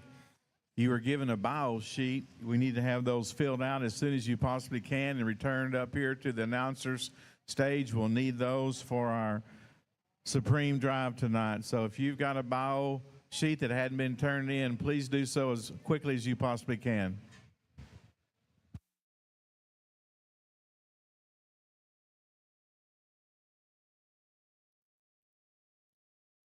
Anytime I spend in this class, it isn't to find the one I like to win, and that's the young lady here on the end. I think a heifer that assembles a tremendous amount of quality. Super angular, and as she meets the surface, she definitely has the decided advantage out here. She has muscle shape, yet she has lean muscle shape. She's really good in terms of her degree of condition, extremely fresh and very well presented. Young man's heifer here just kind of logics into second for me because she also is a very fresh heifer that reads feminine and attractive and angular in her pieces. She's got a little navel. It maybe throws her off from the side, but you get down and evaluate her after that, I certainly find her fresher than the next two heifers to come. You want to talk about a big cow that's still a good cow, and I think it's this heifer. She's good in her foreribs. She's deep in her center portion of her body. She stands down on plenty of circumference of bone. She remains stronger in her top line than the heifer that comes behind her, and that's her biggest advantage. Now, could we tuck a fresher chest up in her? Absolutely, and that's where I'd like to change her. I like a lot of things about this heifer, young man, and she's really good in terms of the way she sets down and functions off of that hind leg. When she gets into motion, though, she really wants to pull down in her loin. She gets a little weaker in her top.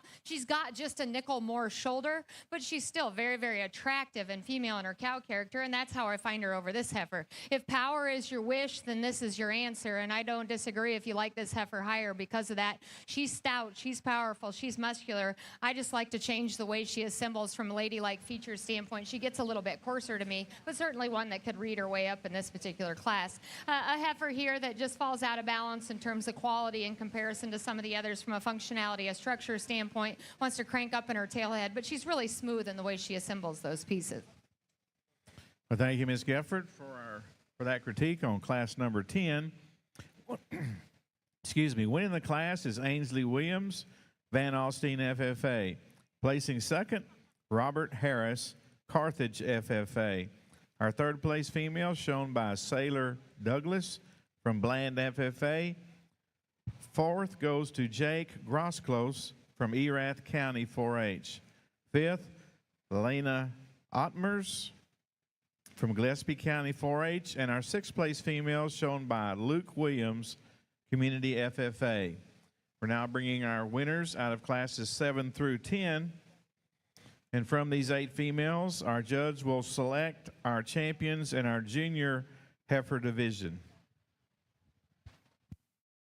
Back over here in our Red Angus show, and I think a pretty easy place to start in a dark red female that's fresh and feminine in terms of her look and her design. She's bold and round in terms of her body type. Still takes the longest, most athletic stride there off of both ends of her skeleton. One that maybe you could see a bit more attractive in the set to her hind leg. But man, I think one that gives you a great look everywhere else. I like her fresh composition here in this set of contemporaries. The one that comes in second has a bit more turn to the base of her rib cage. One that's a bit stouter when you get right in behind this top pair. Gives you a good look in terms of her stout hind leg when she goes to the ground. I think everywhere she just has a bit more to her. With that, she's got a little more bark right there at her chest floor and on the front side of her shoulder. I'd like to lean her up in terms of her composition on the top side of her shoulder and up into her crest. I think if you can lean her up in all those areas, it'll allow her to remain a bit more coordinated in her movement, make that a bit more of a top pair. Still like that one's dimension and her added density in her midrib. The heifer that comes here in third, certainly one from her shoulders back, is powerful in her cage,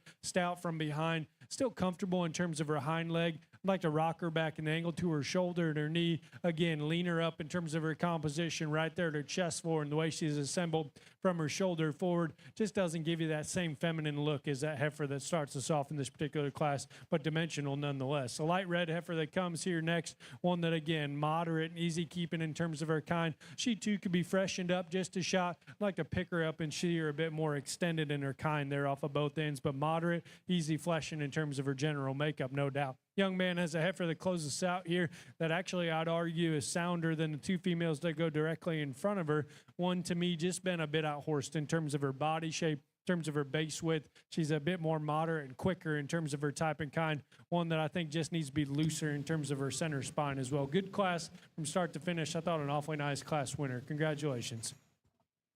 And here in class 10 of your Red Angus show, first place honors going to Brinkley Ann Pick of Mount Calm FFA. Second in that class to Cone Wilson Johnson, Swisher County 4-H member. Third to Piper Riggs of Salina FFA.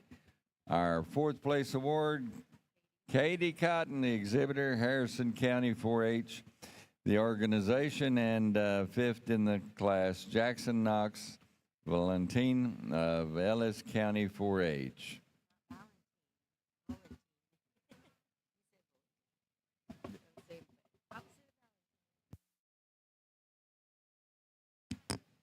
We'll be staging for our junior champion drive, so that means Red Angus heifers in class 13, you need to be reporting into the staging area. Our class 14, you need to be standing ready. Class 13, polled Hereford females, we need you in the north staging area. Class 13, polled Hereford females, we need you to the north staging area. Class 14, get it on your mind.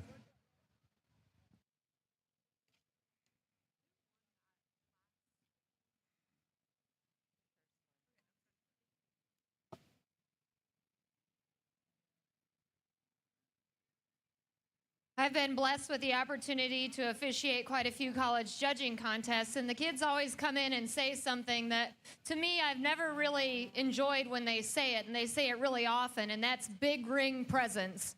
And I guess in this particular division, I kind of found myself chuckling because as I pick a division champion out here, I keep coming back to that statement and which one of them has that additional presence. And there's one out here that is very, very functional, and I've probably used that word like a broken record, and some people might not like that word, but to me, that means what's actually wrong with the cattle. And she just extends so much higher out of the point of her shoulder with more totals as far as extension up front. Very functional in terms of her structure.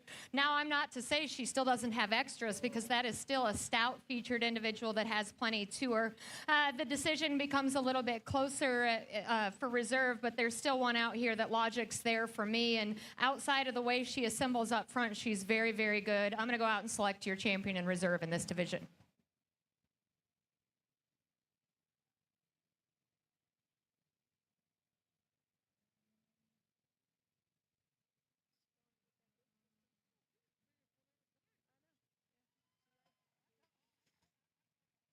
There's your junior champion coming to us out of class number 10, Ainsley Williams, Van Alstyne FFA. And your reserve comes to us out of class number 8. That's Ryder Day from Meadow FFA. Congratulations to our junior division winners as well as all the youngsters who showed in our junior classes. We'll lead in class 13, be leading into our north judging arena. So class 14, we need you north staging. Class 15, get ready.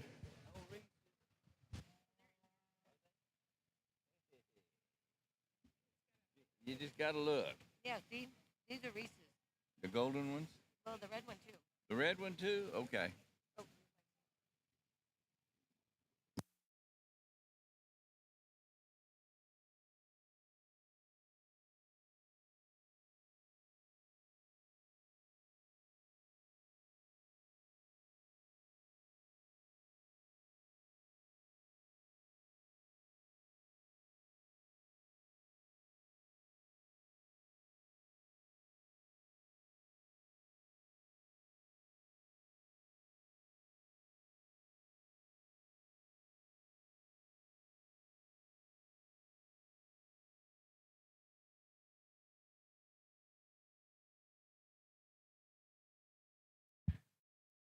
We get back out here for our Division II championship in our Red Angus show, and very good from start to finish. I said there, I think a couple breeds ago, we get back out into this division drive, and they're pretty different in terms of their type and kind, which I think says great things about a breed, to have variety, to have options, to be able to move in different directions and progress is certainly something that I enjoy seeing, and it's fun to sort through. The heifer that comes out of this first class is one that I think when you build them from the ground up, especially in this particular breed, that one does a lot of things right. She's comfortable and attractive off of both ends. She reads right in terms of her heel depth and the squareness to her toe. She's fresh and still bold in her body and proportions. Awfully good here from the side profile. Maybe not just the most perfect one in terms of her jawline or the length to her head. You could maybe strengthen her right out of the backside of her shoulder just a touch, but those are minor criticisms on a female. Has a lot of presence, has a lot of body, comfortable off of both ends. I think she's awfully nice. The one that comes out of class 2 is bold and powerful in terms of her rib cage. Again, in that class,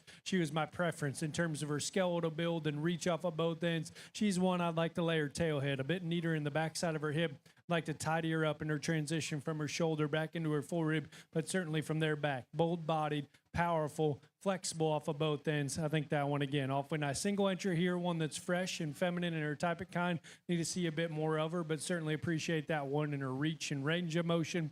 The dark red heifer that comes out of class 4, I thought that one certainly commands your attention in terms of her upheadedness, her round and fresh body type, her squareness from hooks to pins, one that still reads very comfortable in her angles there at the surface. I'd like to see her just a bit more attractive in her hind leg set. I don't know that she naturally has quite as much turn to the base of her rib as another heifer out here, but one that is without a doubt in contention. She gives you a very good look here from the side profile. Maybe they don't fit together just perfectly as two peas in a pod, but there's two out here that hit me pretty hard. I'm going to use a young lady out of class 1 to be your champion. I'm going to follow right up with class 4 for reserve. Congratulations.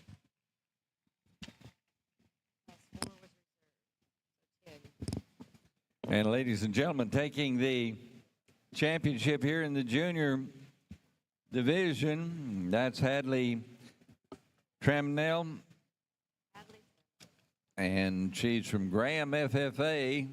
And the reserve honors going to the first place in Class 10, Brentley Pick of Mount Calm FFA. Congratulations to Hadley and Brentley on their division championship.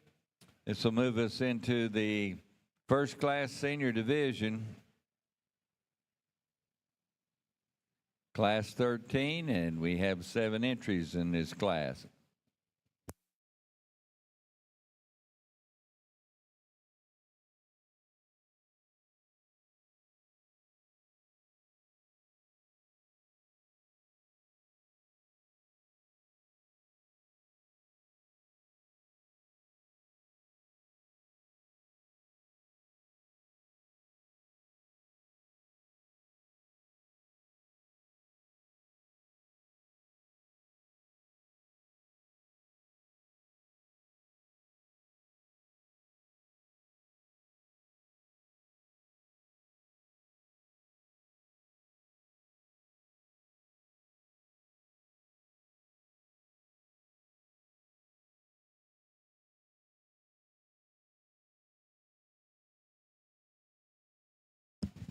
Red Angus Heifers in Class 14, you can be making your way to staging and check in, please.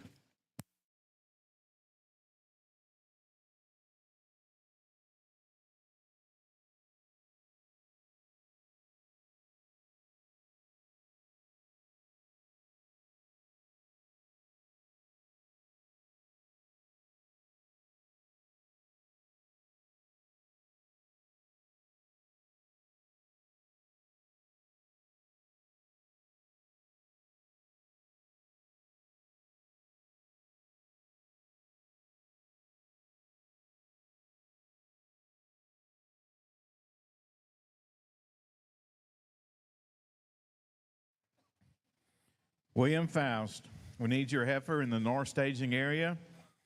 Exhibitor number 42859, William Faust, we need you in the north staging area, Polled Hereford Show.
I want to thank all of the exhibitors today for their cooperation in making the class calls. Had a couple of inquiries about holding tack over in the building for the steer show. Unfortunately, that will not be possible. We're turning the building around, and that will not be possible. So please clear out all tack and personal equipment that you brought to the show. Take it back home with you.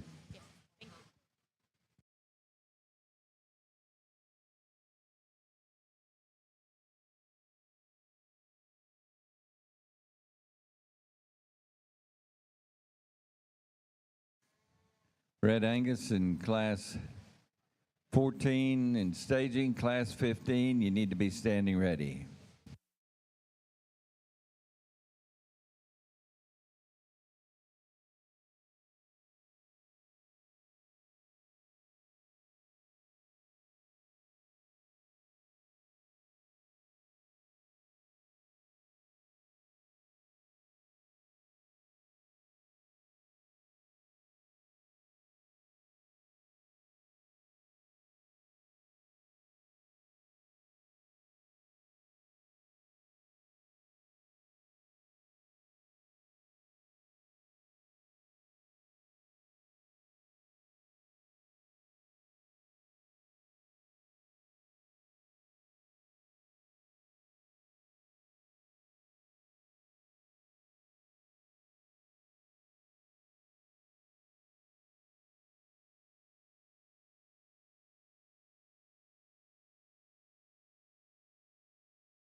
Boy, way to turn up the heat as we get into this class. And I think this top pair is very, very good. And between the pair of them, where one is good, the other is just more. She's more cow for me. I love this one in her forerib. She just balances from the front to the back side of her skeleton better for me because she's so big-legged as you get to the rear portion of her skeleton, stands on a tremendous amount of circumference of bone and foot, has power to her, and like I said, she balances awfully well. Is she just perfectly fresh? Maybe not, but I still think absolutely fresh enough for this stage of the game. Freshness advantage, young man, goes to your heifer. She is beautifully presented. She blends herself so smoothly. She's pushing a little bit of forward chest, but boy, am I being critical on one that's still easily the second best, easily really, really good. It's still a conversation on top. Here as we come into third is another heifer that's just tremendously high quality. You run into a pair of them up there. They're very good. She's probably the freshest chested of the initial three. I like the shape to her head. Bottom line is there just isn't quite as much there in terms of extras as we compare to that top pair. You want to talk about one that stands on a foundation, that's this heifer. She has a monster foot. It extends up on a large column of bone that's still so female and attractive. I like that about her. She's just a nickel planer in regards to extra extension and leak in comparison to some, but I'd take Hereford cows like that all day long. Same holds true for this one. You'd build a herd around her, absolutely. She's very, very good. Maybe at a little bit of a performance disadvantage in comparison to the top side of this class, but beyond that, very, very nice. A heifer that's really feminine in her features, but that too works to her disadvantage out here. She's the frailest in her composition. I'd just like to see more of her. That's where this heifer has the advantage. She's stout, she's burly, she's powerful. After that, though, she wants to pull down in her top line. She gets a little bit plainer about her head. And then the heifer that rounds out the class is one that I'd just like to modify a little bit in terms of her balance as we get off to the side of her, but flexible she is.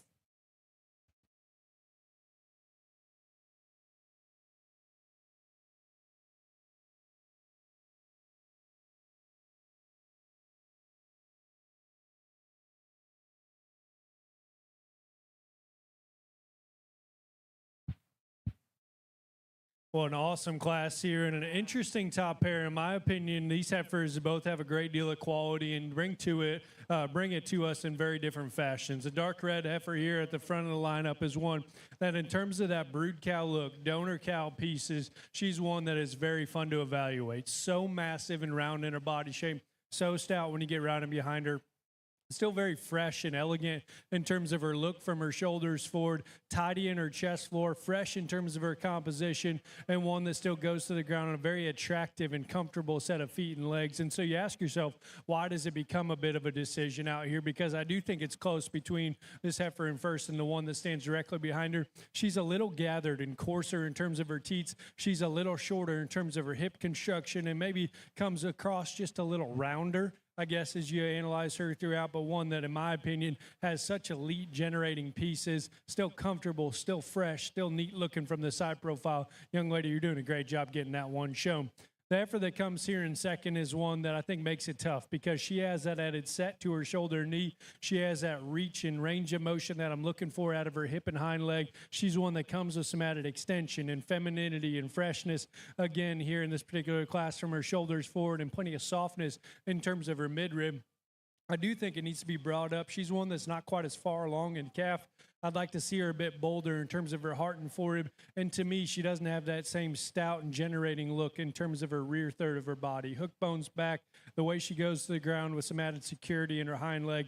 Some minor criticisms on a heifer in second that I'm a pretty big fan of. Both of those top two are awfully nice. The one that comes here in third, moderate and bold, dimensional in terms of her midrib, easy keeping in terms of her type and kind. She too has a giant high leg as she goes to the ground. I'd like to rock her back in the angle to her blade knee, one that I'd like to lean up in terms of her composition, right there at the base of her chest, and then she's starting to lay it on the outside of her shoulder and open up right there, the top side of it, one that doesn't have that same freshness and femininity from the side profile to move up in an awfully good top pair, but I like that one in terms of her kind, her moderation, and her easy flesh and look. The one that comes here in fourth, is moderate and easy keeping in terms of her kind. She's sound in the turn to her hip and hind leg and the way she goes to the ground.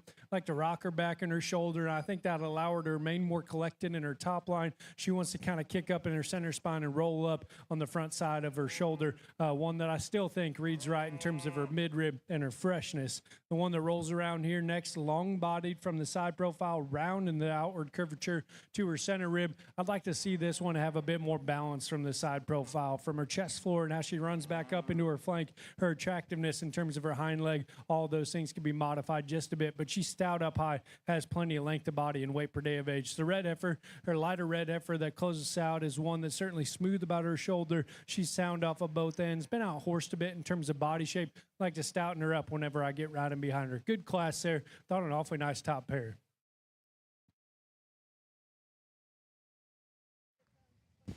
And we thank you for the overview. I'll have 2 classes to get. You got, well, we can't get that far behind.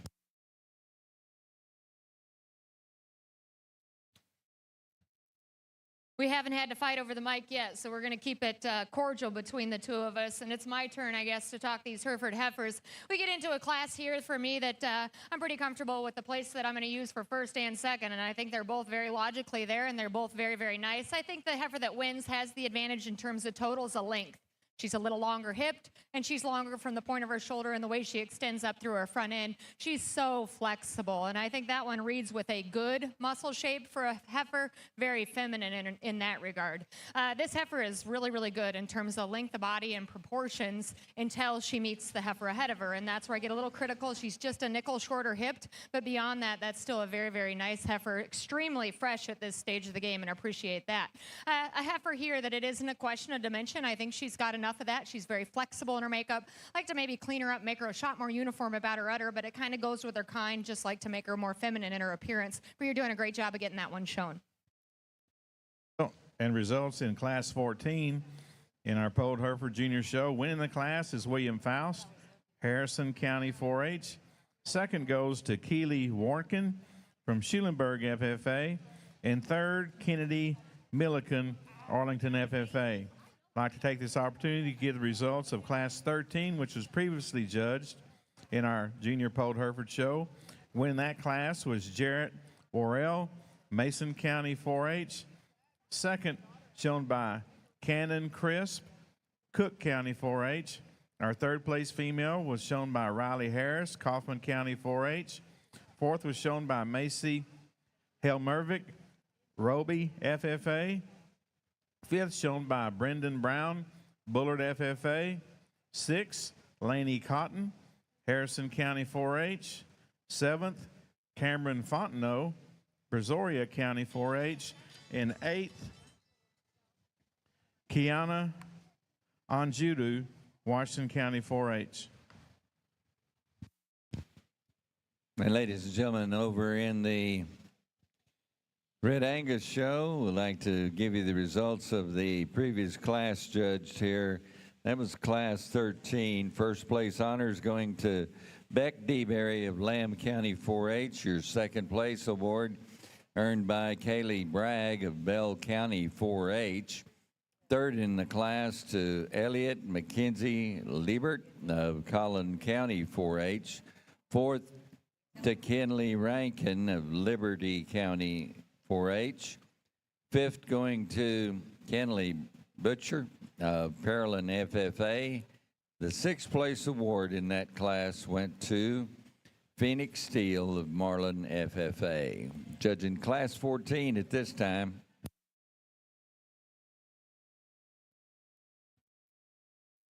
I told the young man I really like that they show in their vests, and it's Valentine's Day, so it's fitting as well. But what a classy breed, and it's awesome that you have such pride in your breed. And a heifer out here that still just represents good cattle. Now, as we set her into the show ring and get comparative, is she just quite as unique as some we've seen? Maybe not, but functionality, absolutely, she has that. The pieces of a Hereford heifer that are going to go on to make a very nice cow for him. Let's reward him with a round of applause as he heads out. Thank you for that critique on our Class 15 Polled Hereford female, exhibited by Milam Henry, Cal Allen FFA. Need our class winners from 13 through 15 back into our North Show Arena. along with our seconds out of 13 and 14, and we'll select our division winners in our senior classes.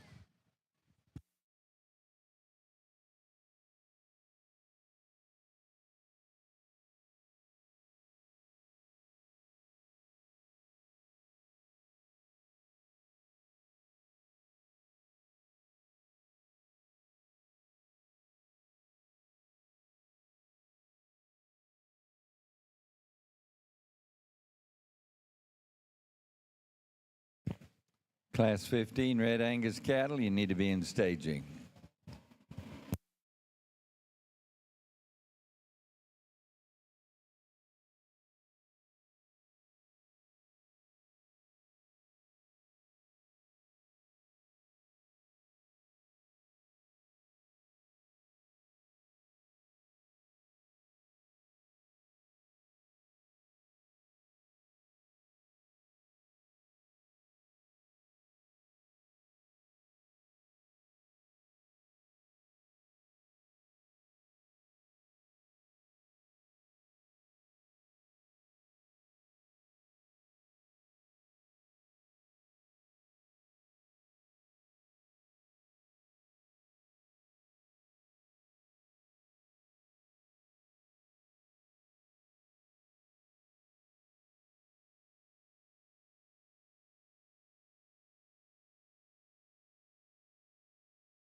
Some of those classes were really deep and not a whole lot of deviation in quality, so I apologize if I wear my feelings on my face that it is not out of disrespect for the cattle that you guys have brought me. It's been awesome in the Herefords. It's been close, and there's a lot of gut-wrenching decisions out here, and I guess if I take more time here than needed, I'd be remiss because I have my mind made up, and truly I wanted to see him back out here to get comparative, but there's a pair of heifers that go together nicely. I'm going to keep the pair out of the first class together. Congratulations. And our senior champions come to us both out of class number 13. Our class winner in class 13 will be our senior champion. That's Jarrett Worrell from Mason County 4-H, and second in that class, Cannon Crisp, will be our reserve senior champion, Polled Hereford female. Congratulations to all the youngsters who showed females in our senior classes. We'll now bring in our previous division winners, and from these 6 females, our judge, Krisha Geffert, will select our champion and reserve champion in our junior Polled Hereford Heifer Show. You Main on Jews exhibitors, we need classes 1 and 2 to the north staging area. We're selecting our champion Polled Hereford female, and we're going to start with your breed, Main on Jew, after the Polled Hereford. So Main on Jew females, classes 1 and 2, we need you to the north staging area. I'll be honest there, after that last class, I kind of thought we were done in terms of that kind of quality. And then we get these two out here and really make you dig in, honestly. And similar to that last class, they're pretty different in terms of their type and kind, but man, are they good and have just true elite quality. The lighter red female here at the front of the lineup, it's hard to draw up a Red Angus female like this one's built here from the side profile. So high tying, so neat and elegant in terms of her presence, so tidy in her chest floor, and then still explodes back into such a bold kind of a body type, some added just true squareness when you get right behind these cattle, and one that is so attractive and comfortable in terms of her joint work as you go to the ground. One that as you get comparative from this female and the one that stands directly behind her, because I said there earlier, I do think it is a close pair. She's not naturally quite as deep in her heart. She's one that's a little long and kind of pendulous in terms of her teats as you study her down low. And when she first came in here, before she really got comfortable here with this setting, she wasn't quite as loose right there in her center spine. The longer she's out here, she gets plenty good in that particular regard. She is incredible at the surface. Her body shape, her freshness, and her look here from the side profile is certainly unmatched. The one that comes here in second, again, I like this one in terms of her moderation, her easy keeping look, in terms of her midrib, her added features. You study her right there at the surface. I step back off her, and this heifer still gives you an awesome look in terms of her upheadedness, shoulders forward, still plenty of length and levelness back out through her hip. A heifer that I think everything makes sense on. So you ask yourself, why does she go second? Again, in a comparative standpoint, back to my class winner, got a little bit more right there in the front side of her chest. She's starting to open up in her shoulder just a touch more. She's got a little more bark right there in terms of her pones, and doesn't have that same cleanly look in terms of her upper hip, one that I think isn't quite as attractive in terms of her hind leg. Again, function is certainly on her side. I think she could be just a shot more attractive in that regard, and just freshen her up in terms of her composition. Both those females, awfully high quality. My hat's off to both those young ladies on their females. The one that comes here in third, I think is certainly a generating piece. And if you're trying to make them bigger legged, stouter, bigger bodied, however you want to phrase that, just more everywhere, this heifer right here will do it for you. To me, she's a little coarser in terms of her shoulder. She's got a little more bark on her right there in terms of her chest forward and starting to protrude forward. She's not quite as feminine there on the top side of her crest, and one that I'd like to see a bit longer in terms of her general hip design. But she's still plenty sound at the surface. I like her body shape. I like her stoutness from behind. Dark red heifer that comes here next, smoother in terms of her shoulder, transitions neater back into her forerib in this particular pair. One that, again, as she comes back, pretty smooth in terms of her general makeup and sound out of her hip and hind leg. Like to rock her back at her knee, like to lean her up in her composition and see her balance up a bit neater here from the side profile. The pair is one that I really appreciate in terms of just her udder construction and her neatness in terms of her teats. One that's moderate and easy keeping in her kind. And again, got a nice little calf standing here inside that's good looking, shapely, and sound. One that, to me, the cow just doesn't have that same presence from the side profile, not that same attractiveness in terms of her lower skeleton. Certainly doing a great job in terms of real world production. Heifer that closes has plenty of stoutness up high and feature there at the surface. She's one on the stand. She can get her all put together. She takes off and goes, and she wants to roll up in her back and duck off in her pins. One that's not quite as truly maternal in her midrib or have that same femininity from her shoulders forward. Awesome class there. I think a really nice top pair. Congratulations.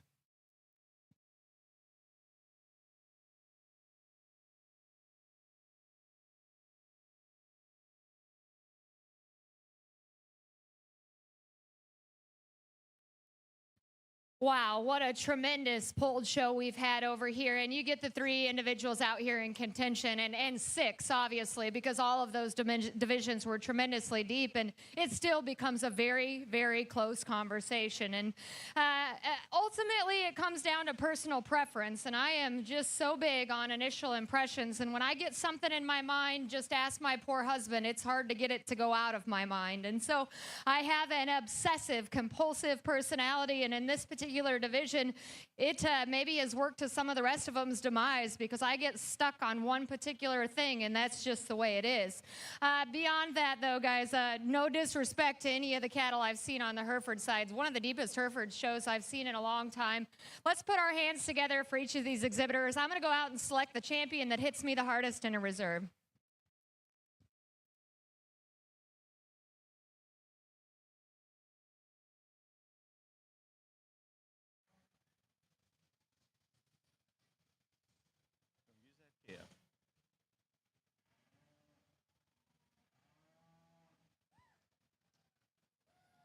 And there's your grand champion female coming to us out of our heifer calf division.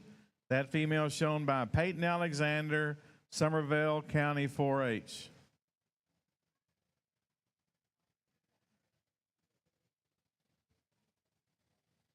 And our champion senior grabs our reserve overall champion honors. Goes to Jarrett Worrell Mason County 4-H. Congratulations to these two exhibitors of our Champion and Reserve Polled Hereford females for 2025 San Antonio Livestock Show and Rodeo. We're going to transition into the main enjus.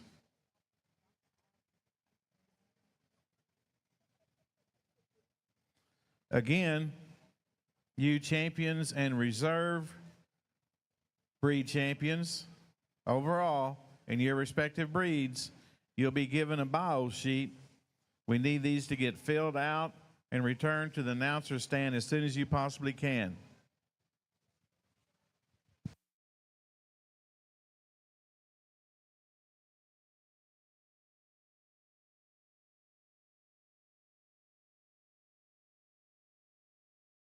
Adams Fab. Established in 2007, they build custom livestock pinning and equipment to fit all your needs. Hanger feeder rods, adjustable slam gate latches, and skirted panels. It all comes standard. Custom pins made by hand and hot dipped galvanized so that you know that they're going to last. Adams Fab is a certified TIPS vendor and can design, fabricate, and install equipment to fit all your needs. Visit adamsfablivestock.com to get started today.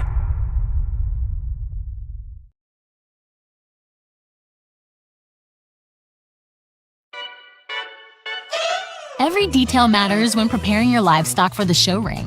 At Producers Co-op, we offer high-quality show feed, supplements, and supplies designed for your animal's best performance. Our specialized feeds promote optimal growth, conditioning, and muscle development for cattle, sheep, goats, pigs, and more. With expert advice and reliable products, we're dedicated to your success. Trust us to help you reach your goals with the feed that works as hard as you do. Come see why at Producers Co-op, it's better here. Class of our Red Angus show, and I think certainly quality. And as I said there earlier, it's kind of when the show world turns back into production when we get these things into cow-calf pairs, and both these pairs here up top are doing a great job. The heifer that I used to win is one that I like in terms of her added body shape, one that's comfortable off of both ends, a bit looser in terms of her center spine and projects with a bit more look from her shoulders forward. Maybe you'd like to see her a bit neater right there at the top side of her crest. Maybe she's not quite as tucked up in terms of her chest forward, but again, she's kind of turned into a mother over here, and I think you give her a bit of a pass from that standpoint. Got a really nice bull calf here at side that has that same stoutness and dimensional look right there through his center body. He's comfortable off of both ends and has an awfully bright future. I think this is a great place to start here in this particular class. Then we get this one in second. I think certainly one that you like in terms of her moderate, round-bodied look, one that's stout and shapely when you get around and behind her. She, too, has a comfortable look in terms of her hip and hind leg. I like to rock her back in the angle to her shoulder and knee and soften her up in terms of her midrib just a touch. I think you'd say the same for a heifer calf here at side. We could rock this one back in terms of her knee, see her just a bit softer in terms of her full rib shape. I think that'd help elevate both of these females there in that top pair discussion. Regardless, she's one that I like in terms of her shapely look up high. The young man's heifer that closes us out here, certainly long and extended and fresh in terms of her composition. One, to me, I wish she was a little closer to, I guess, calving here in this particular setting. We got these other ones out here, really makes you think about maybe she should be a shot closer. Regardless, she could be a bit more dimensional in terms of her body shape, be a bit stouter in terms of her feature right there at the surface. Good pair of them. I think up top, certainly a nice one to win. Congratulations.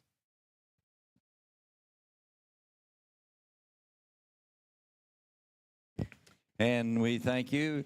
Class 15 results. First place going to Steve McFarland of Brian Steely, FFA. Second to Elijah Manchaca of the Comell County 4-H. And third went to Justice Christman of Milano, FFA.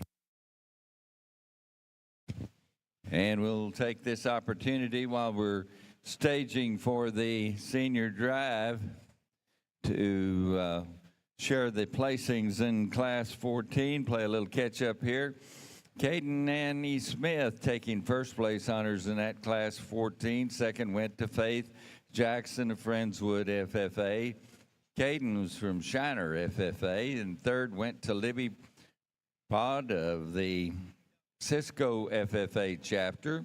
Fourth, Bailey Burnett of Iowa Park FFA. Fifth in the class to Cullen Kutak of Flatonia FFA. Sixth went to Emily Carter, member of the Commerce FFA chapter.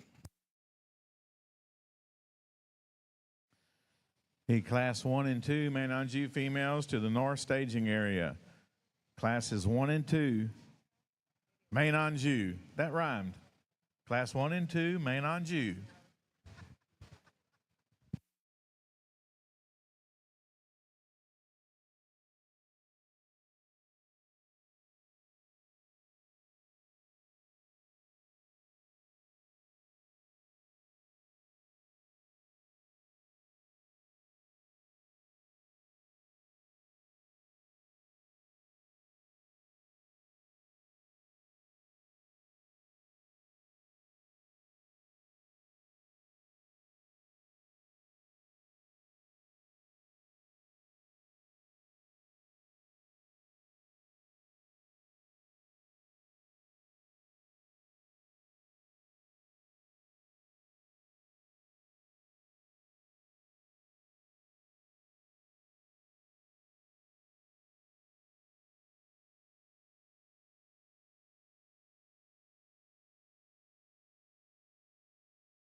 Really a fun division to sort through as we get these Red Angus females back out here in our third division. The way we started it off, I thought was really fun. Here in our first class, one that's moderate and just has a donor cow look about her. So massive in terms of her midrib, so stout when you get running behind her.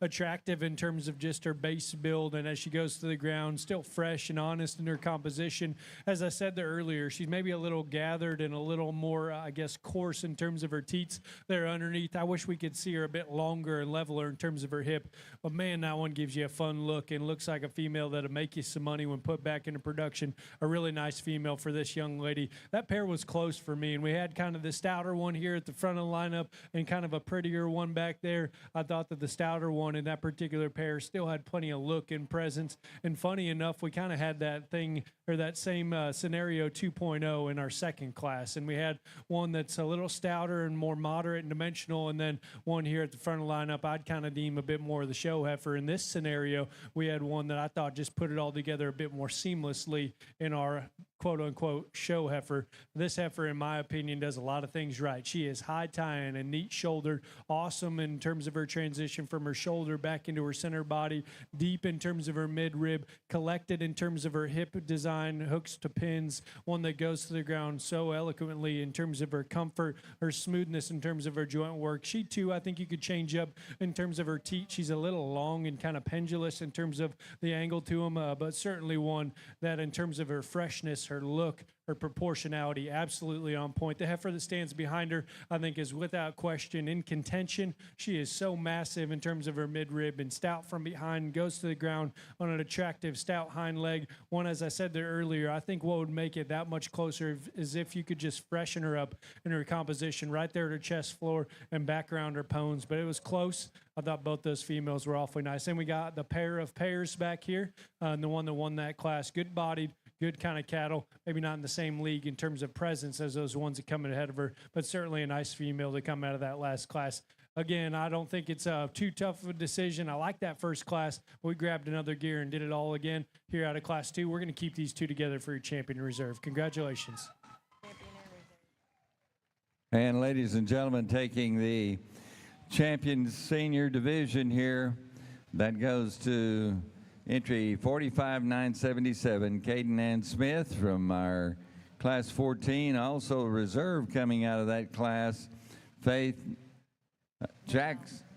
Noel Jackson from Friendswood FFA, your reserve champion. Congratulations to Caden and Faith.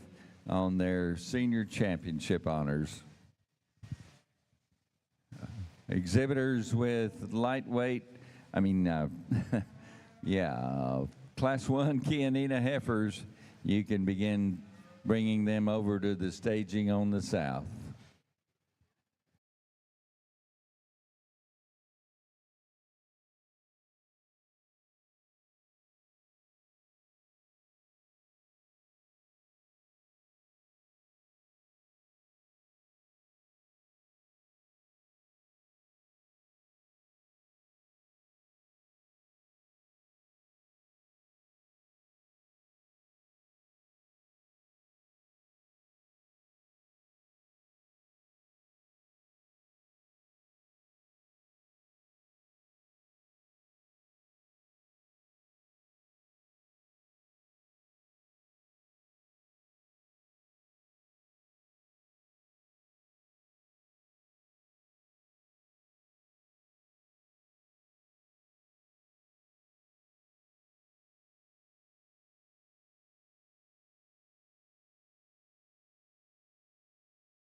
This is Red Angus. Red Angus showmanship.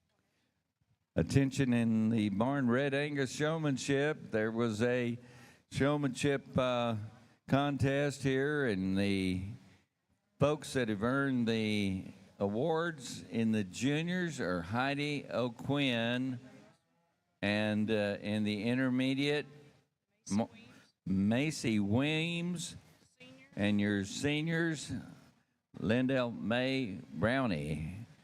Those individuals, if you could meet your representative in the back by the staging area gate on the south side, you can get your awards. Congratulations on your showmanship. I also want to thank the queens that have been working with us throughout the show to present those awards, and that's Catherine Tompkins and Katie Cotton, the princess. Thank you, ladies, for your help.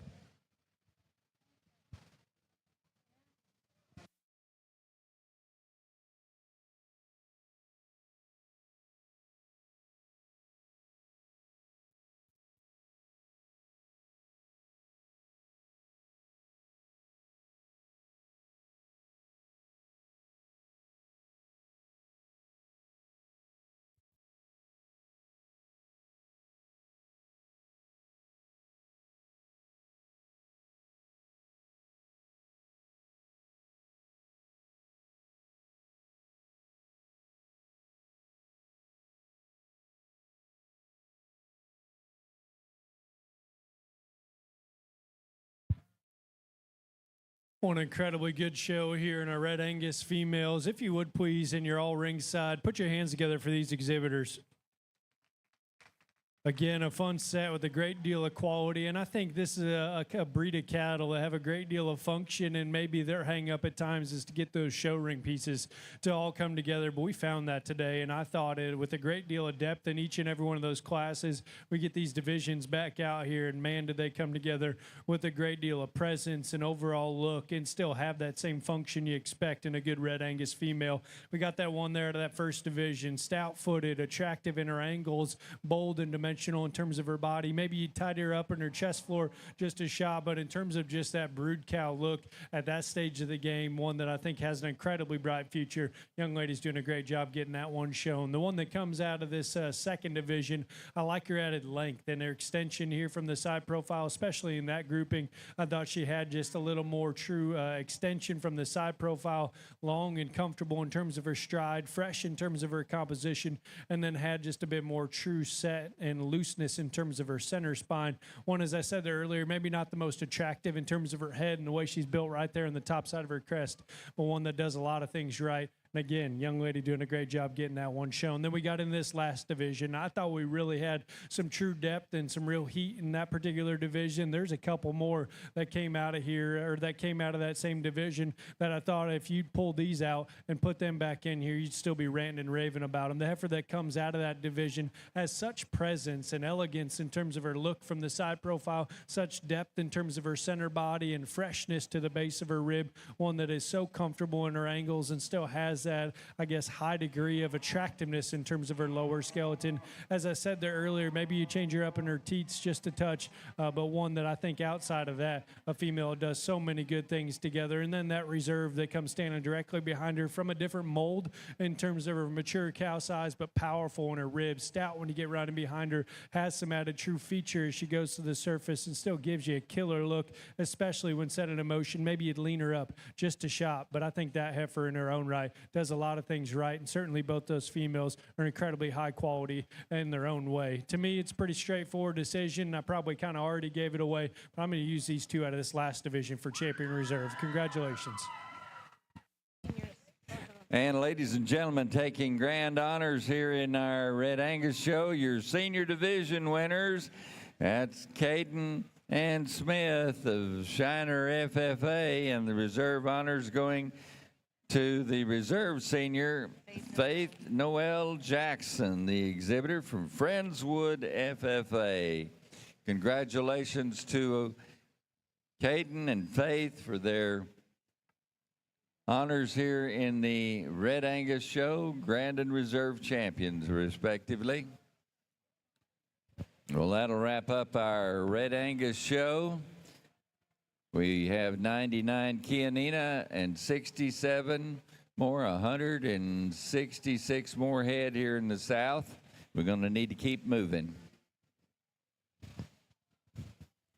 We start into the main show, and I think tremendously high quality heifers that are very early in their show career, so you have to read through some brain dysfunction on structure and those sort of things, but I'm pretty comfortable utilizing this heifer here to win this particular class. You want to get critical and single trader, yeah, she's got a little bit of leather up front, but does it come with a lot of extension? Absolutely. Angularity, flexibility. There's a lot to that cow. You got to really get up on her to appreciate it, but I think a very, very high quality one. This is the one I'd like to make behave better the most, and so it becomes problematic to get down and evaluate her. She's definitely neater necked. That's a cool little head on one that's still bold and three-dimensional in terms of her rib shape. I can't read through her fight on the halter in terms of the way she utilizes that hind leg. If she'd just be a little bit more comfortable, I think it would work to her advantage, but I think she's naturally just a nickel lower at the point of her shoulder in relation to where her hip sets in her as well, so she's just not quite as unique as that one that wins, but still very nice. I want to make this heifer like the one that I utilized to win the class. I love her bone work. It's stout, but it's feminine. She's got a big pin set, lots of outward turn and curvature to her quarter. You get right up in front of her, though. She wants to come in at her knee and kind of twist out. I'd just like to make her a shot better there.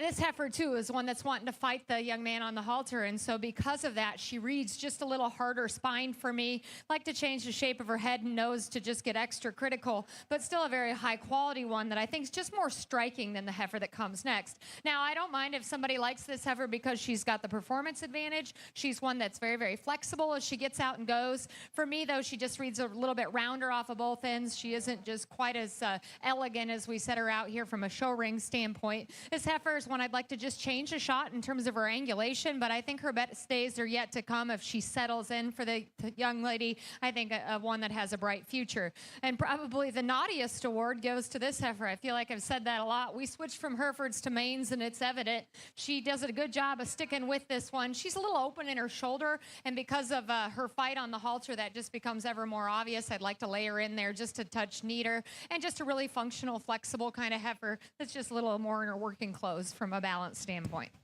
Final call for Chianinas in Class 1 to be at staging. We're about ready to begin your show.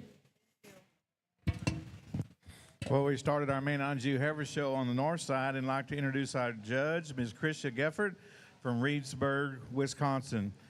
Krisha's gone through and evaluated our Herefords, Scimitars, Shorthorns, and Polled Herefords, and now evaluating our main Anjous. Done an excellent job of working through the cattle and working with the youngsters.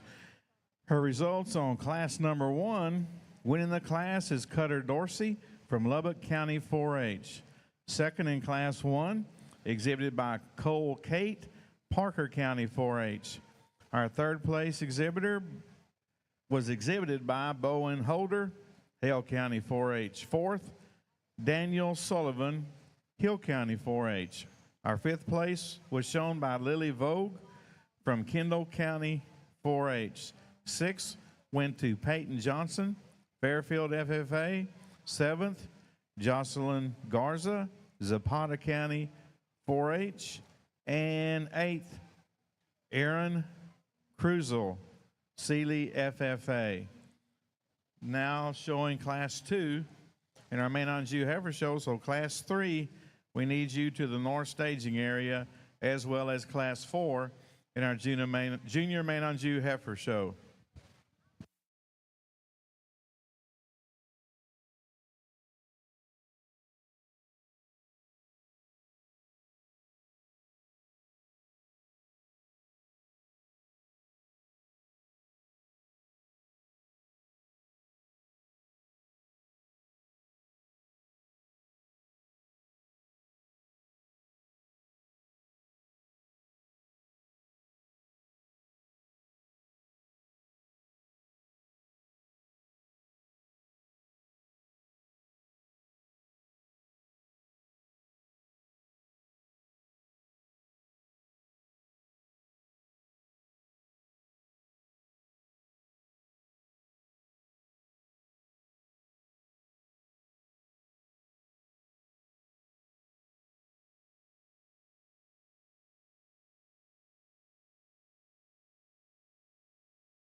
I'd like to take this time to recognize our assistant, one of our assistants in the ring that's joined us for the Main Anjou Heifer Show. That's Ms. Layla Houghton. Layla, wave to the crowd. Can you hear me? Wave to the crowd. Thank you. You got that queen wave down right there, too. That's cool. And she is our Texas Junior Main Anjou Queen, and she's from Shepherd, Texas. Layla, thanks for being here and assisting us with passing out ribbons and representing your breed association. Layla Houghton, Texas Junior Main Anjou Queen, in the ring from Shepherd, Texas, assisting us today.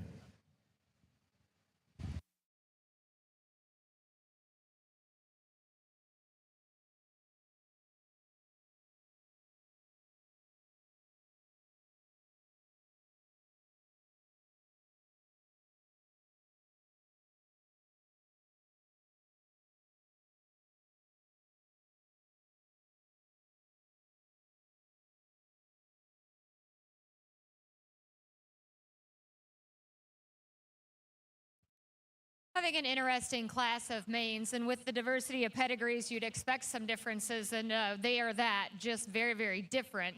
The one I'm going to land on here, I wish would tuck in a little bit narrower to her chest, young lady. So I'd work to get that set up just a little bit different. But that's being critical, one that still reads ultra female about her head. The shape and angle to her shoulder is good. She has the advantage in terms of center body and dimension, and she gets out and flexes very well as you get behind her, too. Like I said, she maybe stands a little wide there. I'd like to modify her, and we could probably show that out of her. I want to make a case for the little baldy heifer because she's kind of cool. I get down and evaluate her growth indicators, and I say to myself, how big is this one going to be upon maturity, and from a performance standpoint, where will she land? But I think she's very nice in terms of bone work and stoutness of feature. She has a flexibility advantage over the cattle that come out next, handles herself better in terms of her top line. On the standstill, young man, this heifer's nice. You do a great job of getting her shown, and from here, I'm drawn in. She goes into motion when you get out to lead her. She really wants to crank down in her loin area and then kind of pull up into that tail head. It just distracts from her balance a shot for me, and would like to set her back into her knee just a little bit from an angulation standpoint. I still think she reads with that of quality, and it's absolutely a very nice female that just balances up a little bit better than the red heifer. The red heifer is stout. There's no doubt that she extends with as much dimension as anything out here, but her build kind of goes with it. She's just a little piecier and just a little coarser. I still think she handles herself more functionally, though, from an angularity standpoint, and sets down a little better off her rear, too. Young man, today, simply your heifer's just the most rigid as she meets the surface, and part of that can just be environmental, and hopefully it gets better. That's how I read her today, but boy, is she stout. I love that about her. Power, dimension, absolutely. Just like to make it a shot more attractive and a little sounder. And our results of class number 2 in our Junior Man on Jew Heifer Show. Winning the class is Addison Sopchak from Hardin FFA. Second in class 2, exhibited by Hadley Polarelski, Nacogdoches County 4-H. Our third place female was shown by Reese Swab, Marion FFA. Placing fourth, Gage Seymour, El Campo FFA. And our fifth place heifer was exhibited by Bryce Patterson, Huffman FFA. Now leading in class 3, so we need class 4 in the staging area. Class 7, Man on Jews, start getting on your mind.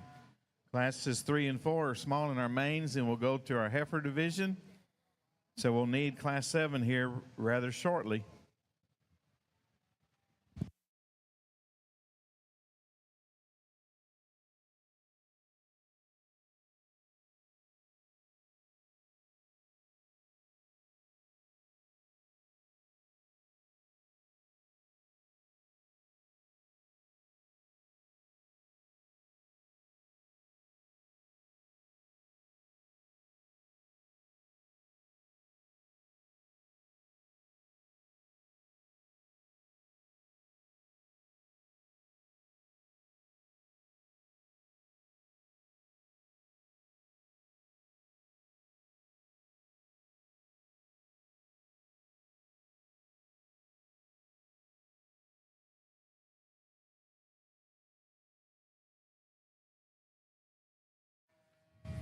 We need Mia Steele from Willis FFA in the north staging area for class 4 Man on Jews. Mia Steele, we're missing your heifer. Bring her on down.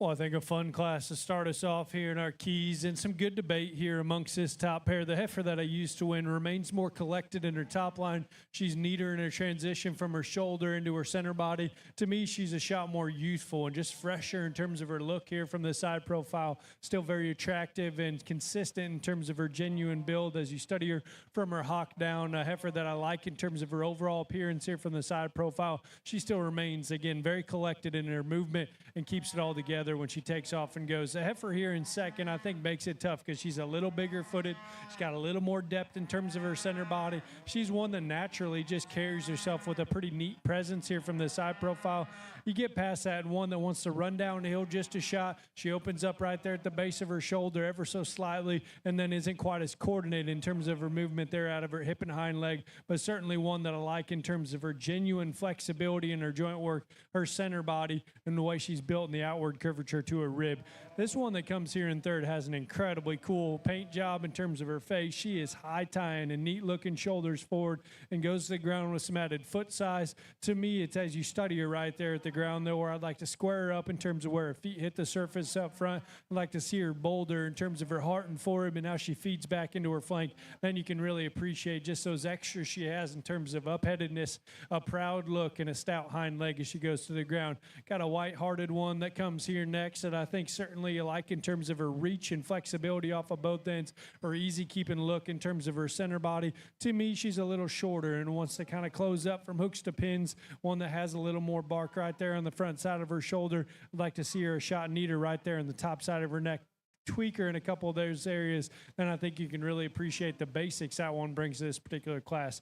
Got a Brockle face that comes here next with some awfully neat pieces, big-footed, high-tying, neat-shouldered, got some added presence and youthfulness there from her shoulders forward. When she takes off and goes, she's assembled just a bit straighter from hock to ground, one that doesn't have that same athletic step there off her rear too, so he puts an awfully good-looking one down the line a few spots.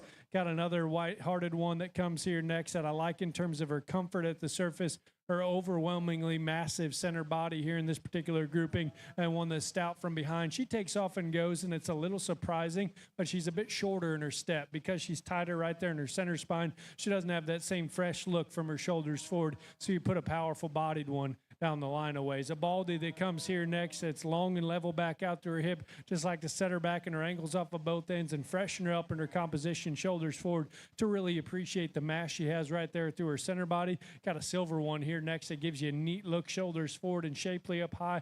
I wish she was a bit bolder in her heart and forerib and had that same attractive hind leg as she goes to the ground. Then I think you can appreciate the added shapeliness and dimension that one has in the upper portion of her rib. The black heifer that comes here next, again, powerful up high, got to soften her up down low, see her a bit more attractive in her lower skeleton. The solid black female that comes here next, stout and dimensional from behind, like to see her more consistent in the way she's built down her top line, like to see her stronger in the way she hooks up from her shoulder back into her forerib. The Baldy that comes here next certainly is more collected in her top line, got to soften that one up in her midrib to make it all balance up a bit more appropriately from the side profile. Got a solid black one that comes here next, stout and dimensional up high. Again, got to see a bit more true center body to make it all balance up here on the side profile. Like to see her more coordinated in her step there off her rear two. Baldy heifer's one that certainly you like in her reach and her range of motion. Like to open her up to the base of her rib. Like to see that one a bit bolder in terms of her heart. The black and white female that closes us out, certainly stout up high. She's a little quicker in her type and kind. Like to see her go to the ground squarer in terms of her rear foot and just more comfortable throughout. Good set of them there. Thought an awfully nice top pair. Congratulations. We thank you for the overview in our Class 1, a big Kianina class.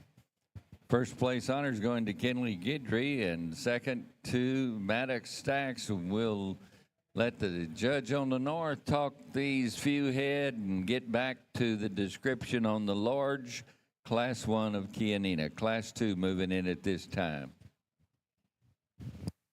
For the majority of the time this class of main heifers walked around the ring, I found myself following this one, and I follow her because I like her. I like her a lot. I think she's one that exemplifies moderation in what we're trying to do within the high mains. She's really good in terms of her length of body. She's got stoutness a feature. It all starts at her head, and then she just draws me in. I think a very, very high-quality individual to win. If she's not here, I say the same about your heifer. I really like a lot of things about her, particularly from her shoulder back. We get up into her front end and get comparative of the other heifer, her head shape. She just isn't quite as attractive and unique as that one, but she's still tremendously high quality as well. A heifer that runs out or rounds out the class here just kind of runs out of gas in her underpinnings, like to make her fuller in her forerib, extend her back deeper to the center portion of her rib and flank, but she's a neat-headed, really up-headed and attractive heifer that you do a great job of getting shown. Just wish she hinged looser as we set her into motion. Our results in Class 3 in our main unju heifer show. Winning that class is Grace Tullis, Trinity County 4-H. Second goes to Kaylee Brown, McLennan County 4-H. In our third place, Mananju female in Class 3, exhibited by Larkin Flores, Liberty County 4-H. Now bringing in class number 4. Well, ladies and gentlemen, back here in the South, we just completed the judging of our Class 1, 15 head of cattle in that class. And we'd mentioned first place honors went to Kenley Guidry of Washington County 4-H, and then second in that class to Maddox Stacks of Frisco Memorial FFA. I'd like to recognize the rest of the ribbon winners in the class. Taking third place honors was Zachary Casas of Huffman FFA. Fourth place went to Corbin Hamill of Wise County 4-H. Your fifth place ribbon earned by Jaden Holder of Hale County 4-H. Our sixth place, Mackenzie Ray Thompson, the exhibitor from Wise County, taking that ribbon. Seventh place, Andrew Kimbrough, Trinity FFA member. Eighth went to Layla Nicole Birch of College Park FFA. Ninth to Candace Weir of Byron Nelson FFA. 10th to Jessie Marie Smith of Rivercrest FFA. Congratulations to all of the ribbon winners in our big Class 15 to start our Kianina show.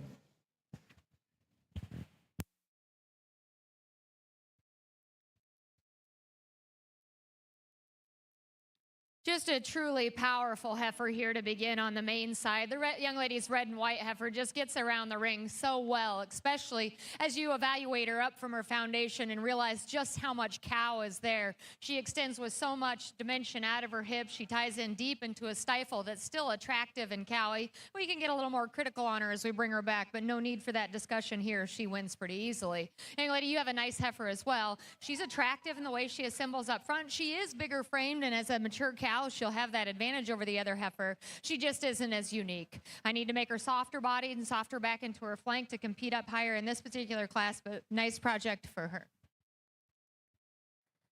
Well, thank you, Judge, for that overview of Class 4 in our main Anjou Heifer Show. Winning the class is Mia Steele from Willis FFA.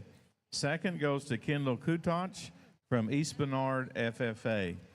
We'll now lead in our first and second place heifers from classes 1 through 4. From these 8 heifers, we'll select our heifer calf division winners.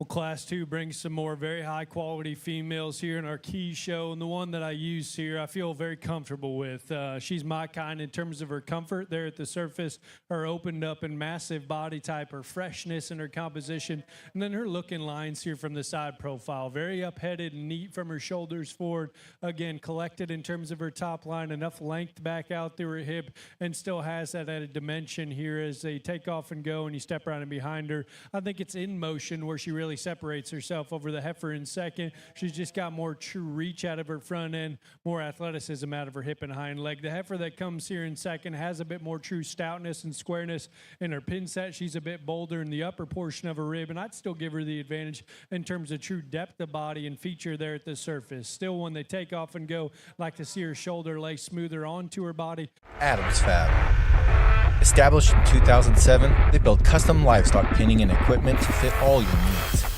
Hanger feeder rods, adjustable slam gate latches, and skirted panels. It all comes standard.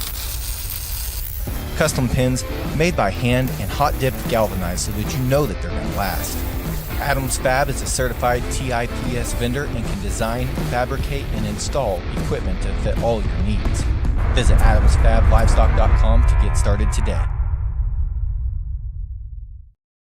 I I certainly appreciate for her added foot size, her pin width from behind, her spread that she has working on the top side of her skeleton. To me, it's as I step back off her, she's a little deeper in terms of her shoulder set and more forward in terms of where it lays onto her body. With that, she's a little weaker in terms of her top line. Just doesn't keep it all together with the same semblance of quality in her lines as those females that go directly in front of her. The heifer that closes out, again, long and extended shoulders forward, shapely, and has that right kind of turn to the upper portion of her rib. I wish for added frame in this particular class. She had that added depth of body to really make it all balance up a bit more appropriately. She, too, could be set back in her knee just a touch, but long and extended, fresh in her composition. I think certainly a nice female there. Awfully good class. I thought an awfully nice class winner. Congratulations.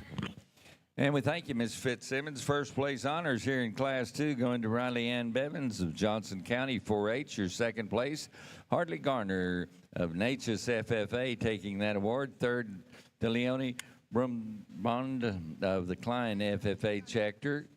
Fourth, to Tripp Phillips of the Chapel Hill FFA. And your fifth place award went to Logan Busta, Harris County 4-H member.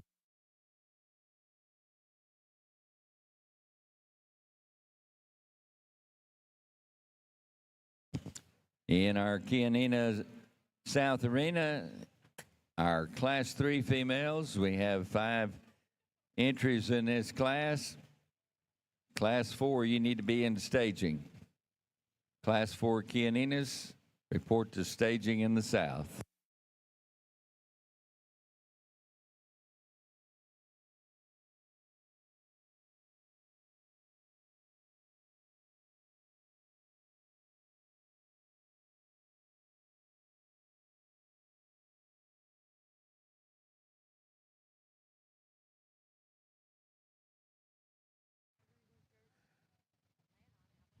There's a pair of heifers out here that hit me really hard in each of their respective classes, and the decision between the two of them comes with maybe just a little bit more attractiveness and sharpness in terms of lines as you get underneath of their jaw and down through their throat. And again, those are critical statements because if the other heifer does the right things as she matures and grows into all that, she does have an advantage in overall total length of front end, but I think both of them are tremendously good in terms of rib and body, and there's one I just can't stop watching, and that tells me she is that of quality. There's a heifer out here that's going to get left out that can go on and make steers that can come back and win this deal. She is so stout, so powerful. For me, she's got a little more shoulder. I'd like to change the shape of her head just a shot, but she is impressive as you evaluate her muscularity. I'll go out and select the two that hit me the hardest. Congratulations to all the exhibitors in the calf division of the mains.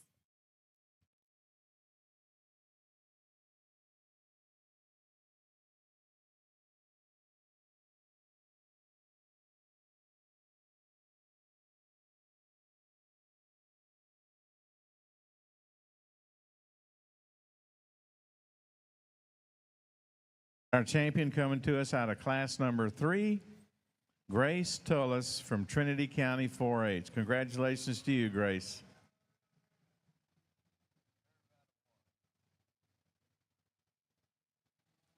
And our reserve in our heifer calf division comes to us out of class number 1. That's Cutter Dorsey, Lubbock County 4-H. Congratulations to all the exhibitors in our calf classes.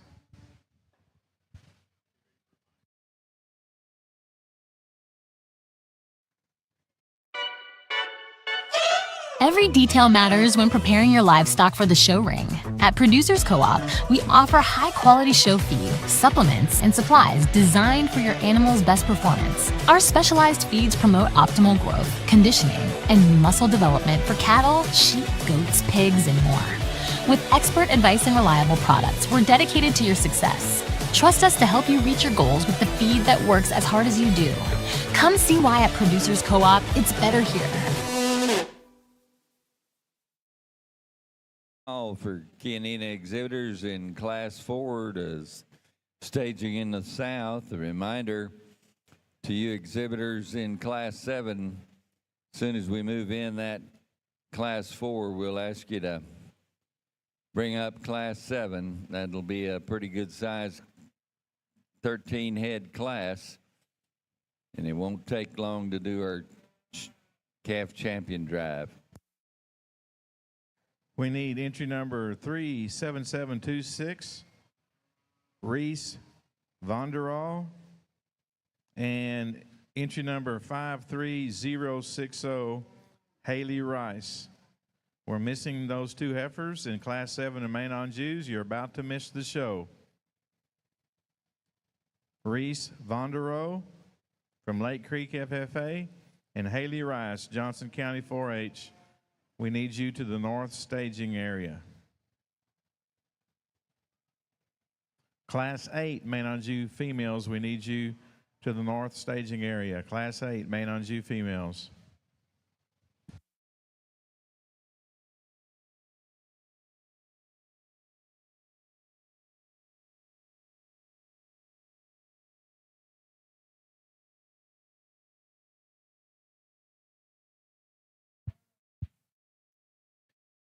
Another very nice class here, and pretty contrasting kinds in our top pair. The heifer here that I used to win, just a bit longer and smoother in terms of her general makeup. Still more than enough stoutness and dimension when I get right in behind this heifer.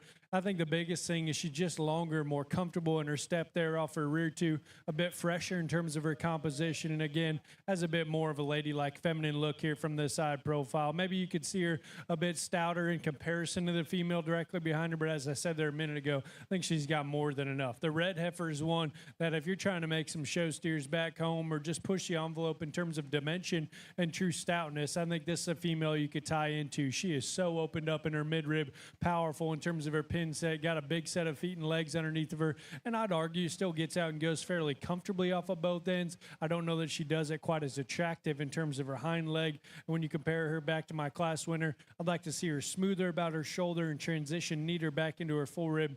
I'd like to see her a bit taller right there at the point of her shoulder. She wants to run everything downhill. It takes away from her balance just a shot. She's got some fun pieces. I'd like to see it all come together a bit more seamlessly. The heifer that comes here in third is one on the stand. I think it can give you a good look, smooth-shouldered, long and extended from there on forward. She opens back out of her sternum with enough depth of body and fill into her rear rib and flank to really proportion correctly. It's when she takes off and goes, just like to rock her back and her ankles there off of both ends, to the point where it takes away from her balance a shot. She wants to drop her head, kick up in her center spine just a bit more. Good looking on the stand. Just like to see her go with a bit more confidence. Young man has a white flanked one that I actually give the edge to in terms of her flexibility here in this particular pair. To me, the bigger disadvantage is one that she just wants to be a bit flatter in terms of her body shape. She gives up a bit more to the base of her cage and true genuine width underneath. I think if you could see her open up with a bit more mass, and you could switch that pair, because I do prefer her in terms of her skeletal build underneath. The heifer that closes,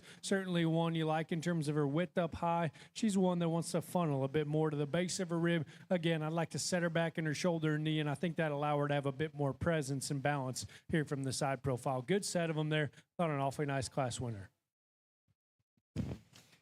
Thank you very much, Mr. Fitzsimmons, for the overview. First place honors go to McKinley DeFore, Godly FFA chapter member, and second was Slade Smathers of the Llano County 4-H. And third in the class went to Jacob Flopp of Crawford FFA. Your fourth place award to Cameron McCullough, the Austin County 4-H member. That was fifth. Fourth place went to Brian Parrish of Waller County. Fifth to Cameron Avery McCullough of Austin County.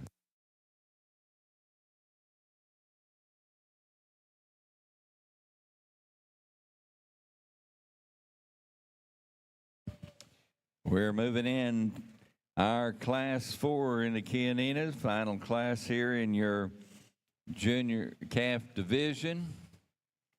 We have 8 entries here in Class 4.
A class that comes together nicely as we get these 4 heifers out here to compete amongst each other. And I think on the top side, the moderation of the heifer that's going to win the class, it definitely plays to her advantage.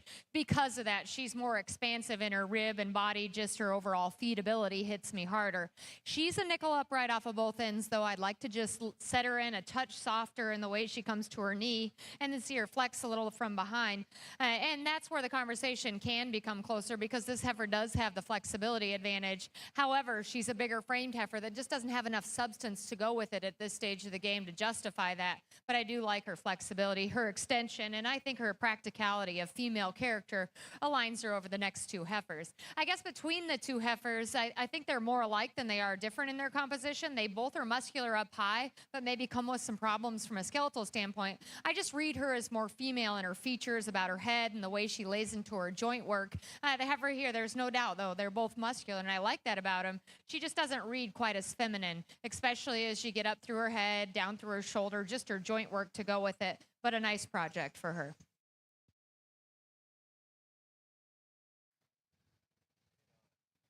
Well, thank you for that overview of Class 7 in our Main Anjou Junior Heifer Show. Winning the class is Presley Marot from Pearland FFA. Second goes to Reese Vonderow from Lake Creek FFA. Our third place female was exhibited by Castellan Ernst from Karnes County 4-H.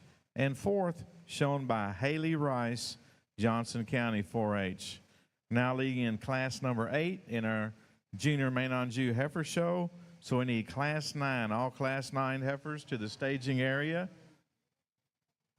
Class 10, don't be far behind. Need all class 9 females to the north staging area for our Main Anjou Heifer Show. Class 10, be ready.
Very good class here, and I think both these females up tough have a great deal of quality, and I'd like to change both of them just a shot out of their front end and for different reasons. The heifer that I used to win, I'll talk about the good first. I think that's always where we need to focus. This female is very high tying and neat about her shoulder. She opens back smooth and opened up in terms of her center body and how she feeds back into her flank. She's very attractive in terms of her hip and hind leg and has the right kind of natural thickness from behind and still lays it smooth onto her body. She just gives you a very feminine, ladylike look here from the side profile. Now, when she's out here, she wants to open up a bit more in terms of her shoulder and get a little base wide up front. It takes away from her general balance the longer she's out here. But when she takes off and goes and pulls it all back in together, I think a female you like an awful lot of things about. On the flip side, the heifer that comes here in second is maybe a shot more closed up underneath. I'd like to square up at her knee, see her a bit truer in terms of where her feet hit the surface up front. But that's certainly one that has plenty of depth depth and proportionality in terms of her midrib. Again, long and level back out through her hip, fairly attractive in terms of her hind leg, and goes to the ground with some added stoutness. I don't know that she has the same turn to the outward portion of her rib when you compare her back to my class winner, and she doesn't have that same length and extension from her shoulders forward or elevation there through her front end, but a good female nonetheless. I think both those top two are awfully nice. Got a yellow roan that comes here next set at the ground. I like this one an awful lot. Big and square in terms of her toe, deep in terms of her heel, and attractive and comfortable about her angles. I like her stoutness and her squareness when I get right in behind her. To me, it's through the front end of her skeleton where I'd like to neaten her up in terms of her shoulder, like to soften her up in terms of her center body, see her have a bit more of that maternal look here from the side profile, but awesome runners and big feet. I think that's something you got to certainly respect. The solid gray heifer that comes here next is one that's very fresh and youthful from her shoulders forward. She's bold in the turn to the upper portion of her rib cage and stout when you get right in behind her and study her there in her upper pins. As she works to the ground, she wants to funnel a bit more. She's flatter to the base of her cage, a bit more fragile in terms of her foot size and her ankle. One that I think if you could power up in those areas, it'd really make her balance all come together a bit neater from the side profile. The black heifer that comes here next, shoulders back, I'm a big fan of. Bold body, deep in terms of her midrib and full back into her flank. I like that one's attractiveness and stoutness in terms of her hip and hind leg up front. I got to rock her back. The angle to her shoulder and knee, it's starting to take away from her balance, and it doesn't allow her to carry herself with that same presence when she takes off and goes, but certainly respect that one's body shape. The kind of browner tinge one that comes here next, moderate, stout, certainly attractive in terms of her hind leg. She too needs to be rocked back up front and just a bit more ladylike in her presence from the side profile. The silver heifer that comes here next has a big set of feet and legs underneath and has some added softness here in this final trio. She's a bit more, I guess, rougher in terms of her top line as you study the top side of her blade, right in behind it and back over her loin and tail head. I think if you could amplify her in those areas that help her balance come together a shot neater. The heifer that closes certainly has some length and extension from the side profile. I'd like to change her balance up from chest to flank. I'd like to see her a bit longer and leveler from hooks to pins. Good set of them there from top to bottom. Thought an awfully nice top pair. Madeline McCullough from Austin County 4-H. We need your heifer to the north staging area in our Main Anjou show. Class 9, Madeline McCullough, Austin County 4-H. We need your heifer. Appreciate Mr. Fitzsimmons' overview of Class 4, and we'll let the North Arena judge give us the result or their placings. Then we'll come back and get the placings in Class 4. Thank you, sir. As we head over here on the main side, I think it's a close decision on the top pair, and I gave the young man every chance to help himself to show that one off, and she just doesn't want to do it for him. And I think that's because the heifer that I'm going to utilize to win naturally is just a little neater through her jaw. She's a more heads-up kind of heifer, and because of that, she draws me in quicker. You get down and evaluate her, she's still very bold in terms of her shape. She's flexible in her makeup. She's very high quality. Not to say the one in second isn't, because she absolutely is. I think she comes bigger and fuller to her pin set, and I appreciate the way she sets down from behind.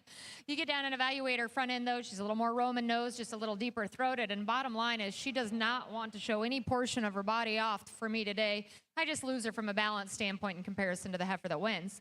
The heifer in third probably still has the advantage in terms of being rocket-necked and extremely attractive. She's good as far as her bone work is concerned. But beyond that, there's too much hair underneath of her. I'd like to moderate her as far as her frame size is concerned. This heifer is the polar opposite. She's one that has the advantage in terms of rib and body. It just doesn't come with enough sharpness off of both ends of her skeleton to garner more attention from the outside. She just planes up a little bit, but I read her to be more practical and flexible in her general makeup than the heifer that rounds out. Young lady, you do an excellent job of getting this one shown. You're at a bit of a disadvantage from a structural standpoint. I'd like to make her more female in a lot of her features and then just mainly see her get out and go better for you. But she's stout featured. You get her stopped to the side. She gives you a nice enough look from a balance standpoint. And back over here in the South Arena, Kianina placings for Class 4. But ladies and gentlemen, we're currently staged for our division drive. Class 4, first place went to Colin Smith, second to Blake Reed of Paradise FFA, third from Piper Belt of Aledo FFA, fourth to Madison Nevries, Hebronville FFA. Our fifth place award to Hannah Dyson, the exhibitor, Lumberton FFA. Sixth in the class, going to Blake Bendek of Ganado FFA. Seventh to Dalpin Fox of College Park. And our eighth place to Parker Barrett, Longview FFA. Very good division as we get back out here in our calves for the Kianina show. And to me, in my past experience here in Texas, kind of feels a bit of an offshoot from the ORBs in the standpoint that they got all different shapes and sizes out here. So you pick your type and kind. These are the ones that I liked in terms of freshness, in terms of femininity, in terms of skeletal correctness, and still having that right kind of body shape.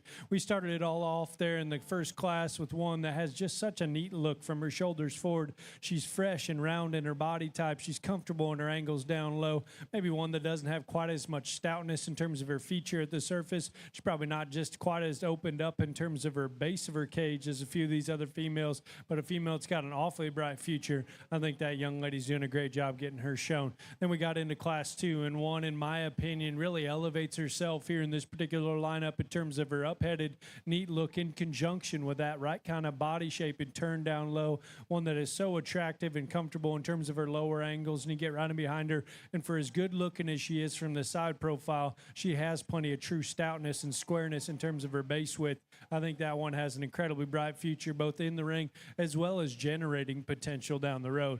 Then we got into class 3, and one that's a little bigger in terms of her size and scale. In that particular setting, she was just a shot more feminine in terms of her makeup and comfortable in her angles. She remained more collected in terms of her top line. She's not near as neat looking, shoulders forward, or quite as, I guess, eccentric in terms of her assembly there from her hook bones back, but certainly a female in that class I thought did a lot of things right. Then we jumped into class 4, and we just got done talking that particular set, and I thought that one, in terms of her body shape, her squareness from behind, her attractiveness in terms of her rear too, was certainly on point. I like her proportionality and her balance here from the side profile. I'd like to see her a bit more, I guess, conservative in terms of her base width up front, and I think we can certainly show that out of her. She does want to open up, and I think that's a bit of a concern, but I think if managed correctly, certainly a female does a lot of things right here from the side profile. I like the way she's built there out of her hip and hind leg. Good set of them, start to finish. I think there's a pretty logical place to start, and then a very nice place to go for reserve. Young lady here out of class 2 is going to be your champion. We're going to follow right up with class 4 for reserve. Ladies and gentlemen, taking the calf championship here in the Kianinas, that's your winner from class 2. Entry 64-185, Riley Ann Bevins from Johnson County 4-H, and the reserve honors going to the winner of class 4, entry number 58-977, Colin Smith, Anderson County 4-H. Congratulations. This will take us to our second division and class 7, last and final call. We're ready to move your heifers from class 7 into staging at this time.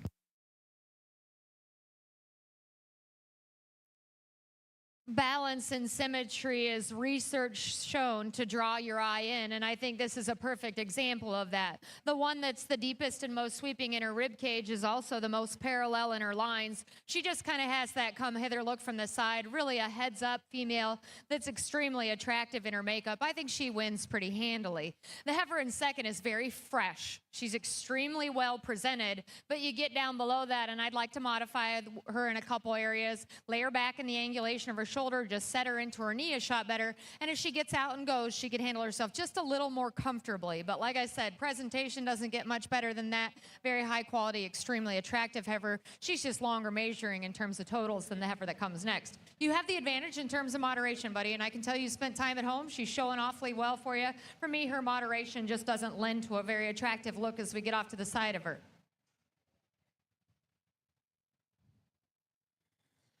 And our results in class number 9 in our Main on Jew Heifer Show, North Side. Winning the class is Hagen Bolion from Giddings FFA. Second place female, shown by Madeline McCullough from Austin County 4-H. And third place award given to Andrew McNabb from Sinton FFA. I'd like to take this opportunity to get Some results that weren't announced on the previous class that was judged. That was class number 8. Winning class 8, Lindley Searles from Frio County 4-H. Second, shown by Tate Baca from SNS Consolidated FFA. Third place, Skylar Tor, Waller County 4-H. Fourth, Araya Barnes, Brazoswood FFA. And fifth was shown by Cadence Tucker, Willis FFA. Now judging class 10 in our Main on Jew Heifer show. So class 13, start getting on your mind. We need class 13 to make their way to the north staging area.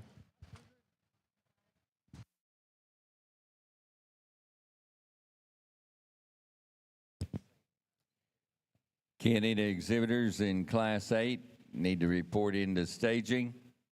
Class 8, Canada to the south staging area, please.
If I was the betting kind, I would bet that the heifer I'm going to utilize to win is further along with calf. And so that probably accentuates where I see her advantages. And that's just her center body and pliability of skeleton in terms of the way she comes back into her flank. Boy, is she flexible. And I love the shape to her head, just her feminine cow character to go with it. She also toes straighter up front naturally, and I think that's a product of her shoulder angulation. Even though she doesn't just really run uphill and extend really high out of the top side, I think it just all fits together proportionally, and I think she has more to her, especially as you read back to her flank.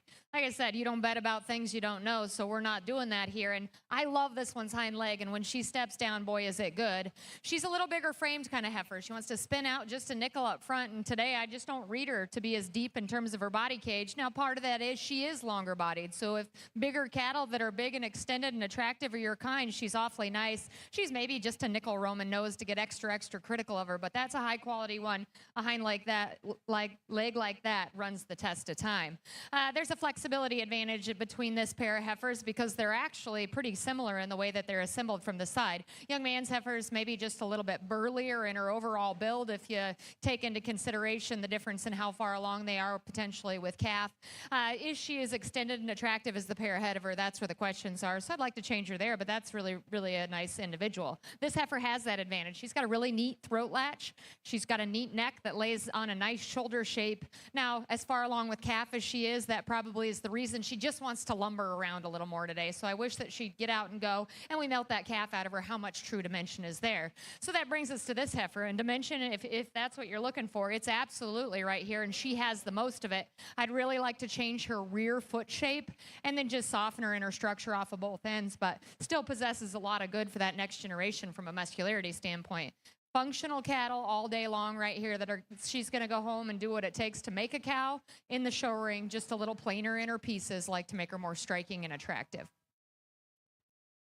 Well, thank you, Ms. Gifford, for that critique of class number 10 in our Junior Main on Jew Heifer Show. Winning the class is Layla Houghton from Shepherd FFA. Second place honors go to Brooklyn Galden from Blue Ridge FFA. Third place, Tyson Carr, Lamb County 4-H. Our fourth place heifer exhibited by Callie Smith, Brazoria County 4-H. Fifth place goes to Brooke McAllister from Aubrey FFA. And our sixth place heifer shown by Vivian Green from Parker County 4-H. Now staging for our junior division champions. Following the conclusion of our selection of our junior division winners, we'll go on to class number 13. Back over here in our Keys show, and I said it there a minute ago in our drive, but here in our Keys, we have all different shapes and sizes, and we see that again here in this particular class. You kind of pick how you like them. This is how I sorted them and tried to make the major focus on just true skeletal build, and that's how I ended up with this silver female here at the front of the lineup. One that has more true comfort in terms of her lower skeleton, one that I really like in terms of her freshness and composition, one that's up-headed and neat-looking and gives you that proportional view here from the side profile. Again, stout-featured as she goes to the ground. She's got some extras. White female that comes here in second certainly has plenty of stoutness in terms of her pin width, boldness in terms of her center body, and she's attractive in terms of her hip and hind leg. I like to rock her back in terms of her shoulder and see it lay smoother onto her body. She's not just the most ladylike in her appearance from her shoulders forward, but again, her body shape, her pin width, her flexibility out of her hip and hind leg, and still putting it all together with a quality look from the side profile puts that one in a very nice place at second. The black heifer that comes here in third, without question, and as much as I've said here today, what you see is what you get. She has no hair. But this female is sound off of both ends. She is big-bodied. She's functional in her type and kind. She's loose in her center spine. She's neat in her transition from her shoulder back into her forerib. Maybe she doesn't have the extras in terms of cleanliness to the top side of her crest or feature right there at the surface. But again, her basics and her overall function is absolutely on point. I like that heifer standing there in third. The gold one that comes here in fourth, giant feet, big bodied, as stout as any of them when you get right in behind her. And with all that added power, she comes with just a bit more shoulder. I wish it laid smoother onto her body and hooked up smoother back into her forerib. I wish she had a bit more neatness right there at the top side of her blade and a bit more femininity from there on forward. I think if we get her head up just a shot more, that'll really pull it all together. Without question, one of the boldest and stoutest ones in this class. The white heifer that comes here next, certainly one that's comfortable off of both ends and plenty of stoutness and squareness from behind the cattle. As a step back offers where she sorts down the line a little deeper and more open about her shoulder, a little deeper and plainer in terms of her front 1/3, and I'd like to see her bolder back into her rear rib and flank. Just make that all balance up a bit more appropriately, but I appreciate her flexibility. I like her looseness, the center spine, and stoutness from behind. Got another silver one that comes here next, neat in her look from her shoulders forward, bold up high and plenty of turn to the upper portion of her cage. Still fairly sound there off of both ends. She's a little harsher right there in terms of her center body. I'd just like to, as much as anything, lay her tail head neater in the backside of her hip. Got a black heifer that comes here next. That initial impression, I think, is one you like an awful lot in terms of her bold turn to the base of her rib, her stoutness from behind, and she can give you a quality look here from the side profile. To me, she's pushing the envelope too much in terms of her width and base width up front, her crestiness to the top side of her neck, her reach and range of motion out of her hip and hind leg. If she just went a little bit better, I think she moves up a few spots. Regardless, she gives you a stout, cowy look from the side profile. The heifer that comes here next, I think certainly one that you like in that particular pair in terms of her reach out of her hip and hind leg and her flexibility right there at her knee. I'd like to soften her up in her body to move up higher in this particular awfully good class. Red heifer has plenty of length from the side and freshness in her composition. Like to see her a bit deeper and fuller in terms of her midrib to balance up a bit more appropriately. The other red heifer that comes here next, a bit more of the same, long, fresh from the side profile. Like to soften her up in her midrib. Like to see her more comfortable in her angles. The gold heifer that comes here next, stout up high. Like to set her back in her angle to her shoulder and knee and see her smoother in terms of her hock. The remaining red heifer is one that's stout up high, has plenty of density in her midrib. Like to rock her back in her angles off of both ends and balance up a bit more appropriately there from the side profile. Good class there. I thought an awfully nice class winner. And we thank you, Mr. Fitzsimmons, for the comments on the class. First place honors here going to Katie Rocco from the Orange Grove FFA. We'll have a champion drive set up over on the north, and we'll give you the rest of the results after Class 8. Let's move in Class 8, Kianina.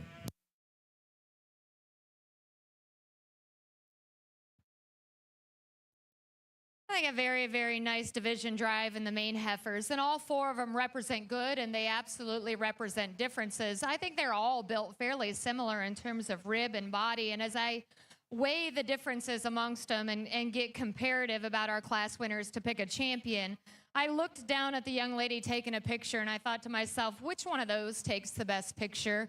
And I make my decision there, and I think she does it pretty handily when you go back to the basics of that. That is a high neck. She extends out of the top side of her shoulder, striking, attractive, just unique in her presentation. Is she perfect? No. But is it silly to talk about that right now? Absolutely. Young man here is going to be my champion. Congratulations.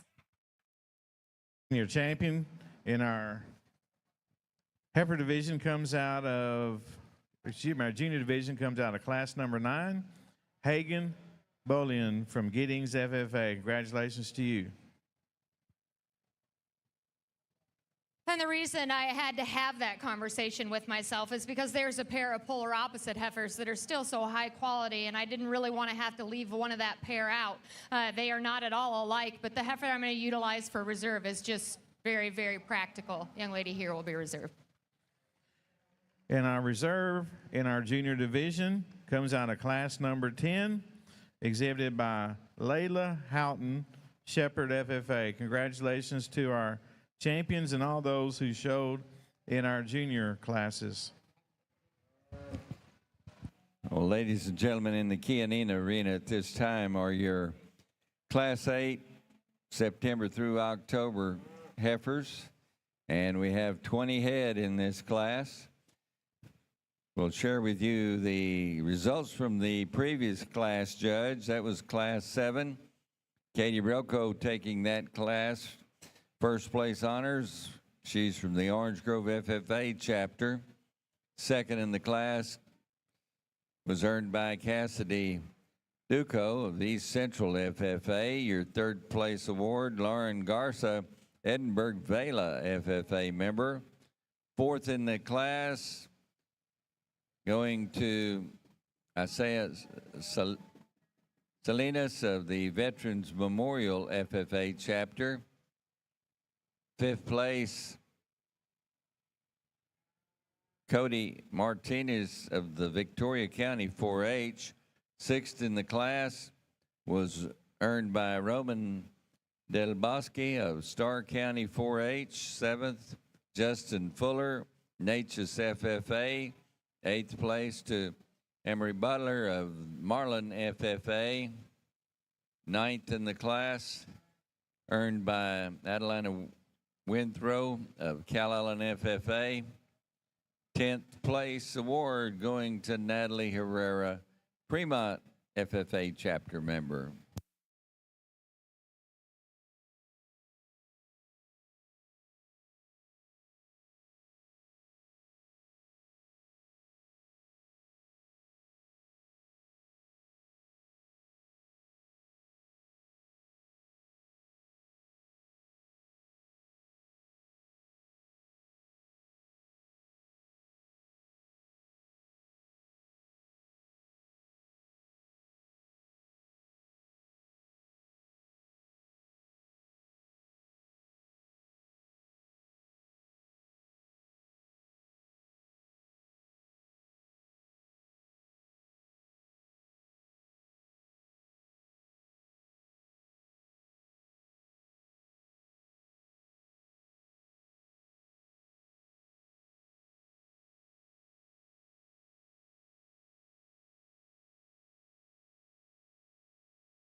Class 14 in our Main on Jew Heifer Show, we need you now at this time in the north staging area. There's no class 15, so we got class 13 and 14 in our senior division. So class 14, we need you in the north staging area ready at this time.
Really a good class here, and for the sake of efficiency, as we talked here in the ring, it probably made the most sense to get down to what we need to keep here for this particular class, and certainly a good set of them from start to finish. As we see these few set of cattle, I guess, leave the ring, got a white heifer here at the start of the lineup, stout, just like to rock her back and see her smoother in her angles.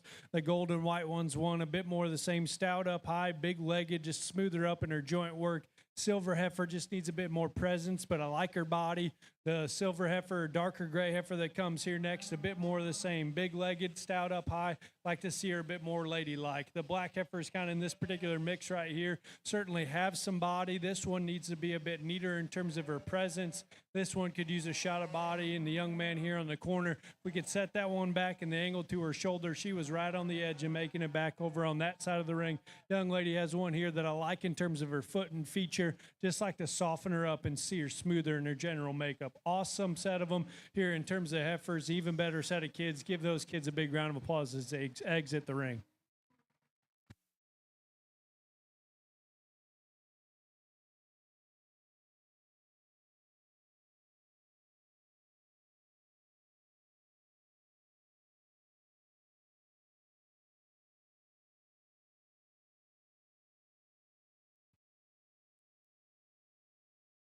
Wow, what a class over here. And young lady, I don't mean this against your showmanship, but as this heifer came in, for some reason in my mind, I was like, just get away from her and go. I want to see what she can do, because this heifer is impressive. I don't care what angle you look at her. That is a stout, flexible, ladylike, overwhelming individual. She is good. I like a lot of things about her. Not to take anything away from the heifer in second, because where that one's stout, this one's even stouter. That is a monster foot she has on her, huge bone work, and from her shoulder back, I love her. Just like to change a tiny bit the shape to her head and make her a little bit more ladylike. But that one is just overwhelmingly impressive in terms of her added feature and just overall extras. If you want to talk about head shape, this one is better in that regard. I love that about her. She is so female and attractive and angular in the way she aligns her pieces from the side. I take a step back, though. She gets a nickel open at the top side of her shoulder and then starting to push that forward chest, so it doesn't just make her balance perfectly, but still tremendously high quality. This class is so deep. Another one here. Boy, you want to take one home, make a cow out of them? She's very, very good. We set her into the show ring at this stage of maturity, and she wants to just lumber a little on the young man. I wish she had just a touch more coordination and just authority as she gets out and moves, but still tremendously high quality. The next two heifers, I kind of find the same issue with. They've got a calf in them, or we're getting further along, but both of them want to pull down in front of their tailhead and then kind of crank that tailhead up, and so they aren't as collected in their top line in relation to the cattle that are behind them. But on the standstill, I think you can make a case for either of them. Again, another one here, young lady. This is just a tremendously high quality class. If your heifer was younger and in a different one, does she read up? Absolutely. Love her flexibility. Just a nickel planer in the way that she presents her pieces compared to some of the cattle on the top side. And yeah, young man, you just get in the toughest class we've seen top to bottom in terms of big ones. One that just gets outhorsed in terms of weight per day of age and performance. Well, thank you for that overview of Class 13 in our Junior Main on Jew Heifer Show. Winning the class, Kennedy Brogdon from Ellis County 4-H. Our second place heifer, exhibited by Brooklyn DeBerry, Lamb County 4-H. Third, showed by Hadley Howe from Somerville FFA. Our fourth place main on Jew female, shown by Colt Parkinson, Hockley County 4-H. Fifth place honors goes to Taylor Eckelberg from Austin County 4-H. Placing sixth is Melody Polarelski, Nacogdoches County 4-H. Seventh place, shown by Kylie Sobchak from Hardin FFA. In eighth place, shown by Lawton Emmons, ARP FFA. Well, now bringing in Class 14, which is our last class in our Main on Jew Heifer Show. Conclusion of this class will select our senior division winners.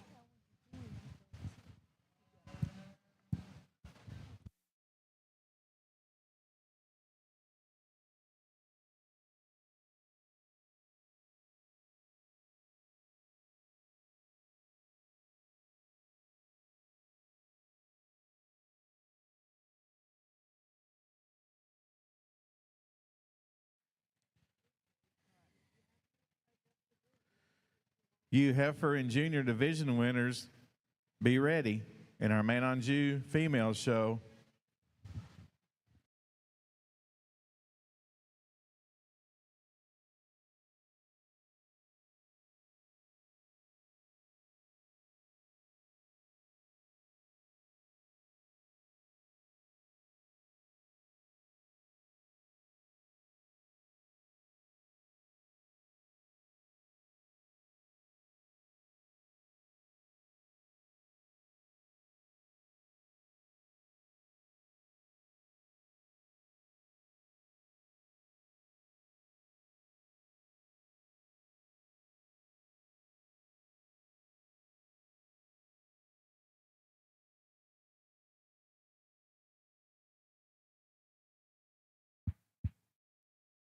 We want to talk about a fun set to sort through here, just in terms of type and kind and different, I guess, overall body shapes and dimensions. You really got to dig in, and it makes it fun as an evaluator to have to really see what you got out here and find what you like in terms of your priorities. The effort that I used to win, I would tell you when she first came in, and it's partially because of her color pattern, I didn't know if she had just quite as much true depth in terms of her center body. The longer she's out here, and honestly, she relaxes in terms of her spine. I like this one's freshness to the base of her rib. Her outward curvature in terms of her center body, and she without question has the most true presence in terms of her look, shoulders forward, the way that she's assembled in terms of her lower skeleton, both from an attractiveness standpoint and from a comfort and athletic standpoint, is certainly unmatched in this particular lineup. Again, just gives you a crisp, kind of a fresh look from the side profile. And I think an awesome place to start, an awfully good class. The heifer here in second is one that certainly has the advantage in terms of true depth and turn to the base of her rib cage. She's comfortable there off of both ends and has plenty of set in terms of her lower skeleton. One that I like in terms of her basic brood cow function. She's not quite as neat in terms of her shoulder set. She has a bit more bark right there at the base of her chest and doesn't have that same elevation in terms of her look from her shoulders forward. But man, that one's true function from her shoulders back is certainly unmatched in this particular class. We got one in third that is stout in terms of her base width, her overall look from behind, her turn through her center body, her feature there at the surface. With all that, she's got a bit more kind of outward turn in terms of her shoulder. I'd like to set her back in her hock just a shot and see her more comfortable and confident in that step off her rear tube, but fun looking, stout and dimensional. I think that one certainly will make something down the road. The red heifer that comes here next has a bit more turn and maternal sweep to the base of her cage. Actually give her the edge in terms of comfort there out of her hip and hind leg. She too needs to be set back in the angle to her shoulder knee. She wants to roll up in her center spine and duck off in her pins just a shot. But right there, this young lady does an exceptional job getting her shown. When it's all put together, it's hard to put a big hole in. I like that one's flexibility there off her rear too. The gold heifer maybe doesn't fit my initial mold of what I'm trying to find. She's a little stouter, maybe a shot more club calfy, but man, she's sound off of both ends, bold bodied, stout from behind, square in terms of her base width. One that maybe has a bit more depth in terms of her shoulder, doesn't have that same sweep to the base of her cage. And again, doesn't kind of fit what I'm trying to find here in the top of these classes. She has quality nonetheless. That young man's doing a great job getting her shown as well. Solid black heifer that comes here next has some added depth and turn to the base of her rib cage, a bit longer and more extended in this particular pair. She too needs to be rocked back in the angle to her shoulder and knee. I'd like to see her go with just more athleticism out of her hip and hind leg, where she wants to be a little shorter in terms of her overall stride. This heifer that comes here next, again, in terms of function, is one that works up in this particular class. Sound off of both ends, easy keeping in terms of her center body, loose in terms of her center spine, maybe a shot plainer in her general look, shoulders forward and the way she's built there at the surface. But I like that one in terms of her basic brood cow function.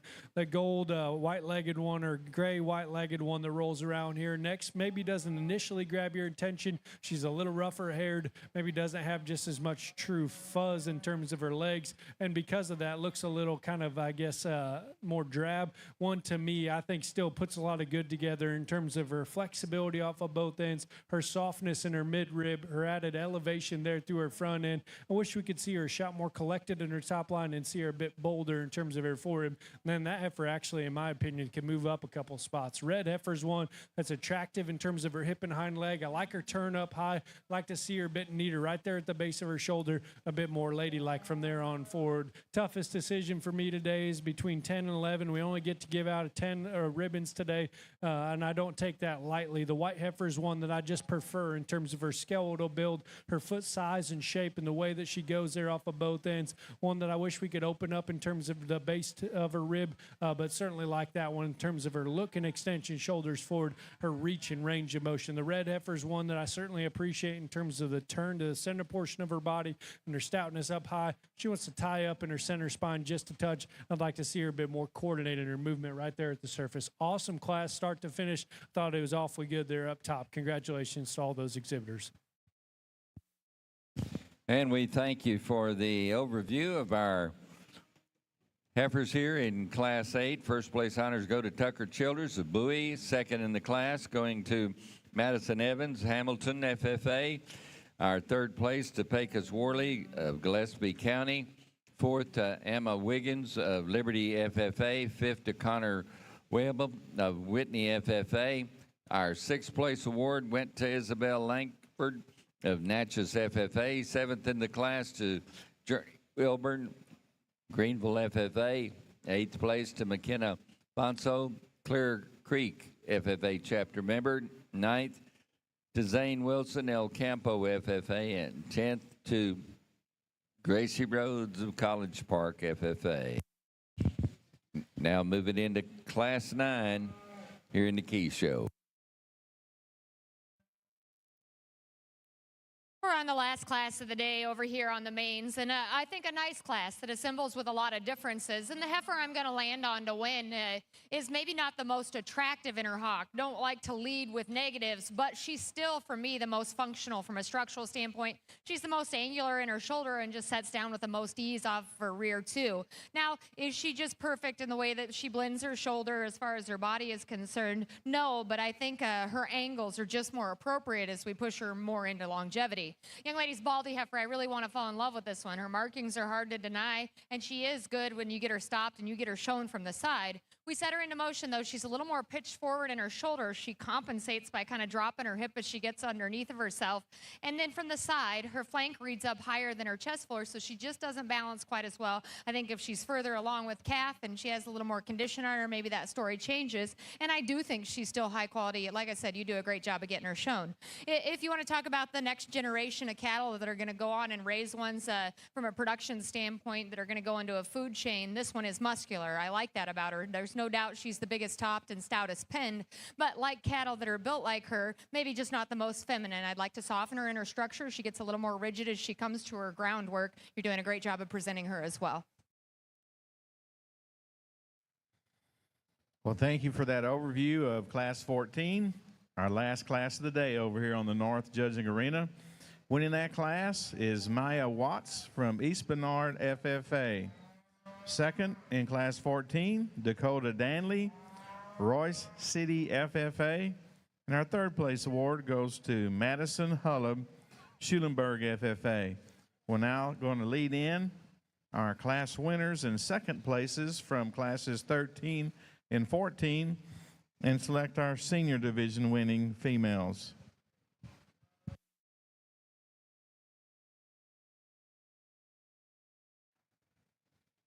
You exhibitors from our heifer and junior divisions, we need you ready in the north staging area for the grand drive in our Main Anjou Heifer Show.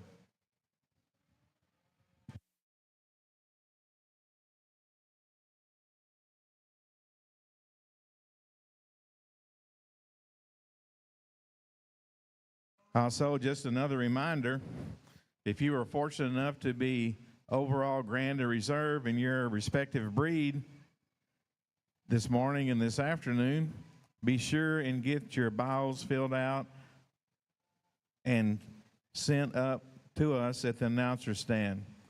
We're going to need those bios for the Supreme Drive tonight. So if you haven't filled out and turned in your bios and you've already shown, please do so.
Going to jump in here and talk this class before your champion, Main on Jew, is selected on that side. And I thought a good class here. A pair of silver females up top that I like in terms of their look, their proportionality, and their freshness. The heifer that I used to win here has a bit more outward turn to her center body. And I'd give you the edge to in terms of her basic function and flexibility there at the surface. She's not the biggest footed. She probably doesn't just blow you away in terms of her look right there about her shoulder and how it lays onto her body. But again, body shape, freshness, proportionality, flexibility at the surface. That kind of cattle is going to continually work up here on this side of the ring. Got a silver white-legged one that comes here next, has a bit more foot size and feature. She's got plenty of turn up high and neatness in terms of her shoulder, projects with some added extension from there on forward. I wish she had that same boldness right there in her heart and forward, but now she's assembled back into her flank. I wish we could see her a bit cleaner in terms of her hock joint. And when you step right in behind her, still gives you a good look, still reaches with enough, I guess, true athleticism there off of both ends. A nice one standing there in second. The black heifer that comes here next actually has as much set in terms of her lower joints as any of them here in our initial trio. She's stout and dimensional from up above. I'd like to change this one up from a balance standpoint. Tidy her up at the base of her shoulder and down into her chest floor. See her with a bit more true drop in her heart and forward, but now she feeds back into her flank. Pick her up in terms of her pin set just a touch. If we could change all Adams Fab. Established in 2007, they build custom livestock pinning and equipment to fit all your needs.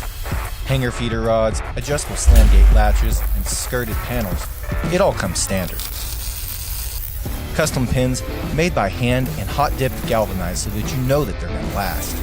Adams Fab is a certified TIPS vendor and can design, fabricate, and install equipment to fit all your needs. Visit adamsfablivestock.com to get started today. both ends. Solid black heifer that comes here next is long strided. She's long bodied, has plenty of extension here from the side profile. You work around from a 3/4 shot. I'd like to open her up in terms of her body shape. I'd like to see her just a bit square in terms of where her feet hit the surface up front. Got a black and white one that rolls around here next. It's neat looking, shoulders forward, collected in terms of her top line.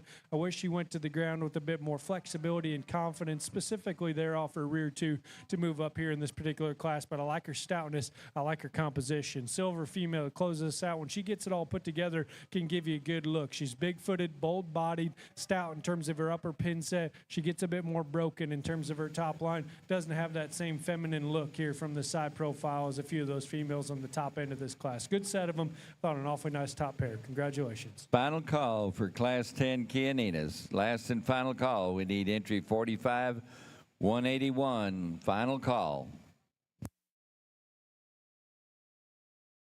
We're about to move your class into the arena. Entry 45-181. Last and final call.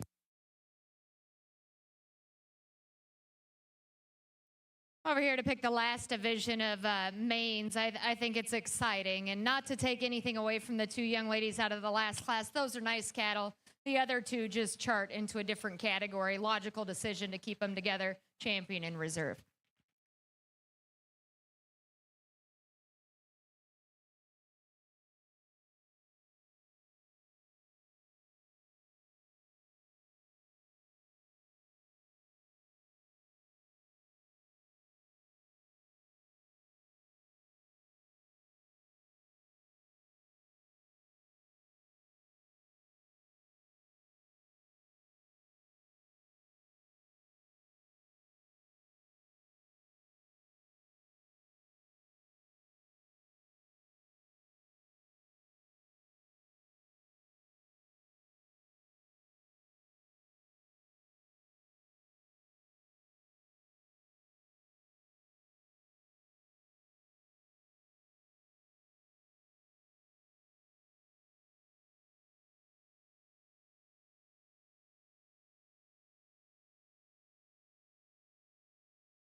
Winners in our senior division, both coming out of class number 13.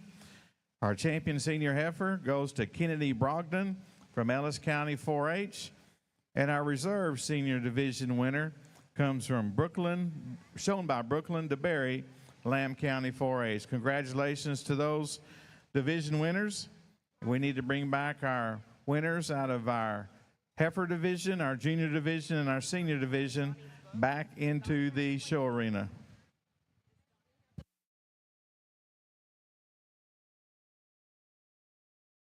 Donnie, we need you at the announcer's stand. Donnie, we need you at the announcer's stand.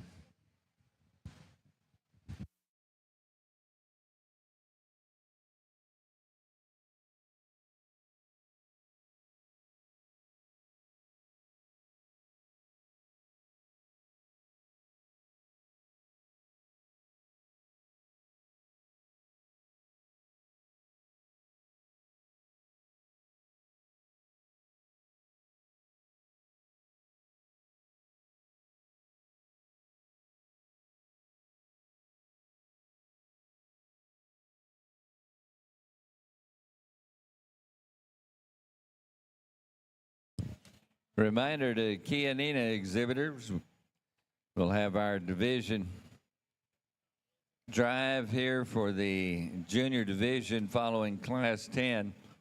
So you exhibitors with Class 13 heifers can bring them up.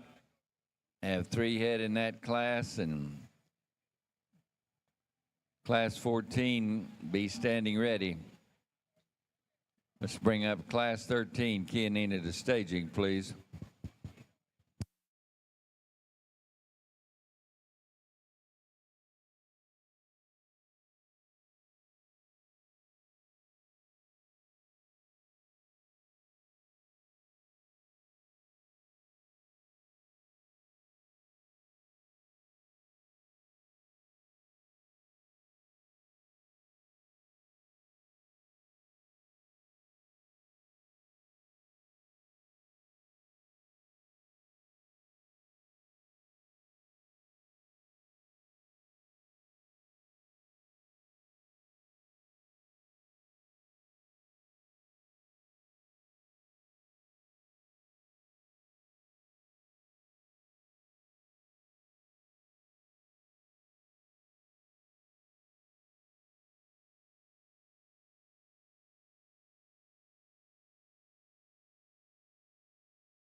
We're making some corrections here in our for our champions. We swapped some at the very end. We missed it up here on the announcer stand, so we're just making that correction. Apologize for that. But as we get that corrected, we'll lead in our division winners out of our heifer division, our junior division, which will be our corrected ones, and then our seniors pick our champion main on Jew heifer. I'd like to take this opportunity to thank Ms. Krisha Geffert from Reedsburg, Wisconsin. She's done an excellent job of working through several breeds here today. She's gone through our Herefords, horned Herefords, Simmentals, Shorthorns, Polled Herefords, and now our Mainon Jew. She's done a great job of analyzing the cattle and visiting with the youngsters, and Krisha We certainly thank you for all your efforts, and you're not done yet. After the Main on Jews, we'll come back and pick our Supremes and our British and Continental divisions.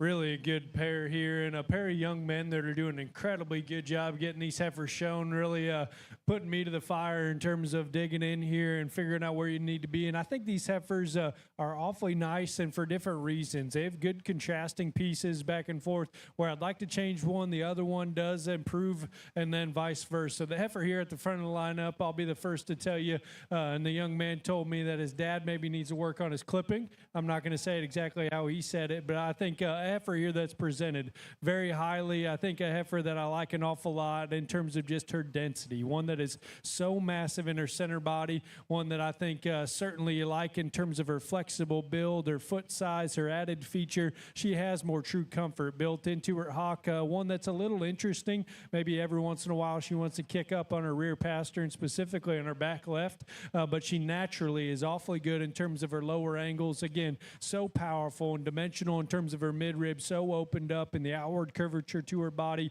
You step back off her, and a female, it's got a good up-headed look and a bit more looseness and curvature in terms of her spine. Maybe not quite as long in terms of her hip design, maybe not quite as extended shoulders forward, but everything makes sense on this female, and I think she does a lot of things right. What makes it difficult is, again, the areas where I maybe could change that one just a shot. This heifer here in second certainly does that. She's a bit neater from her shoulder back into her forerib. She is a bit longer from her hook bones back. She's one that I think has a bit more true extension from her shoulders forward. Why she goes in second for me is as you kind of read through what I think is an incredibly good clip and fit job here for a blow and show, one that is assembled just a shot straighter about her hock. She has a bit more condition right there in the front side of her chest and back around her pones, one that isn't quite as just naturally high tying or loose in terms of her spine. When she takes off and goes, she wants to kind of kick up in that particular area and drop her head. She doesn't naturally carry it quite as neat as that heifer directly in front of her.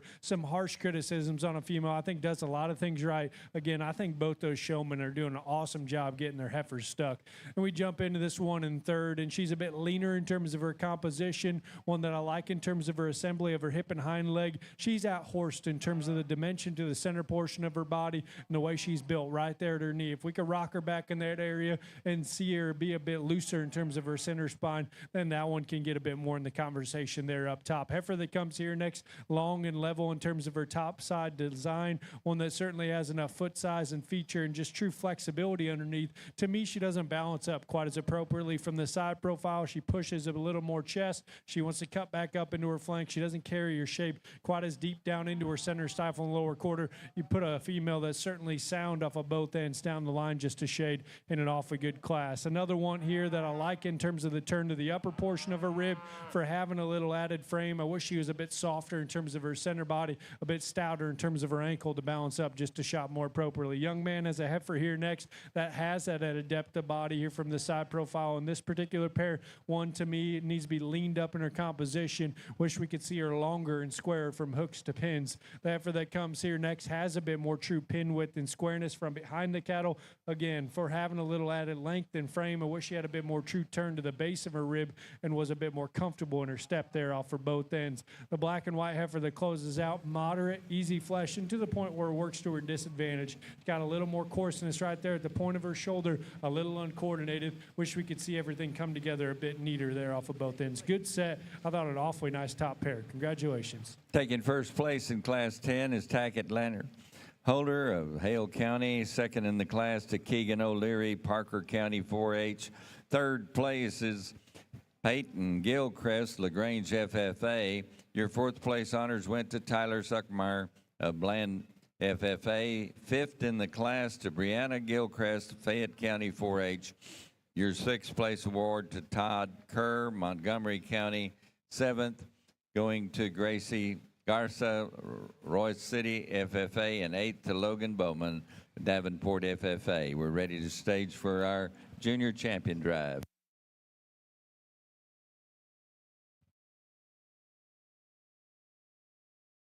I think about any positive show cattle descriptive term you could use for one out here, it fits. That being said, if you don't get excited with this group of Maine heifers in here, I'm not sure you still have a pulse, so you better go to the hospital and check yourself. I think there's one in here that deserves a lot of love. I'm going to go show her some love and select a champion, and then we're going to pull the second in here, and we'll have more discussion and contention for reserve because I think it becomes close.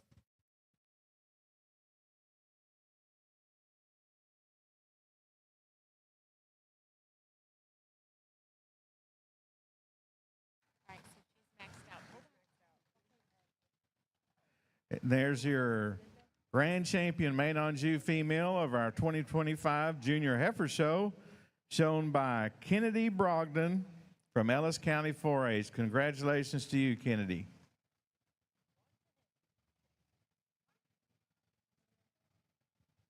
I think it definitely deserves further discussion out here amongst the rest of them because we pull that heifer out and I still say to myself, wow, this is an impressive group of Maine heifers. And so the second place just kind of logicked up there for me in that really, really tough class because boy is she stout, boy is she powerful, and she's very, very good from her forerib back. As we get out here and get comparative, do I just love the shape to her head, and is she just a nickel lazy as she gets out and goes? That's where I have questions on that one, but boy, I would take a whole herd full of cows just like her, but ultimately, there's decisions to be made here. The heifer in second, out of the second division, on the standstill, holy moly, she gives you a nice look. She is so striking and attractive in her lines, ultra, ultra female and attractive in the way she assembles up front. As we set her into motion, is she as flawless in the way she handles her hawk as some of them we've seen? That's where my questions become. But that is a very, very high quality one. And I said in that division, does she take a picture? She certainly does. There's another one I think is a lot like the champion. And not that I want to keep type and kind in mind. I just think she's very good. And I fell in love with her in the calf division. Young lady here is going to be reserve. And there's your reserve overall champion in our Junior Maine Anjou show this year in San Antonio. Goes to Grace Tullis, Trinity County 4-H. Congratulations to all the youngsters that showed in our Maine Anjou Junior Heifer Show. That concludes the judging for now in Ring A. You Maine Anjou exhibitors, please get your bios filled out. Our champion and reserve, we need those exhibitor bios filled out as soon as possible and returned to us up here in the announcer stand. Well, again, a very good division here as we get to close here in our second division of key heifers. And I thought from start to finish, a great deal of quality. As I said there,